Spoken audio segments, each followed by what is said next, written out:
The angler shall never be left empty-handed. Chen Chang'an traversed realms through fishing and rose to prominence because of it. Amidst the tide of a grand era, he altered the fates of many. Chapter 1. The Transmigration. Fishing is an addiction, and so too is the thrill of being empty-handed. Chen Chang'an is a man beset by the fervor of fishing.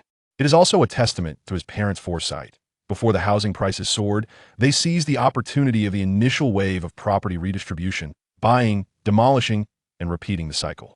In a sudden turn of fortune, they amassed a quantity of properties that even Chen Chang'an himself could scarcely fathom, all while his parents indulged in the guise of globetrotting, leaving him to navigate life alone. Upon graduating from university with a degree in mechanical engineering, Chen Chang'an was reluctant to toil daily in a factory amidst machines and grease. Thus, he took over the task of collecting rent from his father. Chen Chang'an's daily routine consisted of donning flip-flops, shorts, and a tank top, wandering about with a set of keys to collect rent after waking. Gradually weary of such a mundane existence, he began to seek amusement with his fellow landlord acquaintances. Fishing emerged as one of the diversions embraced by these landlords. Starting with a single fishing rod, he accumulated a tackle box, bait, and increasingly elaborate gear. From a few miles to 100, he traversed vast swathes of the nation, indulging in various fishing styles, from shore fishing to lure casting to deep-sea fishing, each escapade more exhilarating than the last. On this occasion, several friends invited Chen Chang'an to Oman for a tuna fishing expedition. For him, this was a novel experience. With passport in hand, he joined his companions on the journey. In the Arabian Sea, under a boundless azure sky and amidst tranquil waters, Chen Chang'an and his friends cast their lines from a modest yacht when suddenly, his rod was met with tremendous force. "I've got one. A big one. Definitely a substantial catch. It feels as if it snagged on the bottom, and I can barely pull it." Chen Chang'an exclaimed with exhilaration. "Don't rush, old Chen. A giant tuna isn't easily reeled in. Keep steady. If we wear out, we can switch turns. If we land a big one, we'll make a fortune," a friend beside him advised. "Understood. I've seen the videos. It takes at least an hour to bring one in.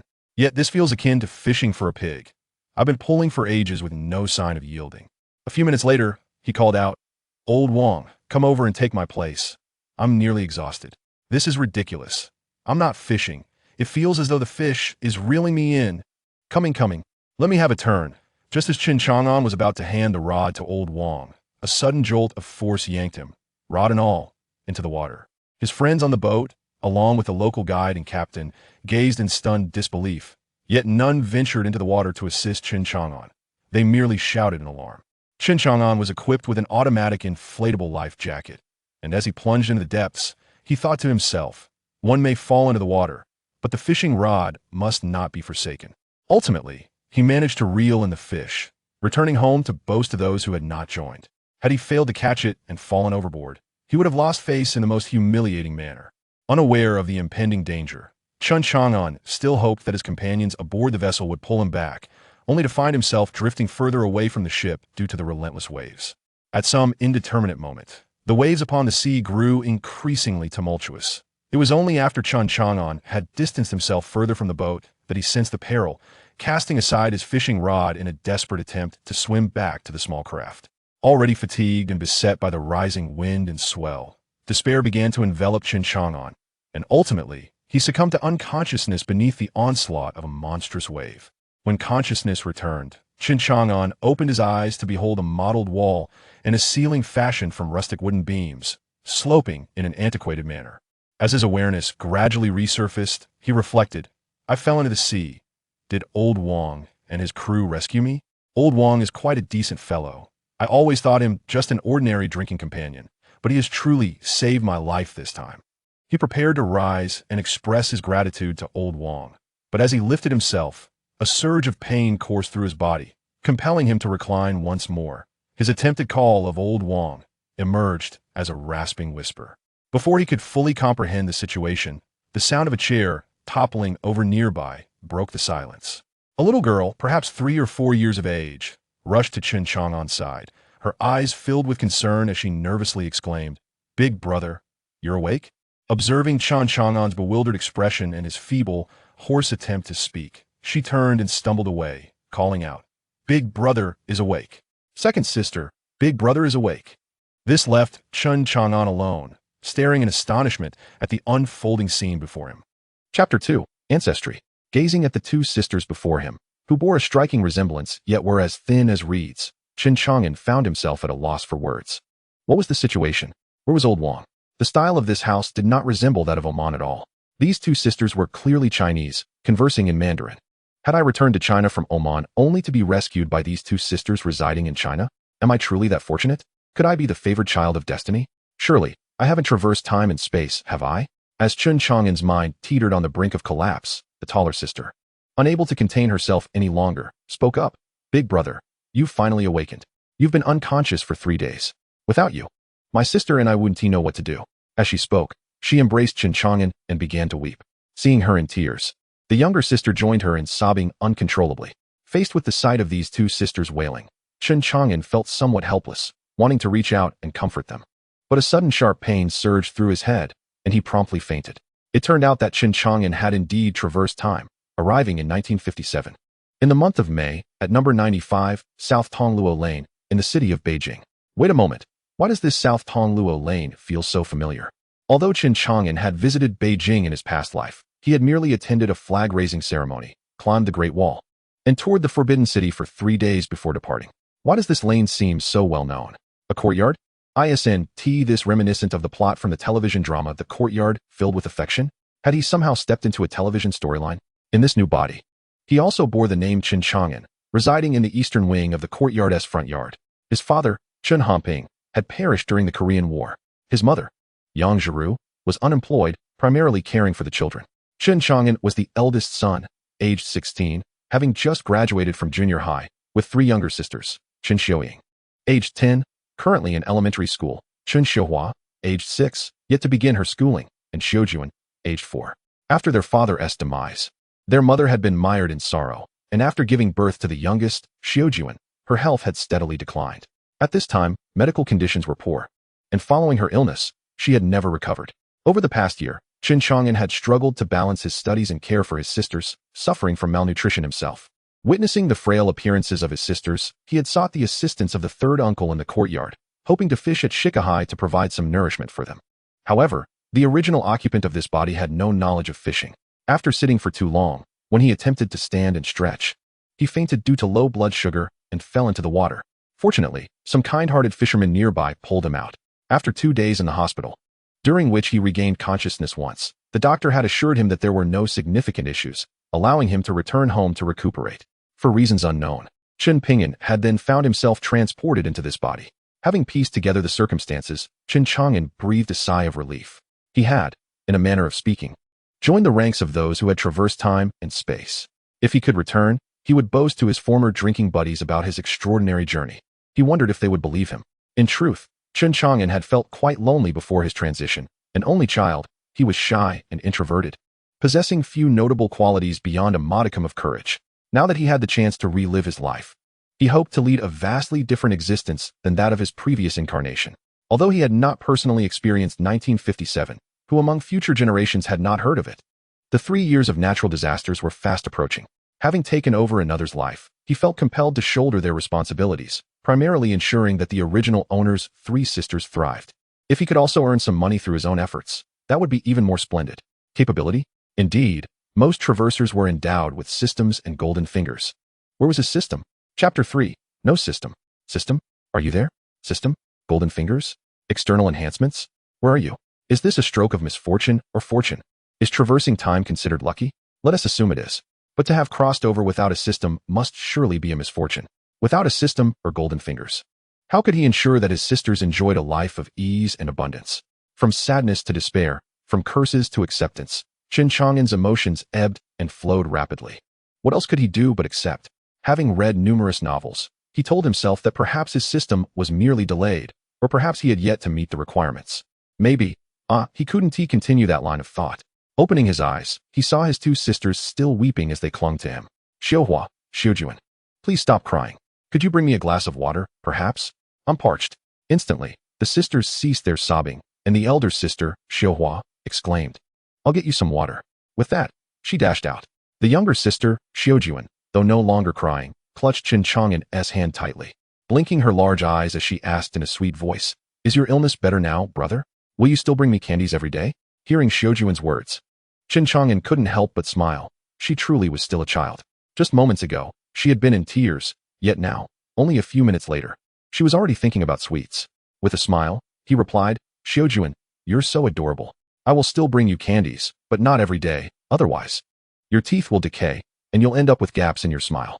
Upon hearing this, Xiujuan immediately covered her mouth with both hands, tilting her little head as she declared, I don't want to be an ugly girl. I'll just eat less candy. At that moment, Xiuhua returned with the water and, overhearing her sister's words, remarked, You? Wanting candy? Do we even have candy vouchers at home? In this day and age, being able to have enough to eat is already a blessing. If it weren't for brother trading his candy voucher after falling into the water, we wouldn't even have any candy. Now that you've fallen into the water, you won't be fishing anymore, so don't pester brother for sweets. Handing the cup to Chen Chang'an, she continued, Brother, you mustn't go fishing again. It's far too dangerous. You talk of fishing and trading for vouchers while trying to improve our meals, but we aren't that spoiled. As long as there's food, it's sufficient. Eldest sister still needs to attend school, and we can't squander the little money mother left us. In time, brother, you should find a job to support us and even find a wife. Chen Chang'an accepted the cup of tea, a smile creeping onto his face at his sister's words. After taking a couple of sips, he replied, You little girl, you're not even that old, yet you worry so much. No fishing? How else will I get candy or fabric vouchers? I was hoping to catch enough fish to exchange for new clothes for each of you. Upon hearing the mention of new clothes, Xiuhua's eyes sparkled. Her previous admonishing tone towards her sister vanished, and she shyly said, I'd rather not have new clothes if it means you'll be safe, brother. At most, just make one for eldest sister. I can wear her old clothes. At this moment, Chen Chang'an realized that while his second sister appeared mature beyond her years, understanding many things, she was still a young girl who cared about her appearance. The youngest sister remained blissfully unaware of the world around her. He was curious about the eldest sister he had yet to meet. Finishing his drink, he addressed his two sisters. All right, let us wait for your eldest sister to return. We'll have a proper meal and chat then. I still feel a bit unwell and need to lie down for a while. You two go on and do whatever you need to. Seeing that she was no longer needed, the youngest sister, Xiujuan, quickly chimed in. Brother, I'm going out to play. With that, she turned and dashed out. Watching her retreating figure, Chen Chang'an called after her, Be careful, don't run too far. As the crowd dispersed, Chen Chang'an pondered whether his admonitions had been heeded. Contemplating the safety of this era, he wondered if children playing outside were at risk from human traffickers. After all, they were in a courtyard, likely playing within its confines or the adjacent alley, surrounded by neighbors, which should mitigate the danger. Observing the nonchalant expression on his younger sister's face, he felt reassured that all was well. Just then, a rumble from his stomach reminded him of his hunger. Before he could voice his concern, Xiuhua smiled and interjected. Elder brother, why don't you lie down and rest for a while? I'll prepare a bowl of porridge for you. With that, she turned and hurried away, reminiscent of her younger sister. This family's activities were always conducted with such fervor. He wondered if his slow-paced demeanor would ever align with theirs. Yet, his body was undeniably weak. Even the simple act of sitting up to drink water had left him fatigued. He needed to rest more. Chen Chang'an reclined comfortably, turning over to find a more restful position, and succumbed once again to sleep. Chapter 4. Fishing. For lunch, Chen Chang'an consumed 2 bowls of corn porridge, while his 2 younger sisters, being of tender age, each had 1 bowl. Still feeling unsated, he glanced into the empty pot, but chose not to voice his dissatisfaction. His body had been deprived of nourishment for several days and was just beginning to recover. Filling his stomach too much at once would not be wise. So he resigned himself to a state of mild hunger. After the meal, his younger sister, Xiujuan, rushed outside to play with her friends. Leaving Chen Chang'an feeling bored at home, he decided to venture out and witness what the era of Shijiazhuang was like. However, his second sister, Xiuhua, insisted on accompanying him. Worried for his well-being, unable to refuse her, they set off together. As they stepped into the courtyard, they encountered the esteemed Yan Fuguwei, the third uncle of the courtyard, who was wearing a pair of tattered glasses and bore an astute demeanor. Those familiar with the narrative would recognize him as a teacher, but at first glance, one might mistake him for a small trader. Ah, Chang'an, are you feeling better? Yan Fuguwei inquired. Third uncle, I'm merely taking a stroll after resting at home for a few days, Chen Chang'an replied, aware of Yan Fuguwei's personality, and was reluctant to engage in lengthy conversation. Not waiting for Yan Fuguwei to respond, he added, I see you are tending to your flowers and plants. Please continue your work. My sister and I will take a little walk. Without waiting for a reply, he took his sister's hand and exited the courtyard. Yan Fuguwei muttered to himself as he observed their retreating figures, recalling the day they had carried Chang'an back, nearly lifeless. and now he nonchalantly claimed he had nothing to do. Who would believe that? Together with his sister, Chen Chang'an meandered through the nearby streets and alleys, noting both familiar and unfamiliar aspects of Shijiazhuang. The streets bore a somewhat muted palette. The low buildings and the colors of the bustling crowd were all earthy and gray. Compared to the vibrant colors of later times, this place resembled a black and white photograph. Yet, the faces of the people radiated confidence and joy. Though cars were scarce, bicycles were far more prevalent than he had anticipated. Upon reaching Shikahai, he noticed several individuals fishing beneath the shade of trees and was instantly captivated. Xiaohua, catching on to his intentions, promptly exclaimed, "Elder brother, you aren't thinking of fishing, are you? Even if you wish to, your health isn't fully restored yet. It wouldn't be wise to venture out now. What if?" All right, I understand," Chen Chang'an interrupted, genuinely feeling a bit intimidated by his sister's persistent admonitions. Despite her tender age, her nagging rivaled that of an elderly woman. He hastily added, "I'm simply weary from walking. Let us find a cool spot to sit and rest. I do like to observe how others fish." Upon hearing that he was tired and had no intention of fishing, Xiaohua nodded in agreement. They settled between two large willow trees, which provided ample shade, where they found two young men sitting nearby and an elderly gentleman fishing by the water. It appeared that the three were companions, as the shade was sufficient for all of them to relax beneath. Observing the two young men, one clad in civilian attire and the other in military garb, Chen Chang'an deduced that the elderly fisherman likely held a significant position. As they sat down, the young men glanced at Chen Chang'an and his sister, to which he responded with a smile and a nod, acknowledging their presence. In truth, the two young men had noticed Chen Chang'an and his sister approaching, but deemed them harmless. A mere adolescent accompanied by a little girl posed no threat, and thus, they diverted their attention elsewhere. Although he surmised that the fisherman was a high-ranking official, Chen Chang'an had never interacted with such figures in his past life and was unsure of how to approach them. He felt no need to curry favor, as he had nothing of value to offer. Maintaining a neutral stance seemed the wisest course. Gradually, Chen Chang'an shifted his focus from the identities of those around him to observing the fishing techniques of the era. After a while, he noted that the elderly gentleman had an array of fishing gear, albeit the bait was rather subpar. Red worms and black worms mixed together, with no other bait in sight. The small hook dangled a large black worm, yet there was no movement at all. The gentleman sat patiently at his fishing spot, seemingly akin to Jiang Taigong's legendary fishing, but to no avail. As time passed, the elderly gentleman, having smoked several cigarettes, had yet to catch a single fish. "Xiaohua, please return home and fetch my fishing rod. It's dull sitting here without any activity. Look at all these people around. I'm far enough from the water to be safe," he urged.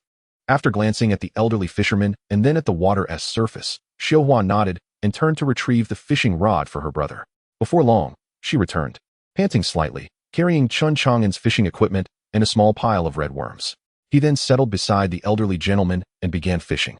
Within 10 minutes, Chen Chang'an pulled a small crucian carp, about the size of his palm, from the water. After removing it from the hook, he nodded in satisfaction.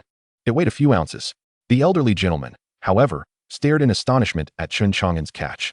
After reattaching the bait, Chen Chang'an cast his line again. Minutes later, he reeled in another crucian carp. It seemed that, despite the hardships of the past 3 years, the fish population here had not yet been depleted. As Chen Chang'an reeled in his third and fourth catches, the elderly man could no longer contain himself. "Young man, could you possibly let me take your spot? Allow me." An old man, a chance to catch something as well. It seemed unlikely that any seasoned fisherman would willingly give up their position. "Good sir, it is not merely a matter of position. Even if you were to change your location, success is not guaranteed. Your current spot may be lucky, yet I could also find fortune if I were to occupy a favorable position."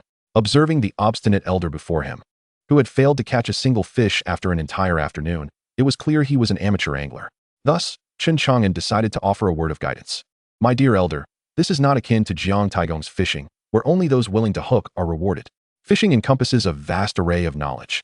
Understanding the world is a profound study. For instance, if you were to replace that black earthworm you're using with a red one, you might find different results." "Really? Then I shall give it a try." After some tinkering, the elder swapped his bait and resumed his fishing endeavor. Within 10 minutes, as the float dipped, he swiftly lifted his rod, landing a palm-sized crucian carp onto the shore. Chapter 5, Elder Xiao? "Haha, I've caught one. Lu, quickly, place the fish in the bucket. I intend to continue fishing. Today, I shall return to confront those two individuals who mock me daily." "Yes," replied the young man in military attire. After a flurry of activity, the elder turned to Chen Chang'an and remarked, "Young man, you possess quite the skill. Come, have a smoke." Chen Chang'an accepted the cigarette and lit it with the elder's match. This was his first experience with smoking in this life, though in his previous existence he was quite the chain smoker, consuming a pack daily. Taking a few puffs, Chen Chang'an felt a wave of comfort wash over him. "Elder, you seem quite pleased with that little crucian carp. How long has it been since you last caught a fish?" The elder, unperturbed, chuckled and replied, "I was once too busy with work to cultivate any hobbies. Upon seeing a few old friends fishing, I decided to join them. Initially, I had no intention of fishing here, but they constantly laughed at my lack of success. So, I thought I'd practice a bit, and once I succeed, I can compete with them. Your technique seems lacking, you ought to practice more. Then it seems your skills are commendable, young man. Would you care to offer me some guidance?" "Certainly, I can provide some instruction, but what shall be the fee?" Upon hearing Chen Chang'an mention a fee, the elder's smile widened. It has been ages since anyone sought payment for my teachings. Now that I've caught a fish, what do you wish for in return? Speak, and I shall listen." A pack of cigarettes will suffice. I shall impart some fishing wisdom. After all, knowledge should not be imparted lightly." Chen Chang'an replied with a sly grin. "How significant is this matter? Lu, go to my car and fetch this young man a pack of cigarettes. I wish to see if the knowledge you offer is worth the price of this smoke." The young man in military attire nodded and dashed off. Chen Chang'an, pleased with his clever scheme, began to share a wealth of fishing knowledge, from the habits of various fish to selecting the right spots and rods. After a lengthy discourse filled with essential fishing wisdom, the elder listened with rapt attention. In conclusion, Chen Chang'an remarked, "Regarding the black earthworm bait you just used, it has a strong odor and is quite large. Such bait is suitable for catching aggressive carnivorous fish, like snakehead or catfish. However, your hooks are relatively small, and without enticing the fish, it will be challenging to catch them. Conversely, using smaller hooks with red earthworm bait will likely yield better results for smaller fish." At that moment, Chen Chang'an received the cigarettes, opened the pack, and handed one to the elder, while he lit up another for himself, enjoying a satisfying drag. Upon hearing that he could catch larger fish, the elder disregarded the cigarette matter and promptly switched to larger hooks and black earthworms, requesting Chen Chang'an to demonstrate how to entice the fish. With the incentive of a cigarette, the theoretical part concluded, and it was time for some practical application. After some time, Chen Chang'an successfully hooked a 7 or 8 pound catfish. The elder's eyes sparkled with delight. Soon, Chen Chang'an had caught 5 large catfish. Feeling satisfied, he returned the rod to the elder, allowing him to try his hand. Once the elder managed to catch a catfish himself, he was grinning ear to ear, joyfully exclaiming to Lu, "Today has been splendid. Go fetch my finest cigarettes for our fishing expert here." Once the cigarettes were procured, the elder exclaimed, "A special brand. Well done." Observing the elder's nonchalant wave as he returned to his fishing, Chen Chang'an glanced at the sky, realizing his younger sister would soon finish school. He needed to return home promptly to check on her. "Elder, now that you can catch fish on your own, I must depart. Please continue to enjoy your fishing." At this moment, the elder, who had just begun to appreciate the allure of fishing, was unwilling to leave. Hearing Chen Chang'an's intention to depart, he called out, "Young man, my surname is Xiao. Will you return tomorrow?" Chen Chang'an pondered before replying, "Elder Xiao, it's hard to say. I may have matters to attend to at the street office. Whether I can come depends on the situation. If time permits, I will return to offer you further guidance. But even if you grasp all I've shared today, you will still be a novice." "Very well then, Lu, provide this young man with 2 catfish to take home. He should also cook for his younger sister and nourish her. She looks quite thin." "All right, I shall not decline your generosity. When next we meet, I will impart more of my knowledge." With a wave, the elder resumed his fishing, clearly addicted to the sport. Chen Chang'an called for his younger sister, who had been asleep for some time, and they strolled homeward. Chapter 6. Eating Fish. With 2 packs of cigarettes and several fish in hand, Chen Chang'an was undoubtedly the most eye-catching figure on the street, garnering many curious glances. As he approached the courtyard entrance, an idea struck him. He hurriedly began to conceal the cigarettes within his pants and clothing, realizing that this wasn't winter attire and that his efforts would likely be obvious. His younger sister observed his peculiar behavior and queried, "Brother, what are you doing? You cannot hide that many cigarettes on your person. Do you think I am unaware that this is akin to covering my ears while stealing a bell? Nevertheless, residing in this courtyard, it is better to conceal than to leave it uncovered." Seeing the perplexed expression on her face, Chen Chang'an sighed, "I will explain when we return." Indeed, as they stepped into the front yard, the gatekeeper, ever watchful, spotted the 2 fish Chen Chang'an was carrying and exclaimed, Chang'an, where did you procure such large fish? Should I ask your third aunt to clean them up for you? Perhaps you could invite your sisters over to enjoy a meal at your third uncle's house." This enthusiastic neighbor left Chen Chang'an feeling rather uncomfortable. In his past life, such warmth from neighbors was a rarity. Though he understood the character of the third uncle, encountering it firsthand was still disconcerting. With an indifferent tone, He directly stated that it was unnecessary to trouble Uncle San any further. It was only because others perceived our family's plight that they gifted us this fish. I still wish to keep one for future use. Perhaps next time I might seek Uncle San's assistance. As he spoke, he hastily made his way home, fortunate to reside in the front yard.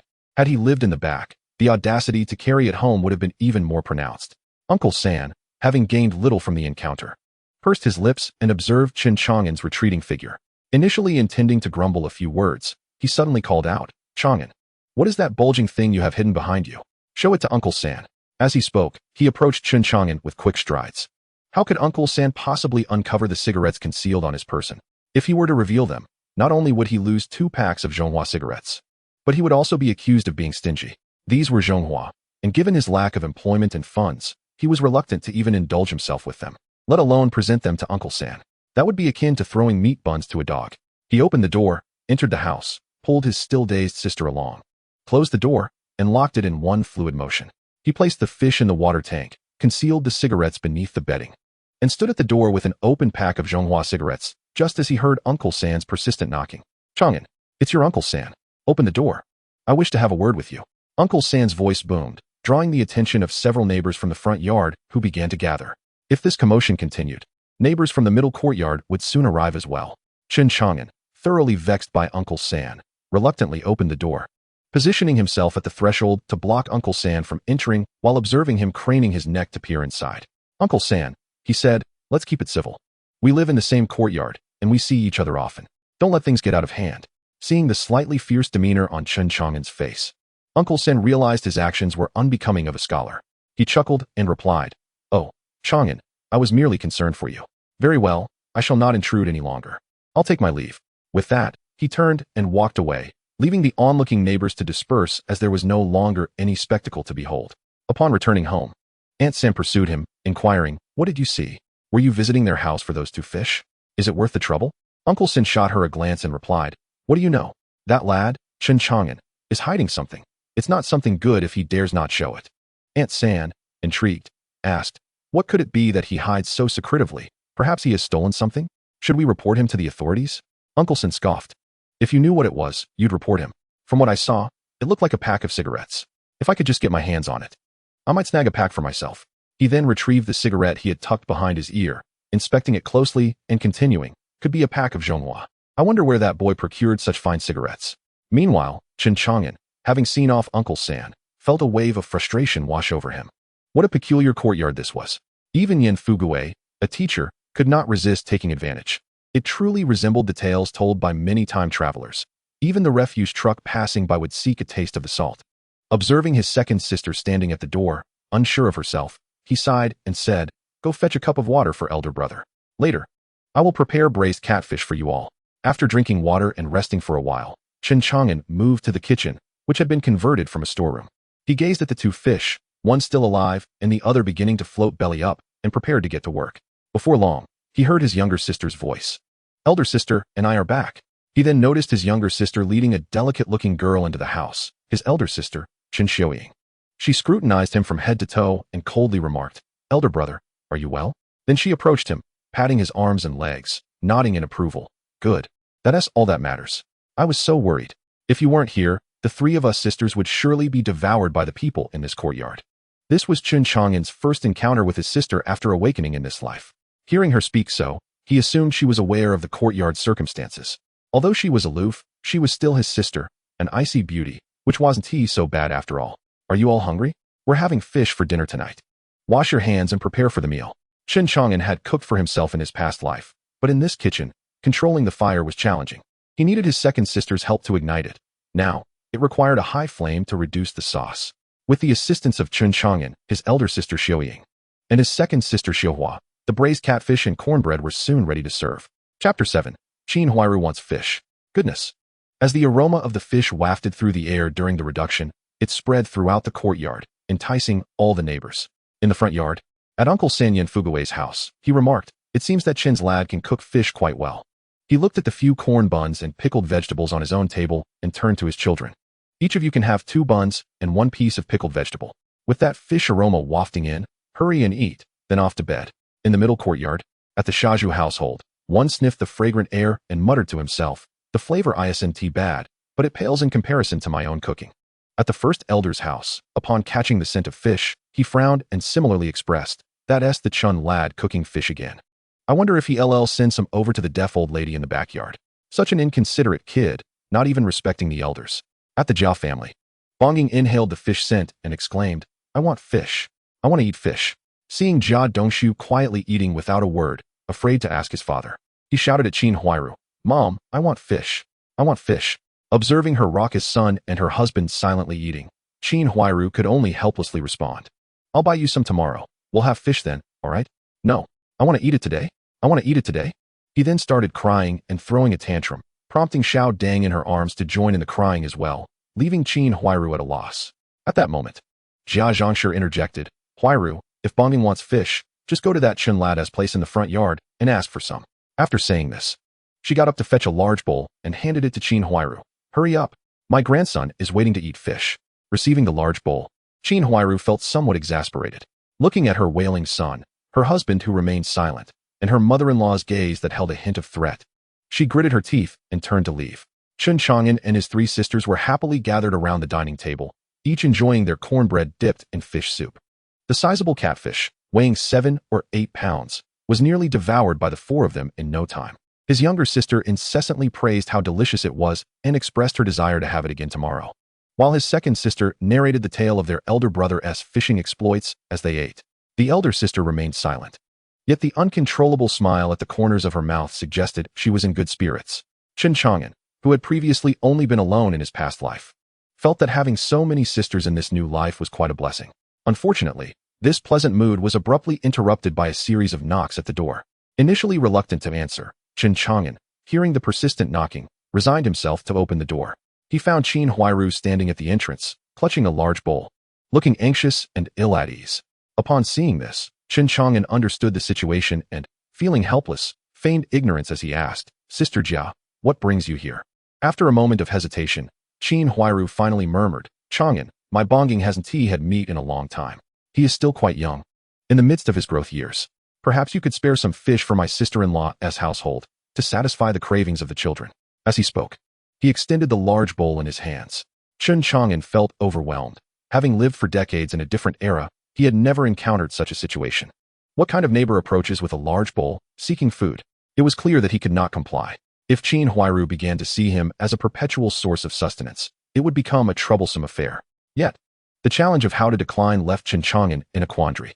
This was his first experience with such a matter. In the modern world, even neighbors maintained a sense of boundaries. Who would shamelessly approach a neighbor asking for food?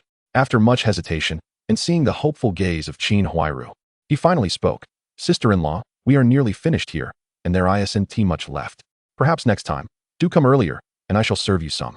He had anticipated that this refusal would suffice, but he was unprepared for the audacity of her persistence. Noticing Chen Chang'an's indecision, Qin Huairu boldly replied, "No worries. Sister-in-law isn't picky. Whatever you have left, just share it with me. Even a bit of fish soup would suffice to appease the children's cravings." Having lived for decades in the modern world, today marked his first day in this era. Although he had some understanding of the neighbors in the courtyard, he found himself at a loss when faced with the situation. Despite knowing the character of the Jia family, Chen Chang'an had only recently arrived in this time. He pondered what excuse he could fabricate to deflect her request. Entering the house, he noted that his sisters had finished their meal, leaving only a bit of broth behind. He promptly took it to the kitchen to dispose of it, then turned to the door, showing Qin Huairu the bowl he had used for the fish soup. "Sister-in-law, you see, my sisters haven't had meat in quite a while, and before I knew it, it was all gone. My apologies." Qin Huairu looked at the bowl that Chen Chang'an had presented to her, perhaps thinking he took her for a fool. The contents of a bowl that had been discarded were hardly comparable to one that had been emptied after a meal. In those times, regardless of the dish, one would never finish a meal without dipping bread into the soup. The plates after a meal were cleaner than if a dog had licked them. It was evident that Chen Chang'an was unwilling to share his fish. Qin Huairu cast a deep glance at him before turning away. Upon entering the house, she found her 3 sisters staring at him, and the eldest spoke up, "Brother, what did sister-in-law Jiao want? Why did you throw away the fish? We could have saved it for tomorrow to enjoy with the soup." Hearing his sister's inquiry, Chen Chang'an replied, "Qin Huairu came to ask for fish. If I give in once, there will surely be a second time. It's better to dispose of it now, so she has no lingering thoughts. If they want fish, I can simply go catch some for you in a few days." Having encountered all sorts of women in his previous life, He recognized that someone like Qin Huairu was akin to a naive girl, someone who had never seen the world, treating a married woman as a treasure. The eldest sister, Xiaoying, observed Chen Chang'an's expression before continuing, "Brother, that sister-in-law Jia is rather pitiable. She is often scolded by her mother-in-law, washing clothes even in the biting cold. After her chores, she has to study. Do you know what it means to be pitiable? If you pity someone, will they then pity you in return? Is she the only one deserving of pity? Once a girl is married, she is like water that has been poured out. What mother-in-law would indulge you?" After receiving a few admonishments from Chen Chang'an, the eldest sister pouted and retreated to her room. In his bedroom, which was in the side wing, Chen Chang'an lay on the bed, contemplating that he indeed needed to make some changes. The way of handling matters from his previous life was evidently unsuitable for his current circumstances, particularly in this courtyard.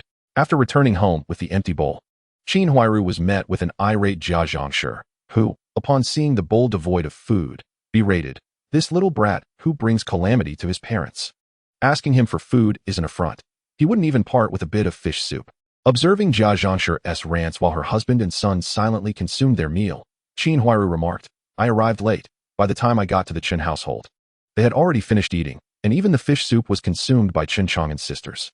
As she fed a few bites to her son, Xiaodang, she sighed and proceeded to wash the dishes. Chapter 8. Aunt Wang. After lying in bed for a while, Chen Chang'an realized he truly needed to change. Otherwise, he would be mired in trivial matters of the courtyard daily. He needed to seize opportunities and take decisive action, for it was better to strike first than to endure 100 retaliations. However, remaining at home every day was not a viable option. He needed to find work. In considering this, Chen Chang'an thought it best to seek out Aunt Wang from the neighborhood committee. After all, Aunt Wang was the head of the committee and had once been a comrade of his father. She had shown great kindness towards him. But due to his youth and schooling, he had not broached the subject of employment. Today, with a fish in hand, he decided to take 2 packs of cigarettes along and see how things could unfold. With the fish in tow and 2 packs of cigarettes packed, he reminded his sisters to stay home and not wander about before he stepped out. As he approached the front gate, Yan Fuguei, who was watching from behind his window, thought to himself, "This fish won't be easy to acquire. It's already evening, and he's heading out. If he locks the gate when he returns, he'll have to call me to open it. Surely he should at least offer me a cigarette as a gesture." With that thought, he lit up the Chinese cigarettes he had requested from Chen Chang'an earlier, savoring the moment. Following the path he remembered, Chen Chang'an arrived at Aunt Wang's home. It was a modest courtyard where Aunt Wang and her family of 5 resided. He knocked on the door, which was opened by Aunt Wang, who, upon seeing Chen Chang'an holding a fish, scolded, "Why are you bringing something? Do you think I lack for food?" As she began to reprimand him, Chen Chang'an, half-heartedly pleading for forgiveness, stepped inside. Interrupting her, he said, "Aunt Wang, look closely. This is catfish, not for you. It's for my sister-in-law, who has just given birth to Zhuang and is still in confinement. This catfish will help her with her milk production and recovery. It has nothing to do with you." He raised the fish in his hand for her to see and continued, "Please find a basin or a water tank quickly. The fish is still alive." Upon hearing that the fish was intended for his wife, Aunt Wang ceased her criticisms and, while searching for a basin, remarked, "You went fishing again? Wasn't it just a few days ago that something frightening happened? And now you're off fishing again? I think you're just idling about with nothing to do. You need to find a job to occupy your time." Chen Chang'an seized the opportunity to respond, "Indeed, Aunt Wang. I came to see you today because I share that sentiment. I cannot live off my past merits indefinitely. You know many people in the community. Perhaps you could help me find a position." Aunt Wang, placing the fish in the basin and having Chen Chang'an sit down, said, "Ah, this little rascal has grown up, wanting to work and earn a living now. I remember back in Shanganling, when your father left, I promised to take care of you little ones. With others, it may be impossible, but with you, we must find a way. Where would you like to work? Do you have any ideas?" Chen Chang'an, unfamiliar with the job market of this era, thought for a moment and replied, "Anywhere is fine. You know better than I do. If there's a job that's not too laborious, but pays well, that would be ideal." Aunt Wang cast a peculiar glance at Chen Chang'an and remarked, "Such easy work with good pay. Where can one find a job like that? I wish I could join." After a moment of contemplation, she continued, "As for your Uncle Lu, let that be. He is always so busy that he hardly sees home. You are the sole heir of the Chen family, and those in the police force don't have a secure life either, so it's best to avoid him." She pondered for a moment before suggesting, "If that doesn't work out, perhaps you could go to the steel mill. Li Huaid still owes me a favor. Tomorrow, come to the street office, and I will write you a letter of introduction. He manages logistics at the steel mill and can arrange for you to work there. Does that sound good?" Chen Chang'an laughed, with Aunt Wang making the arrangements. "How could it possibly go awry? You are so kind to me. You would never lead me astray." Aunt Wang chuckled and replied, "All right then, If there's nothing else, you may leave. I won't keep you any longer. Remember to come to the street office tomorrow morning. I still need to prepare fish for your sister-in-law. She hasn't had much milk these past few days. Chen Chang'an took the cue to stand up and prepare to leave. Casually inquiring, why aren't Uncle Lu and Lu Gu at home? This unexpected question elicited Aunt Wang's complaints. Those two have such a singular disposition. Treating the police station as their home, neglecting everything else, it's all on me to manage things. All right, Aunt Wang, you'd better get to cooking the fish. I worry about the little sisters at home. I shall take my leave. Under Aunt Wang's escort, Chen Chang'an swiftly departed her residence. Chapter 9. Work. Upon returning to the courtyard, Chen Chang'an discovered the gate was locked. He surmised that it was Uncle Yan Fuguei up to his antics again, as the gate was typically closed at dusk. After knocking twice, the ever-prepared Yan Fuguei opened the door. Seeing his uncle, Chen Chang'an directly commented, "Uncle, why is the courtyard gate closed so early? You can't collect gatekeeping fees for nothing. Closing it so soon seems a bit excessive, don't you think?" Yan Fuguei, unperturbed, chuckled, "Haven't you heard? It's been said lately that it's unsafe. Closing the gate early is for the safety of the courtyard. What if a thief sneaks in? In this darkness, who would notice? Wouldn't you agree?" Chen Chang'an couldn't help but laugh at this absurdity. "Fine, it's just a matter of cigarettes. I assent it. However, it's a gift I intend to give you, not something you can demand. Otherwise, I would be inundated with your incessant requests. Moreover, there's a principle of reciprocity. Today I gift you cigarettes, tomorrow you reciprocate. It cannot be a one-sided affair where I am seen as a fool for giving you my smokes while you deride me behind my back." With that thought, he addressed Yan Fuguei. "Well then, uncle, I must be on my way. I need to check on my sisters." He hurried homeward. Yan Fuguei, noticing that no cigarettes were bestowed upon him, sighed in resignation, unable to catch Chen Chang'an before he entered the house, lamenting, "Had I known I shouldn't have smoked that Zhonghua this afternoon, I could have savored it longer." Reflecting on the afternoon smoke, he muttered to himself. It was indeed delightful. Upon arriving home, he found his two younger sisters already asleep. The eldest sister was still waiting for him. When she saw Chen Chang'an return, she poured him a glass of water and asked about the progress of his business at Aunt Wang's. "It's settled. Tomorrow I'll go to the street office to collect the letter of introduction, and I will most likely be working in logistics at the steel mill."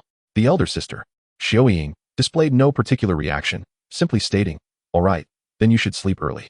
Tomorrow morning, just go about your business. I'll ask Aunt E to keep an eye on Xiaohua and Xiaojuan."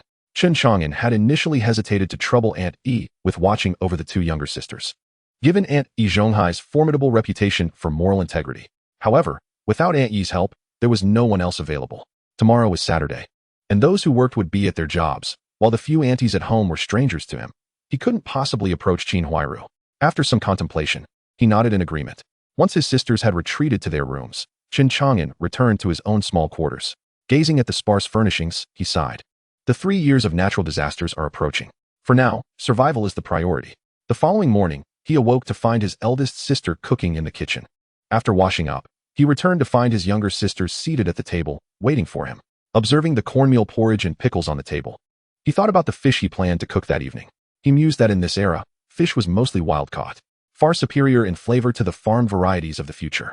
After breakfast, Chen Chang'an reminded his two younger sisters, while the eldest went to inform Aunt E of the situation. He then set out with his eldest sister. "Oh, Chang'an, why are you up so early today? Are you taking Xiaoying to school?" Without needing to glance, he recognized it was Uncle Yan. Chen Chang'an quickly replied, "Yes, uncle, I have no other business today. Just accompanying my sister to school and perhaps wandering around a bit."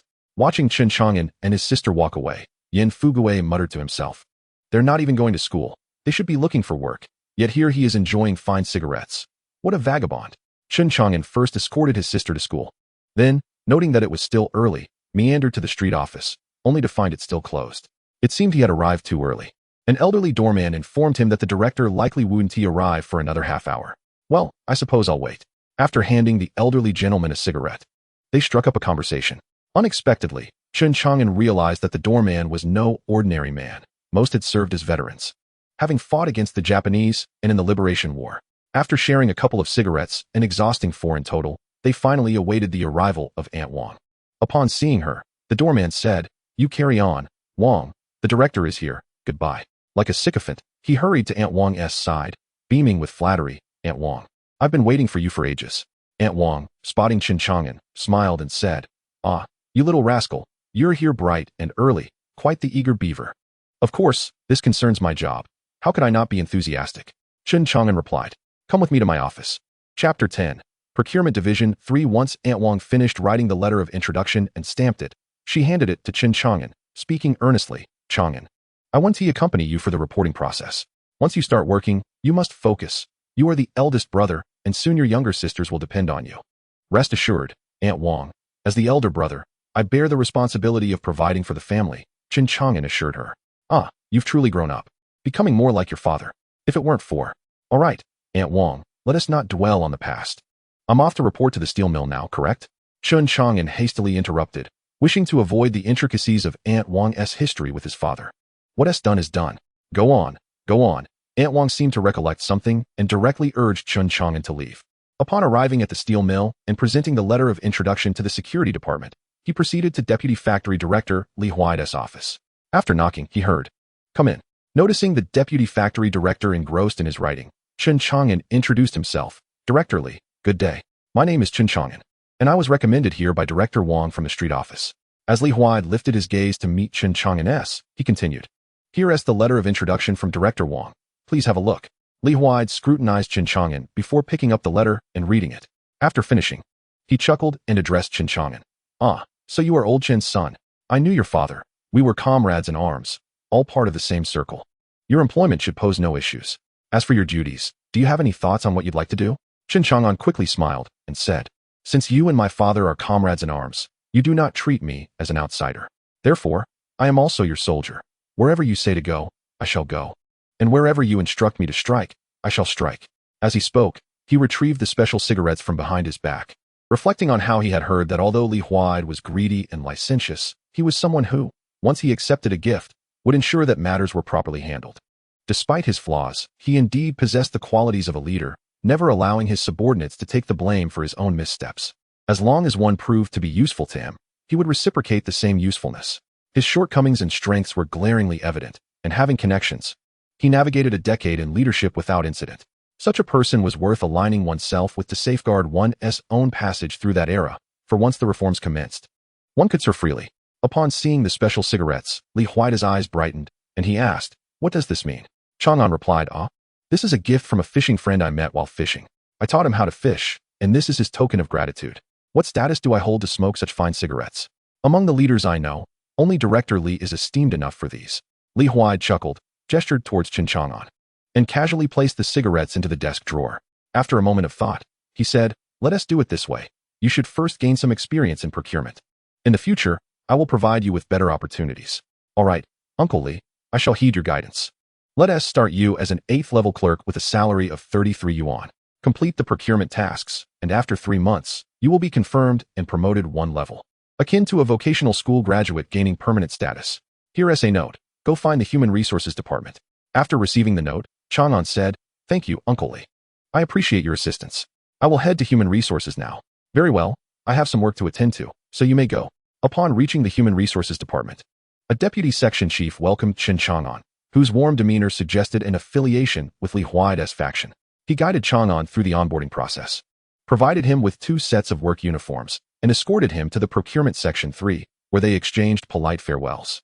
After meeting the section chief and introducing himself, Chang'an lit a cigarette as the chief introduced himself. "I am Yang. Just call me Chief Yang. However, here in our section, everyone calls me Yang too. Once you're here, we're all brothers, so feel free with the titles." Chang'an quickly chimed in, "Then I shall call you Yang too as well, for I will be working under you from now on." "Very well, very well."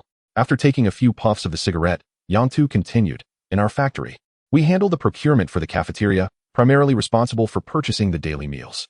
The first and second sections manage planned procurements, which include raw materials for production and equipment, as well as logistical items like chairs and safety gear for workers. Our section, however, deals with unplanned procurements. Currently, all production-related purchases are planned and require no direct involvement from us. The unplanned procurements mainly focus on food." Observing that Chang'an was listening intently, Yang Tu noted that the procurement section was filled with individuals who had connections. Regardless of the ties, this attitude pleased the section chief, who then added, "Right now, we are particularly short on meat and other rare items." He handed Chang'an a list of required items, explaining, "You will procure these items. If there is something on the list, retrieve it as specified. For items of lesser cost, I will provide the funds directly. For anything beyond that, I'll write a note for you to get the cafeteria director's signature, allowing you to settle the accounts with finance." or you can draw the funds in advance for procurement. Either option works. Chang'an examined the list and inquired, Chief, what constitutes a rare item that's not on the list? Simply put, if Director Li enjoys eating turtle, procure some for the kitchen. When the time comes, he will settle the bill separately. If you have connections, you could even bring in some fresh seafood. These arrangements will see the leaders reimbursing you directly. Understood, Yang Tu. Regarding the volume of tasks, Yang Tu continued, in our section, including you and me, there are 4 other individuals. The 5 of you have a monthly procurement target of 30 yuan. How does that sound? Will you be able to meet it? Considering the prices on the list, where small fish cost 20 cents per pound and carp and grass carp, over 2 pounds, cost 30 cents per pound. Chang'an contemplated the task and concluded that it was reasonably manageable.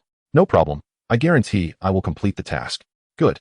After this, go to logistics to collect a bicycle, which is provided by our procurement section to facilitate your off-site purchases. Additionally, every Monday morning, you are required to attend a meeting in the section to report on the week's procurement tasks. If you accomplish the tasks for 3 consecutive months, you will earn your permanent status. Chapter 11, Procurement Tasks. Yang Tu, I understand. If I procure goods during my task, and you are unavailable, to whom should I deliver them? Simply take them to the cafeteria. Our factory has 3 cafeterias, all equipped with cold storage. The cafeteria director will receive them and issue a receipt, which you can use for reimbursement with finance. All right, Chief. I will prepare accordingly. Tomorrow is Sunday, and I plan to go fishing. If luck is on my side and I catch some fish, can I count that towards my task? Yang Tu regarded Chen Chang'an and replied, if you manage to catch a large fish, weighing dozens of pounds, I would credit you at 40 cents per pound. For 100 pounds, you could earn 50 cents per pound.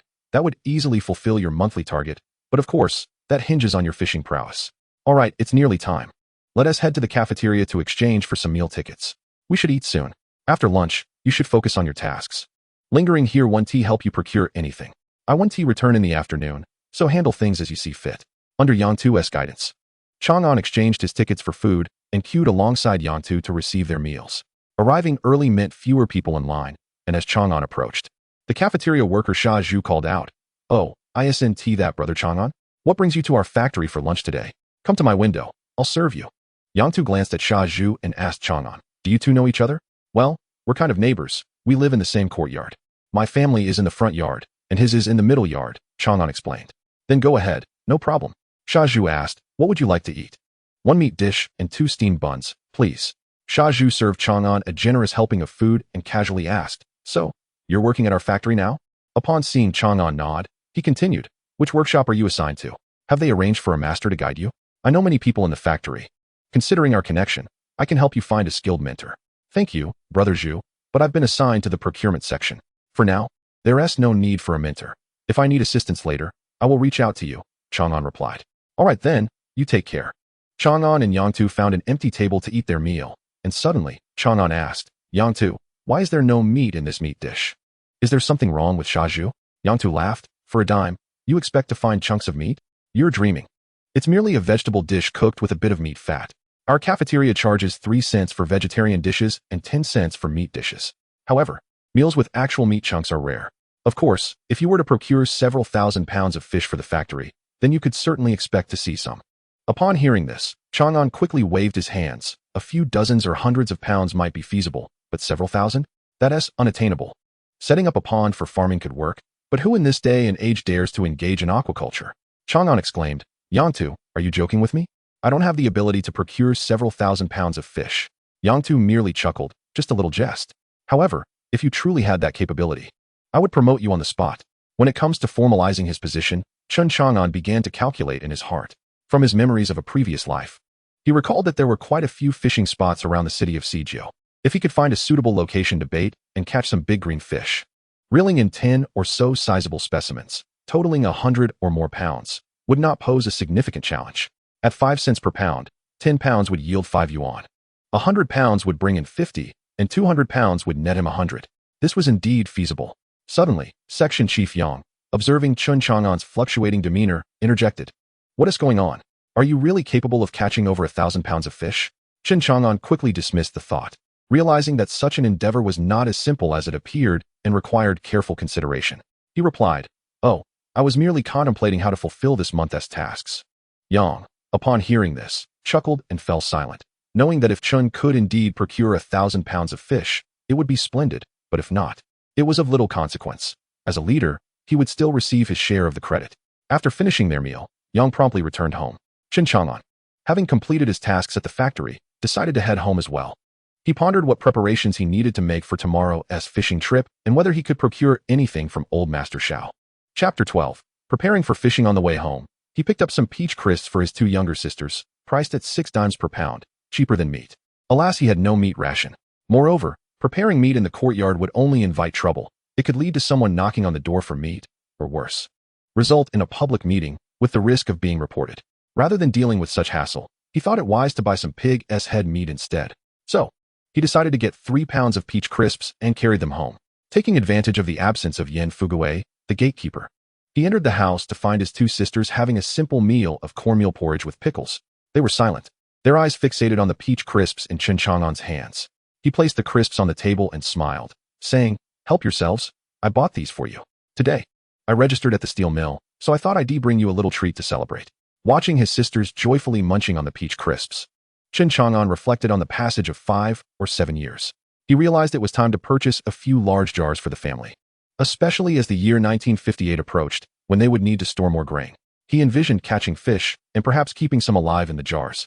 After his sisters finished eating and tidied up the remaining snacks, Chen Chang'an planned to check out the fishing rods of this era in the afternoon, purchase one, and then prepare some bait for catching shad. Fishing enthusiasts in the future knew that for shad, one needed to float fish, and the bait should be of a dissolving variety. If he couldn't buy it, he could always make it himself. The riverbanks along the Yongding River were abundant with worms, and these shad had likely never been fished before. He wondered if he would have good fortune on the morrow. With thoughts in mind, he promptly set out to buy a fishing rod. However, after a brief while, he found himself at a loss, unsure of where to find one. After wandering through several markets, he discovered that a poorly made fishing rod would cost him 3 yuan. After some contemplation, Chen Chang'an hurried to the riverside to seek out Old Master Xiao. From a distance, he spotted Xiao leisurely smoking by the riverbank. Approaching the bucket, he exclaimed, "Wow, Old Master Xiao, you've really caught on quickly. Those are some nice fish." Upon closer inspection, he saw 1 black fish and 1 catfish. He gave a thumbs up and said, "Impressive, Old Master Xiao. You've certainly learned fast." "Of course. Just look at who I am. Fishing is just like that," Xiao replied with a hint of pride, which amused Chen Chang'an.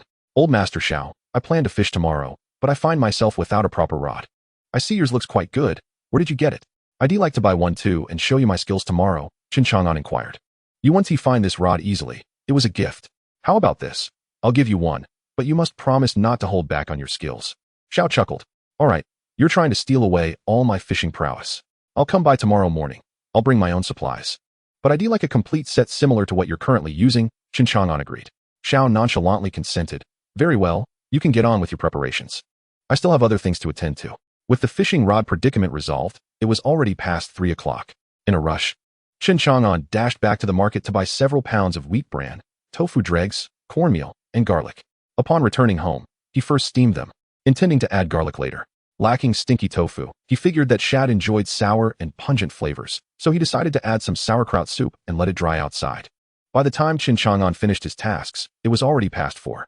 His youngest sister returned and immediately began preparing dinner. Noticing they were having corn mush again, he suddenly realized there were no vegetables in the house. Since he hadn't bought any, his sisters were too frugal to do so. It seemed he would have to purchase some vegetables on his next outing. He retrieved the leftover peach crisps from lunch, and they all sat down to eat together. "Brother, how did things go at Aunt Wang's today regarding work?" Xiaojuan asked during dinner. As he relished the corn mush alongside the peach crisps, Chen Chang'an replied, "Today, Aunt Wang helped arrange my position at the steel mill. I was assigned to the procurement section under Deputy Director Li, and I will be working as a procurement officer with a probationary salary of 33 yuan. Upon hearing the figure of 33, both sisters' eyes lit up with excitement at the prospect of such a generous salary. Xiaohua mused whether her brother might buy her a new piece of clothing for the upcoming new year, while Xiaojuan wondered if they might soon enjoy better meals, perhaps even meat every week. However, Xiaoying, unlike her sisters, simply nodded and continued. "Should we thank Aunt Wang when the time comes? Don't worry about that. I'll have to meet my monthly procurement targets, which means I'll often be going to the countryside or fishing to fulfill my duties. When I come across something good, I'll be sure to bring a little something for Aunt Wang's family," Chen Chang'an reassured them. Seeing that his brother had everything in order, Xiaoying nodded, indicating she understood. That evening, perhaps due to Chen Chang'an starting work and earning a wage or having enjoyed a sweet treat, his 2 younger sisters were particularly lively, running around the house and squealing with delight. Observing this warm scene, Chen Chang'an felt the weight of responsibility on his shoulders grow a little heavier. Chapter 13. The first fishing trip. At the break of dawn the following day, as the sky began to lighten, his two younger sisters were still asleep. Xiaoying had already risen and was busy preparing breakfast, knowing her brother planned to go fishing. She had made a special breakfast and even boiled 3 eggs. Fearing that he might suffer from low blood sugar while fishing and faint again, Chen Chang'an chuckled. I'm not going alone today. I have a fishing buddy joining me. You should keep the eggs for yourselves. I'll likely be back by noon. He instructed. You and the younger sisters can help wash out the jars we used to pickle sauerkraut back when Mom and Dad were still around. Place them in the kitchen for now. At Xiaojuan's puzzled gaze, he elaborated, I might catch a substantial amount of fish today, and I'll need to keep them in the jars. We have a meeting at the factory on Monday, and I'll complete this month's procurement tasks then. Xiaojuan gave Chen Chang'an a sideways glance, not out of reluctance to assist, but to shield her brother from disappointment, as she knew his fishing skills all too well. Despite his sister's protests, Chen Chang'an took 1 egg, grabbed 2 water buckets, and brought along his homemade dissolving bait before heading out. Upon arriving at the meeting spot with Old Master Xiao, he found him already there with some companions. From afar, he heard Xiao calling out, Hey kid, hurry up. I've got your fishing rod ready. Not a problem. Watch me put on a show today, Chen Chang'an replied with a grin, setting down his water buckets. He began to tie hooks, adjust floats, and mix the bait with water. Xiao watched curiously and asked, What are you mixing there? It smells both sour and foul. Without looking up from his task, Chen Chang'an replied, This is my family's traditional homemade bait. Today, you'll witness what real fishing is all about. Upon hearing Chen Chang'an's confident words, Old Man Xiao ceased to speak further, for he was here to glean knowledge today. Oh, Old Man Xiao, do tell. Where did you procure that fishing rod? It appears to be of commendable quality. I must know its origin, as I wish to acquire a few myself. What fisherman possesses only a single rod?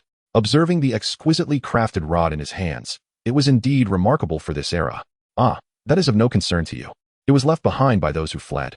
They were affluent individuals, most of their gear sourced from abroad. I am unfamiliar with the brands, but if you fancy, I shall bring you a few next time. Chen Chang'an replied with a nod, recognizing that further inquiry was unwarranted. He adjusted the rod and continued preparing his other equipment. Once everything was ready, Chen Chang'an began to attach a bait ball, needed to the size of an egg, and searched for the right depth. The moment he cast it into the water, Old Man Zhao's eyes widened in astonishment. Everyone else used earthworms for bait. Yet this homemade concoction, was he intending to catch a shark? Before Old Man Xiao could voice his question, with a swift motion, Chen Chang'an had already reeled in the rod, formed another egg-sized bait ball, and cast it again. What on earth? Old Man Xiao thought, utterly perplexed by Chen Chang'an's actions. You just lifted the rod. The worm should still be on the line. How could? Oh wait, it's that lad's homemade bait. But it shouldn't disperse so quickly after just hitting the water, right? How does one fish with bait that scatters upon entry? Is he trying to emulate Jiang Taigong? Just as he was about to ask, Chen Chang'an interrupted with another swift lift of the rod, followed by another cast. Again, he lifted the rod. The cycle continued. Unable to contain his curiosity, Old Man Xiao finally asked, Hey, kid, what on earth are you doing? Feeding the fish? Indeed, I am feeding the fish, Chen Chang'an replied. Why not simply toss the bait into the river then? Old Man Xiao rolled his eyes. When I said feeding the fish, it was meant as sarcasm. Can't you tell? Feeding fish. To his astonishment, he watched as Chen Chang'an tossed several pre-prepared bait balls into the river. Goodness, is he truly a fool? Is this fishing? Those bait balls undoubtedly contain corn flour. One doesn't simply waste resources like that. Is he throwing money away? Recalling Chen Chang'an's previous actions, Old Man Xiao suppressed his urge to further ridicule him and turned to the younger Lu beside him. Lu, go fetch the cigarettes I prepared from the car. Turning back, he observed Chen Chang'an repeatedly attaching bait, casting, and reeling in with a rhythmic persistence, deep in thought. Before long, Lu returned, holding 2 packs of Chinese cigarettes and 2 special edition ones, handing them to Old Man Xiao. As he unwrapped a pack, he approached Chen Chang'an and said, I won these while fishing from some old friends. Here's a watch ticket as well. Now, enlighten me about your fishing techniques. Gazing at the newspaper-wrapped cigarettes and watch ticket, Chen Chang'an felt a surge of joy. After stowing them away, he cheerfully offered Old Man Xiao a cigarette and said, Let's discuss it. You see, fishing with worms and waiting for the fish to come is merely a matter of luck. If you catch one, consider it good fortune. If not, it is to be expected. Observing Old Man Zhao's eagerness to learn, Chen Chang'an elaborated, This river is vast. Not every spot harbors fish. While I fish here, what must I do to entice fish to my bait? I must scatter ample bait to attract them. Fish are often social creatures. If food is scarce, they want to come. Only when there is enough food will they be drawn in. If a school of fish gathers below my fishing spot, how could I possibly fail to catch one? Old man Xiao, enlightened, mused, indeed, why did I fail to catch fish while using worms? Because the fish simply weren't present. If they are before me, even with a poor technique, I should be able to catch a few. Yet, it is not entirely so. Food is scarce for everyone. Who would think to use what little grain we have to feed fish?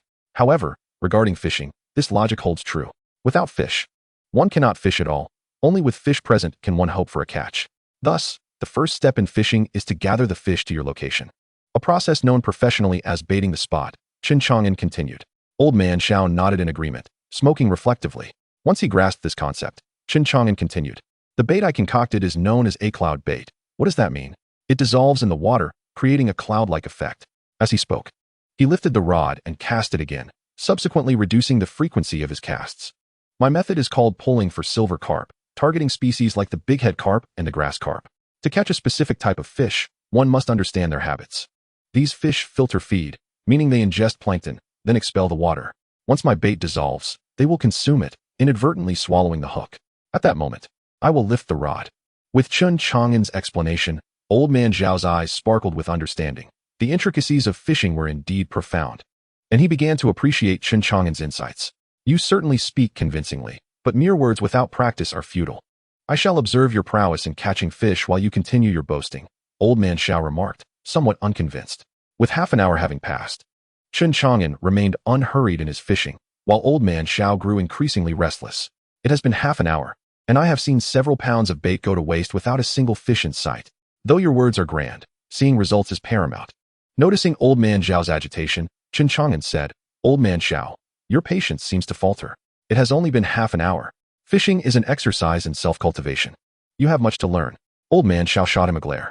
Your method relies on grain to exchange for fish, and I see several pounds of grain wasted without a shadow of a fish. Can you blame me for my anxiety? Besides, who among us fishes purely for passion? It is primarily for sustenance. Your point is valid, but the grain is mine, and the loss is mine alone. I am not anxious. You are the one fretting. The emperor is not anxious, yet the eunuch is, Chen Chang'an retorted. Just sit back and watch as I reel in the catch. The fish have already entered the baited area. Seeing old man Zhao's irritated demeanor, Chen Chang'an chose to ignore him. The fish had arrived, and a catch was imminent. Moments later, as the float began to bob gently, Chen Chang'an sat up, poised to react. Suddenly, a sharp dip in the float signaled a bite. Chen Chang'an quickly lifted the rod, applying force to ensure the hook penetrated deeply. After all, silver carp are hefty, and a shallow hook could easily let the fish escape. As Chen Chang'an felt the considerable weight of the fish and the immense force transmitted through the line, he immediately rose to his feet, better positioning himself to exert force and maneuver the fish. With the curvature of the fishing rod increasing dramatically, both Chen Chang'an and old man Xiao were filled with tension. It was evident that Chen had hooked a sizable fish, and he was uncertain whether the rod could withstand such weight. The thought of losing such a large catch, having squandered so much bait, due to a broken rod, was infuriating. Fortunately, Chen, having frequently fished for silver carp in his past life, relied on his skillful technique. And after a few minutes, he successfully reeled in the fish. Gazing at the large, approximately 10-pound grass carp, Chen wore a broad smile. Selling it to the factory would yield at least 40 cents per pound, translating to a few dollars in hand. In this era where trade and speculation were prohibited, the absence of a system made selling fish to the factory a surprisingly joyous endeavor. Old man Xiao, witnessing this, was equally astonished. Since the founding of the nation, he had ceased to lead troops into battle and had found himself with ample free time. Neither he nor his fishing companions, who had a greater passion for the sport, had ever witnessed anyone catch such a large fish with a rod. Today was indeed an eye-opener. Observing Chen skillfully threading the line through the fish's gills and mouth before gently releasing it back into the water, old man Xiao finally believed that Chen was not merely boastful but possessed genuine skill. As they watched the magnificent fish being returned to the water, old man Xiao marveled at its beauty, feeling a pang of regret as he considered the fish as a source of sustenance. However, he soon reassured himself that trading 10 pounds of grain for 10 pounds of fish seemed reasonable. What surprised him further was Chen's subsequent actions, which left old man Xiao utterly speechless. After merely 3 or 4 casts, Chen slowed his pace, having recognized that another fish was approaching. His gaze fixated on the bobber. He suddenly lifted the rod again, repeating the motion. One fish after another was caught, sometimes even before the bait had settled in the water. It was as if the fish were queuing up, eagerly presenting themselves. At that moment, old man Xiao comprehended Chen's earlier explanation about fish being social creatures and the significance of baiting. With a school of fish arriving, even a novice could certainly catch a few. As Chun reeled in a grass carp nearly as tall as himself, Old Man Xiao could no longer contain his excitement, exclaiming, "Chang'an, you've never seen me fish like this. Let me have a go." After estimating that he had caught dozens of pounds, Chen realized he had enough fish for both dinner and tomorrow's delivery to the factory. Grateful for all that Old Man Xiao had provided him, he handed the rod over to him for a turn. Old Man Xiao, imitating Chun, cast the line a few times, and as soon as he dropped the bait, the bobber vanished. Unprepared, he hastily lifted the rod, feeling the power transmitted through it as he engaged in a struggle with the fish. Minutes later, when he finally brought the fish to shore, panting yet beaming with joy, he exclaimed that he had experienced the true pleasure of fishing today. Now, this is what fishing is all about. Those past years were nothing but nonsense. Chen chuckled at Old Man Xiao's exuberance and remarked, "Well, Old Man Xiao, it seems I've led you into the world of fishing."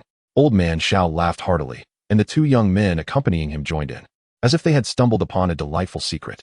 In Chapter 15, Yan Fugui, after a hasty lunch where Xiao Lu brought back some cooked food, the afternoon was primarily spent watching Old Man Xiao demonstrate his fishing prowess. However, being from a different era, he constantly sought to conserve bait, which ultimately resulted in diminishing returns. By 3 o'clock, he had not caught a fish for half an hour. As more people gathered around, likely drawn by the sight of Old Man Xiao's two young companions, they merely observed from a distance without approaching. Seeing this, Chen Chang'an suggested it was time to head home. Old Man Xiao, having had his fill of excitement, noticed that Chen's 2 buckets were brimming with about 200 pounds of fish and requested that Xiao Lu help him return home. Chen, pondering how to transport the fish, readily agreed since a vehicle was available. At Old Man Xiao's urging, Chen revealed the formula for his bait and generously shared several large fish with him before departing with Xiao Lu. Upon arriving at the gate, Chen struggled to carry the 2 buckets while securing the fishing rod as he entered the courtyard. Without hesitation, the local gatekeeper, Yan Fugui, spotted Chen and rushed over, exclaiming, "Good heavens, Chang'an, where did you manage to catch so many fish? They're enormous. Come, let me help you carry them," he offered. "That's all right, Uncle San. It's just a short walk home. No need to trouble yourself," Chen replied. Your voice could summon everyone from the neighboring yard with just a couple of shouts. "Not at all, not at all," Yan Fugui insisted. "Chang'an, I want to discuss something with you. Uncle San, are you looking to take some fish? Or do you intend to keep them for yourself?" Chen asked, slightly annoyed. Self-aware of his frugality, Yan Fugui, a man of letters constrained by life's demands, felt embarrassed when Chen accurately guessed his intentions. No, I just think these fish shouldn't go to waste," he said. Chen promptly interrupted, "Uncle San, it's not that I'm unwilling to share. I just reported to the factory yesterday and have been assigned to the procurement department. These fish are for fulfilling my quota. I can only keep one for myself." Seeing his catch slipping away, Yan Fugui quickly said, "I won't ask for much, just one will suffice. With so many fish, you should have enough for your task." Upon hearing that Yan Fugui still wanted a fish, Chen contemplated how to keep this under wraps from the neighbors, thinking that if they both remained silent, it could be arranged. However, Yan Fugui's boisterous exclamations attracted the attention of several nearby women who had now gathered in the courtyard, watching the exchange. With so many households around, if he gave one fish to Yan Fugui, would he then have to provide for others? If each of the 10 households requested a fish, his day's efforts would be in vain. If he continued down this path, how could he endure it? With this in mind, Chen decisively stated, "Uncle San, the factory is offering 30 cents a pound for these large fish. A 10-pound fish is worth several yuan. Would you be willing to give it away? Perhaps you could trade me 2 pounds of pork instead?" Hearing this, and aware of the onlookers, Yan Fugui realized he would not be getting any fish today. Regretting his earlier loudness, he retorted, "You expect me to trade pork for your fish? That's quite unrealistic. Everyone knows pork is far superior to fish, which requires more oil to cook. If you're not giving any, then so be it." With that, he turned and walked back into his house. Chen observed Yan Fugui's behavior, recognizing the hypocrisy of his earlier solicitations. When seeking favors, he had greeted Chen with a smile, yet when the situation turned unfavorable, he quickly became cold and ungrateful. As he approached, his 3 younger sisters, drawn by the commotion, welcomed him with cheerful smiles, prompting Chen to laugh heartily and instruct them to fetch the fishing rod gifted by Old Man Xiao. Upon entering the house, I carefully placed my cigarette aside, momentarily disregarding the fish, and collapsed onto the bed, lamenting my aching back. My younger sister, eager to assist, climbed up and began to gently massage my back, her voice sweetly inquiring whether we would be having fish for dinner that night. Upon hearing the mention of fish, our elder sister, Xiaoying, immediately reprimanded, "Eat, eat, eat. You little rascal, only think of food. Are you starving at home? This is your brother's task to procure, and such large fish cost several coins each." Your brother still has to marry your sister-in-law. At this, Xiuhua and Shoujuan wilted, realizing that the prospect of enjoying fish was slipping away. As I felt the vigor of my sister's massage wane, I reassured them, "It's all right. I've caught plenty today. I believe our quota for next month is already met. Your brother is simply exhausted today, so why don't you two help your sister prepare the fish? We can still have fish tonight, yes?" The two younger sisters danced with joy, and I couldn't help but join in their delight, feeling my back pain dissipate. Xiaoying shot me a glance and remarked, "You are the elder brother. Your word is final. Let us see how you manage when you spoil them." With that, she turned to tidy up the fish. I scooped up both my sisters, declaring, "My dear sisters, your brother will indulge you, won't he?" In unison, they chimed, "Yes, you treat us the best." Each pressed a kiss on my cheek, further lifting my spirits. As Xiaoying approached the kitchen, she overheard our exchange and wore a broad smile. Chapter 16, Uncle Yi Zhonghai. At my earnest suggestion, we prepared a fish dish, with the head transformed into the beloved chopped chili fish head that I cherished in later years. While my sisters enjoyed braised fish chunks, filling a large bowl, complemented by steamed buns made from 2 parts flour. Just as we were about to begin our meal, we heard the sound of a child crying from the courtyard, followed shortly by a knock on the door. Initially assuming it was Chen Huairu coming to request fish again, I was surprised to find not only her, but also Uncle Yi Zhonghai from the courtyard. I inquired, "Uncle Yi, what brings you and Sister Jia here?" He replied, Chen's boy, it's your brother Sudong's child, Bonging. He's at that tender age where his appetite knows no bounds. I thought perhaps you could spare some fish for them." I felt annoyance rising within me. It seemed that every time we had fish, someone would come asking for a share.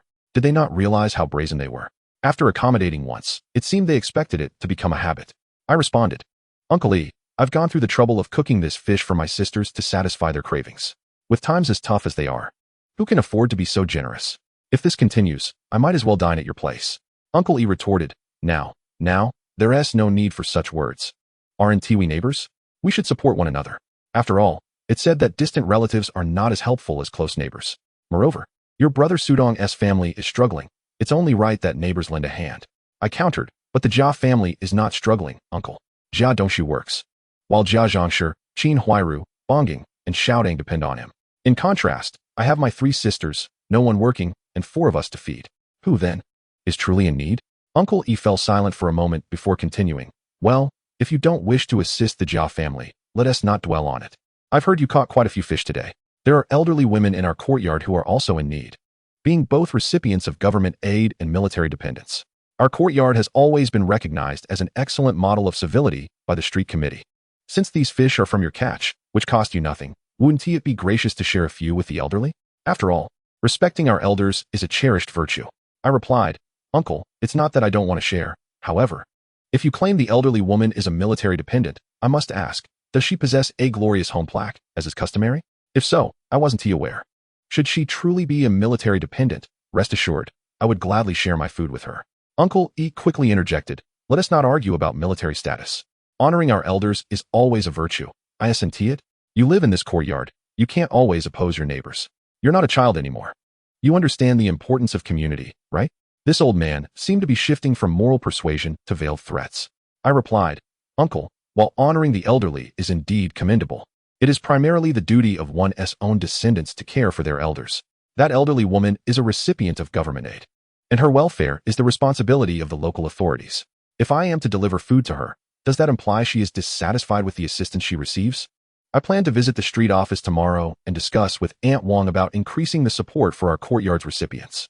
After all, if they are unable to feed themselves and must seek food elsewhere, it reflects poorly on the street office." Hearing my intention to approach the street office, Uncle E realized that outside the courtyard, he held no power.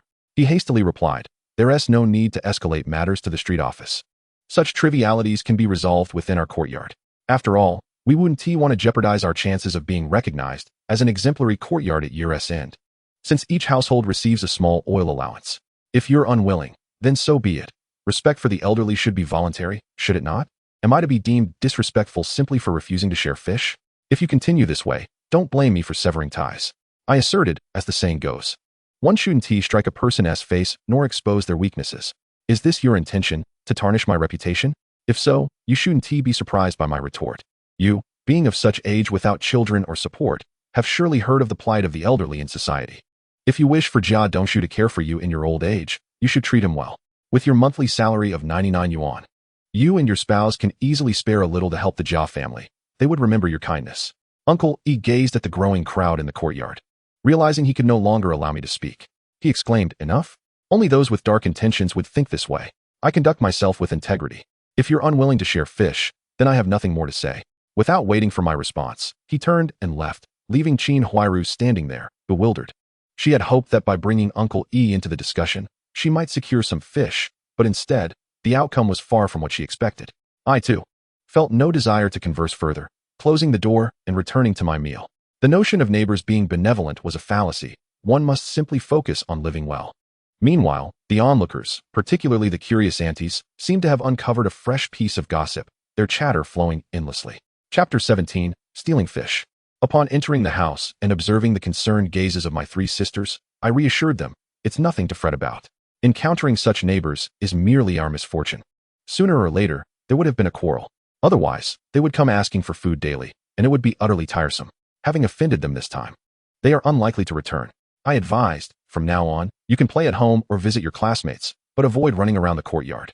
Nodding in agreement, my younger sisters resumed their meal with joy, while only Xiaoying leaned closer, softly asking, are you really all right? Observing the concern etched on Xiaoying's face, Chen Chang'an felt a warm surge of affection within him.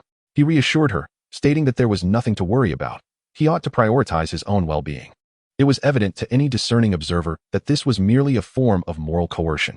Casting a reassuring glance toward Xiaoying, Chen Chang'an resumed his meal. Seeing that Chen Chang'an appeared unaffected, Xiaoying felt a sense of relief wash over her, and she continued her meal as well. The fish prepared for today was abundant. Yet this body had not been accustomed to the fiery embrace of chili peppers. A considerable amount of the chopped chili fish had remained, while Chen Chang'an and his sisters savored the fish pieces, leaving little behind. The kitchen in Chen Chang'an's home had been converted from a small storeroom. Thus it was a solitary chamber, typically containing only a few condiments and a modest supply of grains. There wasn't much in the kitchen, and it was generally left unlocked. Later that night, while Baoging ventured out to use the restroom, he coincidentally spotted Xiuhua and Xiujuan heading to the lavatory together. Eavesdropping, he overheard them mention that there was still leftover fish from their home. Could Baoging endure such news? His reputation as the thief of the quad was not to be taken lightly. That evening, Chen Chang'an intended to report to the factory the following morning. He planned to borrow a tricycle to deliver the fish to the factory to conclude this month's tasks, and then purchase some snacks for his sisters with the earnings. He retired to bed early. However, in the dead of night, Baoging awoke, unable to find peace in slumber. His thoughts consumed by Xiuhua and Xiujuan's praises of the delicious fish made by Chen Chang'an. Curiosity piqued, he gently rose and stealthily exited his home. Unbeknownst to him, the elder members of the household typically slept lightly. At that moment, Jia Zhangshi lay awake in bed, her eyes wide open, observing him. Initially hesitant at the kitchen door of Chen Chang'an's home, Baoging was apprehensive. After all, aside from the belongings of the Shaju family, he had never stolen from others. However, upon spotting a large platter of fish heads in the cupboard, his fear dissipated, replaced by a thrill of excitement. He grasped the platter, preparing to flee, only to be spotted by Yan Jieqing, the eldest son of the third uncle's family. As he witnessed Baoging hastily exiting with the platter, Yan Jieqing immediately grasped the situation and called out, Baoging, what are you doing in someone else's kitchen? What have you got there? Watching Baoging run without looking back, he chuckled and continued on his way to the restroom. Just as Baoging returned home with the platter, he opened the door to find Jia Zhangshi standing at the entrance, staring at him. Grandma, you scare me to death, he exclaimed, startled by her presence, as his youthful guilt weighed heavily on him. Jia Zhangshi ignored his words. Her gaze fixated on the fish in the platter, pointing and asking, where did you get this from? Placing the platter on the table, Baoging grabbed a pair of chopsticks and replied, I took it from Chen Chang'an's house. They couldn't finish it, so I helped them out.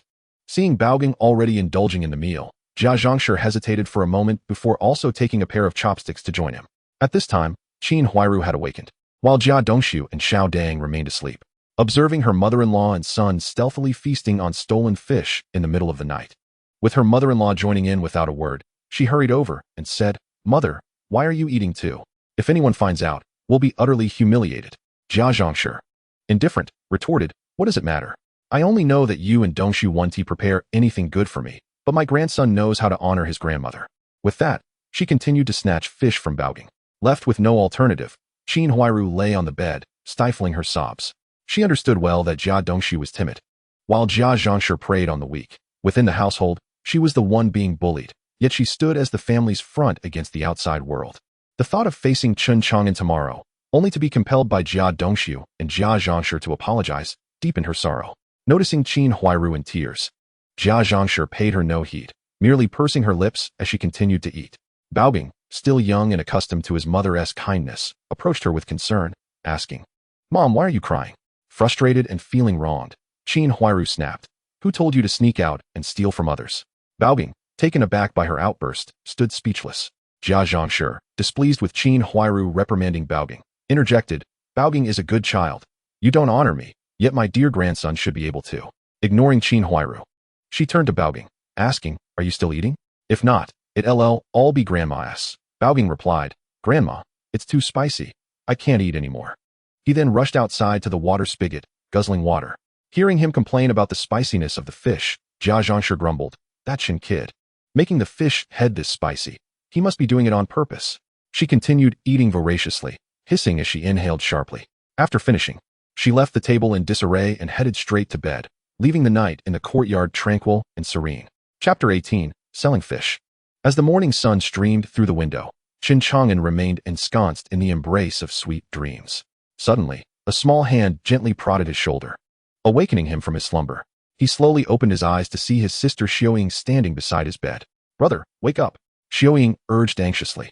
Rubbing the sleep from his eyes, Chen Chang'an inquired, "What is it? What has happened?" "Brother, the fish heads we had left over last night are gone." Xiaoying's voice trembled with fear. Chen Chang'an's heart skipped a beat, and he sat up abruptly. They had indeed dined on fish the previous night, with the leftover fish heads set aside for the next day. But now, both the platter and the fish heads had mysteriously vanished. "Did you forget to lock the kitchen door?" Chen Chang'an immediately speculated upon hearing of the loss. Xiaoying shook her head, tears welling in her eyes. "Our kitchen has never been locked. The neighbors in the courtyard do the same. It wouldn't make sense for us to lock our door. Besides, outsiders don't just wander into our courtyard." Chen Chang'an's first instinct was that Baobing had stolen it. Observing Xiaoying in tears, he comforted her, instructing her to prepare breakfast and to quickly reheat the remaining fish pieces so they could finish them before he left for the day, thus avoiding any further complications. He got out of bed, dressed, and began his morning routine. Just then, he spotted Yin Jiefeng, the second son from the Yin family across the way. Yin Jiefeng, several years older than Baoging and on the cusp of entering middle school, scampered over eagerly upon seeing Chen Chang'an wave at him. "Long'an brother, what is up?" he asked.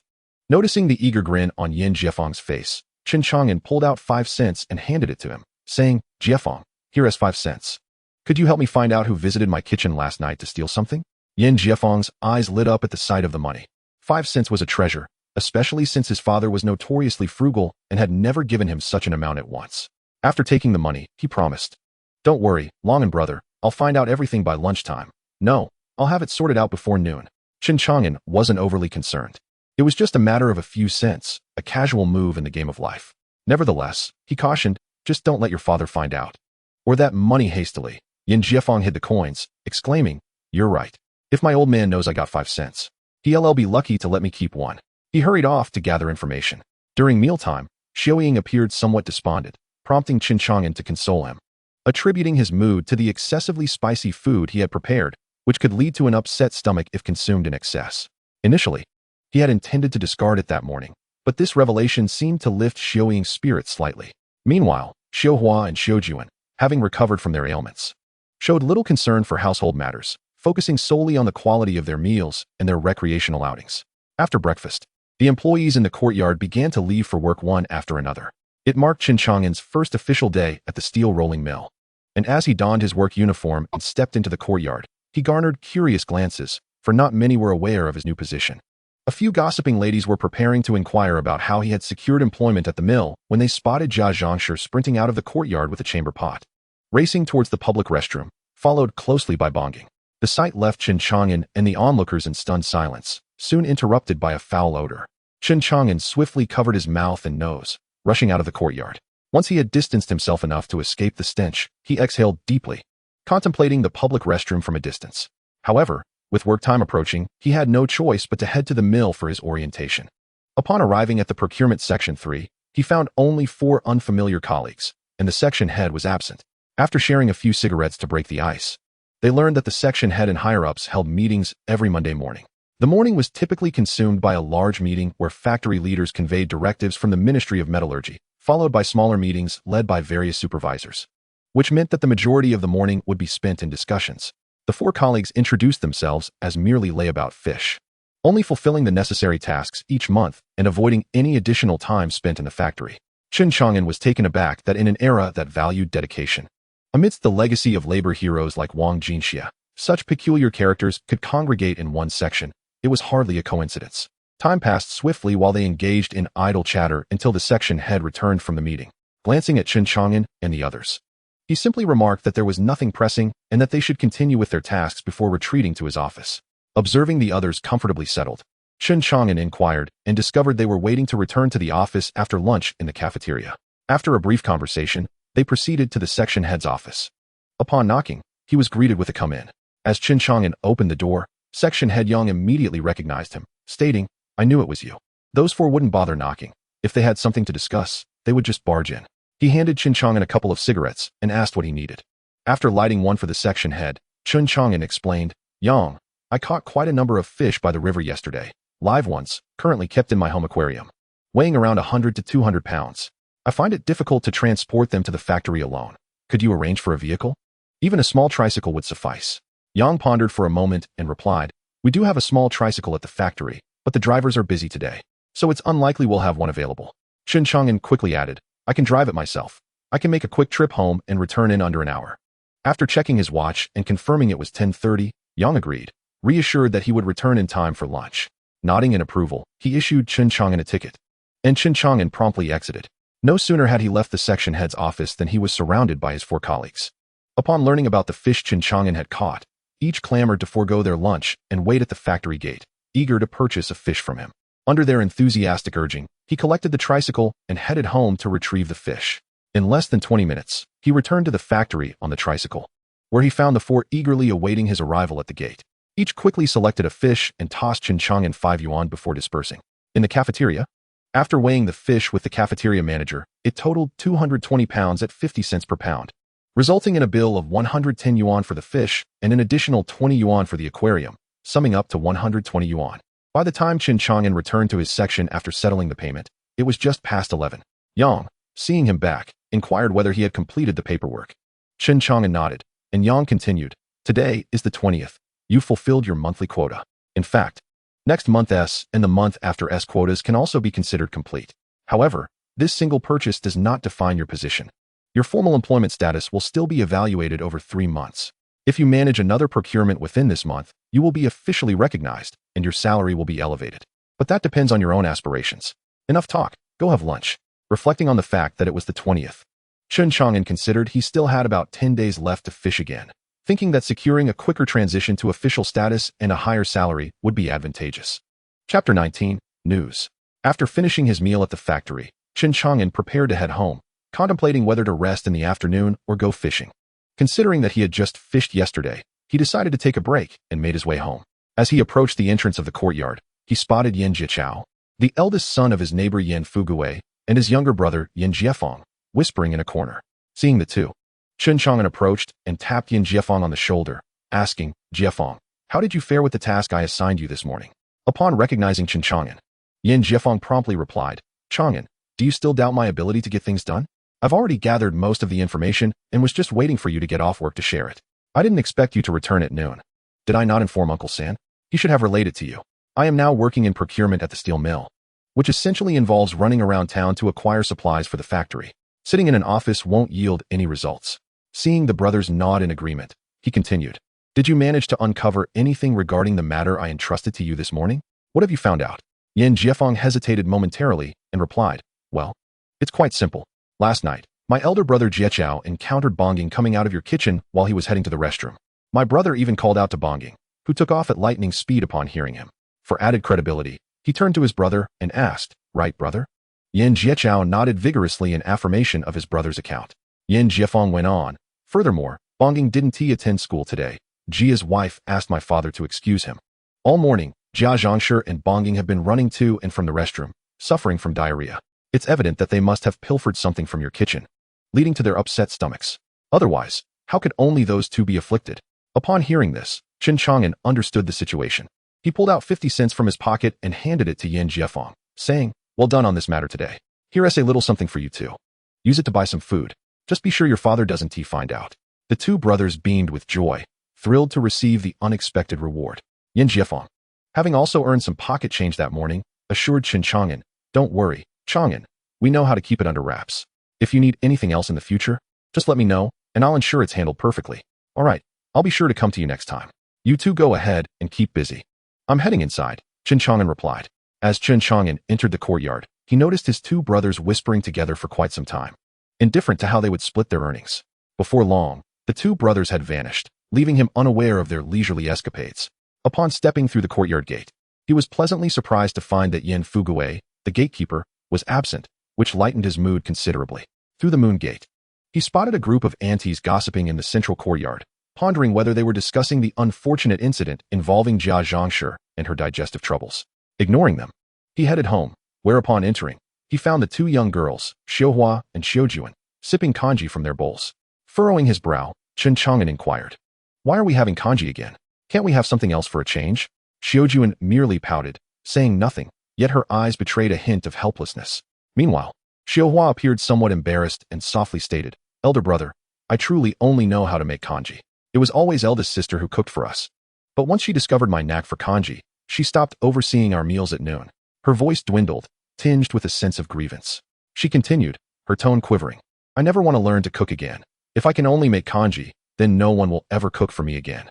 Seeing the little girl on the brink of tears filled Chen Chang'an's heart with compassion. He quickly reassured her, "All right, don't be sad, Xiuhua. From now on, I will stay home every day to prepare delicious meals for you, all right? So please, don't cry. Tonight, I will make you a delightful dinner."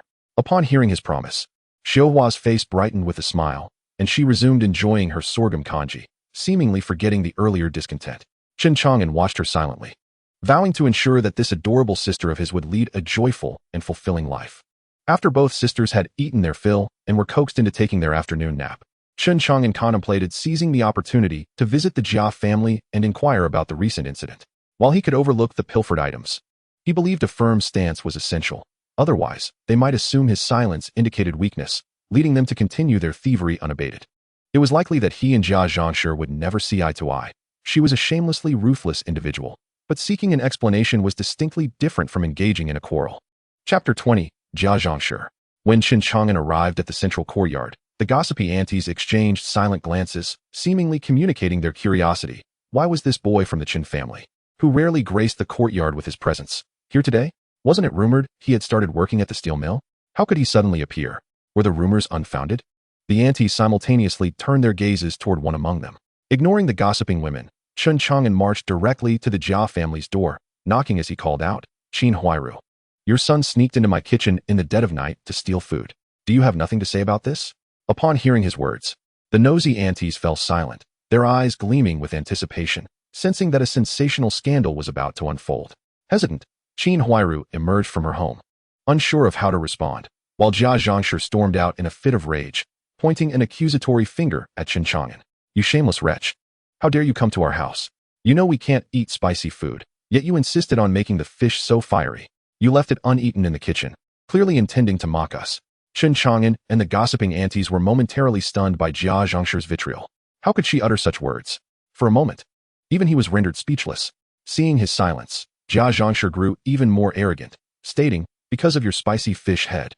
My son and I spent all morning in the restroom. Tell me, how will you compensate for this?" Seizing the opportunity while Chen Chang'an was still reeling, she continued, "I heard you procured hundreds of pounds of fish for the factory yesterday. Why don't you just give us 2 big fish as compensation, and we can consider the matter settled?" At this absurdity, Chen Chang'an was left exasperated.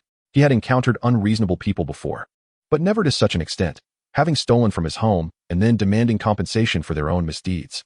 Addressing Jia Zhangshi, he replied, "Are you truly intent on demanding compensation from me? If you insist on such ludicrous claims, I shall wait for the 3 esteemed gentlemen to return and hold a public meeting to critique your behavior." At that moment, Qin Huairu stepped out. Realizing the gravity of the situation, she approached Chen Chang'an and whispered, "Chang'an, this matter is my family's fault. I will discipline my son later. He is still a child and doesn't understand. You know what kind of person my mother-in-law is. She's old now, and you shouldn't hold it against her. I'll wash your clothes from now on. Would that be agreeable?" Before Chen Chang'an could respond, Jia Zhangshi interjected, "No way. You shameless wench. So eager to wash someone else's clothes. How pathetic you are.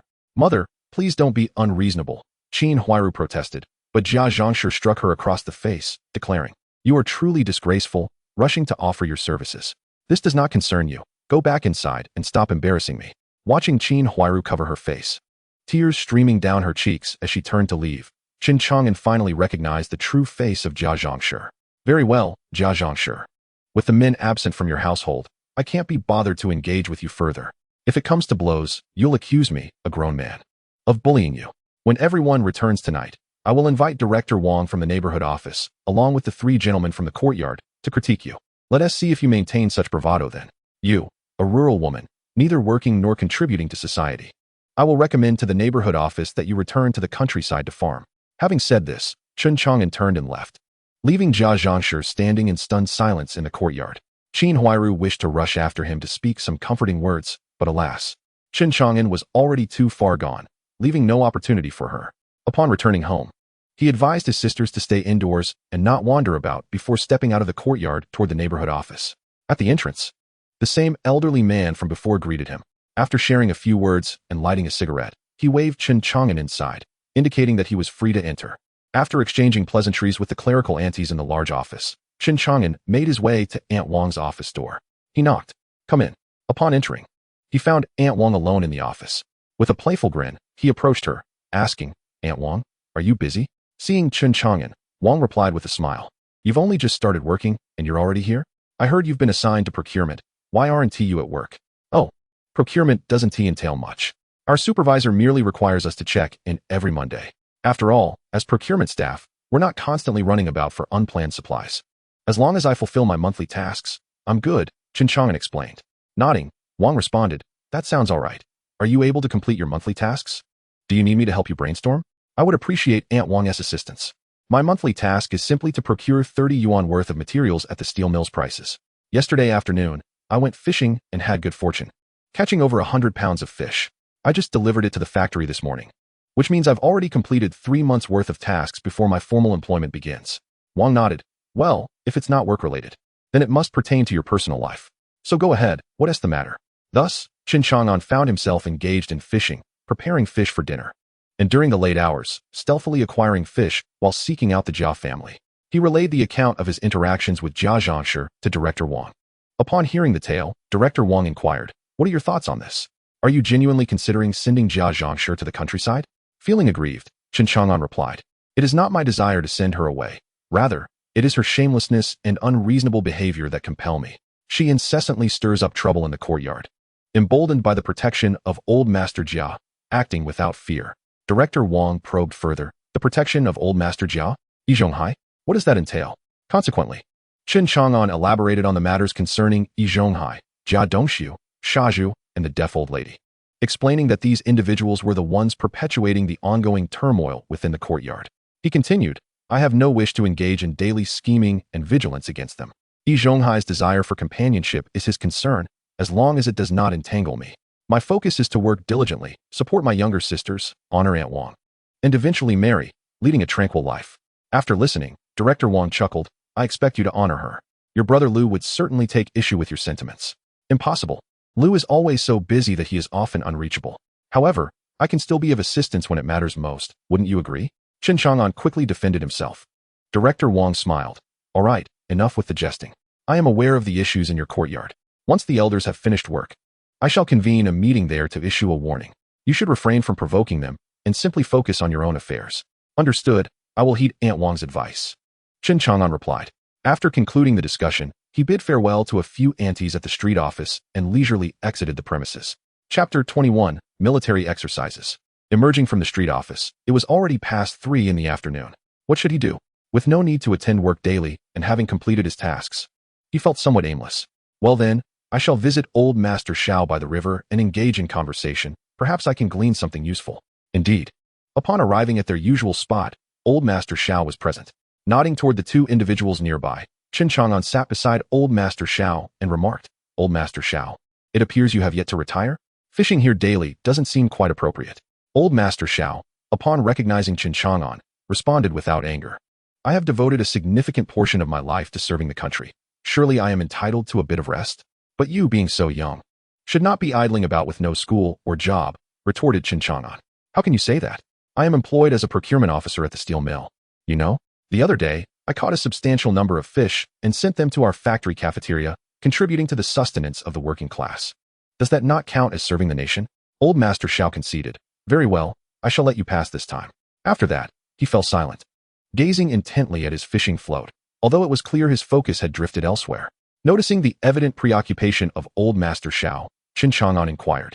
If something is troubling you, feel free to share. While I may not know everything, there is little that escapes my awareness. Hearing this, Old Master Xiao turned to Chen Chang'an and, after a moment of contemplation, said, All right, let me test your reputed wisdom of knowing the past and future. Amused by the jest, Chen Chang'an replied, Do proceed. I still have a fish at home that I saved for my sisters. Old Master Xiao continued. Our country is not engaged in war for several years, and many veterans are gradually retiring. Meanwhile, new recruits are increasing. Given the tense international situation, conflict could erupt at any moment. However, the number of battle-hardened veterans is dwindling. If war were to break out, the military's combat effectiveness would be in question. How do you propose we address this issue? Chen Chang'an, recognizing the topic, responded confidently. This is quite a straightforward matter. Those familiar with military affairs in the future would understand the significance of Zhu Rai. The rallying cry of flatten Zhu Rai and capture Man Guangzhou resonates loudly, and the consequences can be swift. This is merely an easy question. Eager to showcase his knowledge, Chen Chang'an declared, It is simple. Are you testing me? Oh. Then tell me, how would you enhance the military's combat effectiveness? Old Master Xiao asked. Clearing his throat, Chen Chang'an replied. The means to improve combat effectiveness is fundamentally rooted in consistent training. However, the true measure of training efficacy can only be discerned post-conflict. Learning through the lens of defeat is, of course, counterproductive. Thus, we must rely on exercises to evaluate training outcomes. Observing Old Master Xiao deep in thought, Chen Chang'an continued. These exercises could be conducted within the military district, encompassing regiment-level, brigade-level, and even division-level real combat drills to assess the results of regular training. Upon hearing about the exercises, Old Master Xiao remarked, For someone who has never served, your suggestion is commendable. Noticing Old Master Zhao's seemingly detached demeanor, Chen Chang'an pressed on, But I have not finished. You see, internal exercises are essentially performative. After all, leaders at various levels are acquainted with one another. Commanders would not overstep their bounds. And there exists a possibility of favoritism or scripted scenarios. While some results may be valid, this can often be self-deception. As Old Master Xiao remained silent, Chen Chang'an declared, Now, here comes the crux of my proposal. Assemble the elite soldiers from various military districts to form a newly established brigade. Appoint a young officer, without significant connections, who is well-versed in foreign tactics, as the brigade commander. Designate a training ground, and once this brigade is assembled, prioritize equipping them with the best arms and equipment, transforming them into the most formidable unit. Invite the top-performing units from each military district's regiment and brigade-level exercises to engage in a confrontation under the guise of training. These units would represent the Red Army, while this newly formed brigade would act as the Blue Army, simulating foreign forces employing modern tactics in combat against each army division. Moreover, we must incorporate various forms of asymmetric warfare. For instance, experiencing a sudden ambush on transport vehicles is entirely plausible, as is a sudden communication blackout. Essentially, any scenario that could realistically occur in a battlefield, regardless of whether it is labeled as an exercise or not. This is not merely a drill, it is war. After allowing Old Master Xiao a moment to digest this, Chen Chang'an added, Consider this. What is the esteemed tradition of our military? Honor. Those boastful warriors from various military districts, who pride themselves on being the best in the world, would find themselves humiliated before the so-called No. 1 Brigade, suffering catastrophic losses of 1 to 10, or even 1 to 100. Imagine the chaos as reconnaissance troops are captured during the onset of battle. These officers would be utterly disgraced, compelling them to train harder and analyze the tactics of the Blue Army. What if, one day, a real conflict arises? Our commanders might recognize that the Blue Army strategies are familiar, and they would be inclined to replicate them. Wouldn't that be the case? Thus, this No. 1 Brigade could serve as the military's whetstone. Noticing Old Master Zhao's growing excitement, Chen Chang'an continued, Since the simulation is based on realistic battle scenarios, it is imperative to ensure that military leaders take this exercise seriously. Before the exercises commence, a reminder is imperative. This is not merely a drill, but a genuine warfare, where even the specter of death looms. As Chen Chang'an elucidated, Old Master Xiao found himself increasingly exhilarated, envisioning the fate of his subordinates should this so-called No. 1 Brigade inflict a casualty ratio of 1 to 100. The notion of a death quota seemed rather commonplace, did it not? Given the scale of such an exercise, engaging in real combat, a modicum of casualties was inevitable. The more he pondered, the more feasible it appeared. Old Master Zhao's interest in fishing dissipated, and he hurriedly discussed some details with Chen Chang'an before departing. Once Zhao vanished from sight, Chen realized he had gained nothing from the encounter. Alas, such is the fate of a good-hearted individual, ever eager to assist others. He fervently hoped that the Zurich military exercises would arrive swiftly. After all, those who perished at the hands of the Western A3 and Southern Monkey soldiers were fathers and husbands at home. Unable to serve as a soldier or partake in the battlefield, he could only offer suggestions to minimize sacrifices, seeking solace for his conscience. Chapter 22. A desperate meal on his way home. Chen Chang'an carried 2 pounds of peach crisps, sauntering leisurely back. Dinner was to be served early today. With the other residents returning from work and Aunt Wang convening a meeting, he was uncertain whether it would delay his meal. By 5 o'clock, dinner was ready. Once again, fish was on the menu. He had saved a fish from the previous delivery to the factory, and as he prepared it, the aroma wafted through the air, blissfully ignoring the resentful glances from neighbors passing by the front door. After all, those of this era had emerged from times of scarcity. Simply being able to fill one's stomach was a blessing. Unlike Chen Chang'an, who meticulously prepared the fish with sugar, vinegar, ginger, garlic, and various other ingredients. Having cooked fish 2 or 3 times, the half-month supply of condiments was nearing depletion. He entrusted 10 yuan to Xiaoying, instructing her to procure more seasonings from the market tomorrow, considering the remaining amount would serve as pocket money for his younger sisters. A young girl with a bit of money was less likely to be easily deceived. Xiaoying regarded Chen Chang'an with a look of incredulity, asking, "Big brother, where's the ticket?" It dawned on him that unlike in later times, money could not buy everything here. Without a sugar ticket, one could not procure sugar even with wealth. Oh well, tomorrow he would still go fishing, hoping to barter the catch for tickets. He decided to let Xiaoying scout for items that didn't require tickets first, and then buy a few ears of corn for him. Tomorrow, he planned to use the corn to fish for yellow croakers. Thankfully, extensive viewing of short videos in later years provided him with valuable knowledge, for without it, he would be utterly lost. Disregarding the resentful glances of the neighbors passing by, Chen Chang'an and his family finished their meal quite early. Just after they dined, the working residents began to return, and shortly thereafter, the second elder from the back courtyard, Lu Haizhong, arrived, announcing the full courtyard meeting. Without waiting for Chen to speak, he turned and left. Chen Chang'an smiled, having anticipated this. Even if he hadn't sought Aunt Wang, they would still convene this meeting. The proceedings were predictable. The first elder, Yi Zhonghai, would likely begin with platitudes about respecting the elderly and caring for the young, applying moral pressure. The Jia family, the foolish Shu family. And the second elder Lu Haizhong would chime in, and if that failed, they would summon the ancient matriarch of the courtyard, the deaf old lady.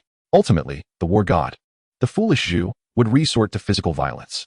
As long as no incidents arose, they would invoke the notion of the exemplary courtyard to discourage police intervention, opting instead for internal resolution, forcing compliance. This was the method employed by the Elder Council to manage their affairs and those they deemed adversarial. Chen Chang'an had little desire to engage in petty rivalries over trivial matters. For him, sums of 3, 5, 10, or 8 yuan were inconsequential.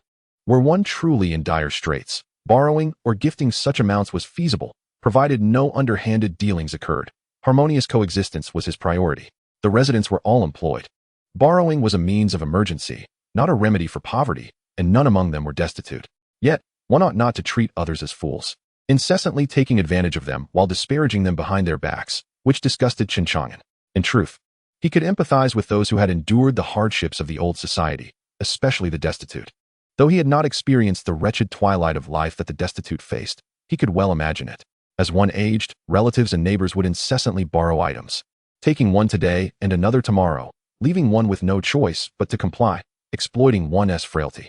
Today, they might promise to return what they borrowed, only to continue the cycle tomorrow, watching as a lifetime of savings was gradually siphoned away, when age rendered one immobile, unable to cook or provide sustenance, and when solitude enveloped them, lying in bed for a week until their body began to decay. It was no wonder that some would resort to madness for the sake of old age support. Chen Chang'an understood that seeking assistance in one's twilight years was not inherently wrong. After all, it was a mutually beneficial arrangement. To have someone care for you in your later years, to handle your affairs after your passing, and to inherit your estate was perfectly reasonable. Moreover, in these times, with orphans aplenty, adopting one or two and raising them as one's own was a noble endeavor. Human hearts are tender, and kindness begets kindness. The first elder, Yi Zhonghai, was an 8th grade mechanic earning a monthly salary of 99 yuan. Such a wage surpassed that of the majority in contemporary society. In modern parlance, one could say he had more than enough to spare. However, the situation with his apprentice and chosen caregiver, Jia Dongxiu, was far from satisfactory. Primarily, he had not dedicated himself to thoroughly teaching Jia Dongxiu the trade. Was Jia Dongxiu truly inept? After years of mentorship, he had only attained the status of a second-grade worker. With earnings insufficient to support a family, he depended on Yi Zhonghai's assistance, thereby allowing Yi to exert control over Jia in various matters. Despite possessing a seemingly inexhaustible income, Yi Zhonghai indulged in petty manipulations, often soliciting the assistance of the courtyard's residents. After all, Jia Dongxiu was his chosen caregiver, not a communal resource, yet he feigned a facade of integrity and selflessness. Chen Chang'an perceived him as an exceedingly selfish individual. How they conducted their affairs was of little concern to him. Whether Yi Zhonghai sought Jia Dongxiu or the foolish Zhu for support was irrelevant to Chen Chang'an. Nonetheless, as the elder, if Jia Dongxiu's family desired to enjoy meat or finer foods, should they not seek assistance from me? Chen Chang'an enjoyed his fish and meat. Yet he brought others to demand of him. This was indeed unreasonable. Why did the Jia family feel entitled to approach others for a taste of luxury? It was, of course, due to the backing of Yi Zhonghai. Resolving minor disputes within the courtyard was encouraged by the neighborhood committee. Otherwise, trivial issues would inundate them, hindering their ability to address more pressing matters. The authority granted to the elder position, at its core, was a privilege conferred by the residents of the courtyard. However, by aligning himself with a few vested interests in a handful of brainwashed households, he had lost the goodwill of the majority. The deaf old lady wished for Yi to care for her in her old age, while he sought Jia Dongxiu to fulfill the same role, harboring reservations about Jia and considering the foolish Zhu as a backup and enforcer. Taking advantage of Aunt Wang's visit, it was time to impart a lesson to them. Henceforth, let each mind their own affairs. You may indulge in your nurturing games while Chen Chang'an leads his modest life. If we can coexist as neighbors, so be it. Otherwise, we shall live out our days in silence, never to cross paths again. I could spend my time at home playing with a few younger sisters, or perhaps go fishing, engaging in light-hearted banter with old Master Xiao, sharing ideas, and enjoying fine tobacco. Wouldn't that be far more pleasant than entangling myself in their schemes? Lost in thought, I lit a cigarette, grabbed a small stool, and made my way to the courtyard, curious to see what antics they would conjure up today. Oh, this special tobacco truly surpasses anything from the future, mild yet fragrant. How delightful. Chapter 23. The Courtyard Assembly. This was Chen Chang'an's inaugural assembly at the courtyard. Unfamiliar with the proceedings, he simply brought his small stool and seated himself in a corner, observing with keen interest. The steel mill workers were predominantly male and engaged in strenuous labor, serving as the backbone of their families. Even in the most challenging circumstances, the pillar of the household must not go hungry. Not every family is as indulgent as the Jia family, where a mother prioritizes her own meals over her son's. In most households, if the pillar remains silent and doesn't eat first, no one else dares to touch their chopsticks. Take, for instance, the household of second uncle Lu Haizhong, a seventh-grade blacksmith at the steel mill. If Lu Haizhong does not initiate the meal, no one else can eat. A daily plate of scrambled eggs is reserved solely for him. As for his son wishing to eat, not a chance, he wouldn't survive it. Given the labor-intensive nature of their work, it is vital for them to eat well to maintain their strength. Otherwise, if the household pillar faces difficulties due to hunger, the family is doomed. Thus, the decision of the three uncles to convene a meeting at this hour sparked dissatisfaction among some residents. Perhaps they believed that dealing with Chen Chang'an would require little more than a few words. Seated behind a dilapidated eight immortals table, the three uncles awaited everyone's arrival. Second uncle Lu Haizhong stood up and announced, "Today, we three uncles have decided to hold a courtyard assembly. I shall now pass the floor to first uncle to elaborate on the specifics. Let us welcome him with applause." Inwardly, Chen Chang'an mused about second uncle Lu Haizhong, who lacked education yet aspired to leadership without the requisite charisma, attempting to imitate authority without mastering its essence. An amusing spectacle indeed. At that moment, first uncle Yi Zhonghai rose to speak, stating, "The first matter of discussion today is..." He paused, glancing at Chen Chang'an before continuing. The lavish lifestyle of Chen Chang'an in the front courtyard. In recent days, he has been indulging in meat daily, hoarding it without regard for sharing, showing neither respect for the elders nor love for the young. Considering your youth, and this being your first offense, the three uncles have resolved to handle this internally. You shall stand and reflect on your actions, ensuring such errors do not recur. We will continue to supervise you to prevent future transgressions. Hearing this, Chen Chang'an was both amused and exasperated, observing the neighbors who seemed to relish the spectacle. He stood, addressing the assembly. "First uncle has requested I reflect. Thus, I shall share a few thoughts." Initially, First uncle claims my lifestyle is extravagant due to my consumption of meat.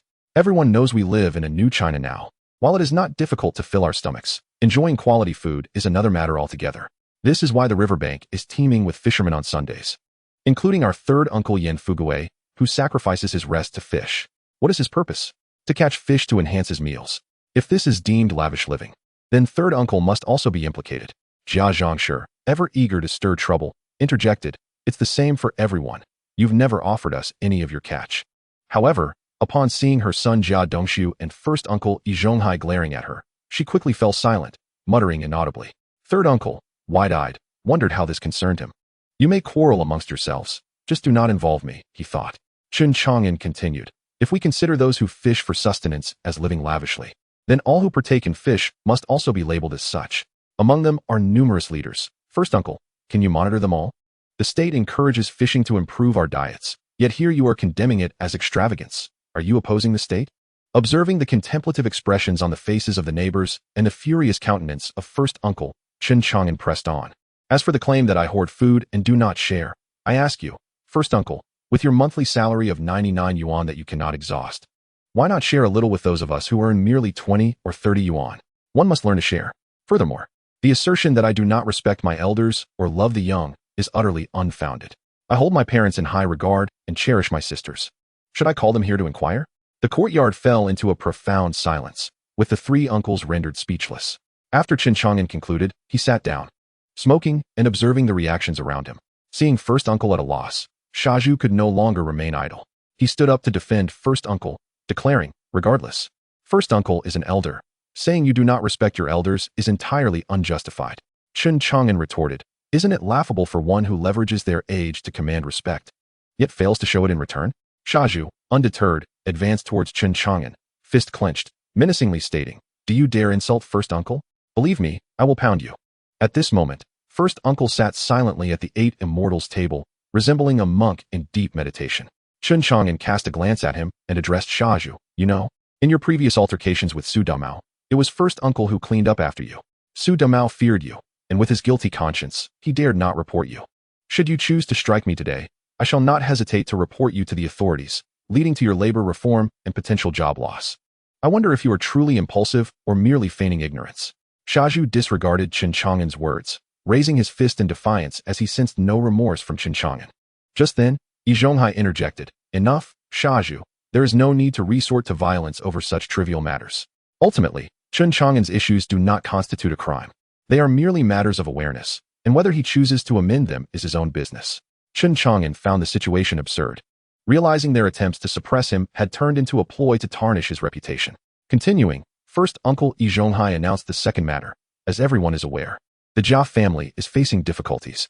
Dongshu earns merely 275 yuan a month, yet he must support Jia Zhangshi, Qin Huairu, Banggong, Xiaodang, and himself, with Dongshu being the sole urban resident. Feeding 5 on the rations meant for one is no easy feat, as we are, after all, a commendable courtyard in the neighborhood. We must lend a helping hand to one another. I propose voluntary contributions to assist the Jia family. As he scanned the crowd, silence prevailed. Prompting first uncle to take the lead, "I shall donate 10 yuan. Second uncle Lu Haizhong swiftly followed suit. "I shall also contribute 10 yuan. Shaju chimed in. "I will donate 5 yuan. Just as the donations began to take the anticipated turn, a familiar voice resonated from the front courtyard. "Who gave you the audacity to collect 10 and 5 yuan donations here?" Everyone turned to see Director Wang entering with 2 officials from the street office. Chapter 24. The might of Director Wang's second uncle Lu Haizhong and third uncle Yan Fugui, who had previously maintained a serious and authoritative demeanor, suddenly appeared flustered. Upon the arrival of Director Wang, the atmosphere shifted instantaneously, particularly for the third elder, Yan Fugui, who hastened to greet him, his face adorned with an exaggeratedly obsequious expression. He ingratiatingly inquired, "Director Wang, do you have any instructions for me? Just call for me, and I shall come to heed your directives. Why trouble yourself to come here in person?" Standing behind him, the second elder, Lu Haizhong, could only gaze at Yan Fugui with an expression akin to that of someone who had just consumed something repugnant. Director Wang paid no heed to either elder. Continuing his admonition, "Who permitted you to make private donations? Without the consent of the street office, contributions cannot exceed 2 yuan. Are you not aware of this? You custodians of the community? Yet you lead the charge with donations of 10 yuan? Who gave you the audacity? If you are all so affluent, why not donate directly to the street office, which can then provide more benefits to the 5 guarantee households. As Director Wang's frosty inquiry hung in the air, silence enveloped the courtyard. He approached the first elder, Zhonghai, and said, "As the head of this community, you have been informed of the street office's regulations. Have you not? How have you acted? Leading contributions? To whom? The Jia family? They have only one urban resident, Jia Dongxiu, yet they have many dependents. Is someone under the impression that urban conditions are superior and thus reluctant to return to rural life?" Upon hearing these words, Qin Huairu and Jia Zhangshi trembled in fear, pondering the implications. Did this mean that one of them might have to return to the countryside? Accustomed to urban life, the thought of returning to toil in the fields was daunting. Zhonghai, not wishing for such an outcome, quickly interjected, "Director Wang, the Jia family is indeed facing significant hardships. As for sending anyone back to the countryside, Jia Zhangshi has been in the city for quite some time. She is aging and unable to perform arduous farm work. Moreover, Qin Huairu has 2 children to care for. We are not coercing anyone to donate. It is merely within our capacities. Those who can contribute more should, while those who cannot are not obliged. Everyone in our community is facing difficulties, and we are merely helping one another." Upon hearing Zhonghai's defense, Director Wang's expression softened somewhat as he continued, "In this courtyard, only the deaf old lady qualifies as a 5 guarantee household under our street office's jurisdiction. If anyone in your family finds it hard to get by, do not hesitate to come to me at the street office. If it becomes truly unbearable, the government and the street office will take responsibility. It is not the duty of any individual to assist. If you wish to help, that is your choice, but do not impose your will upon others. Since time immemorial, there has been no precedent for compelling others to assist someone unless they wish to do so. We are in a new China now. Do not resurrect the outdated practices of the old society." Director Wang's words were directed squarely at Zhonghai, whose complexion flickered between shades of green and white under the scrutiny. With no recourse, he lowered his head and acknowledged, "You are correct. One should help whom they wish, but others are not obliged." Seeing Zhonghai capitulate, Director Wang's demeanor became markedly more lenient as he stated, "As long as you comprehend this principle, you may deplete your own resources to assist others without reproach, but you cannot dictate the choices of others." Zhonghai could only nod in reluctant acceptance. Turning his attention to the second and third elders, Director Wang remarked, "You two as well. Why should the community select 3 elders instead of just 1? It is because we must strive to avoid partiality and not indulge in collusion for personal gain." Lu Haizhong and Yin Fuguei remained silent, their heads bowed. Director Wang then addressed Jia Zhangshi directly. "You seem to think only of reaping benefits without bearing consequences, feigning ignorance when issues arise, and shamelessly creating discord. Have you considered that should you offend everyone around you, when you find yourself in need of assistance one day, no one may come to your aid?" At that moment, Jia Zhangshi was gripped by fear, terrified that Director Wang might send her back to the countryside. Yet, she was at a loss for words, shrinking her posture as if trying to become inconspicuous. Director Wang then turned to Qin Huairu, stating, "As a married woman, your responsibilities are to support your husband and educate your children. Although women in New China are empowered, you are still a rural resident without employment. Your husband, Jia Dongxiu, works outside, while you must care for your mother-in-law and children. You cannot indulge your children in mischief. To put it bluntly, if they engage in theft, it reflects poorly on their character, and they may end up in juvenile detention, tarnishing their future." Qin Huairu could only stifle her sobs, unable to articulate a response. Observing the somber silence of the courtyard's occupants, Director Wang concluded, "We live in New China, and we must embody its spirit. We must build our nation while fostering unity and compassion among neighbors, helping one another. Let us exhibit sincerity and reduce treachery. Do not bicker over trivial matters, practice tolerance. Today you help me, tomorrow I help you. None are fools. If you seek to deceive me today, do not expect to benefit again tomorrow. The reality is that no family is affluent, and repeated exploitation will breed resentment, undermining harmony within the community." Glancing at Chen Chang'an, Director Wang recalled something and continued, "I hear there is a retirement group in your courtyard? With over 100 residents, you have chosen to form factions? I have experienced the old society. Such divisive tactics have no place here. We have elders to guide us, as well as the street office to mediate." He warned, "If you wish to find someone to care for the elderly, that is a matter of mutual consent. Once you have made your choice, treat them well. If not, part amicably. Do not engage in disarray or deceit to compel others to assist in caring for the elderly you selected. Let us be frank. Treating your neighbors with cunning will leave you without support." Lastly, he addressed Zhonghai, declaring, "You shall clean the streets for a month. Is there any objection?" After a lengthy pause, Zhonghai finally nodded in agreement. Seeing him acquiesce, Director Wang turned to Lu Haizhong and Yin Fuguei, stating, Lu Haizhong and Yin Fugawei, you will clean the streets for a week. Do you have any objections? The two elders eagerly nodded in agreement, like chicks pecking at rice. Continuing, he directed his gaze at Jia Zhangshi. Jia Zhangshi, you will clean the public restroom for a month. Do you have any objections? Jia Zhangshi opened her mouth, ready to protest, but upon witnessing the fate of the three elders, she reluctantly conceded. Finally, he addressed Qin Huairu, saying, I shall not punish you. But I must advise you. As a rural girl married into the city, your challenges are considerable. Nonetheless, you must manage your household and care for your children. For your husband and children are your future support. It is not sufficient merely to feed them. They require education and discipline. If you neglect them now, others will step in to discipline them when they grow older, whether it be others or the state. I will leave it at that. Reflect on my words. Chapter 25, Ticket Exchange. Lastly, Director Wang turned to Shaju and admonished, you are also one to act recklessly. In the future, when faced with issues, do not resort to violence. If you are not held accountable this time, consider yourself fortunate. Should it come to scrutiny, you may find yourself in labor reform. Then we shall see what you do. After Director Wang finished speaking, he cast a sweeping glance around the room and continued, well, I notice many families have yet to have their meals. I've said quite a bit, and I sincerely hope you take it to heart, especially those I've called out today. Reflect on how you should proceed in the future. He turned and nodded at Chen Chang'an, accompanied by two aides, and departed. The lively atmosphere dissipated. The three elderly gentlemen had been reprimanded by Director Wang and left with downcast expressions, each retreating to their respective homes. Chen Chang'an meandered home, pondering how Aunt Wang, usually so amiable, could be quite fierce when roused.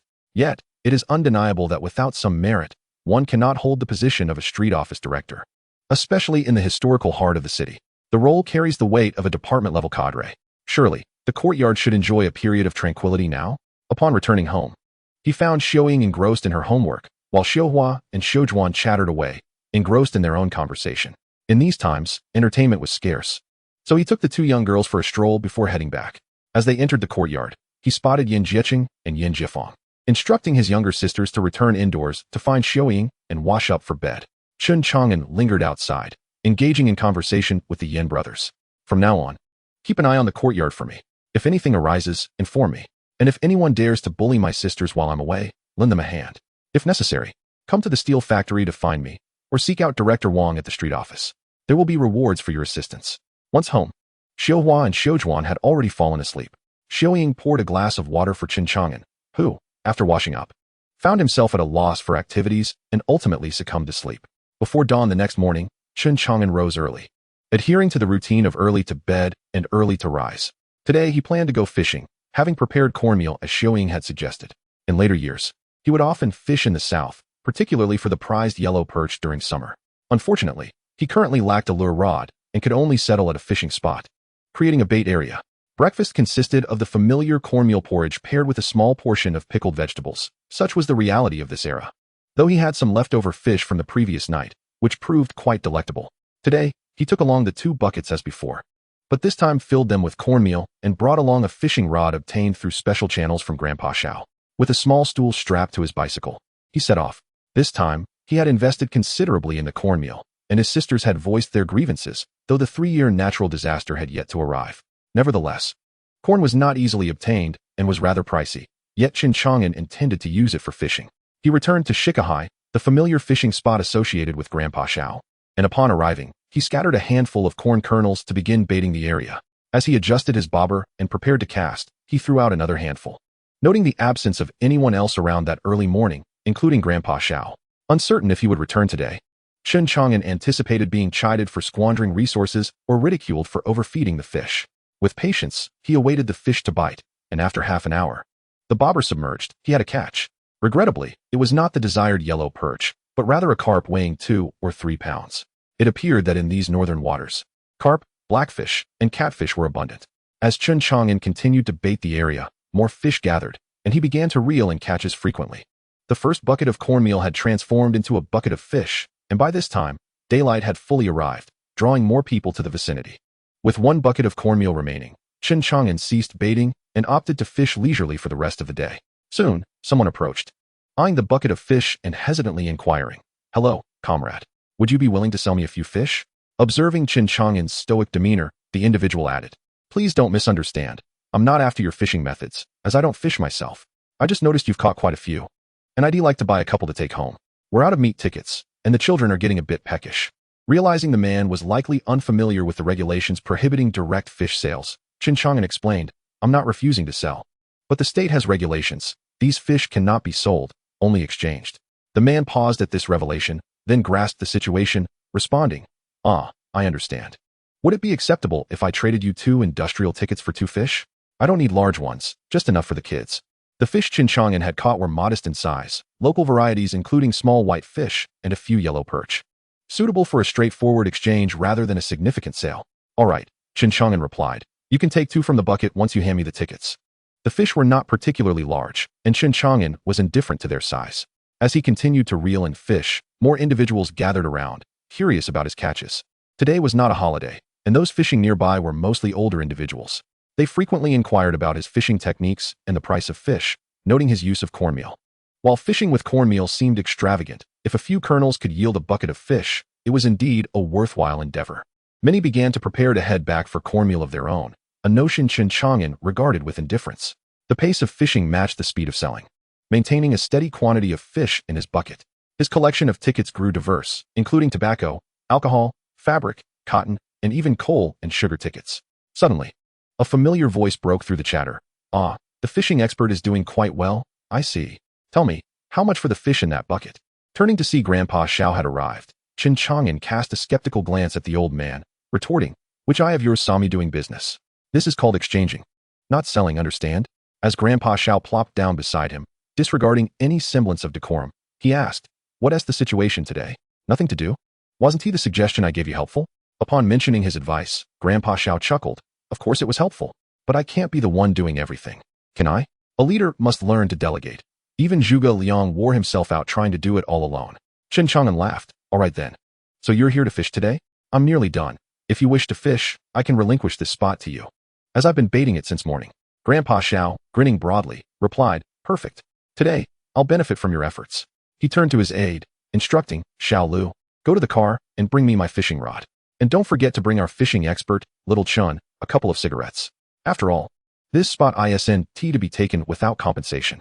Chapter 26. The Grand Procurement. As Chen Chang'an received the cigarettes and settled beside Grandpa Xiao, he watched the old man use his cornmeal while puffing on the cigarette that had just been gifted to him, feeling somewhat at a loss.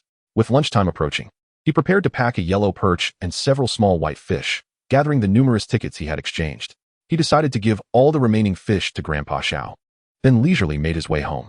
At noon, Xiaohua continued preparing her porridge, while Chen Chang'an steamed the yellow perch and pan-fried the small white fish. Considering that Xiaoying wouldn't be home for lunch, he savored the thought of dining out that evening, having just acquired a substantial number of tickets. He resolved to treat himself to a restaurant meal and perhaps pay a visit to the supply and marketing cooperative for a shopping expedition. After finishing his meal, Chen Chang'an watched his younger sisters, Xiaohua and Xiaozhuan, frolicking outside while he indulged in a delightful nap at home. When he awoke, it was nearly time for Xiaoying to return from school. After tidying himself up, he called his 2 younger sisters back to prepare for an outing. Just as Xiaoying arrived home, upon learning that Chen Chang'an intended to take them out to dine and shop, they cheered with delight and scampered out. In this era of the 4-9 city, dining out, for Chen Chang'an, who had been acquainted with the likes of Quan Jude, Dong Lishun, and Lao Mo in later years, was a novel experience. Regardless, with ample time ahead, he resolved to savor each establishment in succession. All his younger sisters chose Quan Jude, so off they went. Concerned that his sisters might not have enough to eat, he ordered 2 ducks and a selection of appetizers. Fortunately, the receipts he had collected that day sufficed for the expenses. As he watched his sisters devour their meals with unabashed enthusiasm, Chen Chang'an realized he must not grow complacent.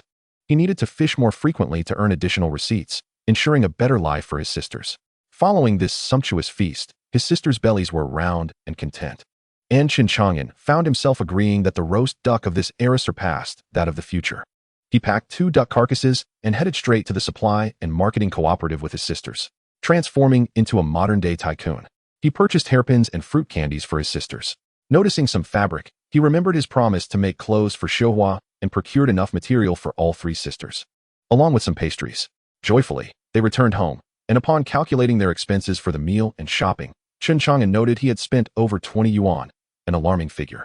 Considering it represented more than half a month's salary from his fish-selling endeavors, it appeared he would need to fish again tomorrow, and not just for any fish, but for larger catches. The big fish, namely silver carp and grass carp, would be the targets. Though fishing for grass carp proved challenging due to the bait complications, he still had plenty of silver carp bait left from his previous endeavors, so he resolved to continue fishing for them tomorrow, aiming for a haul of 1 to 200 pounds to deliver directly to the factory. As they entered the courtyard, they encountered Uncle Yin Fuguei, who was astonished to see Chen Chang'an returning with so many items. "Chang'an, are you living extravagantly? Buying so much at once? Look at this fabric, it's quite nice." In these times, clothes are typically passed down from the eldest to the second, then to the third. "You should know better than to overspend like this," he remarked incredulously. "Ah, and these duck carcasses? You must have gone to Quanjude for a meal. Living lavishly, aren't we? Young man, life isn't meant to be lived like this." Listening to Uncle Yin Fuguei's prattling, reminiscent of a gossiping neighbor, Chen Chang'an held out a duck carcass and said, "Here, uncle, take this. It's a gift for you. But let me say this. You've spent your life calculating every penny, living frugally to the point of deprivation. What meaning does that hold? Have you ever tasted the good life, or enjoyed anything worthwhile? It would be a shame to have lived in this world without savoring its offerings." Seeing Uncle Yin Fuguei stand there, dumbfounded and motionless with the duck carcass in hand, Chen Chang'an chose not to linger and returned home with his sisters. In truth, he knew Uncle Yin Fuguei's life was not as dire as it appeared. Earning a meager salary of 20-some yuan to support 2 adults and 4 children was not the full story. Having taught for many years, it was improbable that he was still earning the wages of an entry-level worker. Moreover, pre-liberation Beijing families typically had some assets. After an indeterminate amount of time, Uncle Yin Fuguei finally stirred, glancing at the duck carcass and then in the direction of Chen Chang'an's home, before slowly making his way back home, muttering to himself, "Do you think I don't know how to enjoy life? Do you think I want to be so miserly? You have no idea what it takes to support 3 sons and a daughter, plus my wife and me, all on my meager salary as a primary school teacher. If I don't pinch pennies, they'll surely starve." Chen Chang'an, observing the seemingly listless Uncle Yin Fuguei from behind the window, pondered whether he had shattered his resolve. With no sewing machine at home, and lacking skills to make clothes, Chen Chang'an took his sisters out that evening to find a widow in the alley who specialized in sewing. He had the sisters measured, ordering 2 sets of clothes for each, paying 5 yuan for a total of 6 outfits. After agreeing on a timeline, Xiuhua asked, "Brother, don't you want new clothes?" To which he replied, "I have work clothes, so I don't need any." The innocence of the young girl, so selfless in an era where children were expected to contribute, was striking. A night passed without incident, ushering in a new day. Breakfast consisted of the usual cornmeal porridge, albeit with the addition of a duck carcass. Initially, Xiuying planned to make soup, but Chen Chang'an felt that starting the day with soup was unwise, suggesting they save it for dinner instead. Accompanied by cornmeal porridge and a few pastries, he took his bucket, along with his homemade bait, and set out once again to his usual fishing spot. From a distance, he noticed that his favorite fishing spot was occupied, and he thought to himself that he had likely been observed by someone who had taken note of his successful catches there. This particular location was ideally sheltered by 2 willow trees, providing shade from the sun. However, upon closer inspection, he recognized the familiar figure of Old Master Xiao. "Oh, it's you, Old Master Xiao. What brings you here so early today?" he greeted with a smile. Old Master Xiao, equally pleased to see Chen Chang'an, replied, "I came specifically to wait for you." Surprised, Chen Chang'an inquired, "Wait for me for what? You seem in good spirits today. Surely you don't expect me, with my foresight of 2,000 years in the future, to offer you advice?" Old Master Xiao explained, "I came to see you not just to fish, but also to discuss the idea you proposed about the Red Army and the Blue Army. The leaders have approved it, and my pressure has lessened significantly. With a lighter heart, I now have the leisure to fish and see if there's anything I can assist you with, whether in work or life." Chapter 27. Teaching Old Master Xiao to Fish. While Chen Chang'an appeared calm on the surface, a tempest brewed within. It was impossible for him to harbor no thoughts at all. His mind was racing, weighing the pros and cons of the situation. May of 1957 was drawing to a close, and with half a year remaining before 1958, the grain storage plan would soon be implemented, followed by the 3 years of natural disasters. Once those years passed, the subsequent decade would bring further calamities, truly a time fraught with misfortune. Chen Chang'an harbored a desire to contribute to his country, yet his capabilities were limited. Compared to the people of this era, he merely possessed an advantage in foresight and the vast knowledge acquired from the information explosion of the future. Perhaps he could add a smattering of mechanical expertise gleaned from his university education. As for competing in intelligence, military strategy, or governance, that was absurd. Chen Chang'an was well aware of his limitations. Given his current status as an ordinary citizen, lacking both education and connections, he saw no opportunity for himself to rise above. As the saying goes, only those who can arrange matters will do so. If one were to indulge in fantasies of significance, it would truly be a misguided notion. After coming to a realization, Chen Chang'an addressed Old Master Xiao, saying, "Old Master Xiao, I find myself quite content with my current life and work. In terms of my personal life, Director Wang from the neighborhood committee is a comrade of my father's, and he has been exceptionally considerate towards my sisters and me. My salary sufficiently meets the needs of both myself and my sisters. Professionally, I am presently employed as a procurement officer at the steel mill, a role that I find quite gratifying, as it allows me to indulge in my passion for fishing while also improving the dietary conditions of the working class. It can be considered a modest contribution to the nation." Upon hearing Chen Chang'an's words, Old Master Xiao, with a hint of a smile, replied, "Really? Is that truly how you feel? Do you grasp the implications of what I am saying? Of course, you merely wish to have me appointed as a minor leader somewhere, and then you would pull some strings for me, right? This is hardly a complex matter to comprehend," Chen Chang'an retorted, observing the astonished expression on Old Master Xiao's face. He continued, "One must possess self-awareness. One should only undertake tasks commensurate with one's abilities. The adage to be in a position is to manage its affairs holds true. If one's virtue does not match one's position, complications are bound to arise. As a young man with limited authority, there is no need for me to pursue a high-ranking position. This is, after all, Beijing. And should I inadvertently obstruct someone else's path to advancement, I would only earn their ire, which would ultimately be counterproductive. Moreover, I am not an ambitious individual. My desire is simply to lead a good life, care for my sisters until they marry, and eventually find a lovely wife and have children. That alone would render me happier than most of my fellow citizens." Old Master Xiao nodded in agreement as he listened to Chen Chang'an's discourse. In truth, many citizens share this sentiment. Living comfortably, with a loving spouse and children by the warm hearth, often reflects the innermost desires of the populace. He internally concurred with Chen Chang'an's perspective, although he appeared cultured and possessed a certain cleverness. Entrusting him with a position of real power was a weighty responsibility that Old Master Xiao was hesitant to undertake. Recognizing Old Master Xiao's silence, Chen Chang'an understood the situation. Having received considerable assistance from someone, one naturally desires to reciprocate, yet finds that the other party may require help that one is unable or unwilling to provide. The feeling of being caught in such a predicament can evoke a sense of shame and guilt, as well as a concern for one's reputation. With that thought in mind, Chen Chang'an remarked, "Well then, Old Master Xiao, why not refrain from discussing such matters today? Let us focus on fishing instead. Just remember, consider this a personal favor owed to me. Should I ever find myself in a predicament, I hope you won't feign ignorance." Old Master Xiao laughed heartily. "All right, I won't be so formal with you. Are we using the same bait for catching the bighead carp today? I shall do the fishing while you observe. And feel free to offer corrections if necessary. We can split the catch evenly." "Agreed. Today's bait is rather limited. I will prepare more tomorrow. And then we can have a friendly competition," Chen Chang'an replied. "Very well, today will serve as my practice, and tomorrow we shall compete," Old Master Xiao concurred. An hour later, although the bucket contained 3 bighead carps, both Chen Chang'an and Old Master Xiao wore grim expressions. Old Master Xiao's 2 aides struggled to suppress their laughter. The reason was simple. Chen Chang'an held little regard for Old Master Xiao's fishing skills. After several reminders failed to yield improvement, Chen Chang'an resorted to teasing him. "Old Master Xiao, are your legs not functioning well? Can you not cast well while seated? What? You believe standing and sitting are the same? That is impossible. Casting a rod is not merely about tossing it into the water. It requires precision and distance, aiming for a consistent spot each time. Can you not increase your casting frequency?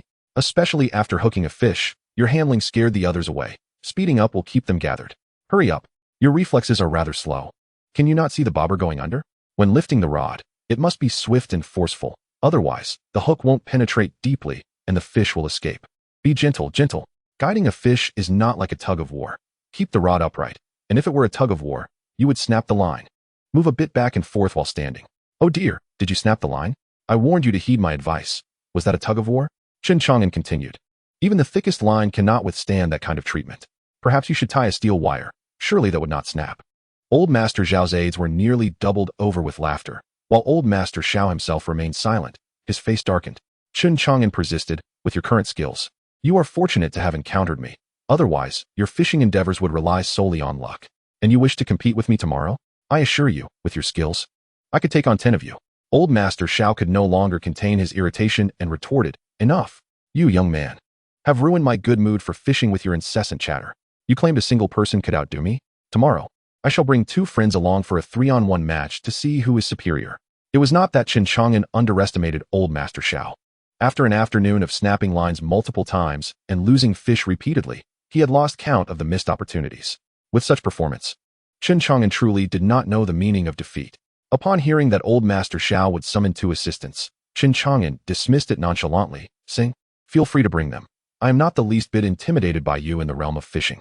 Old Master Xiao, incensed by Chen Chang'an's indifference, warned, "Fine. Don't say I didn't warn you. Return home and prepare more of that homemade bait. Tomorrow, I will summon 2 old friends to assist me, and you shall see." Chen Chang'an scoffed, "Prepare more bait? If you lose too much, it will not reflect well on you. Do not rely solely on your age. Play it smart, and you might stand a chance." Old Master Xiao, too frustrated to continue the conversation, decided to ignore Chen Chang'an. In turn, Chen Chang'an pondered on old Master Xiao's inability to take a joke, thinking that teasing was a means to improve his fishing skills. After all, he was merely trying to assist. With a fish in hand, he grabbed the bucket and fishing rod and left without a backward glance. Moments later, Zhao's secretary Lu drove up, explaining that old Master Xiao had intended to give Chen Chang'an a gift after their fishing trip, but had forgotten in his moment of anger. Lu had come to deliver it back to Chen Chang'an. Glancing at the back seat of the Jeep, Chen Chang'an noted 2 cartons of Fingio and 2 packs of Zhonghua cigarettes. Not bad, he mused. Old Master Xiao is not a stingy man. He then climbed into the vehicle and was driven home. Chapter 28. The challenge. As the car came to a halt at the entrance of the courtyard, a group of neighborhood children quickly gathered around, fascinated by the rare sight of a car, as bicycles were commonplace, but automobiles were a rarity. Upon hearing the vehicle stop, the doorman, Yin Fugui, rushed out. Noticing the children encircling the car, he hurried to disperse them, concerned about the potential disruption to the leaders, for in this era, anyone who could afford a car was undoubtedly a high-ranking official. He also worried that too many children might inadvertently cause harm if the driver were not careful. Seeing Lu disembark, Yin Fugui approached promptly, inquiring, "Who do you seek, sir?" "I am the 3rd uncle of this courtyard and know all the neighbors well." Lu replied swiftly, "I am not a leader. I merely run errands for the leader." However, upon spotting Chen Chang'an, Yin Fugui's eyes widened in shock, leaving him momentarily speechless as he observed Lu and Chen Chang'an carry in several items from the vehicle. Counting them, he noted 2 boxes of Fingio, several packs of cigarettes, 1 fish, and a few bags whose contents were unknown. His envy caused his eyes to redden. Once Lu departed, Yin Fugui reflected on the fact that even a driver's proximity to a leader could be advantageous. Regretting his earlier inaction, he realized Chen Chang'an was indeed a person of significance. He needed to be cautious not to offend him in the future. After Lu left, Chen Chang'an began to inspect the gifts from old Master Xiao. 2 boxes of Fingio, 2 packs of Zhonghua cigarettes, a bag of milk candies, indeed, the famous White Rabbit brand, presumably intended for his sisters, and a ticket for a bicycle along with a voucher for a wristwatch. Old Master Xiao has truly invested a considerable amount. It appears that the advice he received from me has genuinely aided him. After arranging these items, he began preparing the bait for tomorrow's fishing excursion. Old Master Xiao intends to bring 2 companions along, so additional bait is necessary. Tomorrow's endeavor is crucial. He currently possesses a bicycle ticket and 2 watch tickets.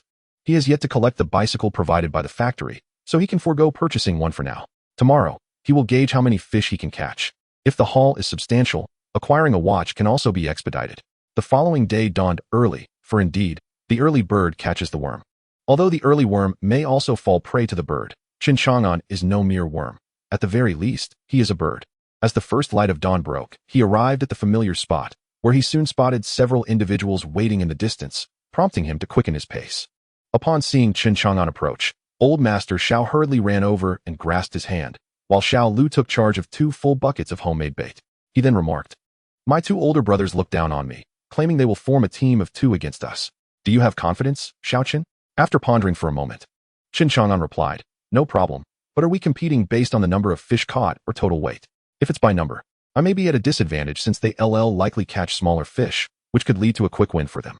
Old Master Xiao immediately grasped the implication, exclaiming, "Indeed, I almost fell for their trick.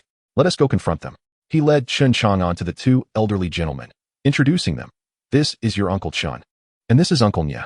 This young lad is the Chen Chang'an I mentioned to you." Chen Chang'an found the 2 gentlemen somewhat familiar, but could not recall where he had seen them. Lacking any previous acquaintance, he merely nodded in acknowledgement. Old Master Xiao cut straight to the chase, asking, "What are the rules for our competition? Let us clarify whether we're judging by the number of fish or by weight." Uncle Chen and Uncle Nya exchanged glances, seemingly surprised that old Master Xiao would pose such a question. They then turned their attention to Chen Chang'an. As old Master Xiao had not raised this issue before his arrival, inadvertently giving the 2 gentlemen an advantage. By establishing the rules now, they would limit their options later. Uncertain of Chen Chang'an's prowess, they remained cautious, knowing that a renowned reputation often comes with merit. After conferring, Uncle Nye stepped forward and stated, "Let us set the rules clearly to avoid any dishonesty later. I'll team up with Old Chen, while Old Xiao will partner with Young Chen. We'll compete until 11:30 a.m., giving us 5 hours. We will judge based on the total weight of the fish caught, disregarding smaller fish. How does that sound?" Chen Chang'an felt indifferent. He had participated in many fishing competitions in his past life, which seemed far more formal than this gathering of elderly gentlemen. Not wishing to ingratiate himself, he was ready to begin the contest, eager to catch enough fish to justify his time spent at the factory. As Old Master Xiao and Chen Chang'an began to prepare their bait, the two gentlemen across from them looked on with expressions that seemed to question their competence. For the first half hour, Chen Chang'an and Old Master Xiao were engaged in casting lines, reeling in, and baiting hooks. Meanwhile, Uncle Chen and Uncle Nye were still chuckling. As they had caught a few small fish, albeit nothing larger than the size of a palm, feeling superior to the two fools beside them. However, after 30 minutes, Chen Chang'an's activity slowed while Old Master Xiao, eager to showcase his skills, maintained a high frequency of reeling in. Suddenly, Chen Chang'an's float vanished. Instinctively, he yanked the rod, bending it into a full arc, sensing a significant catch. A half-meter-long catfish leapt from the water, crashing back down with a resounding splash, leaving the other three gentlemen in stunned silence. Is this how fishing is supposed to be? This certainly differs from our usual understanding of the sport, particularly noted Uncle Chen, who, upon inspecting his own meager catch, realized the stark contrast. Minutes later, after a rigorous struggle, Chen Chang'an managed to pull the fish ashore, nearly unable to lift it alone. A companion of his, and Xiao Lu, assisted him in bringing it up. It was enormous, exceeding the capacity of their scale. Old Master Xiao, brimming with excitement, shouted, "Old Chen, Old Nye, what do you say? Are you conceding? This one fish is enough to account for your losses multiple times over. If you admit defeat now, I might take fewer of your treasures." Naturally, Uncle Chen and Uncle Nye were not about to concede, thinking, if they can catch such fish, why can't we? Perhaps luck will favor us too. Moreover, their status dictated that while losing a competition was acceptable, losing face was not. Admitting defeat would mean losing both pride and possessions. Not wanting to entertain such thoughts, the two gentlemen quickly rebaited their hooks and resumed fishing. Chapter 29. A contest or mentorship. Before long, Old Master Xiao hooked a fish as well, but his skills at reeling were as poor as ever, leading to another line break. Nonetheless, this caught the attention of Uncle Chen and Uncle Nye. As Chen Chang'an managed to catch a 7 or 8 pound catfish, Old Master Xiao finally succeeded in landing a smaller fish, around 5 or 6 pounds, without any further mishaps. Delighted to shine in front of old friends, Old Master Xiao beamed, unable to contain his joy, and took a jab at the two slightly envious gentlemen. "I ask you, my elder comrades beside me, how many fish have you caught? A few tiny ones, I imagine. Impressive, indeed, for self-proclaimed fishing experts." He winked at Chen Chang'an while saying this. This left Uncle Chen and Uncle Nye feeling less envious and more inclined to deliver a well-deserved reprimand to Old Master Xiao. Unfortunately, the circumstances did not permit them to act out, leaving them to simmer in silence until an opportunity arose to regain their dignity. Regrettably, Chen Chang'an did not afford them such an opportunity and instead entered a phase of relentless fishing. After aggregating a good number of fish, he began to guard his catch, casting his line with immediate results. Every time he cast, there was action, and the float would bob, indicating a bite. He swiftly reeled in 3 fish in a row, each weighing around 7 to 8 pounds. At this point, even the two newcomers were left speechless, including Old Master Xiao. Chen Chang'an paid little mind to their astonishment and continued his streak, casting and reeling repeatedly. Within half an hour, he had caught 10 catfish in a frenzy. Observing this, the two gentlemen conceded defeat and approached Chen Chang'an to seek fishing advice, ignoring Old Master Xiao's earlier mockery. They had come to understand that Old Master Xiao's luck had led him to a true fishing master. Why feign modesty now? That would be foolish. Learning the techniques would surely allow them to outshine Old Master Xiao. They noted how he struggled with his pulls, either slow or prone to breaking lines, revealing a lack of skill. Seizing the moment when he was down was their best strategy. While the two gentlemen harbored lofty aspirations, Chen Chang'an responded to their queries with casual nonchalance. Meanwhile, a secretary approached, whispering something to the two, and they soon realized that Old Master Xiao's skills were not merely luck. They were honed through experience, and the techniques were easily learned. After all, they had their own resources, including tobacco and alcohol. After receiving 2 cigarettes, Chen Chang'an transformed into a veritable fountain of knowledge, while the two elderly gentlemen became eager learners. As Chen Chang'an was nearing the end of his fishing endeavors, the two gentlemen began to take over his fishing spot, eager to experiment themselves. The results were quite similar to those of Elder Xiao. Did your mothers teach you three? It seems as if you're engaged in a tug-of-war with the fish. What is going on here? After so many skirmishes, have you come to wield the fishing rod like a long spear? How much line do you have to spare for all this commotion? The rod should be held high, and you must learn to utilize its bending arc. Move back and forth, align with the fish's strength, treating it as an adversary. Retreat when it advances, advance when it retreats. Do you not understand? Is it all about brute force? Is this how you finesse a fish? Have you never caught a large fish? All the ones lurking in the spot have fled. Let us spend another half an hour re-establishing the bait. Today, I've come to realize that fishing is ill-suited for the elderly. Focus is essential. And yet you've been staring at the bobber for ages without lifting the rod? Is your eyesight failing? If so, wear glasses. Oh, you already have them. Then perhaps you ought to upgrade to a stronger prescription. Can't you see when your bobber disappears? After 2 hours of directing, all 4 of them were fuming, while a few nearby secretaries and drivers stifled their laughter, enduring a laborious spectacle. Chen Chang'an, still clutching a cigarette, lamented that today's cigarette collection had been a loss. Had he known they would be so inept, he wouldn't have bothered. The faces of the 2 elderly gentlemen darkened further. As the sun climbed higher, the 3 gentlemen showed no signs of wanting to leave. Each of them had caught 2 or 3 sizable fish, and Chen Chang'an had spent the last 2 hours teasing and admonishing them. This was prime fishing time. Elder Xiao had also managed to reel in 4 fish, but was not faring much better. He was presently engaged in a competition with a newly arrived junior. For the dignity of being the senior brother must not be tarnished. Observing the few individuals around him, Chen Chang'an was unsure if they were the gentlemen's secretaries, drivers, or bodyguards, aside from Xiao Lu, whom he recognized. He beckoned to Xiao Lu, and upon his arrival, Chen Chang'an remarked that it was nearly noon, and the elderly comrades showed no inclination to depart. His suggestion was for a few of them to find some stones to quickly set up a stove, procure some charcoal, and gather a few spices like cumin. I'll take charge. We've caught so many fish, let us grill them for a meal. What do you think? Xiao Lu pondered the 3 men, who were wholly absorbed in fishing, and after a moment's contemplation, he agreed. All right, but we don't know how to grill fish, so it will be on you. I'll have them come help as well. That's fine, as long as you bring the spices. Just ensure we have enough. Salt and cumin must not be lacking, and a bit of oil would be good too, if you enjoy spicy food. A bit of chili powder would be ideal, Chen Chang'an instructed.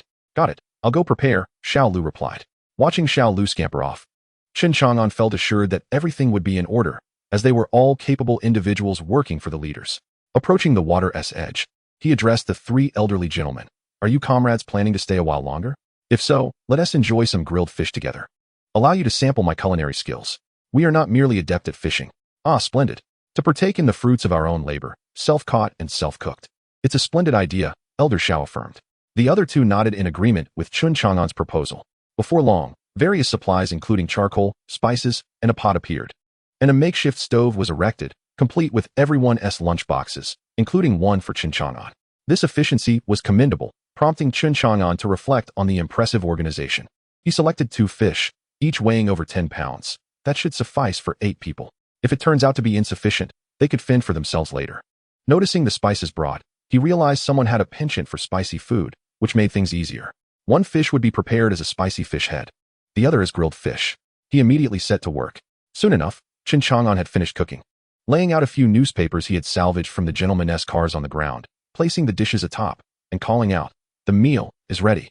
Hurry over to eat. Supplies are limited. First come, first served. Latecomers will find none." Upon hearing Chen Chang'an's announcement, everyone felt their stomachs rumble with hunger. Within minutes, they gathered around. Chapter 30. Also, let us offer some suggestions to Director Wang. Chen Chang'an's choice of flavors was excellent. Some relished the spicy fish head, while others preferred the fish fillets. All 8 individuals polished off the 2 fish, each weighing over 10 pounds, yet a few still looked unsated. How could their appetites be so insatiable? After the meal, Chen Chang'an offered further advice to the 3 gentlemen. He borrowed Elder Xiao's jeep and took the fish to the steel mill, seeking to sell them to the cafeteria director. This time, they had caught slightly more fish than before, 260 pounds, and exchanged them for 130 yuan with the finance department, instructing Xiao Lu to deliver the earnings directly to his home. With 130 yuan in hand, and no shortage of goods or receipts, Chen Chang'an once again transformed into a salted fish. Old habits die hard.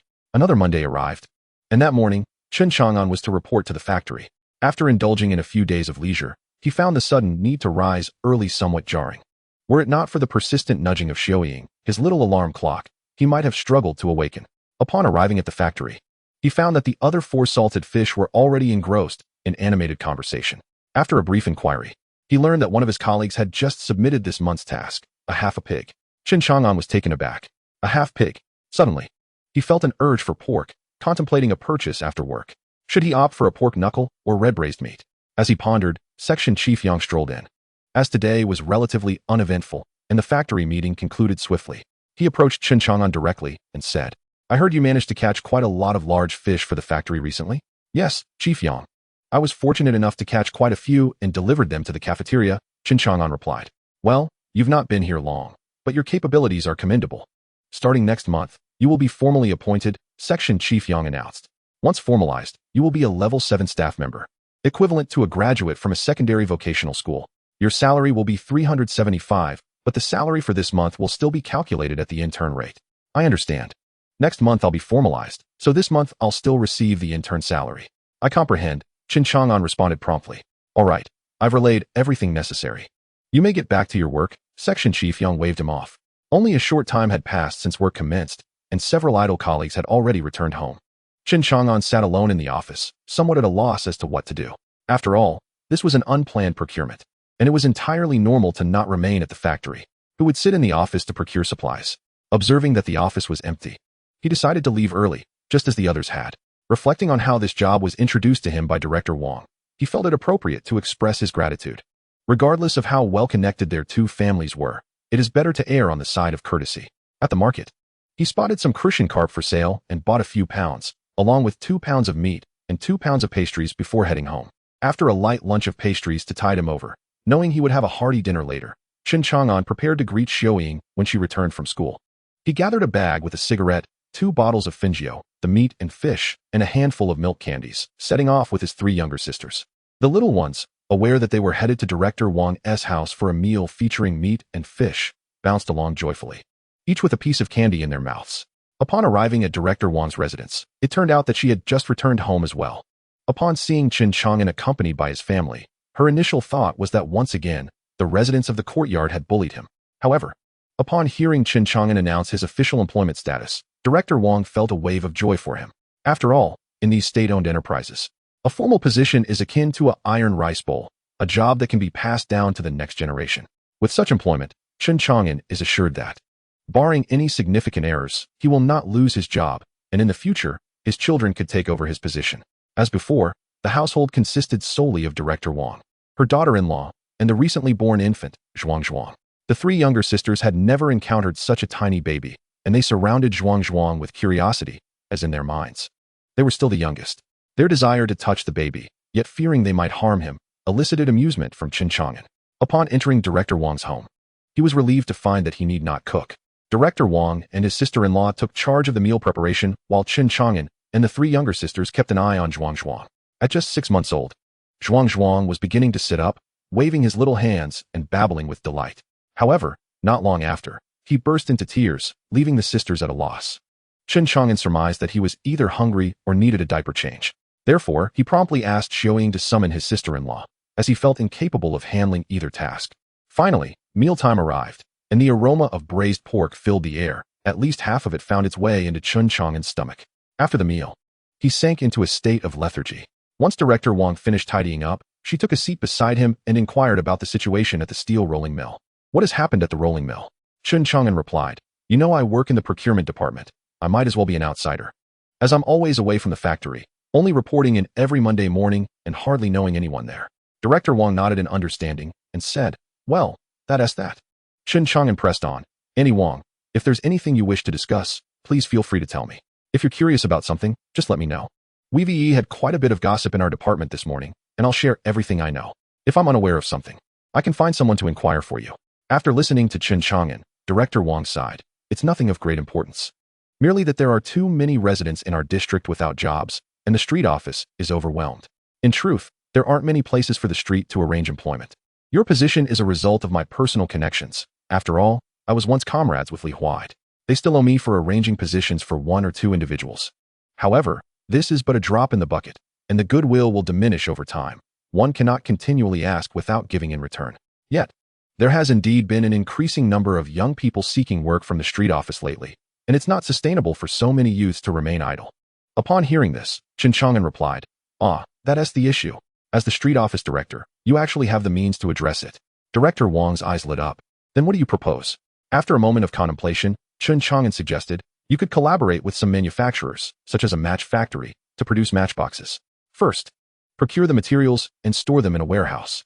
Residents who wish to work can come to the street office to collect the materials, complete their tasks, and return to the office for payment. Once they have accumulated enough, the street office can settle accounts with the manufacturers. Hearing this, Director Wang was intrigued. This method seemed viable. Chen Chang'an continued, for those with skills, like bicycle repair, you could establish a repair shop. The profits could be shared with the street office. Additionally, you could explore producing shoe soles or even ready-made garments. Observing Director Wang deep in thought, he added, you could even set up a workshop or factory through the street office. For instance, in summer, organize a group to produce popsicles or prepare popcorn for sale outside the cinema, or roast sunflower seeds, peanuts, and chestnuts. If you wanted to go bigger, you might inquire with textile factories about any old, dilapidated equipment, find a workspace, and start a small textile factory. Of course, you might need to communicate with the district office regarding these plans. Well, you certainly have thought this through, Director Wang responded, her face lighting up with approval. But do not celebrate too soon. These ideas lack technical sophistication. When recruiting, it should be made clear that these are temporary positions. If the district office approves, and if you succeed, other street offices may follow suit. If all the women in Beijing are employed to make shoe soles, it will lead to an oversupply, and you would suffer significant losses. You are correct, such outcomes are quite possible, Director Wang acknowledged. Therefore, it is preferable to establish a professional barrier, enabling the venture to grow robustly. I still recommend focusing on textiles, procure old, outdated equipment from surrounding cities like Shijiazhuang and Tianjin. Then see if you can find someone to repair it. If improvements can be made, that would be even better. Once operational, it would be harder for other streets to imitate, and it would allow for greater employment opportunities, plus fabric is relatively easy to sell. Director Wang reflected on this. It was no small matter and could not be resolved quickly. She turned to Chen Chang'an and said, this needs careful consideration and discussions with the higher-ups. Observing Aunt Wang deep in thought, Chen Chang'an took his sisters home.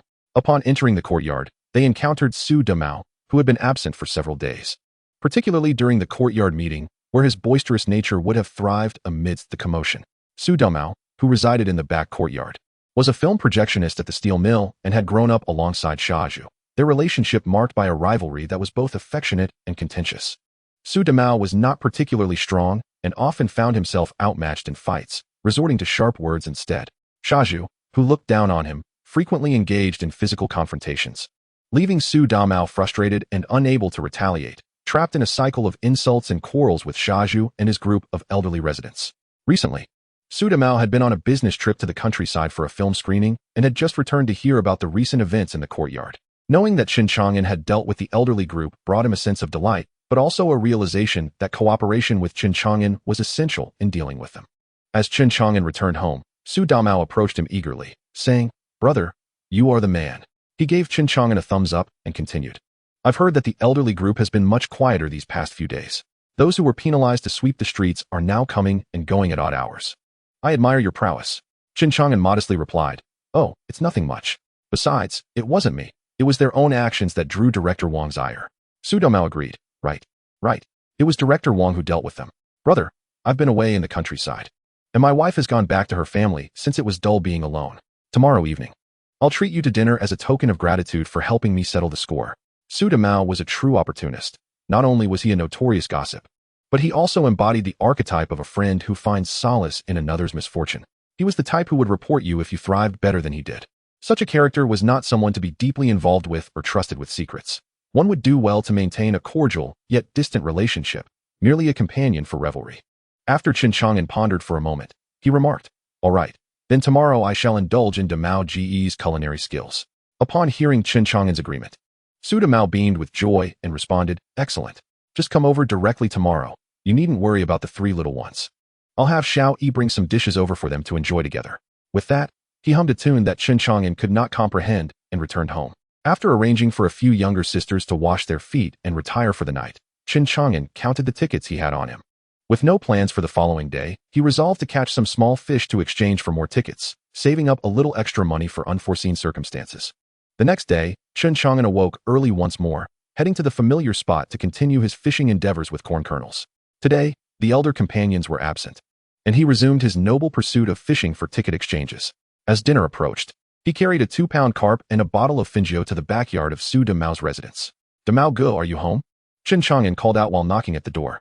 The door was opened by Lu Xiaoyi, Su Damao's wife and the daughter of a prominent capitalist from the pre-liberation era. "Sister-in-law, is Damao Ge home?" Chen Chang'an inquired politely. "Chang'an, come in quickly. Your Damao Ge is cooking. It will be ready shortly. Please, have a seat," Lu Xiaoyi invited. After ushering Chen Chang'an inside, she poured him a glass of water, then sat idly, awaiting the meal.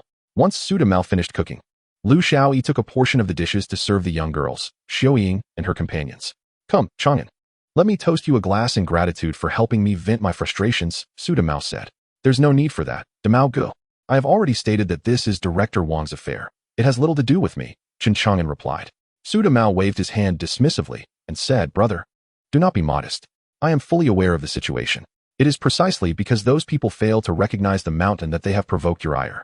Noticing Chen Chang'an's empty glass, he poured him another drink and continued, "To be honest, I have suffered greatly in this courtyard. I have no true friends." Listening to Su Damao's words, Chen Chang'an remained silent. He had never intended to forge a deep bond with Su Damao, and now was not the time for careless words. The people in this courtyard were hardly trustworthy, and not forging new friendships was of little consequence. Observing Chen Chang'an's silence, Su Damao pressed on, "We have had little interaction in the past, so let us not dwell on bygone matters. The retirement group has been bullying us both. Did not the great leader once say that the enemy of my enemy is my friend? In that sense, we could consider ourselves friends." Chen Chang'an replied, "Damao Ge, I understand your sentiment. Life revolves around promotions and salary increases, family and warmth. I am still young, with no wife or children to warm my hearth. My prospects are slim at the moment. Having just begun my career, climbing the corporate ladder is not an easy task. However, I do not wish to spend each day calculating this and that, nor do I want to be constantly wary of others. If you ignore me, I shall ignore you. Let us simply live our own lives." Su Damao had hoped to align Chen Chang'an with himself to confront the retirement group together. With Chen Chang'an's background, particularly his connection to Director Wang, they could establish an unassailable position, manipulating the situation at will. However, Chen Chang'an was unwilling. Yet, Su Damao understood that Chen Chang'an's conflict with the retirement group was minimal. Even the incident where Bang Gung pilfered a fish that Chen Chang'an had no desire to eat had been addressed by Chen Chang'an. Compared to his own grievances, Chen Chang'an bore no substantial animosity. Understanding Chen Chang'an's perspective, Su Damao realized that they were not kindred spirits, and their connection would only extend to this meal. Subsequently, Su Damao engaged Chen Chang'an in conversation about the gossip within the factory and some embarrassing stories about the management. In response, Chen Chang'an felt at a loss for words, thinking, "Aren't you concerned that I might report you?" Speaking ill of the leaders behind their backs, one must consider who they are. Despite the meal being lavish, featuring chicken and meat, Chen Chang'an found it exceedingly difficult to eat. After several attempts to decline, he finally managed to conclude the meal. Chapter 32, Fishing for Bluefish. A new day dawned. And due to yesterday's indulgence in alcohol, a rarity for Chen Chang'an in his previous life, he awoke feeling somewhat unwell and reluctant to rise. "I shall rest at home today. It is too late to go fishing now. Tomorrow, perhaps, I will pursue bluefish." Contemplating the prospect of fishing for bluefish, he realized that using snails would suffice, although it required pre-baiting, which involved considerable effort. With this thought in mind, he ventured out to find Yan Jia's second son, Yan Jiefeng, and handed him a dime, instructing him to gather a few companions to search for snails near the water's edge. "I need a wash basin's worth. It is for tonight's use," he added, pulling out another yuan. "You can manage the rest as you see fit, whether to share with your friends or purchase some snacks. It is up to you. Just remember to prioritize safety. I wouldn't want anyone to fall into the river and cause trouble that would eventually implicate me." Yan Jiefeng patted his chest, assuring him, "No problem. We often play by the water. Who doesn't know how to swim a bit? If worst comes to worst, a dog paddle will suffice." Just as he spoke, he realized they were in the courtyard, his voice raised enough to be overheard, which might lead to his father discovering his newfound wealth. Recently, his father had begun to suspect that he was hiding money, and the few coins he possessed were difficult to conceal. Chen Chang'an chuckled at Yan Jiefeng's cautious demeanor. Feeling a pang of sympathy for the boy, he casually tossed a cigarette to Yan Jiefeng before heading back. Knowing he would be fishing tomorrow, he considered that if he caught too many fish, he would have to deliver them to the factory. If a few of the older comrades were absent, it could become a hassle. Thus, he went to the steel mill and borrowed a tricycle he had previously used. As long as there was a return on investment, Yan Jiefeng was quite capable of handling matters. The eldest brother, Yan Jiecheng, and the second brother, Yan Jiefeng, decided to keep the money Chen Chang'an had given them among themselves, opting not to involve anyone else. They each managed to procure a basin of snails. After dinner, Chen Chang'an prepared a basin of snails and went to the usual spot to bait the fish, effectively feeding them in advance. Once again, he rose early the next day. However, fishing for bluefish was not as straightforward as for silver carp. Early that morning, like most of his fellow anglers, he sat by the water until dawn, yet failed to catch anything, occasionally tossing in a handful of snails. Feeling increasingly bored, Chen Chang'an began to regret his decision, as he realized he lacked knowledge of the fish species in northern waters. If there were no bluefish in the north, he would be in for a dismal day. Thankfully, there were no familiar faces around. Otherwise, the embarrassment of an empty-handed outing would be too great. Should he fail to catch anything, he would have to buy a couple of fish at the market to maintain his reputation as a skilled angler. Just as he pondered this, he suddenly heard a teasing voice from behind. What is happening today? Our fishing guru is going to have an empty catch? Without needing to turn around, Chen Chang'an recognized the voice of Old Man Xiao. The term empty catch had originated during their banter, and now it was being used against him. Maintaining his composure, Chen Chang'an replied without turning, "What do you know? Do you have any idea where I acquired the fishing techniques I've taught you?" Each small adjustment comes from countless experiments, arising from numerous empty catches and missed fish. He added, "If you don't believe me, come over and take a look at my bait today." When Old Man Xiao approached and saw Chen Chang'an using snails for fishing, he was filled with respect. Chen Chang'an's spirit of innovation and willingness to experiment was indeed commendable. After all, how could one ascertain the effectiveness of a method without testing it? Was it not said that practice is the sole criterion for truth? What Chen Chang'an was doing embodied that notion. Such a person was certainly not worthy of mockery, even if his current pursuit was merely fishing. However, it is precisely this spirit that many comrades seem to lack. Thus, Old Master Xiao inquired, "What prompted your sudden interest in fishing for snails?" Chen Chang'an, having successfully captivated Old Master Xiao's attention, casually remarked, "This thing has little utility. I wouldn't dare eat it due to the risk of parasites. I was merely contemplating whether I could repurpose it. After all, I have time to spare. Why not give it a try? It might prove useful." Old Master Xiao retorted, "I see you are simply idle. It seems I must assign you more responsibilities." Chen Chang'an quickly protested, No, I'm quite content as is. After all, I'm still young, with slender arms and legs. Adding more burdens would surely overwhelm me." Old Master Xiao pointed at Chen Chang'an and said, You. Others would eagerly seize such an opportunity. Yet you are reluctant." Although Chen Chang'an engaged in conversation with Old Master Xiao, his gaze remained fixed on the fishing float. Despite claiming it was merely an experiment, he was acutely aware that this method could indeed catch carp. At that moment, the float suddenly sank with remarkable speed. Observing this, Chen Chang'an reacted swiftly, pulling the rod with force. Unlike most fish that struggle violently upon being hooked, carp, due to their substantial size, often remain momentarily oblivious to what has transpired. At this juncture, the angler's attempt to reel in feels akin to snagging on the bottom. No movement is elicited. Chen Chang'an found himself in precisely this predicament, unable to budge the line. With his seasoned experience, he immediately recognized he had hooked a large fish and promptly stood, preparing for the ensuing struggle. After several tentative tugs, the carp finally responded, becoming aware of the situation. Having never encountered such an experience in its many years, it instinctively sought to escape the hook, diving deeper and farther into the water. Meanwhile, Chen Chang'an, with all his might, lifted the rod, which bent into an exaggerated arc. Old Master Xiao stood by, utterly astonished, while young Lu, who had accompanied the leader fishing for many years, was equally flabbergasted, recalling legendary tales. Fear gripped him, yet instinct kept him silent. Chen Chang'an, still in his youth, had not been well nourished before his journey and had not engaged in much exercise. Now, faced with a truly large fish, he felt a sense of helplessness. Almost on the verge of collapsing, the rod's end had sunk into the ground, his arms clenching it tightly, veins bulging on his neck. This rod had been procured by Old Master Xiao through special channels, and, for the time being, its quality appeared satisfactory. A growing crowd gathered, intrigued by Chen Chang'an's plight. He was not a frequent visitor, but his recent fishing endeavors had garnered some recognition among the locals. Many had witnessed him catch sizable fish before, but nothing compared to the enormity of this catch. Chapter 33, The Big Fish. The crowd swelled, as even seasoned anglers had never witnessed such a dramatic scene. At this moment, Chen Chang'an was being dragged perilously close to the water's edge. What kind of fish could possibly pull a nearly 100-pound man towards the depths? Realizing he could no longer hold on, Chen Chang'an called out, "Secretary Lu, could you lend a hand?" There was no choice. If he didn't call for help, he would indeed end up in the water. As young Lu hurried over, Chen Chang'an continued, "Wrap your arms around my waist and pull me back. I mustn't go in." Without hesitation, young Lu complied, encircling Chen Chang'an's waist from behind. With young Lu's assistance, Chen Chang'an managed to regain some stability. The fish, perhaps sensing the pain or realizing it was overmatched, ceased its deep-sea retreat. Feeling the diminishing strength on the other end of the line, Chen Chang'an began to retreat cautiously. "You can let go now, young Lu. Please search for a sturdy rope nearby. The longer, the better." Young Lu, without question, immediately set off to find a rope.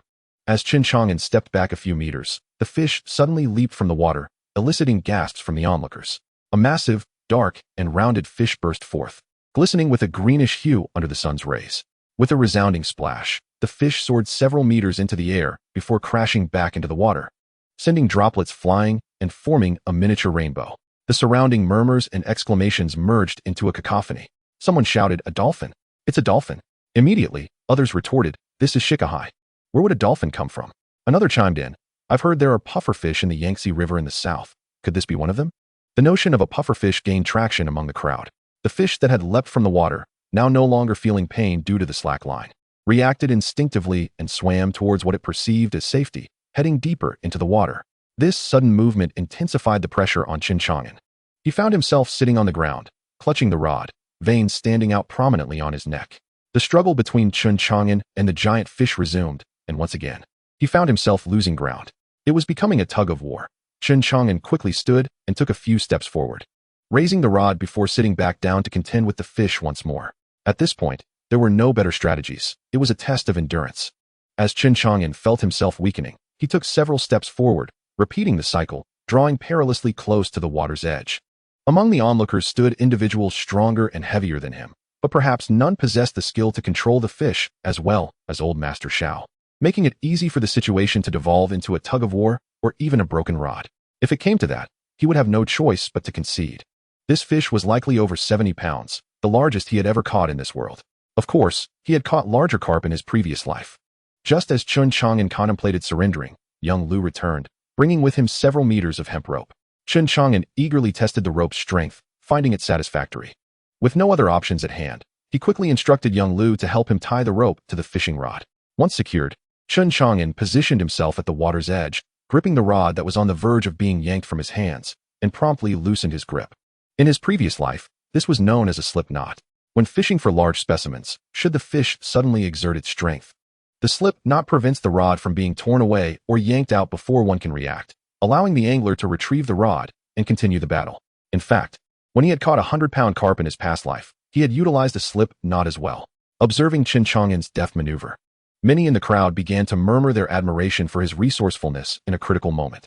The discussions around them swirled, speculating on the type and size of the fish, and even debating whether it could be a water monkey. The buzz of excitement grew, and the crowd continued to swell. Old Master Xiao, witnessing Chen Chang'an's adept handling of the situation, approached to ask, "Chang'an, what kind of fish is this?" "It's enormous." With the slip knot in place, Chen Chang'an felt a wave of relief wash over him. Sitting upon the ground, he took a few deep breaths before responding. "The fish leaped from the water moments ago, and from what I could see, it appears to be a carp, one of the 4 major freshwater fish." Upon hearing this, Elder Xiao inquired about the 4 major fish, specifically the grass carp. "I recall that grass carp seem to be more prevalent in the southern regions, don't they?" Chen Chang'an replied affirmatively. "Indeed. Grass carp are primarily found in the Yangtze and Pearl River basins, with only a sparse distribution in North and Northeast China. Perhaps today is simply a stroke of luck, having caught such a sizable grass carp." Elder Xiao continued, "Well then, once this fish is brought ashore, it shall be mine. I will exchange it for some cigarettes and liquor." "Very well, since you have requested it, I shall oblige. However, should unforeseen circumstances arise and I fail to land the fish, do not hold it against me."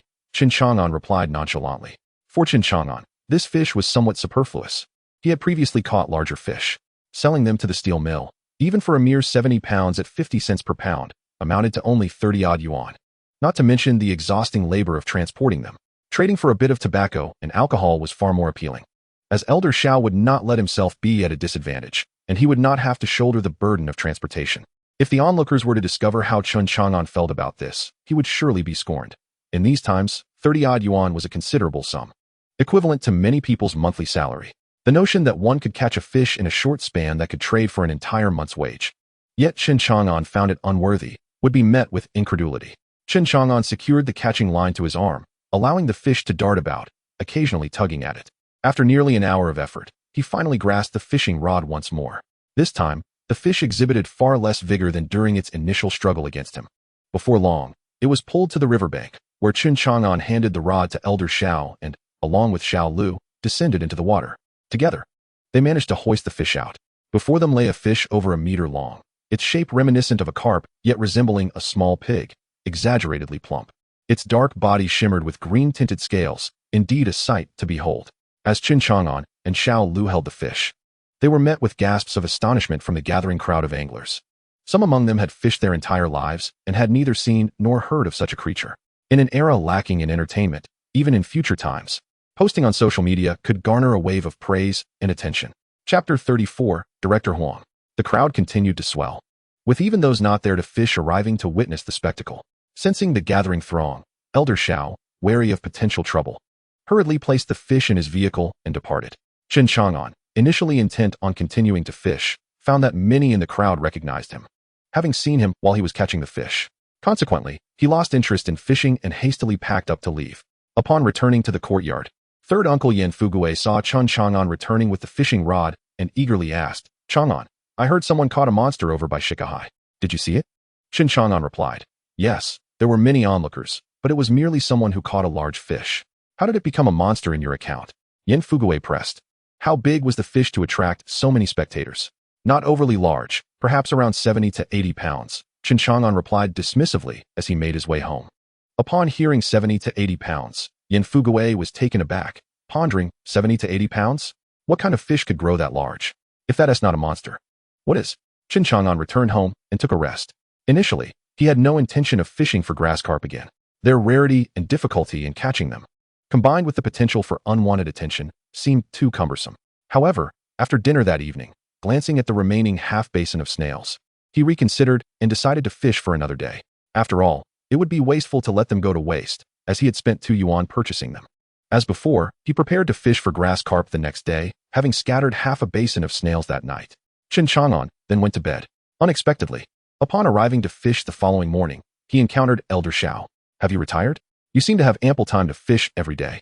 Elder Xiao excitedly recounted the astonishment of Lao Chun and Lao Nye at the fish he had brought home the previous day.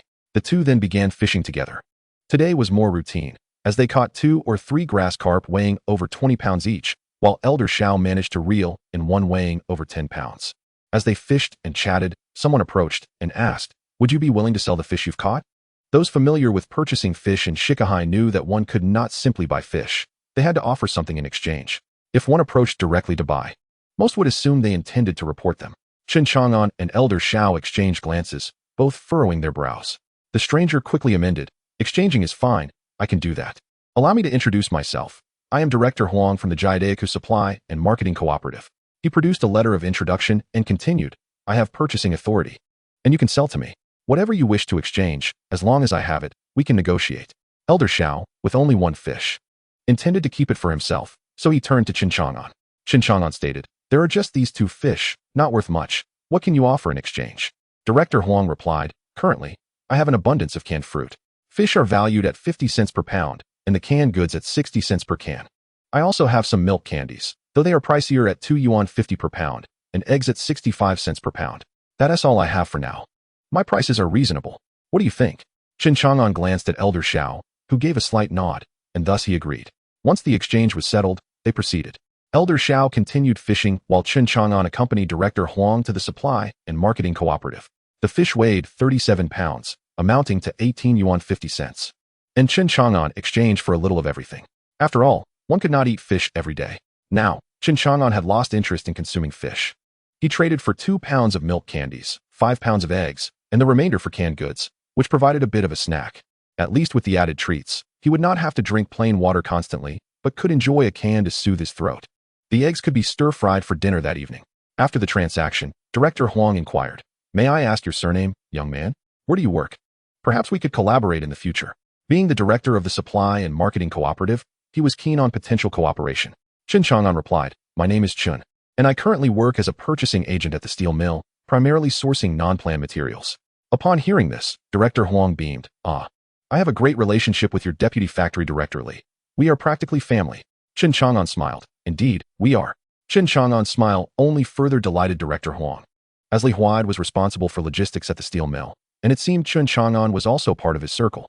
Director Huang continued, should any matters arise, we can assist each other. Of course, I often fish at Shikahai. If you ever want fish, just seek me out. I can prepare around 100 pounds without issue. At this, Director Huang's eyes lit up. Very well. I shall come to learn a thing or two about fishing from Comrade Chen. Upon exiting the cooperative, Chen Chang'an returned home with his goods. Seeing his two obedient younger sisters, Xiuhua and Xiujuan, he presented each with a milk candy and opened a can for them to share. Watching them relish the treat brought him joy, prompting him to open one for himself to taste the canned goods of this era. Quite sweet. That evening, he prepared scrambled eggs with tomatoes for himself and his sisters, ensuring to include plenty of eggs. Big brother, your scrambled eggs with tomatoes are delicious. Can we have them every day? Xiuhua exclaimed. Before Chen Chang'an could utter a word, Xiuing interjected, exclaiming that they were still consuming it daily. You should have seen how much oil Big Brother poured in while frying, she remarked. With eggs already included, why add more oil? And why so many eggs? What family can eat like this every single day? Your imagination is truly fanciful. After uttering this, she cast a disdainful glance at Xiuhua, muttering to herself, little glutton. Whether she was referring to Xiuhua's penchant for food or expressing disappointment at not being able to indulge in tomato and scrambled eggs daily, Xiuhua was clearly upset. She rushed over to Chen Chang'an's side and complained, Big brother, just look at eldest sister. She always discourages me. As if I don't know it's impossible to eat eggs every day? I merely expressed my delight in the food, and she has to say something. While shaking Chen Chang'an's arm, she continued her grievances. Chen Chang'an, amused, replied, all right, stop shaking me. I said, eldest sister, is that enough? Hurry and eat, will you? If you don't, Xiuwan will finish off the dishes. Hearing Chen Chang'an's words, Xiuhua turned to see Xiuwan already dipping a steamed bun into the delectable sauce from the tomato and scrambled eggs, indeed, the essence of the dish. With a shriek, Xiuhua dashed over to compete with Xiuwan for it, and soon they were engaged in a lively chatter. Observing Xiu Ying's disdainful gaze, Chen Chang'an could not help but smile knowingly. This was the life he yearned for. Chapter 35. Confirmation of employment. As June arrived, the heat became unbearable. Chen Chang'an lacked the sun protection gear from his previous life and was unwilling to darken his complexion further from fishing. Thus, he limited his outings to 2 or 3 fishing trips each week, once for the steel mill, driven by financial necessity, once for the supply and marketing cooperative to procure provisions.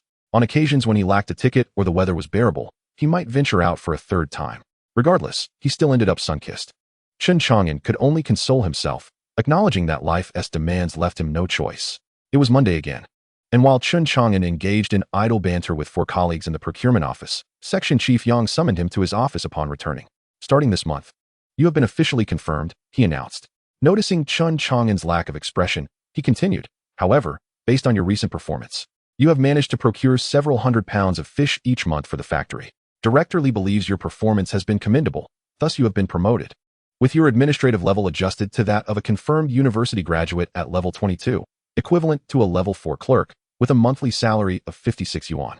Only upon hearing of his promotion and salary increase did Chen Chang'an's face light up with joy. Yang continued, today, I had a conversation with Director Li.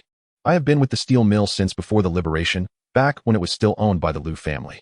Observing Chen Chang'an listening intently, he offered him a cigarette and lit one for himself as he continued, at that time, I was merely a worker. After the liberation, I was assigned to the procurement department, and after many years, I now hold the title of section chief, although in reality, I am only at the deputy section level. After all, our section is small and somewhat dispensable. Taking a few puffs, Yang added, over the years, I have saved some money. I have 2 children. My eldest is a daughter who is married and no longer requires my support. My youngest son, however, is quite filial. Chen Chang'an noticed the smile on Yang's face as he spoke of his children, and he began to comprehend why Yang had called him in today. Yang continued, though my youngest lacks formal education, he has found a suitable partner whose parents hold a higher status than I do. However, the partner has a job, and it is a requirement from her parents that my son must also be employed. Before the liberation, times were tough, and I had to lead them through hiding in the city of Beijing. I feel I owe them. At my age, I no longer have much room for advancement, and remaining here might hinder the progress of the younger generation. I possess no significant skills, and it would be better to pass this job to my child. After many years of work, I still have some pension savings, and I can rest for a few years. Once my child has children, I can help take care of my grandchildren. Perhaps reflecting on the prospect of grandchildren, Yang's gaze drifted elsewhere, though a hint of reluctance was still evident. Leaving the place he had devoted much of his life to was understandably bittersweet. Yang continued, my son's name is Yang Yamin, and he is a few years older than you. He will likely take over my position and may come to our section. I would prefer he not work in the workshop. You know the people in our section. Most have some connections. Regardless of who becomes the section chief. As a senior or out of respect for me, please lend him a helping hand if he encounters difficulties. Upon hearing this, Chen Chang'an could no longer contain himself and replied, Chief Yang, what you are saying is unnecessary. Although I have not been in our section long, your assistance to me has been significant. Rest assured, when Emin comes, I will certainly help him with whatever he needs. After Yang finished his cigarette, Chen Chang'an promptly offered to refill it and continued, Was that all? I was just about moved to tears by you, Chief Yang. After all this, it turns out that's what you wanted to discuss? If you hadn't said anything, I would have helped regardless. We are all in this together, aren't we? You didn't need to call me in for this. Chen Chang'an even mimicked wiping away tears as he spoke. Seeing Chen Chang'an's playful antics, Yang couldn't help but chuckle, feeling a weight lift and a lightness fill his heart. After exchanging a few more words, Chen Chang'an exited the office. As soon as he stepped out, he was surrounded by the four self-proclaimed laid-back colleagues. Among them, Zhongke took the lead and asked, What did Yang want from you? You were in there for quite a while. Any secrets you can't share? Before Chen Chang'an could respond, he added, I don't care about the details. But if there's any good news or benefits, don't forget about me. Chen Chang'an replied, What could there possibly be? I was just told I've been confirmed this month and got a pay raise. Yang wanted to give me some advice, and I thanked him for his support. What more could there be? Under the pressure of the four, he found himself coerced into sharing cigarettes and lighting them. Afterward, he remarked, You four are relentless. Is it really worth pursuing? It's just a trivial matter. You all lack shame. The four paid no mind, and Zhongke even quipped, How else would we get a chance at those premium cigarettes? Look at you, smoking the good stuff while we settle for lesser brands. Chen Chang'an retorted disdainfully, Enough of your prattling. Wasn't it you who got caught with the premium cigarettes the other day? You stuffed them away without letting the rest of us have a taste, and now you're pretending with your lesser brand. At the mention of this incident, the group united in their mock outrage against Zhongke. Amidst the playful scuffles, they indeed managed to uncover a pack of premium cigarettes from him, which they promptly shared among themselves. During lunch, the raucous group arrived at the cafeteria, and as soon as they sat down, they heard someone shout, Shaju, do you dare to shake the ladle? Do you look down on the working class? The group surrounding Chen Chang'an were all gossipy sorts. How could they eat in peace after such an outburst? They all looked up. Without needing to see, Chen Chang'an recognized it as Su Damao's voice. Clearly, Shaju was once again stirring trouble with him. Noticing the glares from the workers around them, Shaju appeared somewhat intimidated. He refrained from confronting Su Damao directly and instead said, There's no standard for serving food here. We're not machines. Who can serve the same amount every time? This reasoning seemed somewhat acceptable, and a few uninformed workers ceased their complaints, realizing that whether it was a little more or less was merely a matter of an extra bite or two. After all, these were not the most difficult years they had endured. Su Damao believed himself to be in the right and noticed that the workers stood with him after he had spoken, while Shaju appeared less courageous than he had in the courtyard. Therefore, he raised his lunchbox, filled with the vegetables he had collected, and proclaimed, Comrades, come and see. This is what Shaju refers to as the matter of quantity.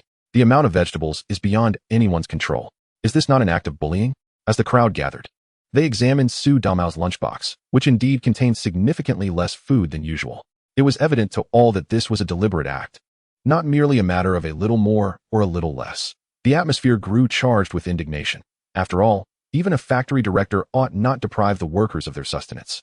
Moreover, Shaju had not limited his mischief to Su Damao alone. He would shake his ladle at anyone he deemed unsatisfactory. At that moment, someone in the crowd wondered aloud when Shaju had also shaken his ladle at him. As more individuals began to point fingers at Shaju, he quickly became flustered and urged Su Damao, Damao, let us not escalate this.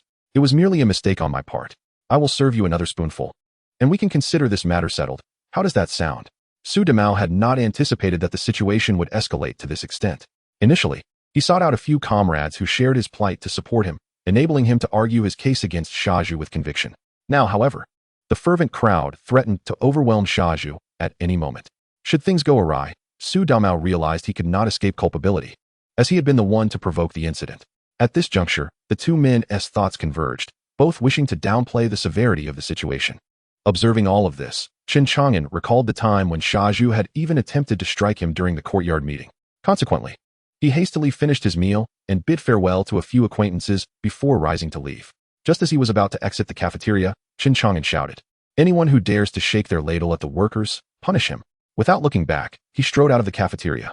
Among the spectators were those who had previously been victims of Shaju's ladle shaking, their anger simmering as they longed to retaliate. Yet, with no one to take the lead. The onlookers remained relatively calm, unable to take action. Now, with someone boldly calling for retribution, the crowd erupted in a frenzy.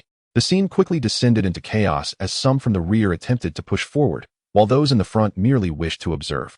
Pushed and shoved, the entire cafeteria became a tumultuous battleground. Seeing the mayhem unfold, Shaju wisely chose to flee rather than remain and face the consequences. With Shaju's retreat, some followed him out of curiosity, while others genuinely sought to confront him. Yet, a few wished to extricate themselves from the fray but found themselves swept along by the throng. The onlookers fled swiftly, while those intent on confronting Shaju were not far behind. After all, the kitchen was not vast. Shaju was soon cornered, with someone crashing into him, rendering him immobile. Unable to discern who was striking him, he could only cower in a corner, covering his head. After enduring a flurry of blows, the crowd finally dispersed just before the cafeteria director and security personnel arrived. Shaju, battered and bruised, sat against the wall, feeling utterly despondent. What could he do against such a multitude? It is important to remember that the law does not punish the masses. Would they really hold an entire cafeteria of workers accountable for his actions? That would require an extraordinary level of audacity. Su Damao was not in a much better position. As the surging crowd passed by him, he felt a sharp kick from an unknown assailant, which sent him tumbling to the ground. He sensed kicks and stomps all around him, leaving him in a state of discomfort. At this moment, Factory Director Li arrived on the scene. Given the gravity of the incident, as the vice director responsible for logistics, he could not turn a blind eye. The cafeteria director and security chief were busy assessing the situation and interviewing Shaju, Su Damao, and the cafeteria staff. Upon seeing Vice Director Li, the cafeteria director hurried over. What happened? How did it come to this? Li Huida inquired. The kitchen was in disarray, with several staff members nursing minor injuries and various utensils scattered across the floor. The cafeteria director understood that such a significant uproar would necessitate accountability, though he felt little responsibility himself. Recalling how Shaju often flaunted his culinary skills and defiance, he explained to Li Huida, the cafeteria chef, he Yuju served Su Damao but was confronted loudly by him, inciting the workers' outrage. Furthermore, he Yuju has a history of shaking the ladle at others, and the crowd, in their fury, pursued him. Li Huida scoffed at this, pondering what kind of person could provoke such animosity to be chased by half the cafeteria. Where is he? Is he seriously injured? He inquired. He appears to be fine. The cafeteria director replied. Li Huida considered for a moment before saying, let the security team finish their inquiries, but have them ensure he visits the hospital for a checkup. We cannot afford any complications. He then summoned the security chief, instructing him to further investigate among the workers to determine if someone had instigated or conspired against Shaju, and to prepare a report for him. Once the security chief was dispatched, Li Huida turned back to the cafeteria director, saying, I also want to report on He Yuju's general behavior in the cafeteria. After the leadership meeting later, we will discuss how to address this situation. As he prepared to leave, he surveyed the chaos of the kitchen and added, make sure this place is tidied up. We will deal with the aftermath later. With that, he departed, knowing that such an incident required notification to the other factory leaders. Chen Chang'an, having exited the cafeteria, remained unaware of the events that had transpired in his absence. He had merely uttered a casual remark. At this point, Chen Chang'an had procured a bicycle from the logistics department, a rather old model, as every purchasing department staff member typically received one. Previously, he had deemed it unnecessary, given that he could walk to his fishing spot in just 5 minutes. However, recently, he felt compelled to venture into the countryside to observe the situation and perhaps gather some supplies. Riding the bicycle proved to be a swift mode of transportation. By the time Shaju and Su Damao arrived at the steel factory hospital for their checkup, Chen Chang'an had already returned home. Just as he parked the bicycle at his doorstep, Xiuhua peeked out through a crack in the door, her curious head poking out to see. Spotting her brother with the bicycle, she inquired, where did you get this bike, brother? Chen Chang'an casually replied, the factory provided it. In a few days, I plan to head to the countryside to see if I can gather anything for the factory. Upon hearing that her brother had received a bicycle from the factory, Xiuhua's interest was piqued. Can you take me and Shoujuan along for a ride? She asked eagerly. Seeing Chen Chang'an nod, Xiuhua let out a delighted "oh." Just then, Xiujuan's voice chimed in from behind Xiuhua, revealing that she had been eavesdropping. The moments of joy are always fleeting. Upon returning to the courtyard, Uncle Yin Fuguei had already arrived, gazing curiously at Chen Chang'an as he pushed his bicycle. He hurriedly approached and inquired, Chang'an, where did you get this bicycle? Chen Chang'an replied, oh, it's provided by the factory for our convenience and procurement. At this moment, Yin Fuguei awkwardly offered Chen Chang'an a cigarette. Seeing this, Chen Chang'an was taken aback. If Yin Fuguei was offering him a cigarette, it must be a significant matter. He immediately waved his hands and said, Uncle, If you have something to discuss, please do so directly. I find this quite intimidating. Uncle Yin Fuguwei, feeling somewhat embarrassed, said, Chang'an, I was thinking of going fishing this weekend. Could I possibly borrow your bicycle? Perhaps fearing that Chen Chang'an might refuse, he paused for a moment and continued. I won't borrow it for free. I'll share a few fish with you when I catch them. Upon hearing this, Chen Chang'an replied, Uncle, it's not that I don't want to lend it to you. The factory provided me with this bicycle specifically for procurement in the countryside. I plan to go to the countryside for procurement in the next couple of days, and I can't be certain when I will return. If I come back early, I will lend it to you, but if I can't return on time or if other circumstances arise, please don't hold it against me, all right? Understood. Uncle Yin Fuguwei said, showing his understanding. You have your tasks, so prioritize them. You can lend it to me when you are free. Then, looking at the cigarette in his hand, he asked, what about this cigarette? Chen Chang'an smiled and said, you may enjoy it yourself. With that, he pushed his bicycle back home. Uncle Yin Fuguwei stood still, watching Chen Chang'an's departing figure, glancing at the cigarette in his hand, contemplating for a moment before returning it to the box.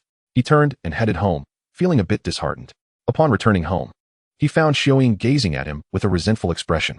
Understanding immediately that she was upset about not being taken along on the bicycle ride, he offered her some comforting words and promised to teach her to ride next time, which satisfied her enough for her to proceed with dinner preparations. As the workers from the steel mill finished their shifts, the courtyard suddenly buzzed with excitement. News of the altercation involving Shaju and Su Damao had finally reached the courtyard. The gossiping aunties, brimming with excitement, abandoned their cooking. The residents were abuzz with rumors, some claiming it was a fight between Su Damao and Shaju, while others insisted that the entire factory had ganged up against them. Even more absurd tales suggested that Shaju had single-handedly challenged all the workers in the factory. Additionally, it was rumored that both Shaju and Su Damao were still in the hospital, Shaju with a fractured nasal bone, and Su Damao reportedly with a rather sensitive injury. The accounts varied wildly, and no one could provide an accurate narrative. However, Uncle E and Uncle Air did not return home after work. They went directly to the hospital to assess the situation. Just after dinner, there was a loud, urgent knock at the door. Chen Chang'an frowned, wondering who could be so inconsiderate. Xiaoying answered the door to find the second son of Uncle Air, Lu Guangtian, who promptly announced, Uncle E and Uncle Air have returned from the hospital. After dinner, each family is to send a representative for a meeting in the courtyard. Chen Chang'an pondered to himself.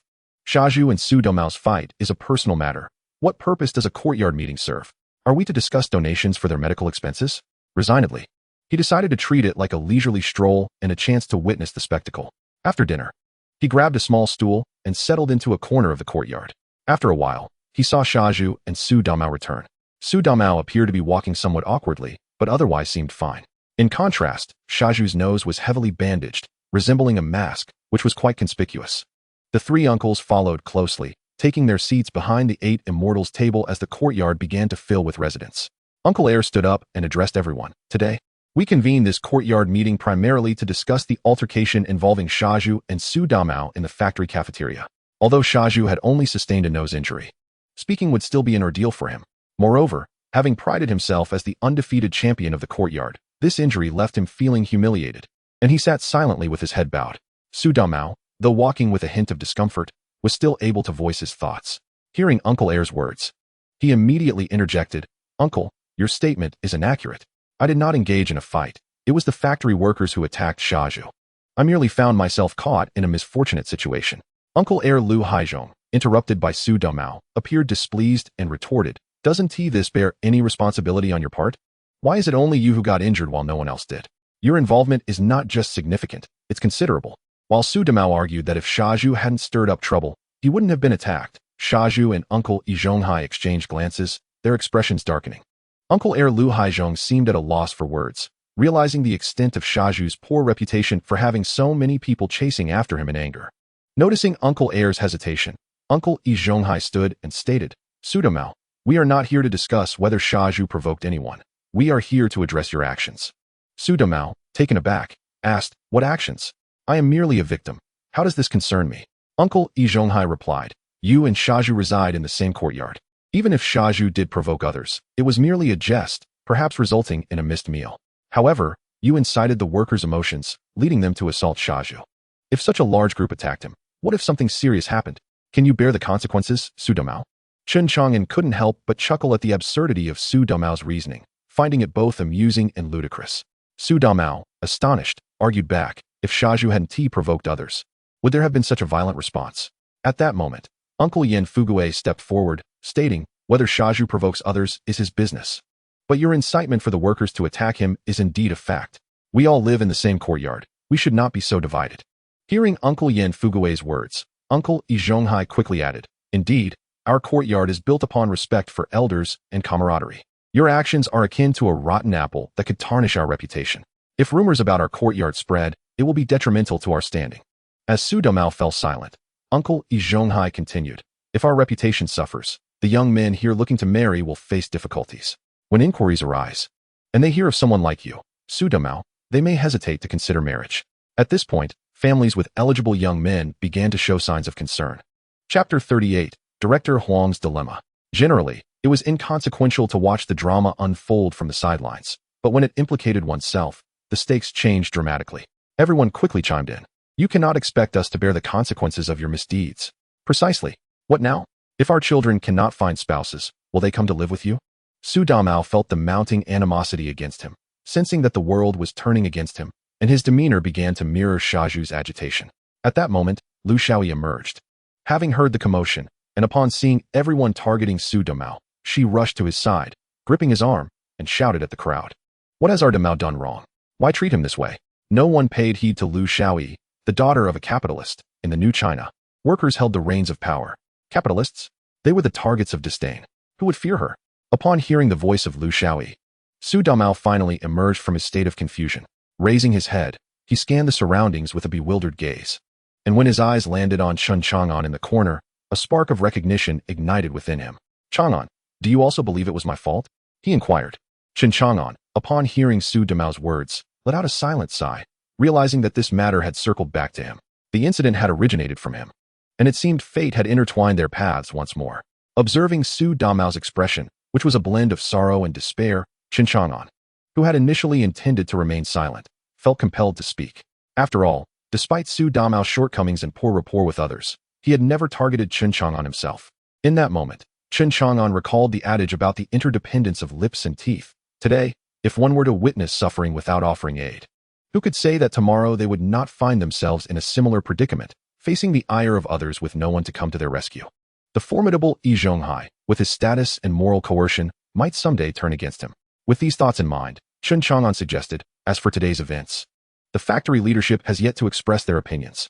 I propose we wait until tomorrow when we return to work, to see how the leadership assesses the situation before convening a general meeting for criticism." Upon hearing this, Lu Haizhong, the second elder, quickly grasped the implications. "Indeed, we wouldn't want to oppose the leadership in our courtyard. That would severely diminish my chances of becoming the class monitor," he remarked, promptly standing to echo Chen Chang'an's sentiments. "What Chang'an says is correct. We are not fully aware of the cause and effect. Let us await the leader's understanding of the matter before proceeding with any decisions." At this juncture, Yi Zhonghai also hesitated, feeling the meeting had been rather rushed. He feared the potential fallout if the leadership held a contrasting view tomorrow, which could tarnish his own standing within the factory. Chang'an's proposal is commendable, he conceded. "Let us adjourn today's meeting. Everyone is dismissed." Lu Haizhong chimed in, "Yes. Let us disperse. Everyone return home." Thus, the chaotic assembly came to a close. Zhang Zhu's expression remained unchanged as he turned and retreated to his quarters. Meanwhile, Su Damao and his wife approached Chen Chang'an, expressing their gratitude. "Chang'an, thank you for today. We won't say much more, but we would like to treat you to dinner tomorrow night." Chen Chang'an nodded in acknowledgement and, without elaborating further, departed. June's weather grew increasingly warm, and by morning, he found himself sweating without having accomplished anything. The thought of fishing lost its appeal. However, remaining at home proved to be equally dull, with no television or mobile phone. The days felt interminable. It seemed he needed to devise a way to acquire a radio, having often heard of the many comedic masters from this era, skilled in traditional routines. Surely, there must be some broadcasts available? Chen Chang'an pondered uncertainly. Regrettably, he could not appreciate Peking opera at present. But perhaps purchasing a radio would allow him to listen to comedic performances and attempt to cultivate an appreciation for opera. With boredom weighing heavily upon him, he decided to ride his bicycle to the riverside. After all, as a fishing enthusiast, observing others catch fish could still bring him some enjoyment. To his surprise, he found Uncle Xiao still fishing. Was he planning for an early retirement? As Chen Chang'an parked his bicycle and approached, he noticed Director Huang standing nearby, intently watching Uncle Xiao's catch. "Director Huang," he teased, "if you keep staring at Uncle Xiao's fish, he might become anxious, fearing you'll snatch them away." Director Huang's eyes lit up upon seeing Chen Chang'an. Chang'an, you've become quite the sloth, haven't you? With no work obligations, you should be fishing every day, not indulging in this on and off routine. I'm counting on you to catch more fish. Chen Chang'an replied, Director Huang, you've taken several hundred pounds of fish from me this week alone. You're always here waiting for fish. After a month, you must have quite the haul. Oh, what can I do? Director Huang sighed. The higher-ups have noticed our monthly fish yield, and coincidentally, the aquatic products distribution company in Jiucheng is in need of a deputy manager. They've asked me to juggle both roles. I'm under pressure to keep the stock flowing. Chen Chang'an retorted, but you can't just rely on us to supply all the fish for Jiucheng. That's quite an ambitious thought. Director Huang clarified, it's not just about relying on you all. Jiucheng has few suppliers, and we have our own channels. You're merely an addition to our resources. Seeing Director Huang's expression of indifference, Chen Chang'an chuckled. You don't need to hover around us every day. Then, an idea struck Chen Chang'an, and he smiled broadly, stating, supplying fish to Jiucheng isn't as daunting as it seems, as long as the right methods are employed. Upon hearing this, not only Director Huang, but also Uncle Xiao and Xiao Lu turned their attention to him. Jiucheng had a vast population. Even if only 1/10 of households consumed fish daily, the demand would be in the thousands of pounds. Who could manage such a supply? Chen Chang'an, even at his best, could only catch a few hundred pounds a day, and even if he caught thousands, it would still be insufficient. He was not known for boasting. What was going on today? Uncle Xiao, noticing the mischievous grin on Chen Chang'an's face, surmised that he likely had some clever scheme in mind. However, given Chen Chang'an's shrewdness, it was likely he was angling for some advantage from Director Huang. Watching Director Huang grow increasingly anxious, Chen Chang'an merely smiled, withholding his thoughts. Uncle Xiao sighed resignedly. This was indeed a matter of public concern. With the meat supply in Jiucheng already lacking, many were suffering from malnutrition. If Chen Chang'an had a feasible plan at a reasonable price, offering him some reward would be warranted, especially since he had proven to be reasonable over time. Chapter 39. Assisting Director Huang in solving a dilemma. Uncle Xiao addressed Chen Chang'an, young man, just say what you want. I'll speak on behalf of Director Huang. If your idea is viable and effective, you deserve some recognition. Upon hearing Uncle Xiao's words, Director Huang finally grasped the situation. He realized he had been misled by Chen Chang'an's outward demeanor. When they first met, he had simply requested to buy fish, only to be declined. Despite Chen Chang'an's fishing prowess, catching plenty, he appeared quite lackadaisical, only fishing a few days a week, leading Director Huang to believe he was indifferent to money. Now, it seemed he had been deceived. He was still young and too trusting.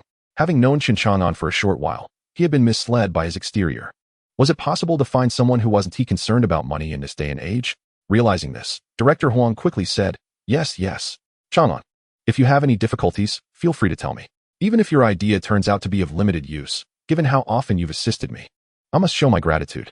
As he spoke, he produced some cigarettes, offering them to Chen Chang'an and Uncle Xiao. At that moment, Chen Chang'an felt a twinge of embarrassment.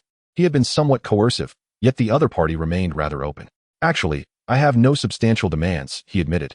I just find it rather dull at home, and thought it would be nice to listen to some comedic performances or peaking opera on the radio to pass the time. Upon hearing this request, Uncle Xiao and Director Huang exchanged glances. Was Chen Chang'an really preparing to embrace a retired lifestyle, spending his time at home, listening to the radio? Director Huang, now wiser, quickly remarked, Chang'an, you're not short on money. It must be that you lack tickets, right? That's easily arranged. I'll bring you some tomorrow, if that works for you. With that, Chen Chang'an felt a bit shy, but ultimately agreed. Then he remarked that there are indeed several methods to resolve the fish supply issue in our capital city. Chen Chang'an organized his thoughts and stated, Firstly, we must strive for self-sufficiency. Surrounding the capital, there are numerous water bodies, such as the Yongding River and Beihai, not to mention the reservoirs and naturally formed depressions nearby. Our aquaculture companies could introduce some fish fry, reaching out to university professors specializing in aquatic research for collaboration, employing scientific breeding techniques. Different aquatic environments may necessitate varied breeding methods and species. Thus, with guidance from university professors and the contribution of manpower, in a few years, we could have an ample supply of fish. Chen Chang'an took a puff of his cigarette, allowing Director Huang a moment to absorb his suggestions. After reflecting on the feasibility, Director Huang nodded slightly, saying, This approach seems promising. We can start by consulting professors in this field and discuss the plan with our leadership. However, distant water cannot quench immediate thirst. Is there another quick solution? With calm assurance, Chen Chang'an replied, Indeed, the simplest option is carp. Carp! Exclaimed Director Huang and Old Man Xiao in surprise. Where can we find such a supply of carp? Chen Chang'an, slightly exasperated, said, Please let me finish. The aquatic systems in the north differ from those in the south. In the south, few are inclined to consume carp, whereas in the north, particularly the wild carp from the Yellow River, they are renowned for their exquisite flavor and high nutritional value. After another puff of smoke, he continued, relying solely on wild fish for our capital is certainly unrealistic, but I have heard that in the Hetao region of the north, many areas utilize lakes to farm wild Yellow River carp. You might want to investigate that, and then arrange for some to be transported to our capital via dedicated trains daily. Director Huang proceeded to inquire about specific locations, which Chen Chang'an was not entirely familiar with, although he had some knowledge. He was aware of the regions, but not the particulars regarding yield or farming methods. Just when Director Huang assumed that Chen Chang'an's suggestions had reached their limit, he continued, actually, there is another type of fish that could also be supplied to our capital. However, not many are acquainted with it, and it will require time for people to accept it.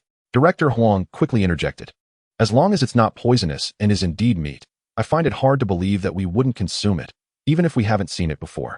Noticing the eager expressions on Director Huang and Old Man Zhao's faces, Chen Chang'an continued, that would be hairtail fish. Hairtail fish? What sort of fish is that?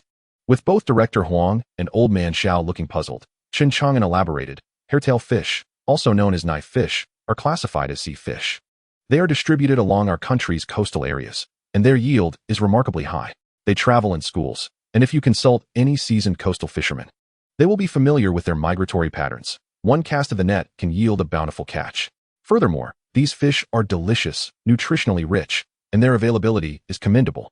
Observing the skepticism on Director Huang and Old Man Zhao's faces, Chen Chang'an asserted, in the Bohai Sea, Yellow Sea, and the southern Zhoushan region, there is an abundance of these fish. The locals are well aware of this.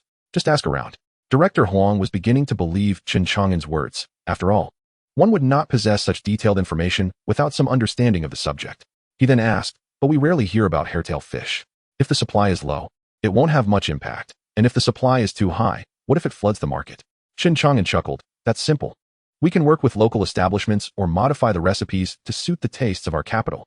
Engage a few chefs from state-run restaurants to refine the preparation methods or to supply their existing culinary techniques directly to restaurants, potentially turning them into signature dishes. Additionally, we can publish articles in newspapers introducing hairtail fish, detailing cooking methods and nutritional benefits. If it's delicious, there will be no shortage of buyers. Leaning closer, Chen Chang'an whispered to Director Huang, during holidays, various factories, such as our steel mill, will also need to provide benefits to workers. All resources are planned. It's quite a challenge. If you can supply at a lower cost, how many factory leaders would come to you? At that moment, Director Huang's eyes lit up. Although he was speaking privately to Director Huang, Old Man Zhao overheard. Seeing Director Huang actively discussing matters with Chen Chang'an, Old Man Zhao took no offense. After all, who doesn't have their own little agendas? As long as no rules were broken, he was unconcerned. Ultimately, as long as it served the country and the people, tangible benefits were to be appreciated. At this juncture, Chen Chang'an turned to Director Huang and inquired, so, what do you think, Old Huang? This idea of mine is worth a radio ticket, wouldn't you agree? Noticing that Chen Chang'an's cigarette was nearly finished, Director Huang promptly offered him another, saying, absolutely. How about I head back now and have someone deliver the ticket to you? I can leave right away. Chen Chang'an expressed surprise. Are you in such a hurry? How can I not be? The timeline is tight, the tasks are heavy, and the pressure is on me. I initially had no solutions. But now that we have a plan, I must take action, Director Huang replied. Very well, you attend to your matters. But there is still one thing I need you to assist me with, Chen Chang'an added. What is it? Just say it, and if I can help, I will. Director Huang assured. Once the hairtail fish arrives, please inform me first. I represent the steel mill and would like to place an order with you. As for the quantity, I may need to consult with our leadership first. Director Huang, clearly impatient, responded, that's a minor detail. I will take care of it. I'll contact them and let you know. Longan, I'm quite anxious, so I'll take my leave now. Once everything is settled, you will certainly be rewarded. Chapter 40. After the fight, once Director Huang departed, Chen Chang'an turned to Old Man Zhao, who remarked, so, you two have conspired on how to share the spoils? Chen Chang'an was displeased and replied, how could you say such a thing? Is this not about serving our country and people? How is it twisted in your words? Old Man Zhao merely chuckled, dismissing Chen Chang'an's comment, and continued, is the hairtail fish truly as good as you claim? There won't be any issues, will there? What issues could arise? Coastal fishermen have been consuming it for decades, if not centuries, without any problems. It's seafood. The worst that might happen is that a few individuals are allergic, which is quite rare, Chen Chang'an reassured him. Upon hearing this, Old Man Zhao said, not bad for someone your age. You possess considerable knowledge and perspective. Shall I consider giving you more responsibilities? Chen Chang'an had heard Old Man Xiao say this before and understood it was merely a jest. After all, it was Old Man Xiao who held the authority in these matters. He was merely an errand boy. How could he take on more responsibility? With a dismissive tone, he replied, "If you're going to give me more responsibilities, make them substantial. I'm just an errand boy. I can't bear too much extra weight. Just promote me to a department head or similar." Old Man Xiao laughed. "You young man, unwilling to take a loss, growing ever more astute." Chen Chang'an, unfazed, retorted, "If you sell me out, I want to even know, and yet you expect me to help you count the money. But if you're joking with me, what are you planning to do to compensate?" Old Man Xiao laughed heartily. "So you were waiting for me, huh? Fine. Given your idea today, little Lu, go fetch 2 packs of Zhonghua cigarettes for Chang'an." "Great, thank you. You truly are my dear uncle. I adore you," Chen Chang'an exclaimed. After receiving the cigarettes from little Lu, the person assigned to deliver the radio ticket from Director Huang arrived. After exchanging a few playful words with Old Man Xiao, Chen Chang'an set off to purchase the radio. Upon arriving at the supply and marketing cooperative, when handing over the ticket, the sales clerk glanced at Chen Chang'an and promptly retrieved a Shanghai Model 131 radio, issuing a ticket for 160 yuan. Chen Chang'an paid and departed. With little interaction throughout the process, Chen Chang'an couldn't help but marvel at the remarkable salespeople of this era, unperturbed by customers' whims. If one chose not to purchase, so be it. Unlike the salespeople of the later generations, who would swarm around anyone lingering even slightly at the counter. Upon returning home with a radio in his arms, Xiuhua and Xiuzhuan immediately gathered around, their innocent curiosity evident as they touched and examined the new object. Their intrigue only deepened when they heard the sounds emanating from the radio, prompting a flurry of inquisitive inquiries that left Chen Chang'an at a loss for words. In a fit of annoyance, he declared that they must study diligently. With knowledge comes understanding. The following noon, the workers at the steel mill were still engrossed in discussions about the incident involving Shaju, whose misfortune had brought considerable amusement to many. The sole grievance expressed was that the day's meal lacked the flavor of Shaju's cooking. Regardless of how many enemies Shaju had made, none could dispute his culinary skills. At that moment, the factory's loudspeaker crackled to life, announcing the details of the previous day's brawl in the cafeteria and the subsequent disciplinary actions from the management. Su Damao, although a victim of the incident, faced suspicion for inciting his fellow workers and was fined a month's wages. Shaju, on the other hand, was penalized for his long-standing negligence in cooking, having shortchanged the workers' meals while refusing to admit wrongdoing. He was fined 3 months' wages, given a warning, and demoted while remaining in the kitchen. While having his meal in the cafeteria, Su Damao merely scoffed and mumbled a few words of discontent before continuing to eat. After work, Shaju, resting at home, learned of the news and erupted in outrage, demanding to know what evidence there was for the claim of his negligence. He argued that even if he was indeed negligent, it was only in comparison to the likes of Su Damao, and questioned whether he had done anything wrong. Determined to confront the leaders about the unjust warning, he found himself unable to be restrained by his sister Yushui and Uncle Yizonghai, who cautioned him against such reckless behavior. Uncle Yizonghai remarked that confronting the leaders was futile, as decisions were made collectively in meetings, and warned Shaju that such antics could lead to his dismissal. The mention of expulsion silenced Shaju, who slumped down in defeat. Initially, Su Damao felt somewhat triumphant, having only been fined a month's wages and sustaining lighter injuries. He contemplated gathering a few elders to hold a meeting, intending to publicly humiliate Shaju. However, upon hearing of Shaju's situation, he thought better of it, realizing that such a meeting could lead to Shaju retaliating violently. That evening, after dinner, Chen Chang'an, informed by Yin Jiefeng about the day's events, nodded in acknowledgement of the unfolding drama. Thus, this farcical episode came to a close, and life continued in its unremarkable fashion.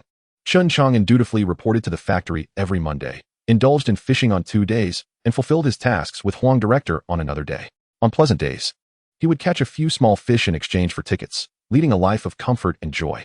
On a day in September, while fishing with corn kernels, Chen Chang'an was approached by Huang Director, who announced that arrangements for the hairtail fish had been successfully made, with the first shipment from Zhoushan amounting to 100,000 jin. The next day, Chen Chang'an sought out Section Chief Yang, informing him of a friend at the supply and marketing cooperative who planned to transport some hairtail fish to Sijio City for sale. He inquired whether the factory might be interested in purchasing a portion.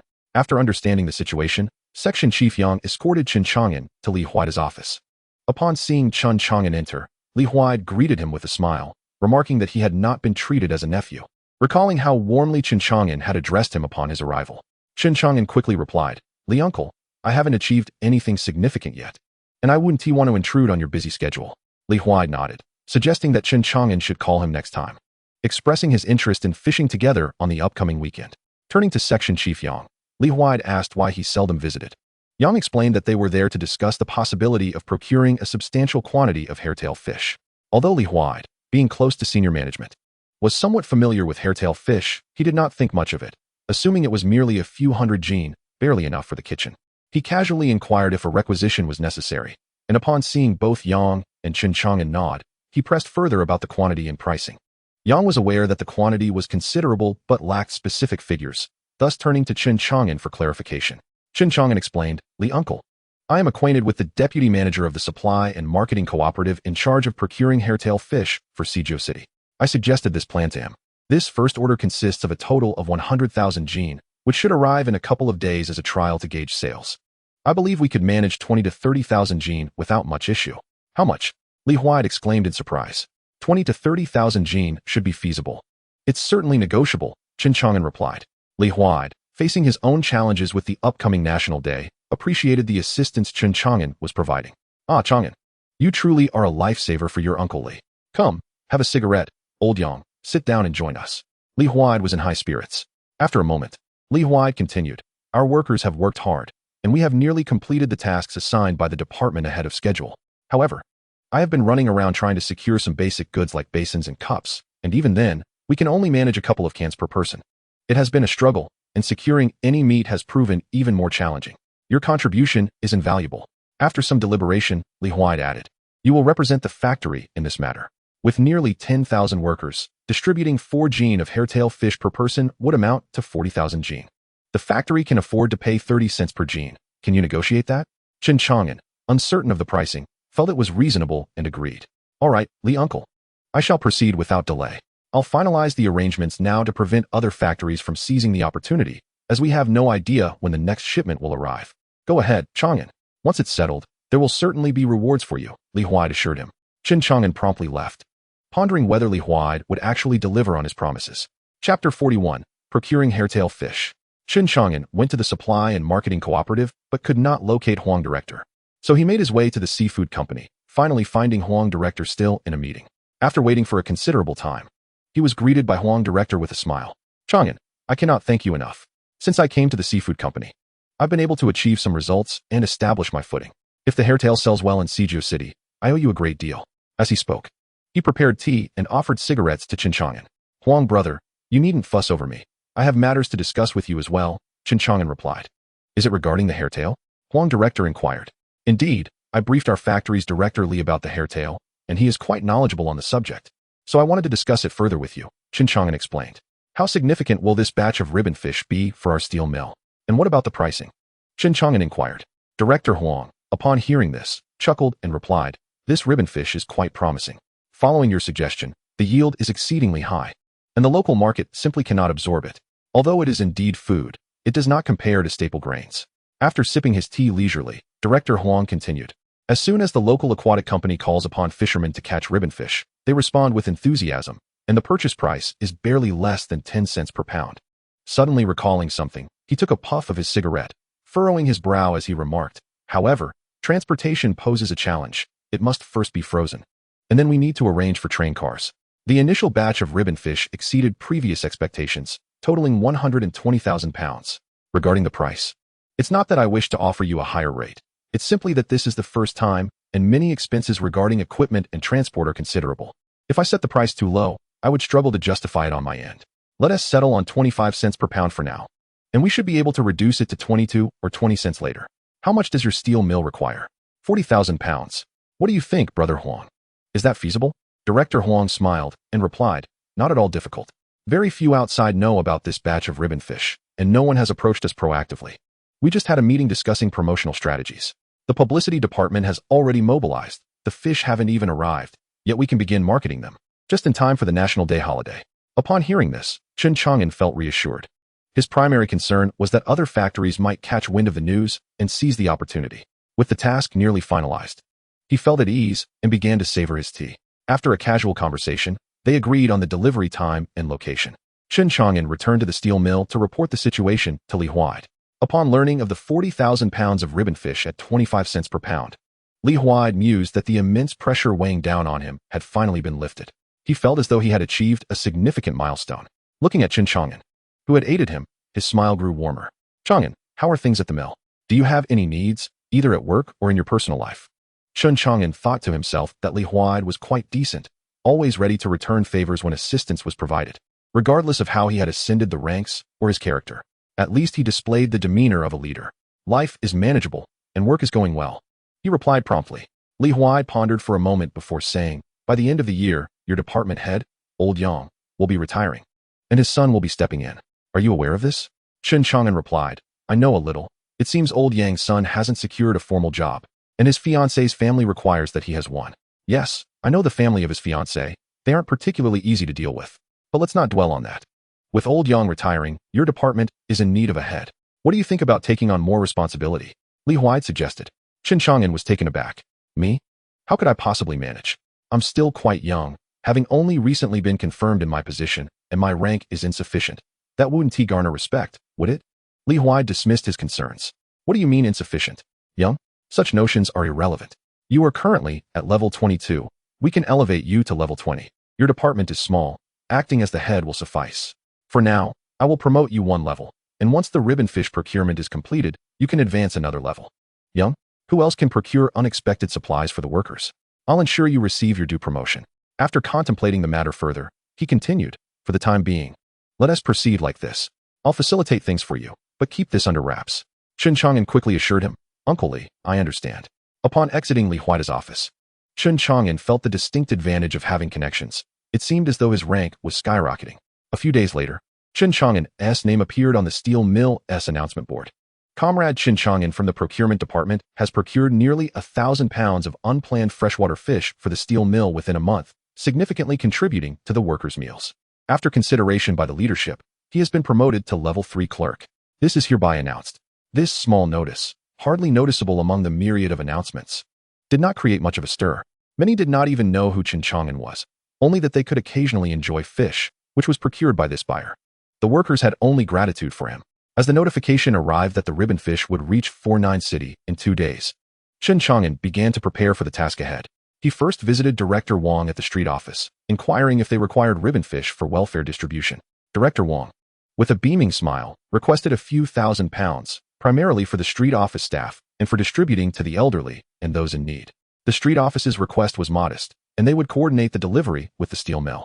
Chen Chang'an also made an effort to seek out Grandpa Xiao at the fishing site, but regrettably, he was unavailable for 2 consecutive days, prompting Chen Chang'an to abandon that pursuit. In the past few days, various newspapers in 49 City have been heavily promoting ribbon fish, generating chatter among those in the community who were aware of it. Today, upon returning home, he was cornered by Uncle Yin Fugui, who inquired about the ribbon fish. It was unclear how Uncle Yin had acquired the information, but he mentioned that it would retail at 30 cents in the market. Knowing Chen Chang'an was the buyer, he asked if he could purchase some at a cheaper rate.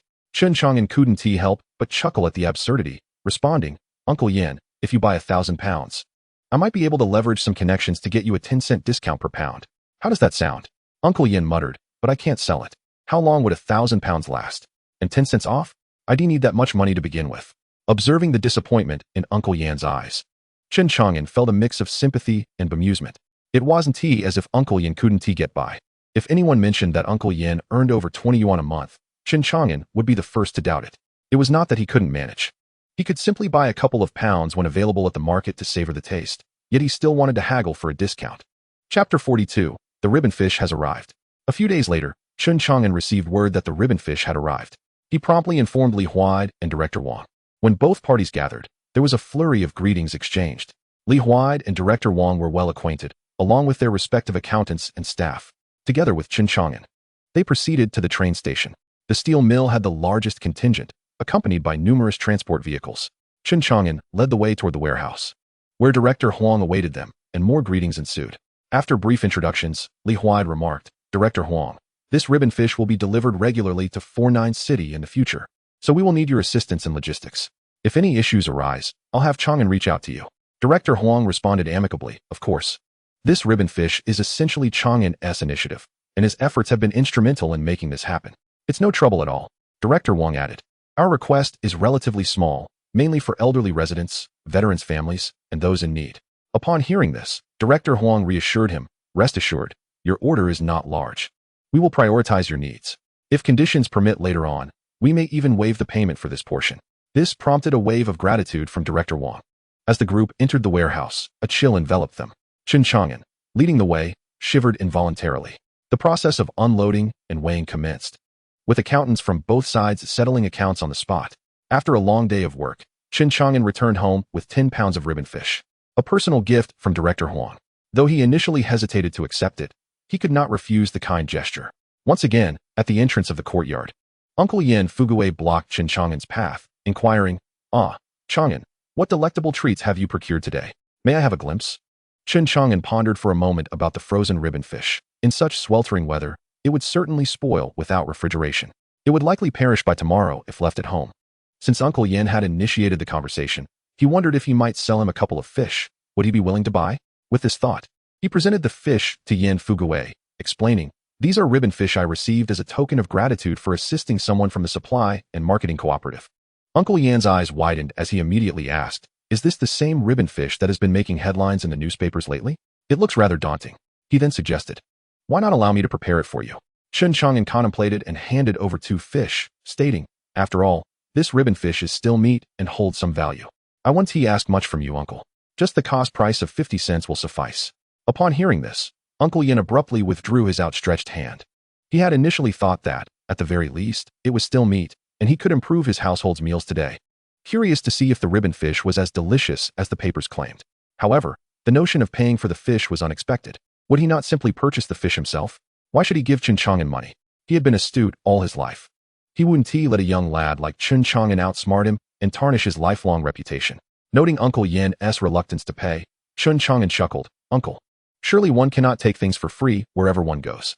Seeing Uncle Yin fall silent, Chen Chang'an took the fish and headed home to prepare it for his sisters. As workers from the steel mill began to return, the fragrant aroma of pan-fried ribbon fish wafted through the courtyard. Chen Chang'an had often made ribbon fish in later years, though it required quite a bit of oil for frying. Despite the scarcity of oil in this era, he was willing to splurge for a few meals of ribbon fish. Watching his 3 sisters relish their portions, each joyfully devouring a piece, he heard Xiaohua and Xiujuan murmur through mouthfuls, "We want to eat this again tomorrow." Observing their delight, Chen Chang'an felt a surge of inspiration to generate more ideas that could enhance the lives of people in this age. He also began to consider that perhaps the residents of the courtyard were not as terrible as he had once thought. Much of their behavior stemmed from poverty and fear of hunger. After all, when granaries are full, one comprehends etiquette. When food is ample, one discerns honor and disgrace. September 30th, 1957, Monday. Whispers circulated at the steel mill about generous welfare benefits for workers in celebration of National Day, especially since the production targets had been met 2 months ahead of schedule. This news bolstered the confidence of the factory leadership during meetings. Rumors suggested a significant distribution of ribbon fish was imminent. Following extensive promotion, ribbon fish had become immensely popular, with stalls at various markets bustling with eager customers.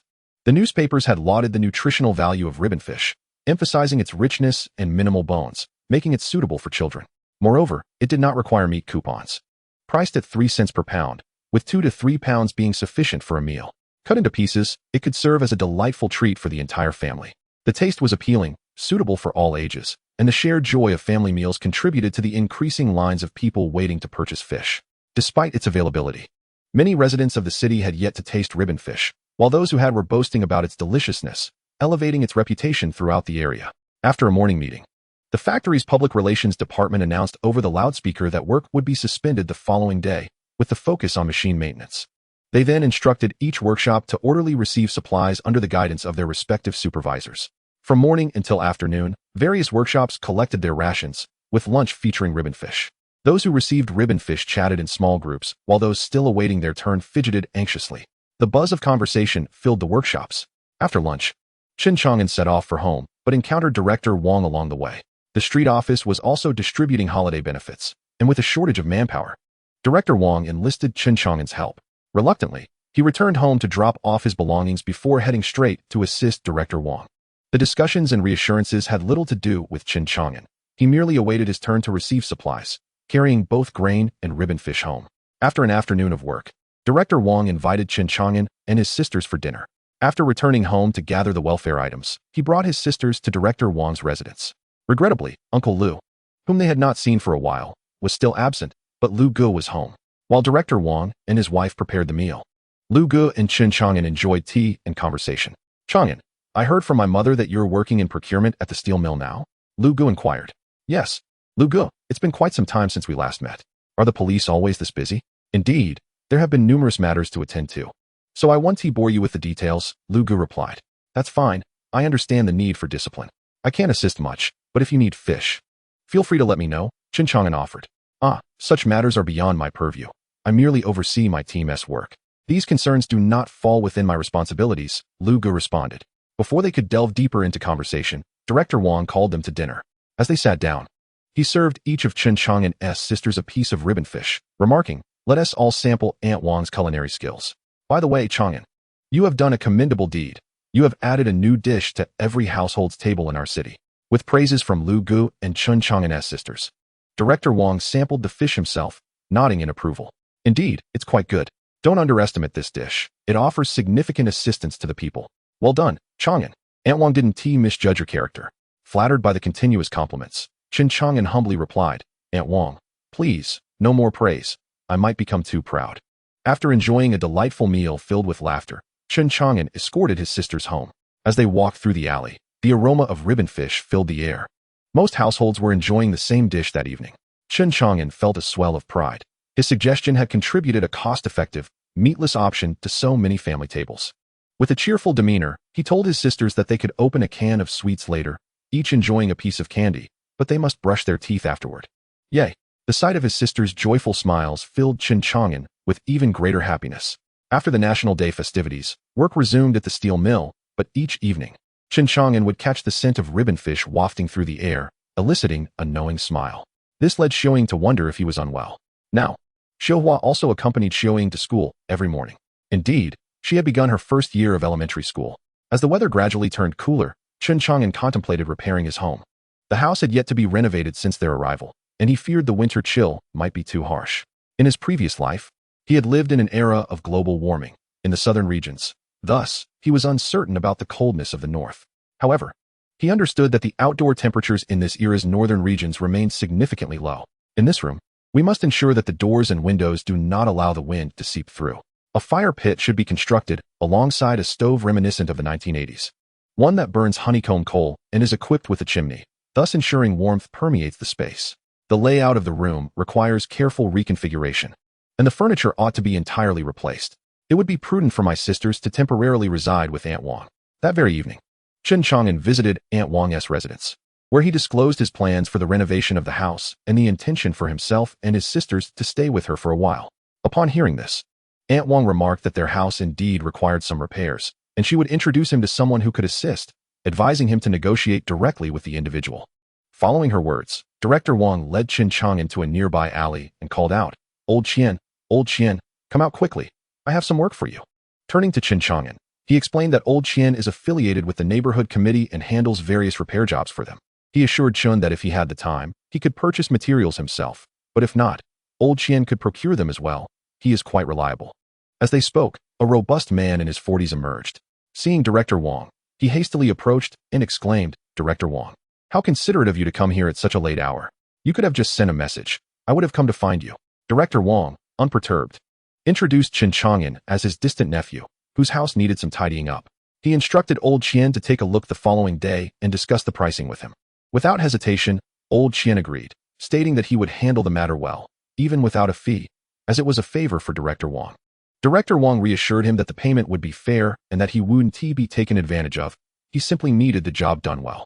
Old Qian responded with a smile, rest assured, Director Wang, you are well aware of my craftsmanship. I guarantee the work will be done beautifully. He then instructed Chen Chang'an to visit him the next morning at number 95, South Tongluo Alley, in the east wing of the front courtyard, where he would find a man named Chen.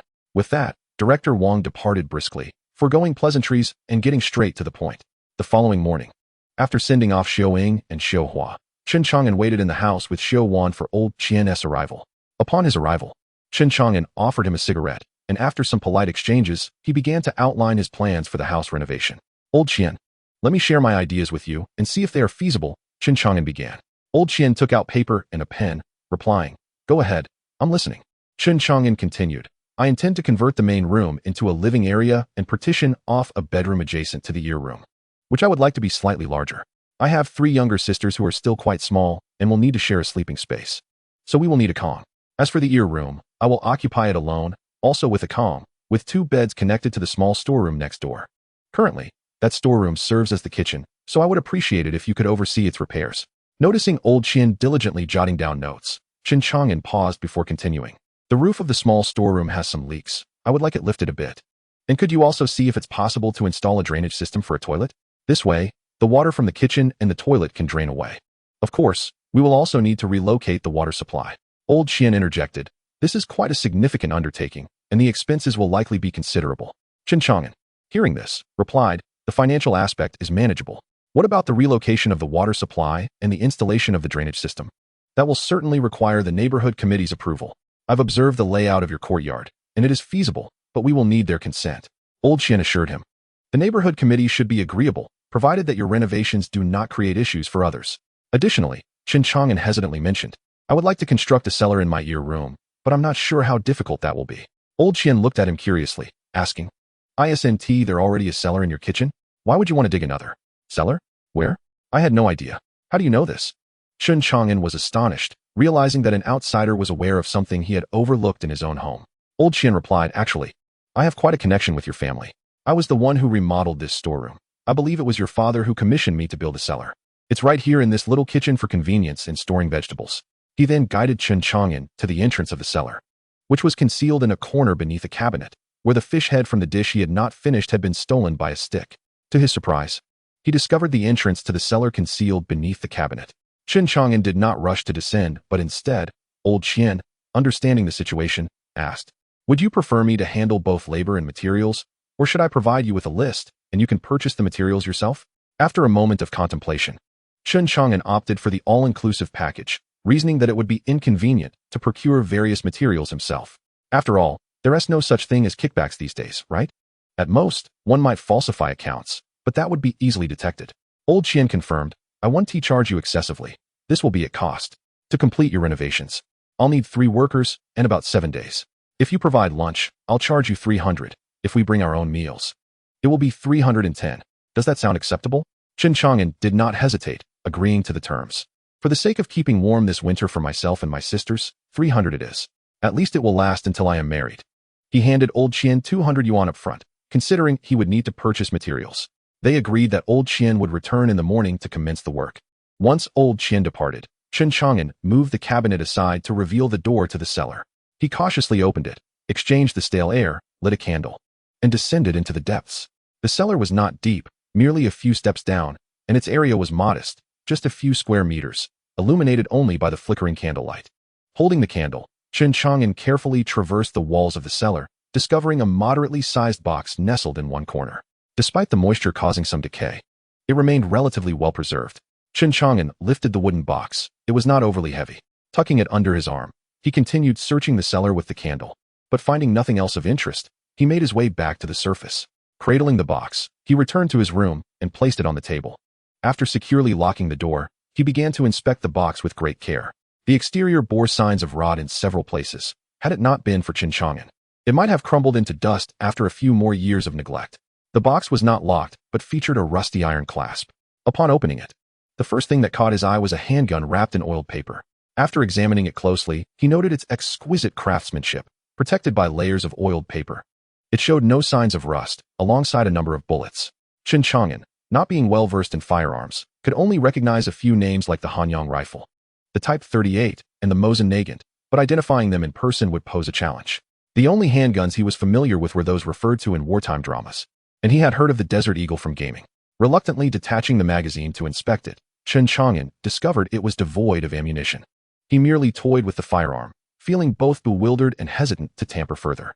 Subsequently, he noticed several sheets of paper tucked beneath the gun.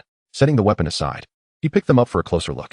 The document commenced with the word Certificate of Sacrifice for Revolutionary Soldiers. A wave of emptiness washed over Chen Chang'an's mind. After a few moments, regaining his composure, he continued to read. It was a notification of sacrifice for his father, Chen Hongping, who served as a company commander in the 188th Division of the 63rd Army and fell during the Iron Original Sniper Battle. Unbeknownst to him, Tears streamed down Chen Chang'an's face. Although he had never met his father in this physical form, this moment marked his first encounter with the presence of martyrs in this era. Perhaps it was the emotions inherent to this body that overwhelmed him, rendering his feelings beyond his control. After a considerable time, he gradually sensed a return of bodily autonomy. Speaking to himself, he said, "Brother, I cannot comprehend the current situation. My life in the future was quite satisfactory, and occupying your body was never my intention. You saw the few sisters. I treat them as my own siblings, caring for them rather well. Those who have passed are gone. Let them depart in peace. Perhaps you, like me, may embark on a new life once more." Once fully in control of his body, Chen Chang'an resumed examining the items in the box: 2 first-class merit medals, 2 second-class merit medals, and a photograph of his parents. As he gazed upon these mementos, he felt a sense of normality wash over him. He carefully extracted these items, repackaging them into a different box. After exiting, he restored the kitchen cellar entrance and cabinets to their original state. Back in his room, he lit a cigarette and fell into deep contemplation. His father had passed. The notification of sacrifice and military medals could only serve as memories. However, the handgun required attention. In the event of being reported, the lack of a firearm license could lead to considerable trouble. The only remaining connection was Aunt Wang, whom he could consult later that evening. The state of his body was a matter he could not disclose to anyone. He would have to rely on himself to navigate it gradually. This box likely belonged to his mother, possibly stored in the cellar to shield her from sorrow upon seeing these reminders. Yet, ultimately, her longing led to her demise due to illness. Lastly, there was the cellar. Master Qian was aware of its existence, so it mattered little. He would have him repair it, as Chen Chang'an was ready to utilize it. One purpose was to store winter cabbages, which could be placed in his home cellar, along with advance purchases of potatoes and radishes for pickling. The second consideration was the impending 3 years of natural disasters. He needed to prepare in advance, ensuring several large barrels were sealed with grains, while others remained above ground for pickling vegetables. This would also serve to mask their true intentions, preventing daily requests for food from his household. The empty barrels could serve as water containers, where he could also keep fish he caught, consuming them gradually. Ah, splendid. Truly a genius. Chen Chang'an mused self-indulgently. Chapter 45, A Change of Employment. The following day, before class, Chen Chang'an informed Xiaoying and Xiaohua to head directly to Aunt Wang's house after school, as renovations would commence at home. Once Master Qian and his 3 workers arrived, he provided them with clear instructions and handed Master Qian a substantial front door. Chen Chang'an could not monitor them constantly. He merely hoped that a little incentive would ensure the workers did not cut corners when out of sight. He took Xiaojuan to Aunt Wang's house, entrusting her care to his sister before proceeding to fish. After all, fishing was also a job, and he had monthly procurement tasks to fulfill. Although he had accumulated some money, he needed to prepare for the future, ensuring he could provide dowries for his 3 sisters and funds for his own marriage. In the event of severe food shortages during the 3 years of natural disasters, he might need to resort to the black market to acquire provisions.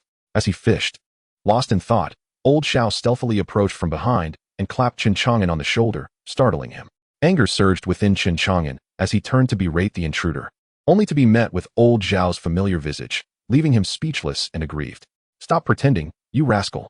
Hurry up and pass me some bait to get the spot ready," old Xiao exclaimed, snatching some of Chen Chang'an's bait. With no choice, Chen Chang'an reluctantly tossed some bait to old Xiao. Delighted, old Xiao handed Chen Chang'an a cigarette and lit one for himself, stating, "I've been cooped up for days, finally able to fish again. My mood is naturally elevated." Noticing Chen Chang'an's pout, old Xiao added, "All right, I brought you something from the truck as a token of gratitude for your idea. It worked." Chen Chang'an's mood brightened, and he inquired eagerly, "What is the good stuff?" Seeing old Xiao's enigmatic smile, he pressed on, "Did the Blue Army succeed? Was it that easy?" "Easy. After so many days, we still needed the elite troops from their side. Who would willingly part with them? We were practically begging," old Xiao replied, annoyance creeping into his tone. "Isn't that enough? I thought it would at least take years," Chen Chang'an remarked. Leaning in playfully, he added, "Then this must count as your achievement, right? If you've accomplished something, surely you can share a bit more?" Old Xiao, unperturbed by Chen Chang'an's avarice, clarified, "It's not my achievement, it's yours. I'm merely acknowledging your success. Now, there is an opportunity to transfer to another position. Are you interested?" Chen Chang'an, intrigued, responded, "Transfer? Are you joking? What rank am I for you to arrange that?" Observing old Zhao's serious demeanor, Chen Chang'an realized he was not jesting. He then asked earnestly, "Where would I be transferred?" "To procurement in the army. Are you willing?" Old Xiao proposed. Chen Chang'an rolled his eyes and retorted, "No way. Me in army procurement? What would I be procuring? Fishing every day? Absolutely not." Old Xiao had anticipated this reaction, continuing, What about procurement in a military factory? Hesitating at the mention of a military factory, Chen Chang'an queried, would I have to leave the city? You can stay, old Xiao assured him. Chen Chang'an pondered for a moment. A well-regarded military factory might not be a bad option, especially since the army maintained a semblance of peace during those 10 years. However, considering his past experiences at the steel mill, he felt secure with Li Huai around, so he would be safe. Transitioning to a military factory would mean a new environment, still involving procurement, where he might be scrutinized by military leaders who would not tolerate incompetence. After deliberation, Chen Chang'an shook his head, declining. Old Xiao was taken aback. He had expected Chen Chang'an to at least inquire about the unit. The decisive refusal seemed uncharacteristic of the Chen Chang'an he knew. Why not? He pressed. What about the benefits? You don't want to know? What's the point? Even the best unit is still military procurement. I'm just a fisherman. How would the leadership value me? What benefits? At most, I might be promoted 3 ranks, which is the ceiling. What more could happen? Chen Chang'an replied. Old Xiao argued. You're in procurement. Being able to acquire goods is a skill. The leadership would surely appreciate you. A 3-rank promotion isn't too shabby, is it? Many wait years for just a single promotion. Chen Chang'an observed the defiant expression on Old Xiao's face and said, Old Xiao, there's no need for discontent. Allow me to share a few heartfelt words with you.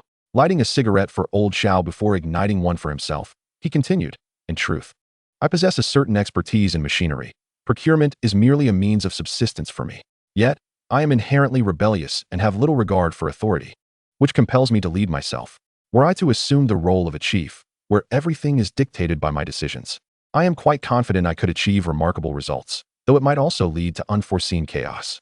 After taking a few puffs, Chen Chang'an elaborated, thus, my approach to work, especially grand endeavors, diverges significantly from that of others. Coupled with the fact that I am merely a small fry, it is evident that my life is destined to be that of a salted fish. He chuckled self-deprecatingly. In this era, regardless of the presence of a system, who wouldn't he aspire to rise above the fray? Who wouldn't he dream of accomplishing something significant for this nation? Yet, I am but a minor character, powerless to effect change. Claiming to be a time traveler? That would be laughable. Who would believe it? Perhaps a visit to a mental institution is in order. Therefore, finding contentment as a humble procurement officer at the steel mill seems quite agreeable. After all, I can still offer suggestions to you and Director Huang, can I? After listening to Chen Chang'an's candid monologue, Old Xiao fell into a pensive silence. Although he had the authority to transfer Chen Chang'an, he realized that he did not truly understand him. From Chen Chang'an's words, Old Xiao discerned that he believed himself to possess immense talent. Otherwise, he wouldn't have claimed he could create chaos. His rebellious nature implied a disdain for others and suggested that external pressures constrained his potential. Whether it was an uninformed superior leading the skilled or a disapproval of his methods, it could hinder his progress. Old Xiao found himself puzzled by the confidence exuded by this young man who had only completed middle school. If the suggestions made to Director Huang of the Supply and Marketing Cooperative were indeed Chen Chang'an's forte, then the idea he proposed regarding the red-blue competition was unexpectedly beyond the capacity of someone like him. Nonetheless, Old Xiao genuinely admired him, as did Lao Nia and Lao Chan, who had only encountered Chen Chang'an once. Chapter 46, Repairing Cars. Following Chen Chang'an's self-reflection, Old Xiao remained lost in thought.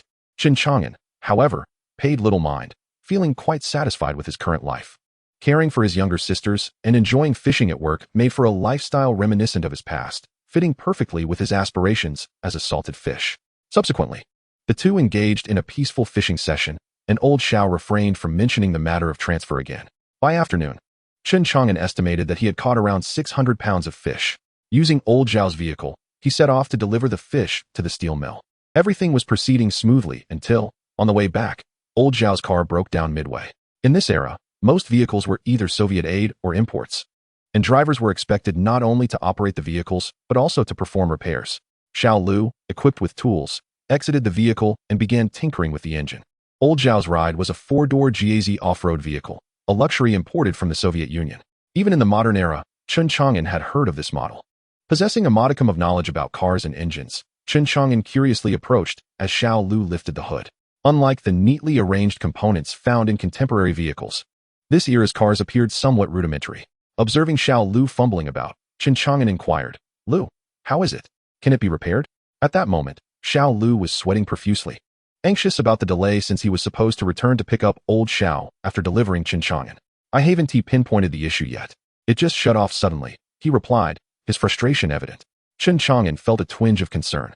Dinner time was approaching, and if he didn't return, his sisters and Director Wang would worry. However, leaving Xiao Lu alone to handle the situation seemed unkind. Observing Xiao Lu's confusion, Chen Chang'an was at a loss. Wasn't he it said that drivers in this era could repair cars? From the looks of it, Xiao Lu was merely guessing, tapping and tightening screws randomly before attempting to start the vehicle again. After several attempts, Chen Chang'an deduced the problem. The sudden shutdown and difficulty starting were likely due to a faulty spark plug. Calling out to Xiao Lu, he suggested, Lu, check if the spark plug is the issue. Let us remove it and clean it to see if that helps. Lu glanced up, surprised. Do you know how to fix cars? Just a bit, Chen Chang'an replied with a smile, handing Xiao Lu a cigarette. Upon inspecting the spark plug, Xiao Lu recoiled. It was covered in soot and somewhat damaged. No wonder this car has issues, Chen Chang'an thought. After cleaning the spark plug, they discovered it was cracked. But at that moment, Chen Chang'an prioritized getting the vehicle running. Once home, he assessed the progress of the project with satisfaction before heading to Director Wang's residence. This time, there were no guards at the door. He confidently entered, bringing 2 pounds of peach crisps and a fish he had caught. The meal was abundant, and Director Wang's son, Lu Hongjun, enjoyed the feast, exclaiming that he felt fortunate to indulge in such sumptuous fare, which was a rarity for him. Despite typically abstaining from alcohol due to work commitments, Lu Hongjun astonishingly shared a few drinks with Chen Chang'an. After the meal, the younger sisters accompanied their sister-in-law to visit their brother while Director Wang engaged Chen Chang'an in conversation. Chang'an, Director Wang remarked, the ideas you provided were excellent. The first, regarding the match factory, was the most straightforward. They readily agreed to our terms. Their production capacity is indeed insufficient, and now we have secured an arrangement ensuring they will produce as many matchboxes as we require. This has significantly benefited many elderly and struggling women in our community. Observing the genuine joy radiating from Director Wang, Chen Chang'an felt a sense of fulfillment regarding the support extended to those in need during this era, along with the unique camaraderie among officials. With a smile, he replied, Indeed, Director Wang, you are formidable. As the saying goes, an old general is worth 2 new recruits. Your involvement made this straightforward. Director Wang, in high spirits, chuckled, You rascal, always finding ways to call me old. He continued, Moreover, regarding the bicycle repair and tailoring endeavors, I have organized a few skilled bicycle mechanics to establish repair shops in our community, yielding commendable results. We have also opened several tailoring shops offering custom-made garments, which have performed well over the past few days. I must say, your suggestions have proven quite valuable.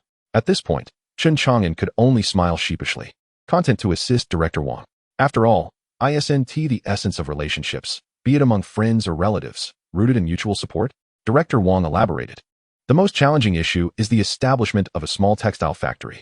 We have contacted textile plants in Shijiazhuang and Tianjin to acquire outdated and defective machinery. But the complexities lie in repairs and improvements. We are currently reaching out to several university professors to explore the possibility of restoration and enhancement. If successful, this could significantly alleviate unemployment. Chen Chang'an felt a sense of joy, realizing that his suggestions had borne fruit. Not only did they assist Director Wang, but they also indirectly aided those in need. He experienced a burgeoning sense of pride. Energized by this realization, Chen proactively remarked to Aunt Wang that there were quite a number of moviegoers these days. He planned to visit the factory the following day to enlist a few skilled craftsmen to construct a popcorn machine, suggesting they could also arrange for someone to sell popcorn at the cinema entrance. Furthermore, he proposed recruiting individuals to fry peanuts or sunflower seeds, which could indeed be quite profitable. Director Wang, touched, remarked that he was truly a good child, living up to his father's legacy. Chen responded, acknowledging the hardships faced by those in need, and expressed his desire to lend a helping hand. At this juncture, Chen recalled the items he had unearthed from his kitchen cellar and presented them to Director Wang, saying, Aunt Wang, I found these while repairing the house. The medals and certificates are of little consequence, but what should we do about this gun? Upon seeing these relics, Director Wang was moved to tears and began recounting the origins of the military medals, detailing his father's heroic deeds and the circumstances of his sacrifice, as well as the story behind the gun. This firearm had been captured by Chen Chang'an's father, and as a reward for his valor, the higher-ups had bestowed it upon him. Director Wang concluded, stating that the leaders from that era were still around, and he would seek out the old leadership to discuss how to handle the gun. What are your thoughts on this matter? He inquired. Chen quickly replied, I certainly wish to possess this handgun legally. Very well, this can be considered your father's heirloom. I will endeavor to assist you in claiming it, especially since your father was highly regarded by the old leadership. Chapter 47. The stove. Perhaps it was the unfamiliar bed, a new environment, or the overwhelming events of the day. Chen Chang'an tossed and turned for a long time before finally drifting into a fitful slumber. The following morning, after breakfast, he ventured to the factory. His primary goal for the day was to seek out a skilled craftsman within the factory. Chen had several projects in mind, the foremost being the popcorn machine promised to Director Wang, along with a few personal necessities, 2 ordinary coal stoves, a winter indoor stove equipped with a chimney, and a tool for crafting honeycomb coal. The latter idea had surfaced during his restless night, as he had recalled the utility of honeycomb coal. In the year of the 49 city, machines for producing honeycomb coal had emerged, yet promotion remained a formidable challenge. The populace was accustomed to using coal balls and lacked understanding of honeycomb coal, while the stoves varied widely in design. Chen resolved to first construct the stove and then have Director Wang rally a group to facilitate the process. Upon arriving at the factory, he found that the department was deserted and pondered whom to consult regarding the artisan skills. He considered approaching Elder Yi Zhonghai or Elder Lu Haizhong from the yard, but felt a reluctance, as neither were particularly amiable individuals. He preferred to keep his distance. As he strolled, contemplating whom to approach, he unexpectedly encountered Director Li from the cafeteria. Upon seeing Chen at the factory, he exclaimed, "Chang'an, what brings you here? Did you hear we're having fish chunks for lunch today? Have you come to indulge in a feast?" Chen chuckled in response, "Director Li, this isn't our first interaction. Do you think I'm that desperate for fish?" Director Li laughed, acknowledging that Chen was indeed not lacking in that regard. "But today isn't a Monday. What brings you to the factory?" After offering Li a cigarette, Chen explained, "I'm here to find a skilled craftsman to assist me with a few projects. I'm unfamiliar with who possesses the best skills in our factory." Li replied, "That's an easy matter. Just tell me what you need, and I'll introduce you to the right craftsman." With the weather turning cold, "I understand you're looking to have 2 small stoves made." "Indeed, that is correct," Chen confirmed. "You should seek out Master Lu Weiming from Workshop 3. Although he is only a level 6 worker, he frequently takes on side jobs and is exceptionally skilled, particularly in crafting various stoves," Li advised. With newfound direction, Chen expressed his gratitude. "Thank you, Old Li. Without your guidance, I would still be at a loss. It's just a minor issue, no need for such formality. Just remember to bring me some fish occasionally instead of supplying the supply and marketing cooperative," Li replied.